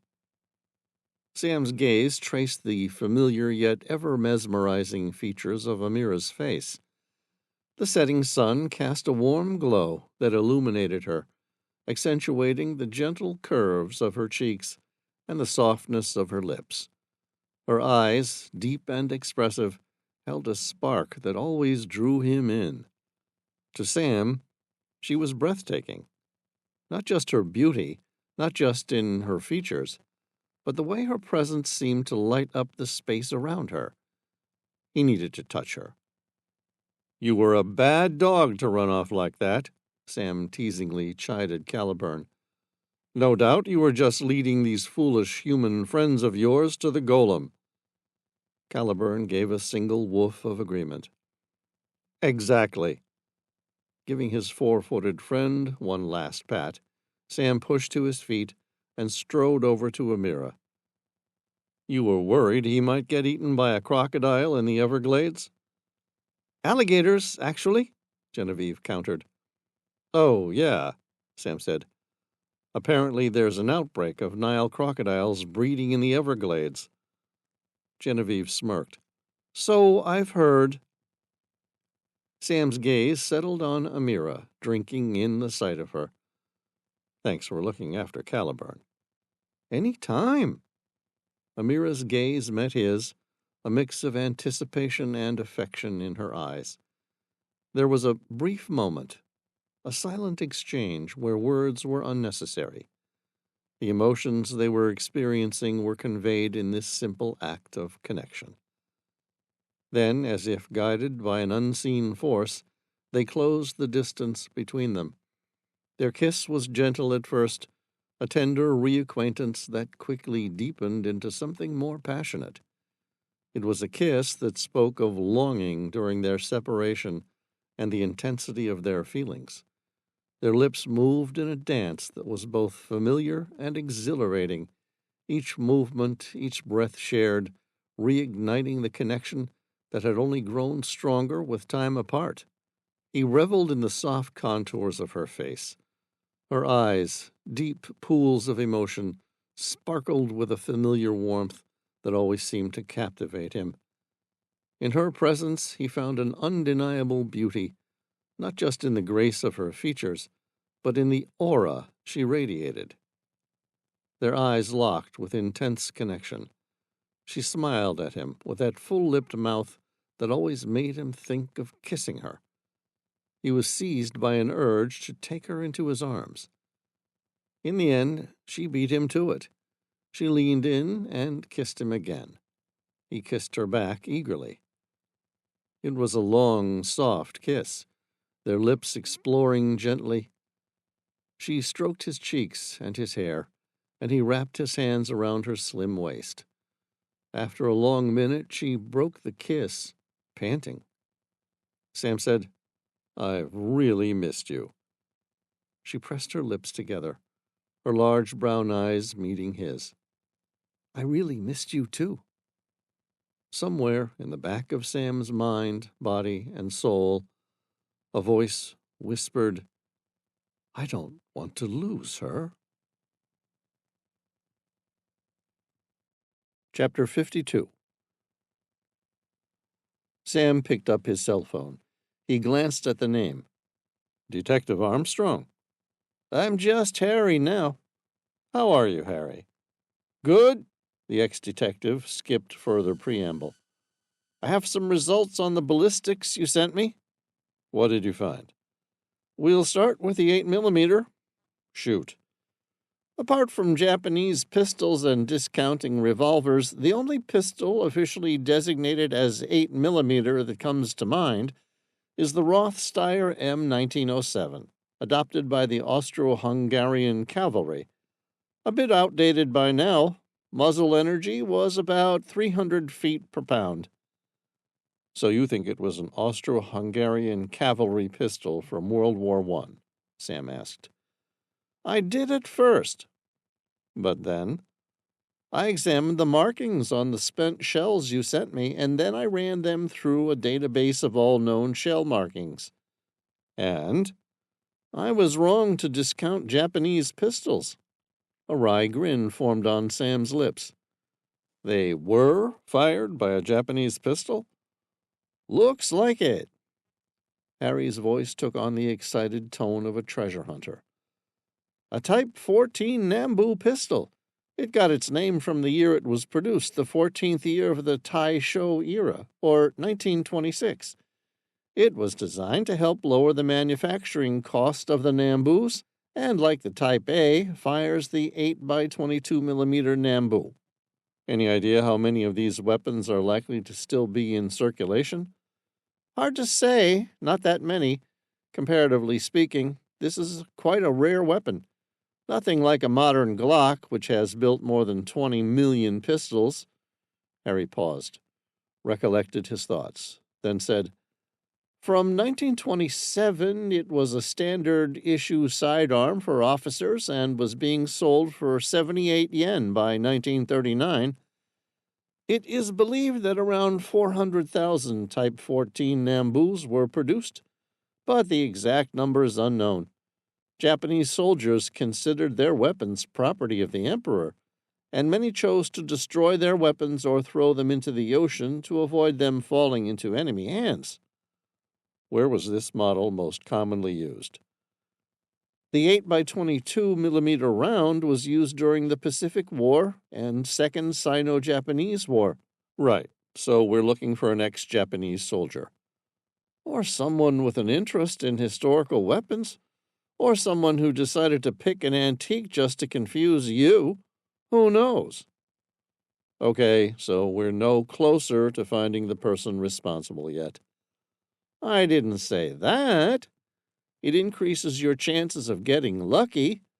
Maybe we cross-reference a global database of anyone with links to Japan or the Japanese Imperial Army who is also a caving expert. Leave it with me, and we'll see what we can find. Can you do that? I have access to some of the databases, but not all of them. I thought you had someone on board that fancy ship of yours who could access just about every database known to mankind. Yeah, Elise is a magician when it comes to somewhat less than legal access to computer databases. Given the nature of many of those networks, I wouldn't suggest she gets caught. He chuckled. Then again, if she can break through their firewalls, she's better than me, and is unlikely to do something stupid enough to have anything traced back to her. Great, thanks. I'll see what we can find. You have yourself a good day. I really appreciate your help, Harry. Oh, that's not everything, Harry replied. I was saving the biggest news for last. Sam's interest was piqued. What else have you got? I received Legrand's ballistics report from a detective in Czech, Evzina Holacek. Sam's eyes narrowed. You found something? Yeah. It's a match for another shot you asked me to investigate recently. Really? Sam asked. Who? Harry said, The bullet that killed Legrand came from a Barrett M82A1 sniper rifle, a .50 caliber semi-automatic long-range weapon known for its lethal accuracy. The very same weapon that killed Professor Xavier Griffiths in the Nubian desert. How can you be so sure? I have the spent .50 caliber casings. I've examined the internal markings. They're identical to the ones found in the Nubian desert. A chill of fear passed over him like a shadow. Sam swallowed hard, but the corners of his mouth were touched by a disbelieving frown. Then what are you saying? Someone from the Scirocco Syndicate is responsible? Possibly. Harry's voice hardened. But there's another option, too. Sam asked. What? That shot could have been taken by the relic hunter. Chapter 53. An image pierced Luke's mind. It was a picture of the Golem. There was something about its hideous creation that sent a ripple of fear through his veins. It was this that had inspired his costume. With its glowing green eyes, he wore a cloak of pure vantablack. It was a class of super black coatings with total hemispherical reflectances in the visible spectrum, making it impervious to light. The name was a combination of the acronym VANTA, vertically aligned nanotube arrays, and the shade black. The scientists who produced the dark material grew it from a chemical vapor deposition process that claimed to be the world's darkest material, absorbing up to 99.965% of visible light measured perpendicular to the material. The coatings were unique in that they were super black and retained uniform light absorption from almost all viewing angles. He then wore Skyrunner adult kangaroo shoes, aka jumping stilts, purchased on Amazon for just $300. They brought his height up to 7 feet tall and removed any suspicion about his involvement. The electrical version of the rescue department's spreaders and cutters, commonly referred to as the jaws of life, allowed him to have a single, lethally strong pincer grip. The compact, robust design integrated advanced technology to maximize efficiency and reliability in emergency situations.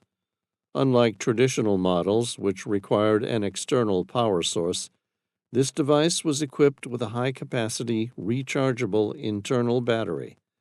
This allowed it to remain operational even in remote or power-compromised environments.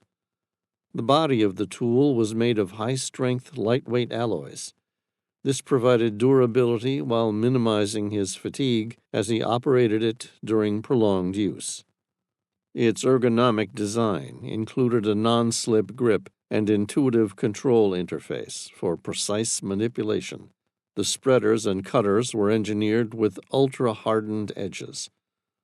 Luke found it capable of slicing through metal and composites with ease, along with arms, legs, and necks. He learned quickly after the first person he killed with it that most people taken by surprise didn't run. They were too shocked to have the good sense to avoid a pair of metallic extremities that suddenly materialized from a wraith. He simply offered it as one would a handshake. Then he closed its grip. If that failed, he still had the Japanese Type 14 Nambu pistol. Either weapon would never be traced back to him. Only the trilling noise served an actual purpose on its own. It was a type of active sonar which was designed to trigger a response from the Midas colony. That way, if he got lucky and found them, he could then steal them. There was still a chance that one of the 5 cavers the professor had hired knew exactly where Legrand had hidden them. It was the perfect way to conceal his identity, should he screw up and allow one of his victims to escape. That made him think about Mia Ocampo. He'd made just such a mistake with her. But his versatile costume had paid off. Now she was in Mexico serving time in its most secure prison. Not that getting caught was his greatest fear. None of these things compared to the relic hunter. Talk about making a deal with the devil. If he failed to retrieve the Midas Vault, getting caught for murder and spending the rest of his life in a maximum security cell was the very least of his problems. A chill ran down Luke's spine. The relic hunter didn't forgive failures. Chapter 54. The Round Table, Tehila, Gulf of Mexico. The Tehila was heading toward the coastal town of Veracruz. The Gulf of Mexico was a mill pond today, and the ship's twin Rolls-Royce 28,000 horsepower MTU diesel engines were getting a proper workout after their biannual major service. The ship was skimming across the glassy water at 60 knots. Sam leaned back in his chair at the round table, his eyes tracing the ceiling's stark lines as he processed the latest update from his team of international lawyers via an audiovisual feed. The room, though filled with the hum of distant city traffic in both Mexico and New York City, felt eerily silent as he contemplated their efforts to protect Mia Ocampo. The lead caver had been unjustly convicted of murder, and now she was a resident of Altiplano, the notorious maximum security federal prison of the Secretariat of Public Security in Mexico.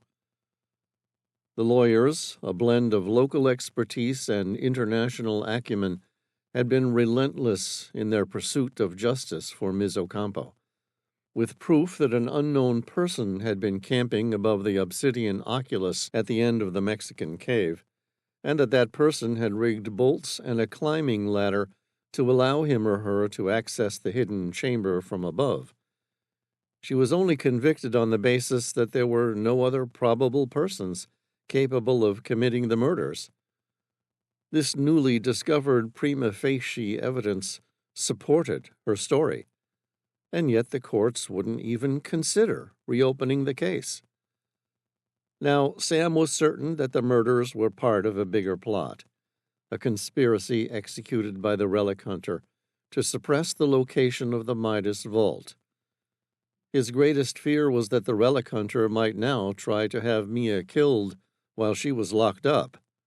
The lawyer's first move had been a direct appeal to the Mexican courts. It was a request to rehear Mia's case, considering this new groundbreaking evidence. The legal labyrinth of appeals and procedural nuances had been navigated with precision, yet the response was mired in administrative lethargy. More than that, no bureaucracy could be so unwaveringly difficult by accident. Sam felt that someone was intentionally obstructing the natural course of justice and shutting down their attempts to get Mia released. Undeterred, the team had reached out to influential human rights organizations, hoping to draw international attention to Mia's plight. They knew the power of public opinion and how it could sway judicial proceedings in dire situations like this. Every call, every meeting, was a thread in a larger tapestry of advocacy and pressure.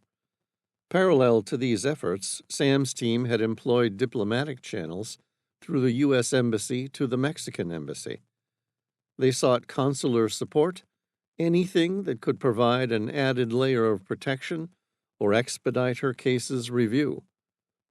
Yet entangled in the complexities of international relations, the wheels of diplomacy frustratingly turned little. In fact, they had virtually come to a stop. Most urgently, the lawyers had filed for a writ of habeas corpus, challenging the legality of Mia's continued detention. It was a bold move, a legal arrow shot in hopes of cutting through the red tape to bring immediate relief.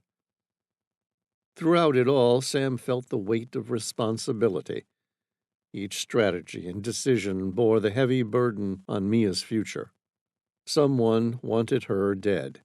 The idea of criminal gangs and dangerous predators hunting within the shadows added a palpable urgency to their efforts. As he sat there, Sam's thoughts were a mixture of frustration and determination.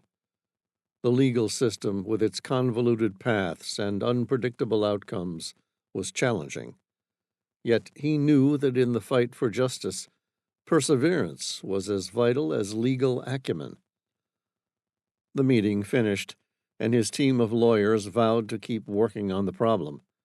He was now almost certain the relic hunter was behind the series of attacks that had killed nearly the entire group of cavers that Professor Legrand had employed to help him locate the Midas Vault. Only Mia remained, and he couldn't protect her when she was behind bars in a maximum security penal institution. And where was Zoe? No one could find her. An optimist would say that if no one knew where she was safe. The pessimist, however, would declare the more likely reason nobody knew where Zoe was because she was already dead. Sam found Elise in her quarters. She stared up at him from behind a book. "You look like crap. I take it your meeting didn't go well?" "Mia's not getting out of that prison without us." Elise studied him curiously, as though she'd recognized his tone. "What do you need?" "Any chance you can get me the warden's direct line?" "For Altiplano?" "Yeah." "Sure." Elise smiled. "Piece of cake. Whether or not you can keep the warden from hanging up as soon as you speak is another matter." "All right, but I have to try. At the very least, we need to warn him what he's dealing with." 10 minutes later, Elise had hacked their system, worked out who the warden was and everything she could find in his background, particularly anything Sam could use to help win the man over. Sam returned to the round table, sat down, and dialed the number. The warden answered on the first ring. "Gonzalez speaking." "Angel Gonzalez?" Sam asked. At the sound of an unfamiliar voice, there was a suspicious edge to the warden's tone. "Sí, ¿quién diablos es esto?" he asked, which translated to, "Yes, who in the hell is this?" Sam switched to Spanish and said, "My name's Sam Reilly. I have information about one of your inmates, Mia Ocampo. I think someone intends to kill her while she's under your care." The warden gave a grunt of indifference. "Everyone wants to kill everyone in here. That's why we are a maximum security prison.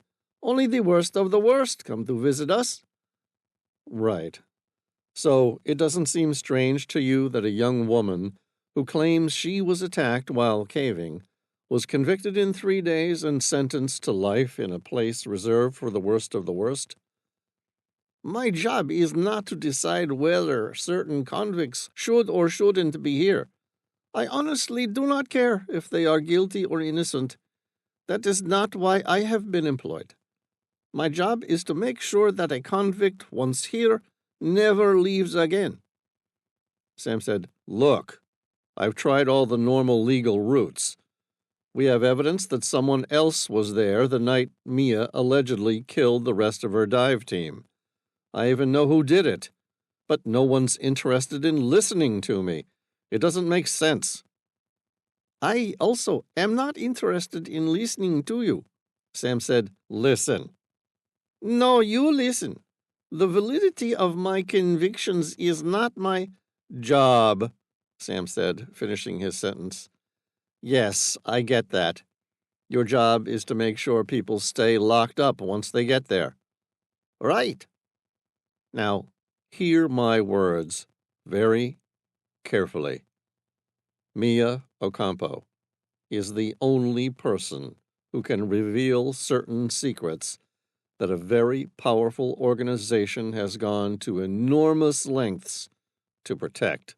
I believe someone is going to take her life tonight." Sam took a breath. "Her death in custody is going to make your work life extremely difficult for a very long time. And that's assuming that half your guards don't get killed in the process." The warden paused. He simply sat on the other end of the phone, as though he were contemplating hanging up. Finally, he asked, "What have you got?" Sam didn't hold back. He filled him in on everything from the rescue through to the recent discovery of another person being further inside the passageway, and evidently climbing down from the oculus using a caving ladder. Sam explained the history with the relic hunter, the Scirocco Syndicate, and the fact that Professor Legrand had been killed a couple of days ago, along with most members of a group of elite cavers who he had employed. Mia was on that list, the last living person from the team. They had no idea what information those cavers had, which had gotten them murdered. But Sam was almost certain someone would try and kill Mia to prevent her from speaking. In the end, the warden said, "Okay, I believe you. I have searched on Google. Your record is exemplary, Senor Reilly. The only reason I did not immediately hang up was that I recognized your name. I would do much to assist the man who risked his life to rescue the cavers at Chevy." Sam said nothing. He didn't know what to say. "For you," the warden added, "I swear on my life, I will ensure Senorita Mia Ocampo is safe. This I promise." Relieved, Sam closed his eyes and exhaled slowly. "Thank you." "Oh, no, do not thank me yet. I said I believe you. Yet there is still very little I can do to help." "What?" Sam asked. "Why not?" "As I said in the beginning, my job is to keep convicts within these walls, not to ascertain whether they are guilty or innocent. That is not simply me being lazy. I just don't have any jurisdiction or control on these matters." "Sure, but you must be able to do something to protect her." "Look, Senor Reilly, this isn't one of those prisons where people from the outside can come in and assassinate the convicts. Nobody gets in and nobody gets out. The inmates are alone in their cells 23 hours a day. They do not spend time together. If they do, they are supervised.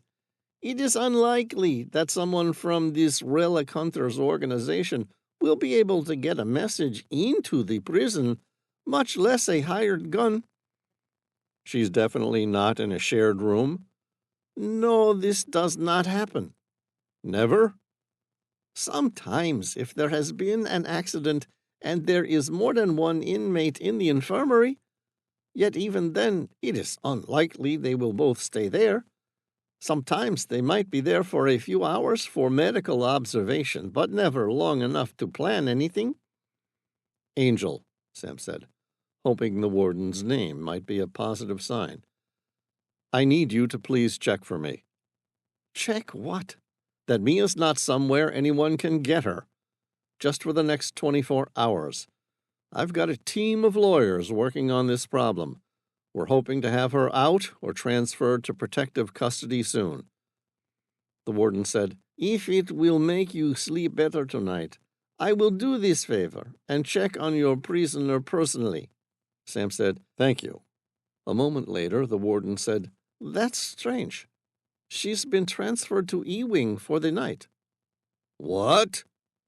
"Now, let us not jump to conclusions." "What is E-Wing, Angel?" "That is the medical ward." "The infirmary? What's wrong with her?" "Nothing. She just complained about some sort of stomach bug. It happens very much at the beginning of a person's incarceration. Their stomach is not used to the food we give them." "But you said that's the only place she can be with another person." "All is fine. I checked the log. She is there on her own with the prison nurse and 2 security officers. Your inmate is safe." Sam said, "You need to ring the infirmary. Let them know of the risk. Shut it down in case another prisoner feigns an illness just to get to her." "Ridiculous. How would they even know she is in there?" "I don't know, but please, you must do it." All right. I'll give them a call." In the background, Sam could hear the prison warden dialing a number on a separate phone. After a minute or so, he returned to his original call with Sam. "That is strange." "What is it?"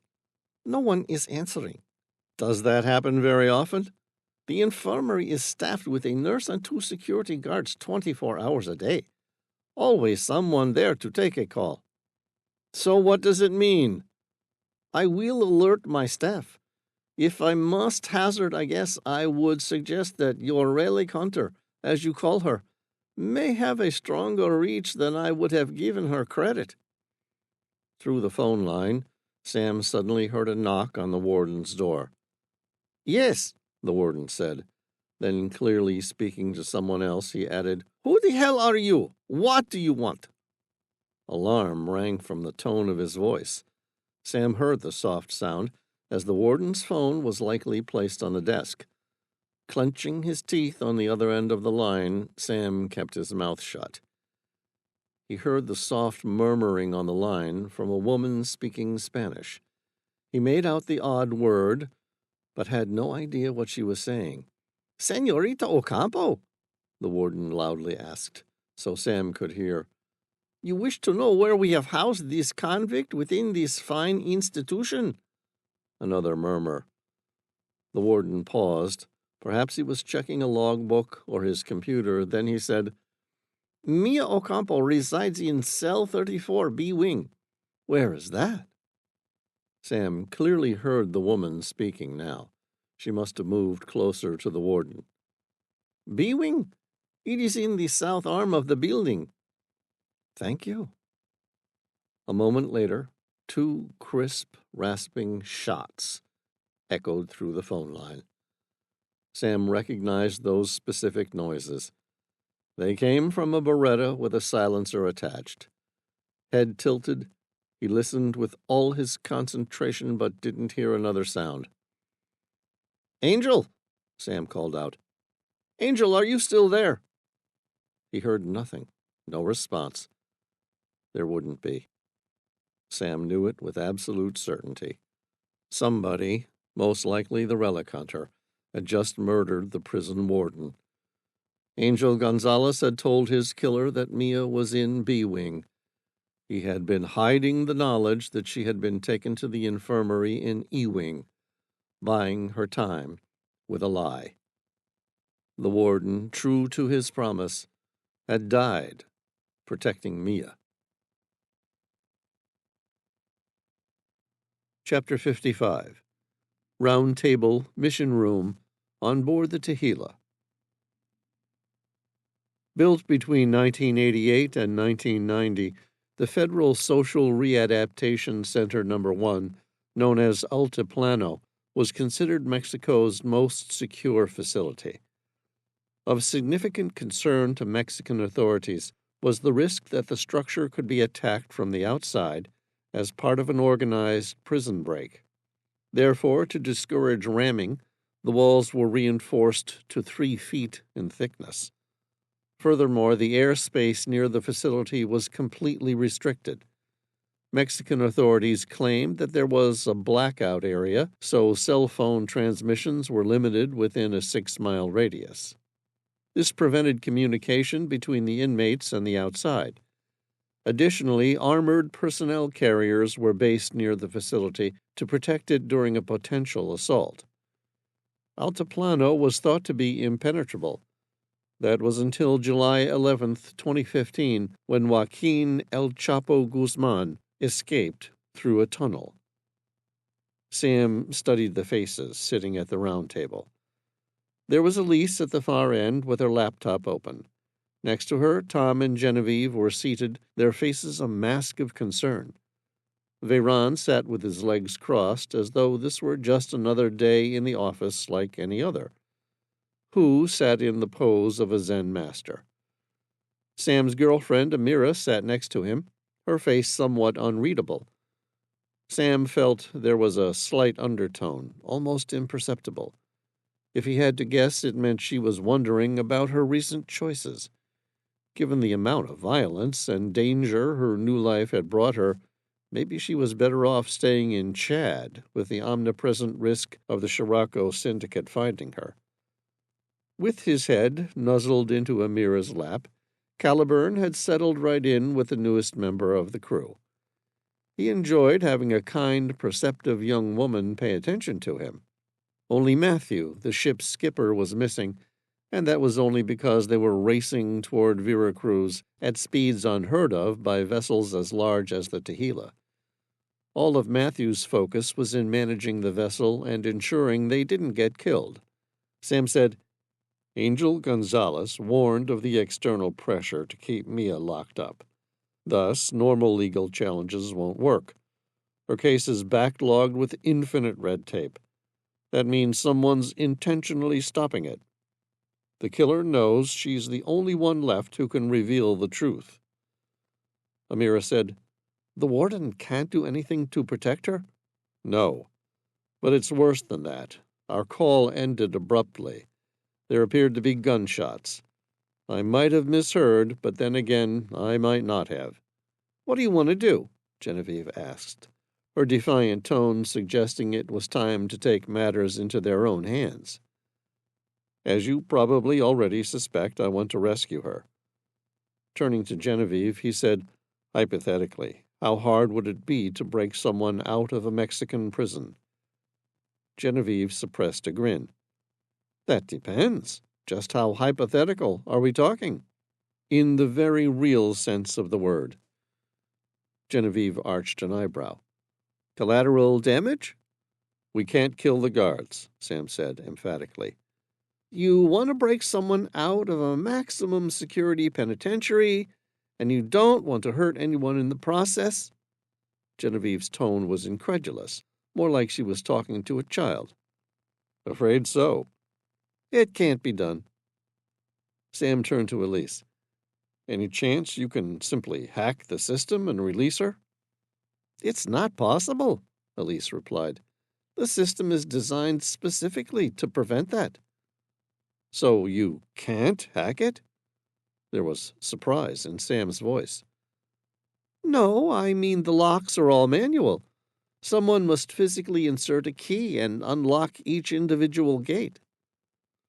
"Okay, so let's work around this. What are our options?" Genevieve said, "We could fly over the top with a Browning machine gun and make our own door." "Yeah, Arnie, that would work," Sam chuckled. "Yet, as I said, guards or inmates ending up in a mortuary isn't on the cards. We don't accept collateral damage. It's one thing to break into a maximum security prison to save someone's life. It's a completely different stretch to kill innocent people in the process." Genevieve gave a half shrug and folded her arms across her chest. "Hey, I'm just giving you some options. You can work out what to do with them." "All right, what else have we got?" Sam put his coffee down. "There must be some way to get Mia out while still being able to look myself in the mirror the next morning." Elise thought about it for a minute, a wry grin on her face. "You know, I can't hack Mia out of prison, but perhaps we could encourage the guards to move her for us." "How?" Sam asked. "We don't have time to find someone who works there and is willing to be bribed. Besides, even if we could locate someone crooked, how would we convince them to arrange an escape? There are cameras everywhere in the Federal Readaptation Center. No excuse in the world would hold up in a Mexican courtroom. The guard would just be swapping Mia's sentence for their own." "You're going about this the wrong way." Elise shook her head. She brought up an image of the prison blueprint, including the infirmary, which was isolated at E-Wing. "All we need to do is move Mia from here over to the exercise pen to the west. There we can acquire her with a helicopter and a hot pickup." "Two problems I can see off the bat," Sam said. He held up one finger. "First, the exercise pen will be overseen by a tower, which will presumably be guarded with machine guns." Elise nodded knowingly. "What's the second problem?" Sam was going to ask what difference the second problem made, given the first, but instead said, "What's the point of moving her to the exercise yard? If we create a diversion, they'll just relocate her to the main building where there's more protection." "That I can change." Sam was incredulous. "Really?" "Sure." Elise brought up her laptop, displaying the fire system. "I can trigger a fire alarm here and here." "Surely there's a fail-safe that prevents guards from simply letting prisoners out if there's a fire." "Of course. Every government institution has detailed policies. If a fire warning is triggered, The guards can locate where the fire is with specific places to shelter. In this case, the next step will be the exercise yard, which would otherwise be empty at that time of night. But won't they simply call and find out that there isn't a fire? Yep, and who do you think will answer? Sam's eyes narrowed. You? The one and only. They won't recognize your voice? No.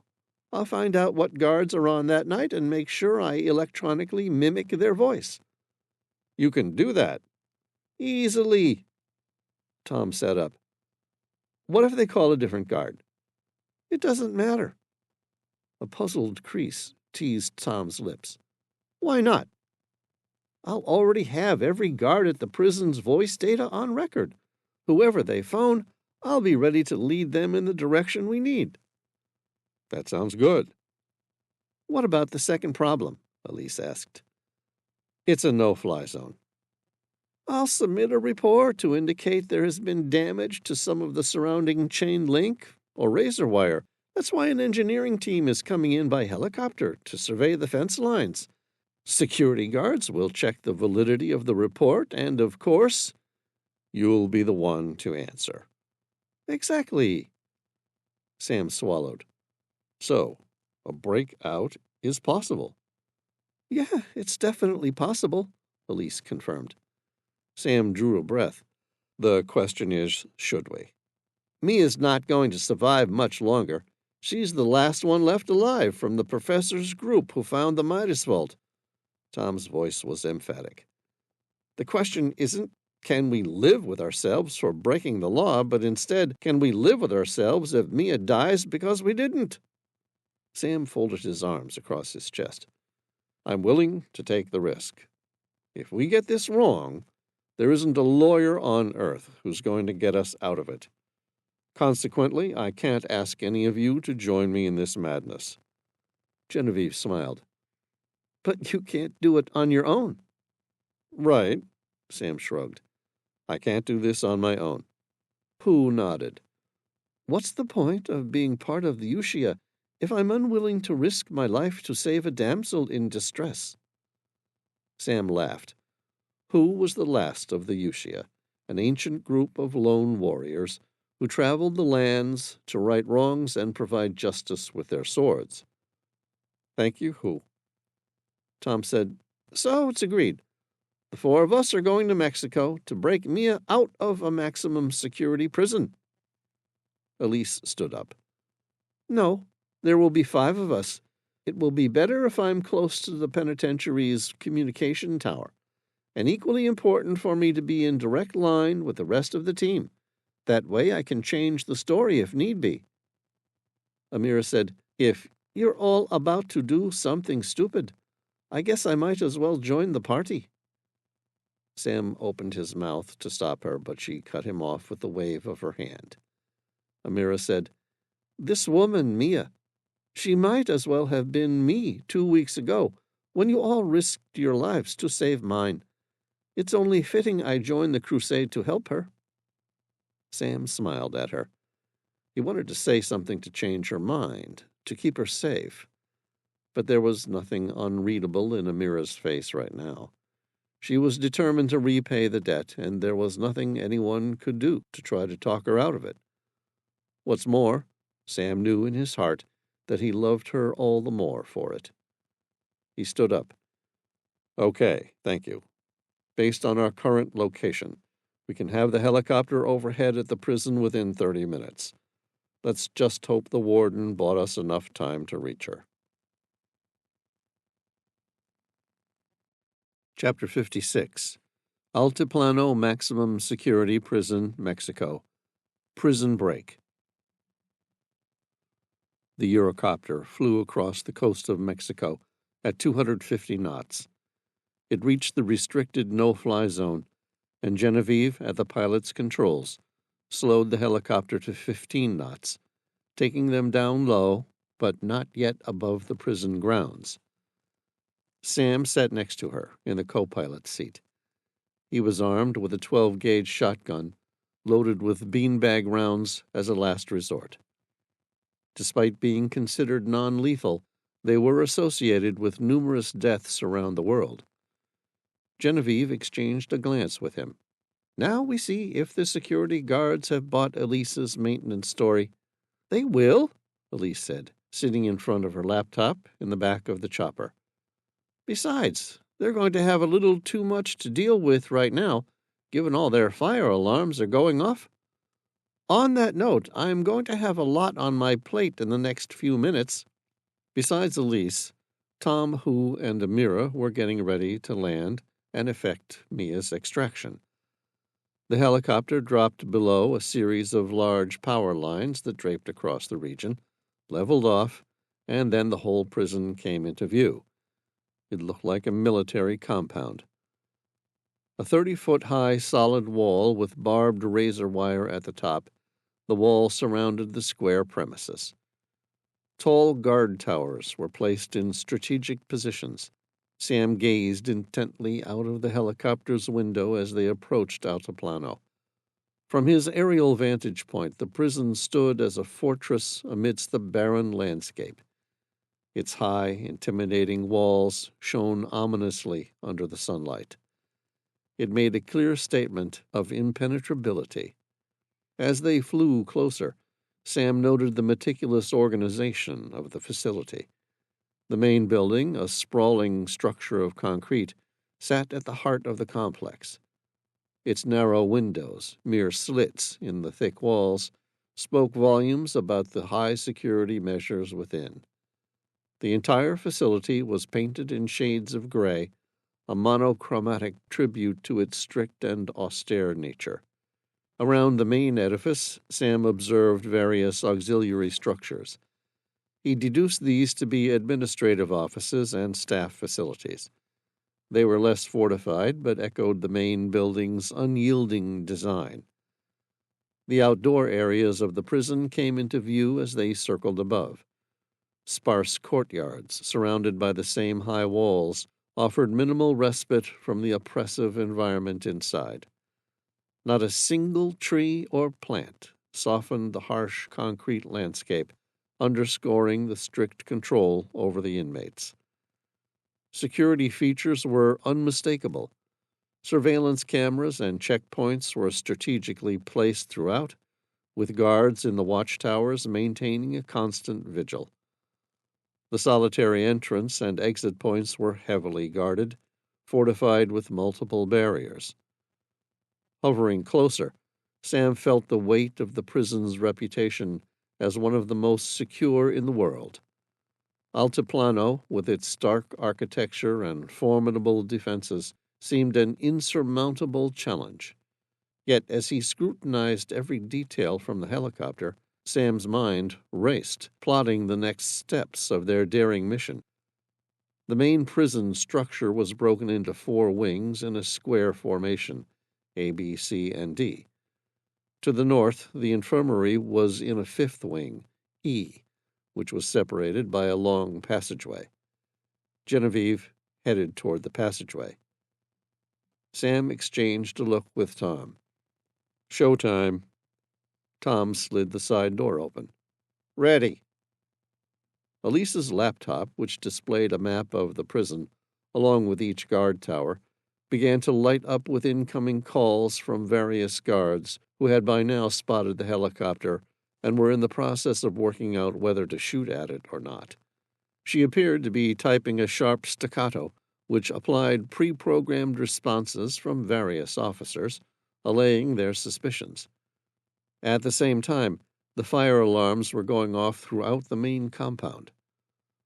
A male nurse from the infirmary called, and Genevieve confirmed smoke and flames.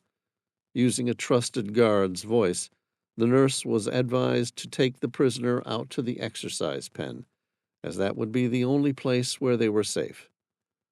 The nurse confirmed they would transfer the 2 prisoners to the exercise pen. Elise looked toward the cockpit. "Sam, we've got a problem. There's a 2nd prisoner in the infirmary." "Okay, we'll keep it in mind." The helicopter made a pass along the long passageway that led to the E-wing. "Okay, Tom. Time to light things up." Tom rolled a small barrel out of the helicopter. It was filled with thermite, which made a powerful incendiary device. The barrel landed with a loud crash. Then it began to burn. There was no explosion, but the extreme heat would give any with a casual glance the assumption there was a raging fire taking place. Not to mention, it would serve the secondary benefit of prohibiting any movement between E-Wing and the rest of the prison. Now it was time for Genevieve to play her own part. She pressed the radio push-to-talk button on the joystick and said through the hammering sound of the rotors, "Mayday! Mayday! Mayday! This is Maintenance Helicopter Juliet Hotel November 7-9er. We've got total engine failure. We're attempting to make an emergency landing." Genevieve's hands were steady on the controls, her eyes locked onto the prison's exercise pen below. With a practiced flick of a switch, she disengaged the engine, initiating auto-rotation. The helicopter began its controlled descent, rotors whirring silently as they cut through the air. "We're committed now," she said calmly. The maneuver simulated an emergency auto-rotation in a helicopter, a technique practiced by all helicopter pilots. Auto-rotation is a state of flight where the helicopter's rotors are not powered by the engine, but are instead kept turning by the upward flow of air as the helicopter descends. This technique is typically used in real emergency situations when a helicopter loses engine power, allowing the pilot to safely land. To anyone watching from the ground, it would be indistinguishable from an actual full loss of power. To all appearances, an emergency crash landing. "Hold on, we're going in hard," she called over her shoulder, her voice calm despite the adrenaline surging through her veins. Below them, the stark gray of the prison courtyard rushed closer. Genevieve expertly managed the helicopter's descent, her years of experience evident in every precise movement. She kept the rotor speed within the safe limits, ensuring they had enough lift for the final maneuver. Sam spotted Mia and another female inmate huddled at the edge of the pen. 2 prison guards with high-powered rifles were aimed at them. The nurse was in the distance. Genevieve positioned her landing to separate the 2 prisoners from the guards and nurse. Just feet above the ground, Genevieve executed the crucial part of her maneuver. She pulled back on the cyclic control, flaring the helicopter sharply. This action rapidly decreased their descent rate and increased lift, allowing for a softer landing. The craft's nose rose slightly, and for an instant the chopper hesitated in midair, rocking slightly on its center axis. She pressed forward on the cyclic, and the helicopter settled gently on the ground. "We're down," she said, re-engaging the engines so that they could take off as soon as they had Mia aboard. The 2 guards pointed their weapons at Genevieve, who turned her palms upward in an apologetic gesture that suggested she had no idea what went wrong with the helicopter. Who stepped out of the helicopter and fired tear gas toward the prison guards. Simultaneously, Tom threw a series of flashbangs in their direction. They created a loud boom and bright flash that were designed to disorient and temporarily blind and deafen people without causing permanent injury. The guards jumped down and out of the way. Sam opened his door and shouted, "Mia, over here!" Mia looked at him. "Sam, what on earth are you doing here?" "I'll explain when we're in the air." If she was concerned about the ramifications of breaking out of a maximum security prison, she didn't show it. Instead, her face was a mask of gratitude and relief. "I'm coming." The woman next to her said, "I'm coming too." Sam shook his head, pointing the beanbag shotgun at the prisoner. "Sorry, no can do." Mia turned to run. The second prisoner withdrew a small blade. It was so small it looked like a 2-inch Swiss Army knife, or maybe a sharpened toothbrush. The woman drove the object into the back of Mia's neck in a fast, sharp, stabbing motion. Mia fell to the ground. Sam cursed and raced toward her. Mia's attacker kept hold of the blade. Frightened by the man coming toward her, she ran. Genevieve reached for the Beretta ARX 160, mounted in the middle of the cockpit for emergencies, aimed and fired a sharp burst. The 5.56 NATO shots left the barrel at a speed of 920 miles per second. The shots struck the assailant in the back, killing her instantly. Sam grabbed Mia, who was struggling to stand up. He threw her over his shoulder in a fireman's carry and sped back to the open door of the helicopter. The guards were still somewhat dazed. Regaining their facilities and function, they realized an attempted prison break was occurring and began shooting. Smoke was blocking their view, but it wouldn't take much for them to get lucky. Genevieve opened her side door and took aim with the Beretta ARX 160. Then she fired in their general direction, taking note to shoot above, below, and to the side of them. Self-preservation kicked into gear, and the guards turned and ran. A moment later, Sam was inside the helicopter. Tom slid the door shut and shouted, "Genevieve, we're in!" "Got it," Genevieve replied, firmly turning the throttle, re-engaging the full power of the engines. The rotors, already spinning, picked up speed, their hum growing into a roar that echoed off the prison walls. She pulled back on the cyclic control, tilting the rotor disc forward as she simultaneously increased the collective to lift the helicopter off the ground. The Eurocopter responded instantly, its powerful engines whining as it lifted vertically with an agility that belied its size. Genevieve kept her movements smooth but assertive.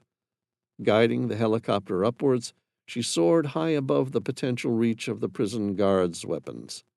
Once clear of the immediate confines of the exercise pen, she banked sharply to the right, steering the Eurocopter away from the prison complex. The helicopter gained altitude rapidly, its sleek frame cutting through the air with ease. She kept a firm hand on the controls, her eyes darting between the landscape below and her instruments, ensuring they were on course and clear of any immediate threats. The top-security prison rapidly shrank beneath them, becoming just another part of the landscape as they ascended. Genevieve's face, a picture of concentration moments before, relaxed into a focused calm. She turned to face Sam in the back of the helicopter. "We're free from the prison, en route to Tehila." Sam said, "Mia's been stabbed. She's losing a lot of blood. Find us a hospital stateside." "I'm on it," Genevieve said. "Corpus Christi Spohn Hospital's our closest choice." Sam said, "Good. Let them know we're coming in hot with a 20-something-year-old woman who has a single knife wound to her neck." Chapter 57. Corpus Christi Spohn Hospital, Texas. Who held the wound while Sam and Amira both donned a pair of latex gloves. Meanwhile, the blood kept on spurting. Mia's eyes were wide, her pupils dilated with fear. Her tanned face appeared ghostly white. She was panicky, but Amira was doing a good job, settling her with a soothing voice and telling her to just keep breathing and they'd be at the hospital soon. The bleeding woman began to calm down. Sam wasn't sure how much of this composure was due to Amira and how much was due to the amount of blood Mia had lost, causing her to slowly drop her level of consciousness. Who had opened the trauma bag, and half the equipment had spilled everywhere in the back of the helicopter. Sam grabbed up some coagulating pads and trauma dressings. With Mia's injury, they appeared totally insufficient to do the job. Sam held a dressing to the left side of Mia's neck, trying to stem the bleeding, but it wasn't doing much good. He needed to get his finger into the wound and apply direct pressure. Sam prepared to insert the HemCon pads into her wounds. These looked like standard gauze dressings, but they were soaked in a coagulating agent. The chemical compound helped staunch blood flow from traumatic injuries long enough to get medical help. He tried to remember his anatomy from his basic field medicine classes.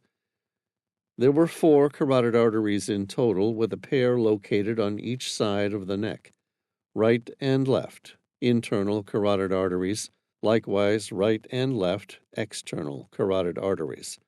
All 4 were big, powerful arteries that pumped a massive amount of blood.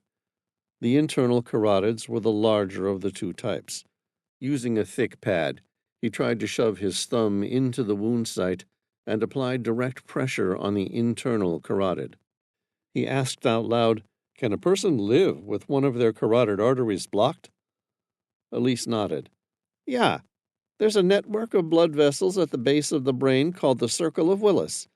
These can supply the necessary blood flow from the alternative carotid if one becomes occluded.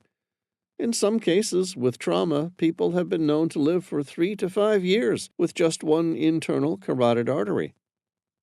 "Okay." Sam swallowed down the fear that was rising like bile in his throat. He suppressed a grimace. "That's something at least." Amira said, "The blade must have nicked her carotid artery. She'll die if we don't get this bleeding stopped." "I'm trying," Sam said.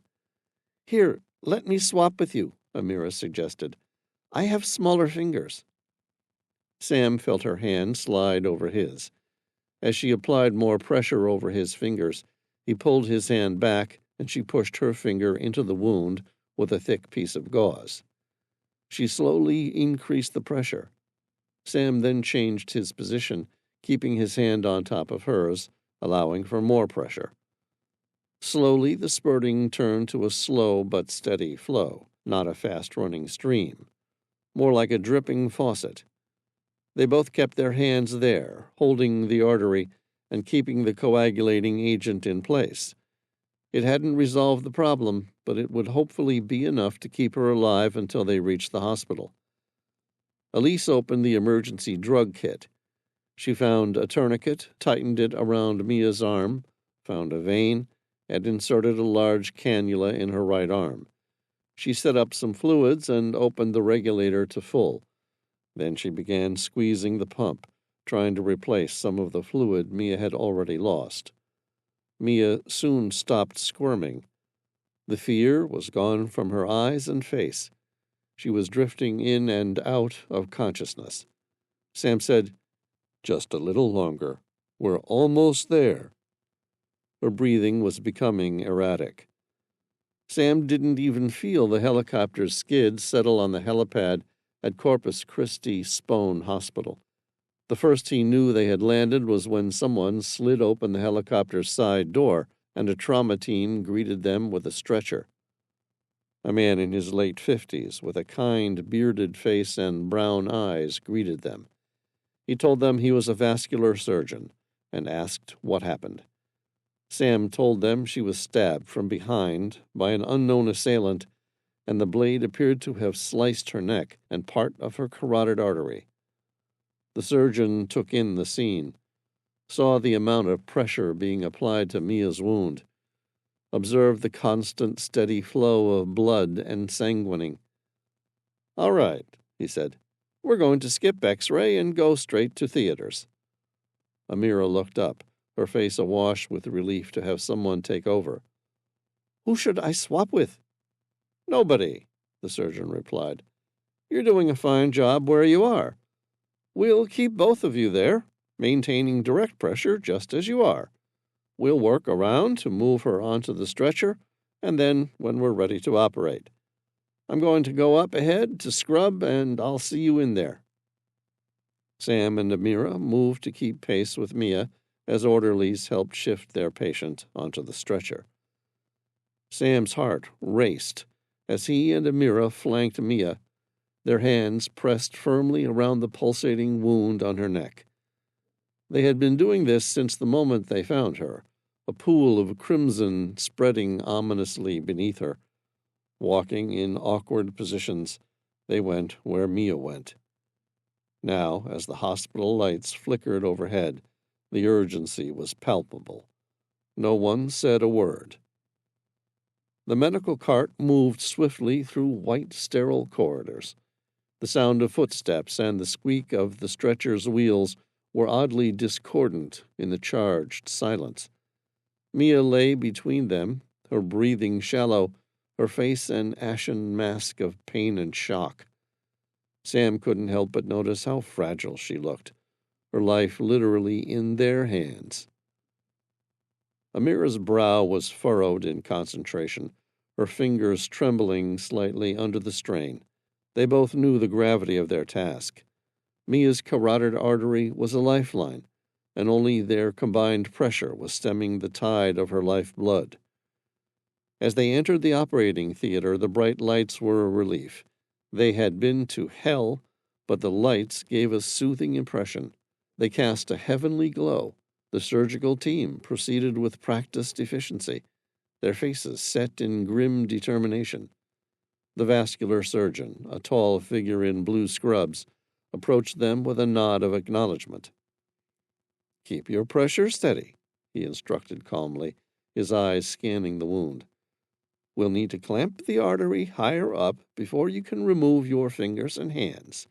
Any sudden movement could be catastrophic." "Okay."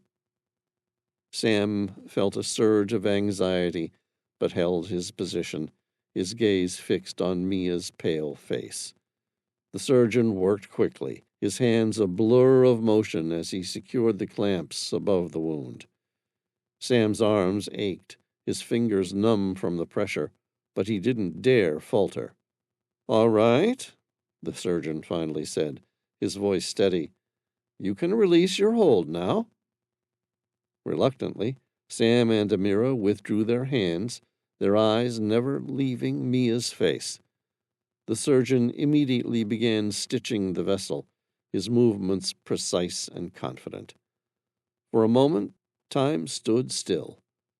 Sam watched, his breath held, as the surgeon completed his task, the tension in the room dissipating like a released breath.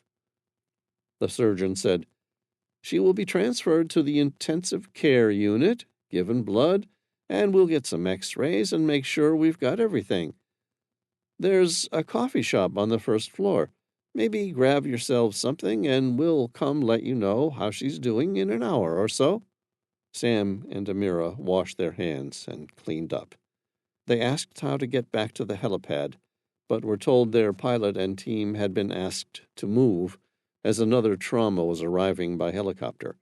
The hospital needed the space on its helipad. Sam and Amira wandered down to buy a coffee and some surprisingly good banana bread. 2 hours later, the surgeon came and found them. He sat down in the way that surgeons seemed to do when they had bad news, information they were reluctant to pass on. Sam looked at his face and asked, "What is it?" The surgeon said, "I'm pleased with how the operation went. The micro stitches used on Mia's carotid artery are holding, and currently she's in a stable condition, meaning she's breathing on her own, and her body is maintaining its own blood pressure." Sam said, "That sounds like good news. What's wrong?" The surgeon's lips formed a hard line. "So far, Mia hasn't woken up." "What does that mean?" Amira asked. "It could be any number of things. Maybe her brain was starved of oxygen for a while, or she simply lost too much blood. It's hard to say." "What's her prognosis?" Sam asked.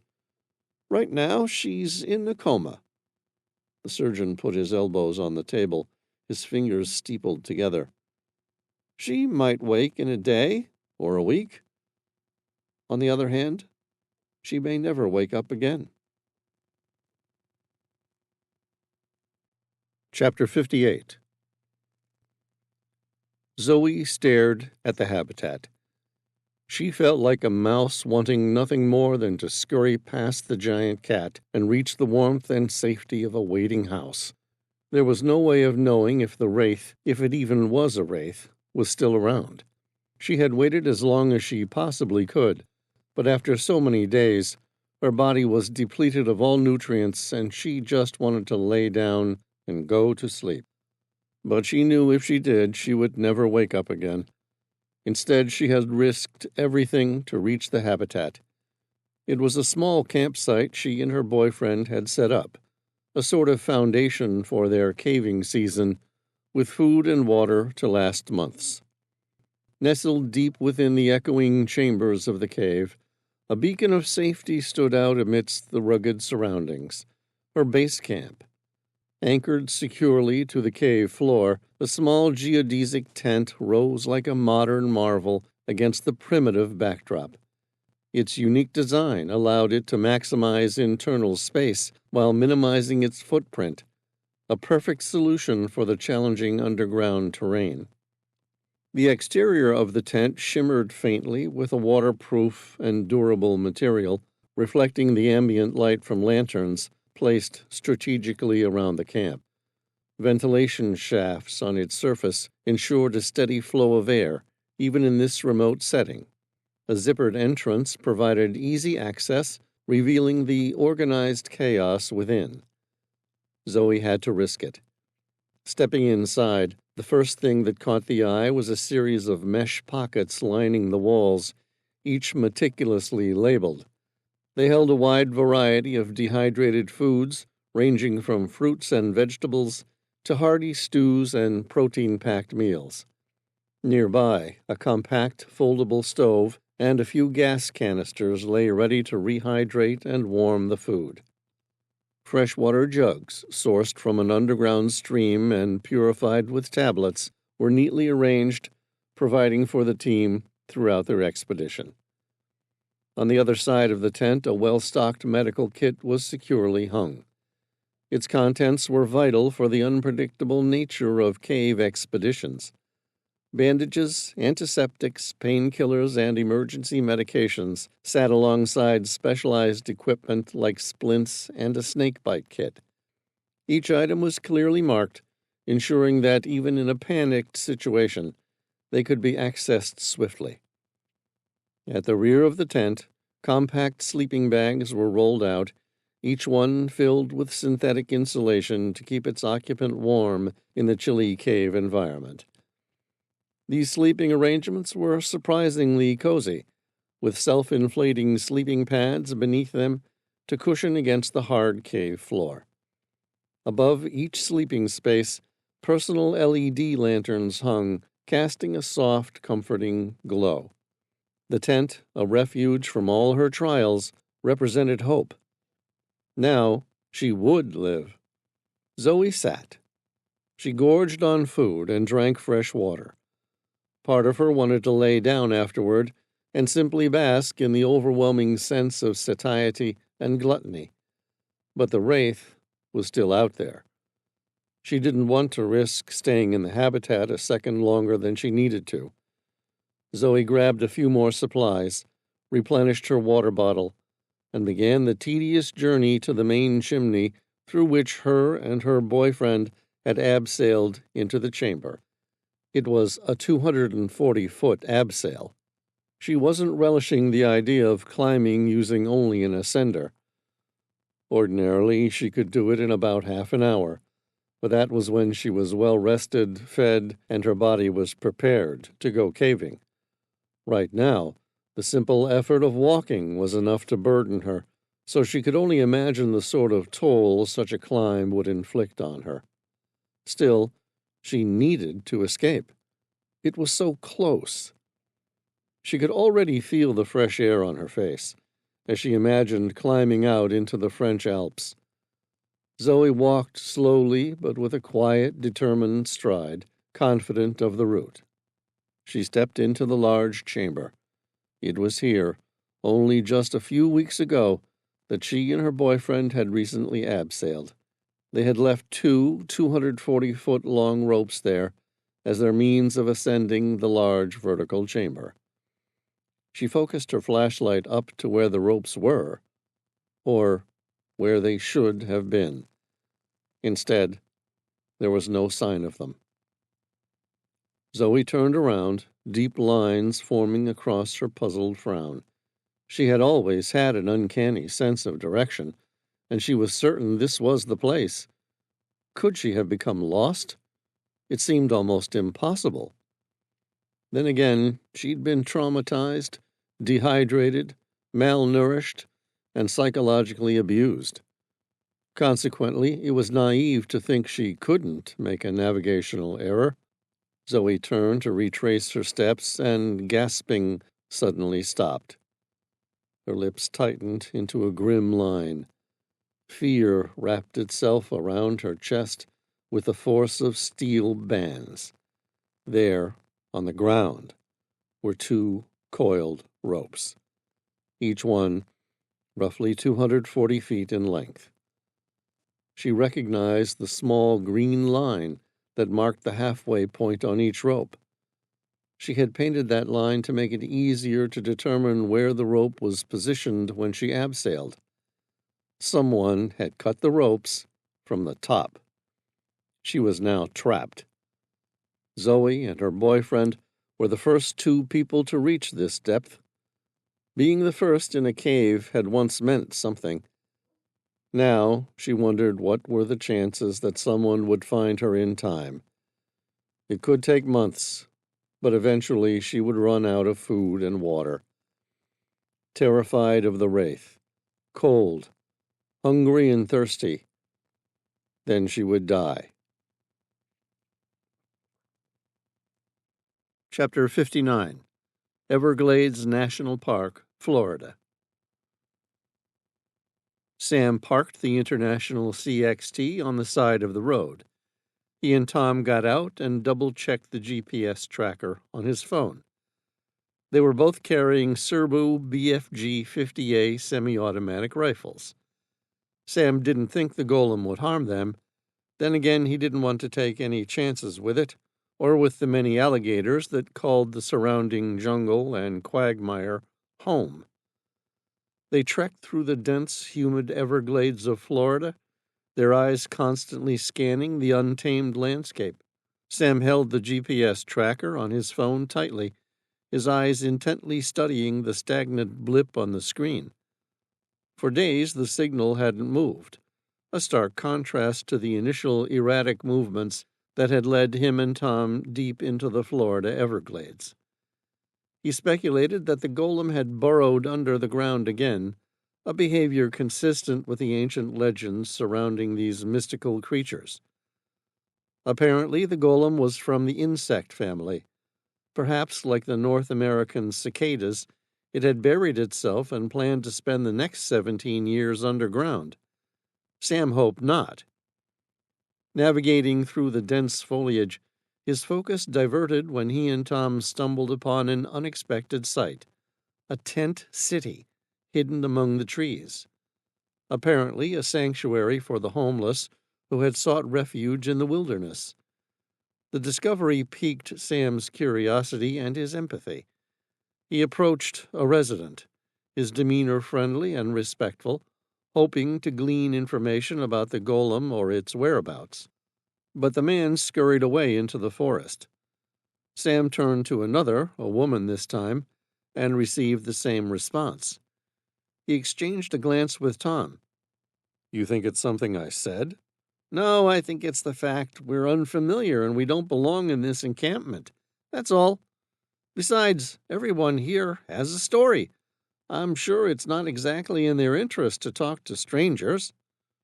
"That's fair," Sam agreed as they continued searching for the Golem. After another 10 or so minutes, Sam spotted an older homeless man. The fellow's wrinkled face, etched with the harsh realities of life, conveyed a story of survival and resilience. His hands, rough and calloused, gripped an old tattered shirt, using it as a makeshift filter. He was attempting to purify a bottle of murky water, its contents collected from a nearby source, likely infested with the notorious bacteria and bugs known to thrive in the Everglades. With meticulous care, the man poured the dirty water through the fabric, trying to remove the visible dirt and unseen microscopic threats. The desperation and ingenuity of the moment struck a chord in Sam, who couldn't help but feel a mix of admiration and sorrow for the man's plight. The homeless man looked up and saw Sam and Tom. Unlike the others, he didn't seem concerned by the interruption, or even a little bit afraid. "Hello," he welcomed them with a smile. "You two took a long way from the battlefield, or the water for that matter." "It's been a long time since we served." Sam returned the warm greeting. "How did you know we were Marines?" "I spent the better part of my life in the Marine Corps," the stranger said, without stopping the filtering process. His eyes, though tired, sparkled with familiar pride. "It changes a person. Once a Marine, always a Marine." "Yeah, that's true," Sam said. "Where did you serve, sir?" A faint smile played on the man's lips. "Spent most of my time as a pilot instructor. Those were good days, up in the sky, feeling like I had a purpose. I ended my career as an instructor at NAS Whiting Field." Sam said, "You're a helicopter pilot." "That's right." Sam was taken back 20-something years ago to the Naval Air Station at Pensacola, where all pilots in the Marine Corps once started their careers. He and Tom spent 6 weeks at aviation pre-flight indoctrination there before choosing to become helicopter pilots. New pilot recruits would then choose to go on to fly jets, props, helicopters, and tilt rotors. If you choose jets, you go to the NAS Meridian or NAS Kingsville. Props, you go to NAS Corpus Christi. But helicopters went to NAS Whiting Field, and tilt rotors went to a combination of prop and helo programs. The old Marine said, "When were you two at NAS Whiting Field?" Sam paused for a second to do the math. "Somewhere around 20 years ago." The stranger nodded. "That would put you in Afghanistan." "2 tours," Sam agreed. "You?" "I finished up in the Gulf, caught up in Desert Storm," he continued, his voice tinged with a mix of nostalgia and something heavier, perhaps the weight of memories best left unspoken.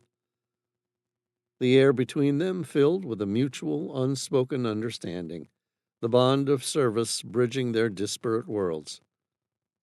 "I'm Sam Reilly, and this is Tom Bauer." "William Kane," he said, offering a firm handshake. "Pleased to meet you, sir." Sam examined the unique filtration contraption. "Out of curiosity, may I ask what you're trying to do here?"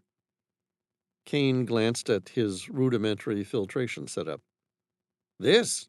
Sam's head tilted. "Yeah, that." "The lakes are full of stuff that will kill you, or if it fails to, it will give you enough gastroenteritis that you will hope it does." Kane picked up a new bottle of unfiltered water. It was an old Coke bottle, but had long since been used to transport water. "See, the water in this bottle is murky and full of sediment. Typically, there is dirt, leaves, and sometimes a bit of sand. But it's more than that. Bacteria, viruses, and protozoa. In the Everglades, water might contain harmful microorganisms like Giardia lamblia, a protozoan that causes gastrointestinal illness, or various pathogenic bacteria." "And your system filters all that out?" Kane laughed. "Hell no.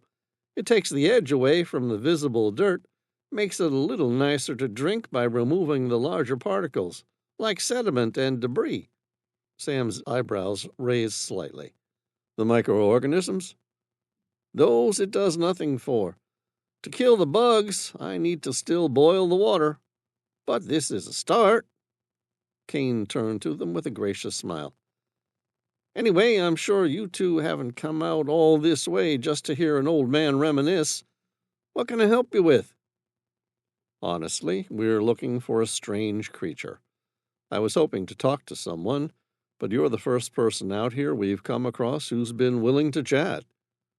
"I wouldn't worry about them. Most of them are harmless. Just have enough problems of their own that they're not interested in talking to strangers. You'd be surprised how most of them are good people, simply down on their luck." Kane waved his hand. "Tell me, would this creature be about 7 feet tall and have glowing green eyes?" So you've seen it? Sam asked. No, but I've heard whispers from some of the other residents here. I assumed it was something else. Some sort of oversized alligator. Something like that? Not an alligator. People around here are used to alligators. Nobody's going to confuse one of those with a 7-foot-tall beast with green glowing eyes.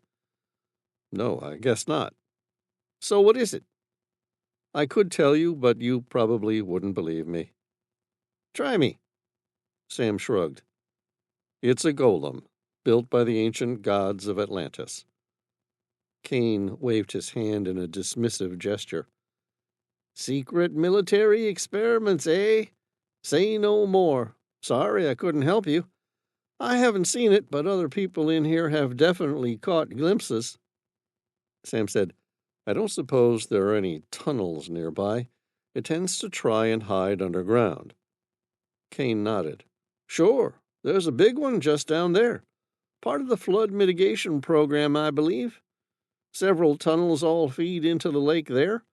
I'll walk you down and show you. You sure you've got the time? Sam asked. All the time in the world. I'd be glad to help a pair of Marines. Thank you, sir, Sam and Tom both said in unison. They followed the older man deeper into the heart of the jungle.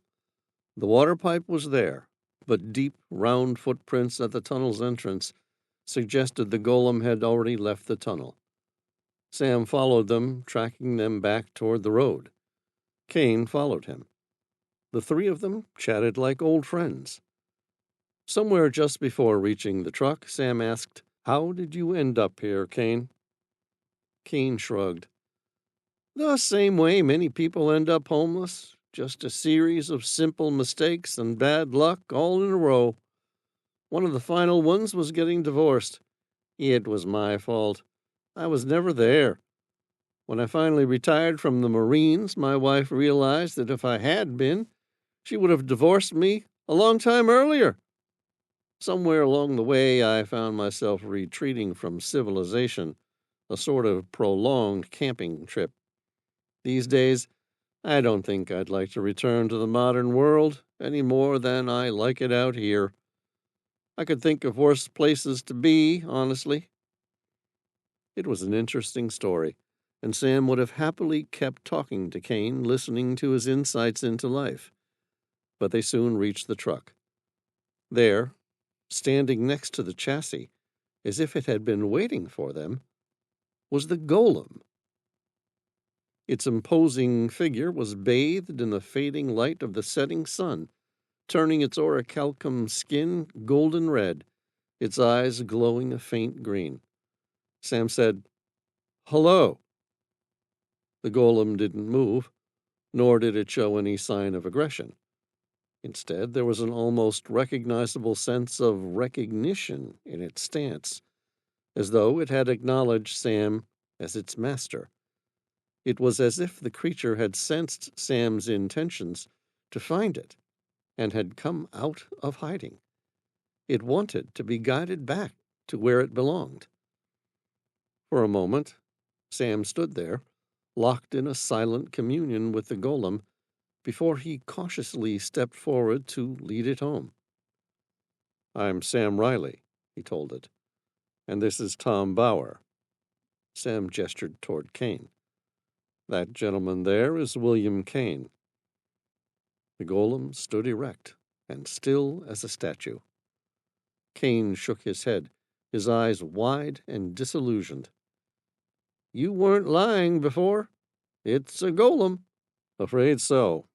But if it makes you feel better, I only just found out it was alive, although I think sentient might kind of be a stretch. Sam drew a breath. He stared at the massive creature, wondered how the hell they were going to get a 7-ton golem into a truck. He stared at the golem. Not a big talker, are you? Still no response. No, I didn't think so. Sam turned to Tom. Don't suppose you have any idea how to get it into the truck? I suppose you could ask him. Not much good it's going to make, but it can't hurt to try. Sam's eyes narrowed. He stared at the golem. "I don't suppose you could step up into the truck for us?" Sam asked. "There's no reason you should trust us, but I should let you know your old master died thousands of years ago. He or she isn't coming back. There's a woman, known as the Relic Hunter, searching for you. If she finds you, she will use that map on your back to find the necropolis of the gods. Your original master definitely wouldn't like that, I assure you." The golem remained silent. Then it took a couple steps toward the back of the massive pickup's cargo tray and climbed up, sitting down next to the steel cradle. Sam grinned. "You don't want to sit in the cradle? We can secure things." The golem shook its head. Without a neck, it was more like a rocking motion side to side of its massive skull and torso. Tom grinned. "Would you look at that? It recognizes you as its new master to protect." "Maybe," Sam admitted. "Although so far, we only know for certain that it likes Caliburn." Kane stood back and studied them. "I'll be damned." Sam opened the door to the dual cab and retrieved a survival backpack. It was designed to be used during a disaster. It contained a large water filtration pump, sleeping bag, and a medical kit, including some basic antibiotics. He handed it to Kane. "Take this. It's got some equipment that might make your life easier. I'm going to give you my phone number. If you ever need a hand, you give me a call." Kane took it. "Thank you. I will." Sam and Tom climbed up into the truck. Sam turned to Kane. "Good luck." He turned the key, and the powerful International CXT grunted to life. He released the handbrake and put pressure on the accelerator. Soon, the Everglades disappeared in his rear-view mirror. Tom asked, "Now what?" "We'll get the golem back on board the Tehila. It will be safe there for the time being." "And then?" Sam said, "Amira and I are going to Africa." "Oh, yeah. What's in Africa?" Tom asked. Sam's eyes were distant. "A place called Jadoo, an ancient ghost city." "Sounds lovely. You want me to come?" "No. Spend some time with Genevieve. You're due a holiday." "You sure you'll be okay?" "Yeah, we're just going to fly out there and check the place out." "What are you hoping to find?" Sam grinned. "If Amira's husband's journal is to be believed, we're going to find the third golem." Chapter 60. Maradi Airport, Niger.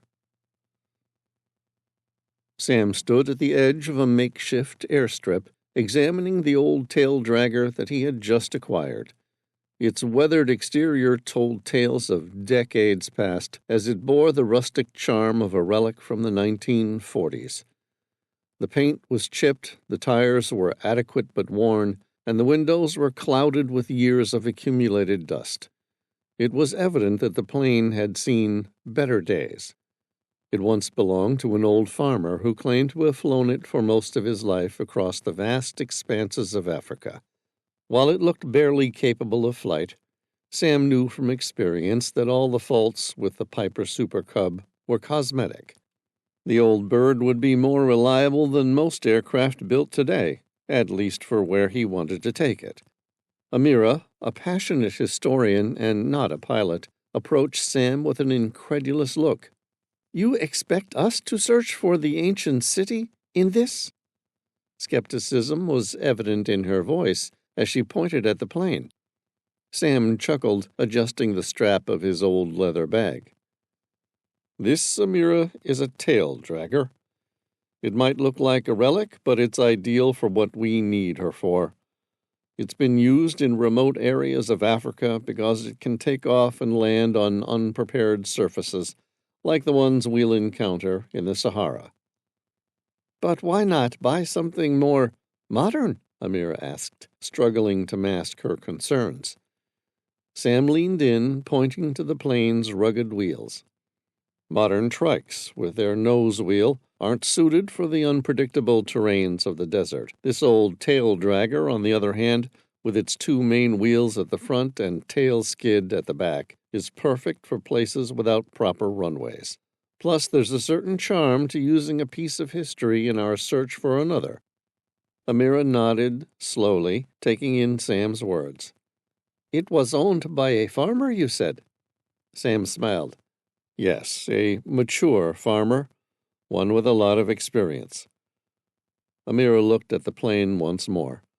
"Well, if this takes us to the ancient city, it'll be a story for the ages." Sam patted the plane affectionately. "Don't judge a book by its cover or a plane by its paint." With a gentle but firm pull, Sam opened the door, which swung upwards on its hinges, revealing the cozy cockpit within. The interior was a blend of nostalgia and function. Dials and gauges adorned the dashboard, each telling a critical part of its story. Sam dropped his backpack on the ground and placed the two large water containers he was taking on the flight next to it. He placed one foot on the black non-slip step, a staple of Piper Super Cub's design, ensuring safe entry and exit. Every inch of this plane was designed for function over luxury. The seats were cushioned just enough to make extended journeys comfortable. Seat belts fastened securely, a necessary precaution given the Super Cub's tendency for bush flying and landing on rugged terrains. The pilot's forward position offered an expansive, unobstructed view through the broad windshield. The passenger seat had a slightly elevated vantage point over the pilot's shoulder. It would allow Amira a clear view ahead as well as to the sides through the aircraft's large side windows. With its two seats aligned one behind the other, rather than side by side, it was often likened to that of a motorcycle in the sky. Grasping the edge of the door frame for support, Sam carefully climbed up into the cockpit. The seat, upholstered in a durable dark fabric, welcomed him like a lost friend. Amira stepped up onto the black non-slip step, holding one of the backpacks. "Here you go." "Thanks," Sam said, taking the first bag and placing it in the aircraft's only trunk. "Pass me the water container next." She passed him the first water container. "Now the swag, please." She picked it up. It was an Australian double swag, basically a sleeping bag but more robust and versatile, made of a heavy-duty canvas roll that contained a mattress, bedding, and mosquito net and tent-like covering. This all-in-one bed could be quickly unrolled for sleeping under the stars, perfect for traveling on a light aircraft. "Thanks," he said, carefully putting it all together like a piece of Tetris. "I feel like we're going on our first real camping trip." "Now what?" Sam grinned. "Now we fly to Jadoo." "Now, as in straight away?" Sam laughed. "Sure. Why? Do you think this plane might get younger and better if we wait?" Chuckling deeply, she matched his laugh. Each note of her laugh was infused with a warmth and sincerity that made it utterly endearing. It resonated deeply with him, touching a part of his soul. The way her eyes sparkled with joy and the corners of her mouth turned up in genuine mirth only added to the charm. It was a laugh that spoke of innocence and a carefree spirit, a laugh that made the world around them a little brighter, a little happier. As he listened, a feeling of contentment washed over Sam, and he found himself thinking that he could listen to that sound forever. Her joyfulness would echo in his heart long after the moment had passed. Amira paused. "What?" Sam looked at her. "You're beautiful, and I love being with you. That's all." She managed to smile at him with that full-lipped mouth that always made him think of kissing her. He was seized by an urge to take her into his arms. In the end, she beat him to it. She leaned in and kissed him. He kissed her back eagerly. It was a long, soft kiss, their lips exploring gently. She stroked his cheeks and his hair, and he wrapped his hands around her slim waist. After a long minute, breathing hard, she broke the kiss. "Come with me." "Where?" "Anywhere you want to go." Her eyes fixed on his, a half-teasing grin on her parted lips. "I thought we were going to Jadoo to look for a golem." "We can do that, but I'm just happy to take you anywhere you want to go." "All right," she said, with a mischievous smile. "Let's go to Paris." "Sure," Sam said, remembering that she had spent a large part of her schooling in France and still considered herself more French than Chadian. He smiled.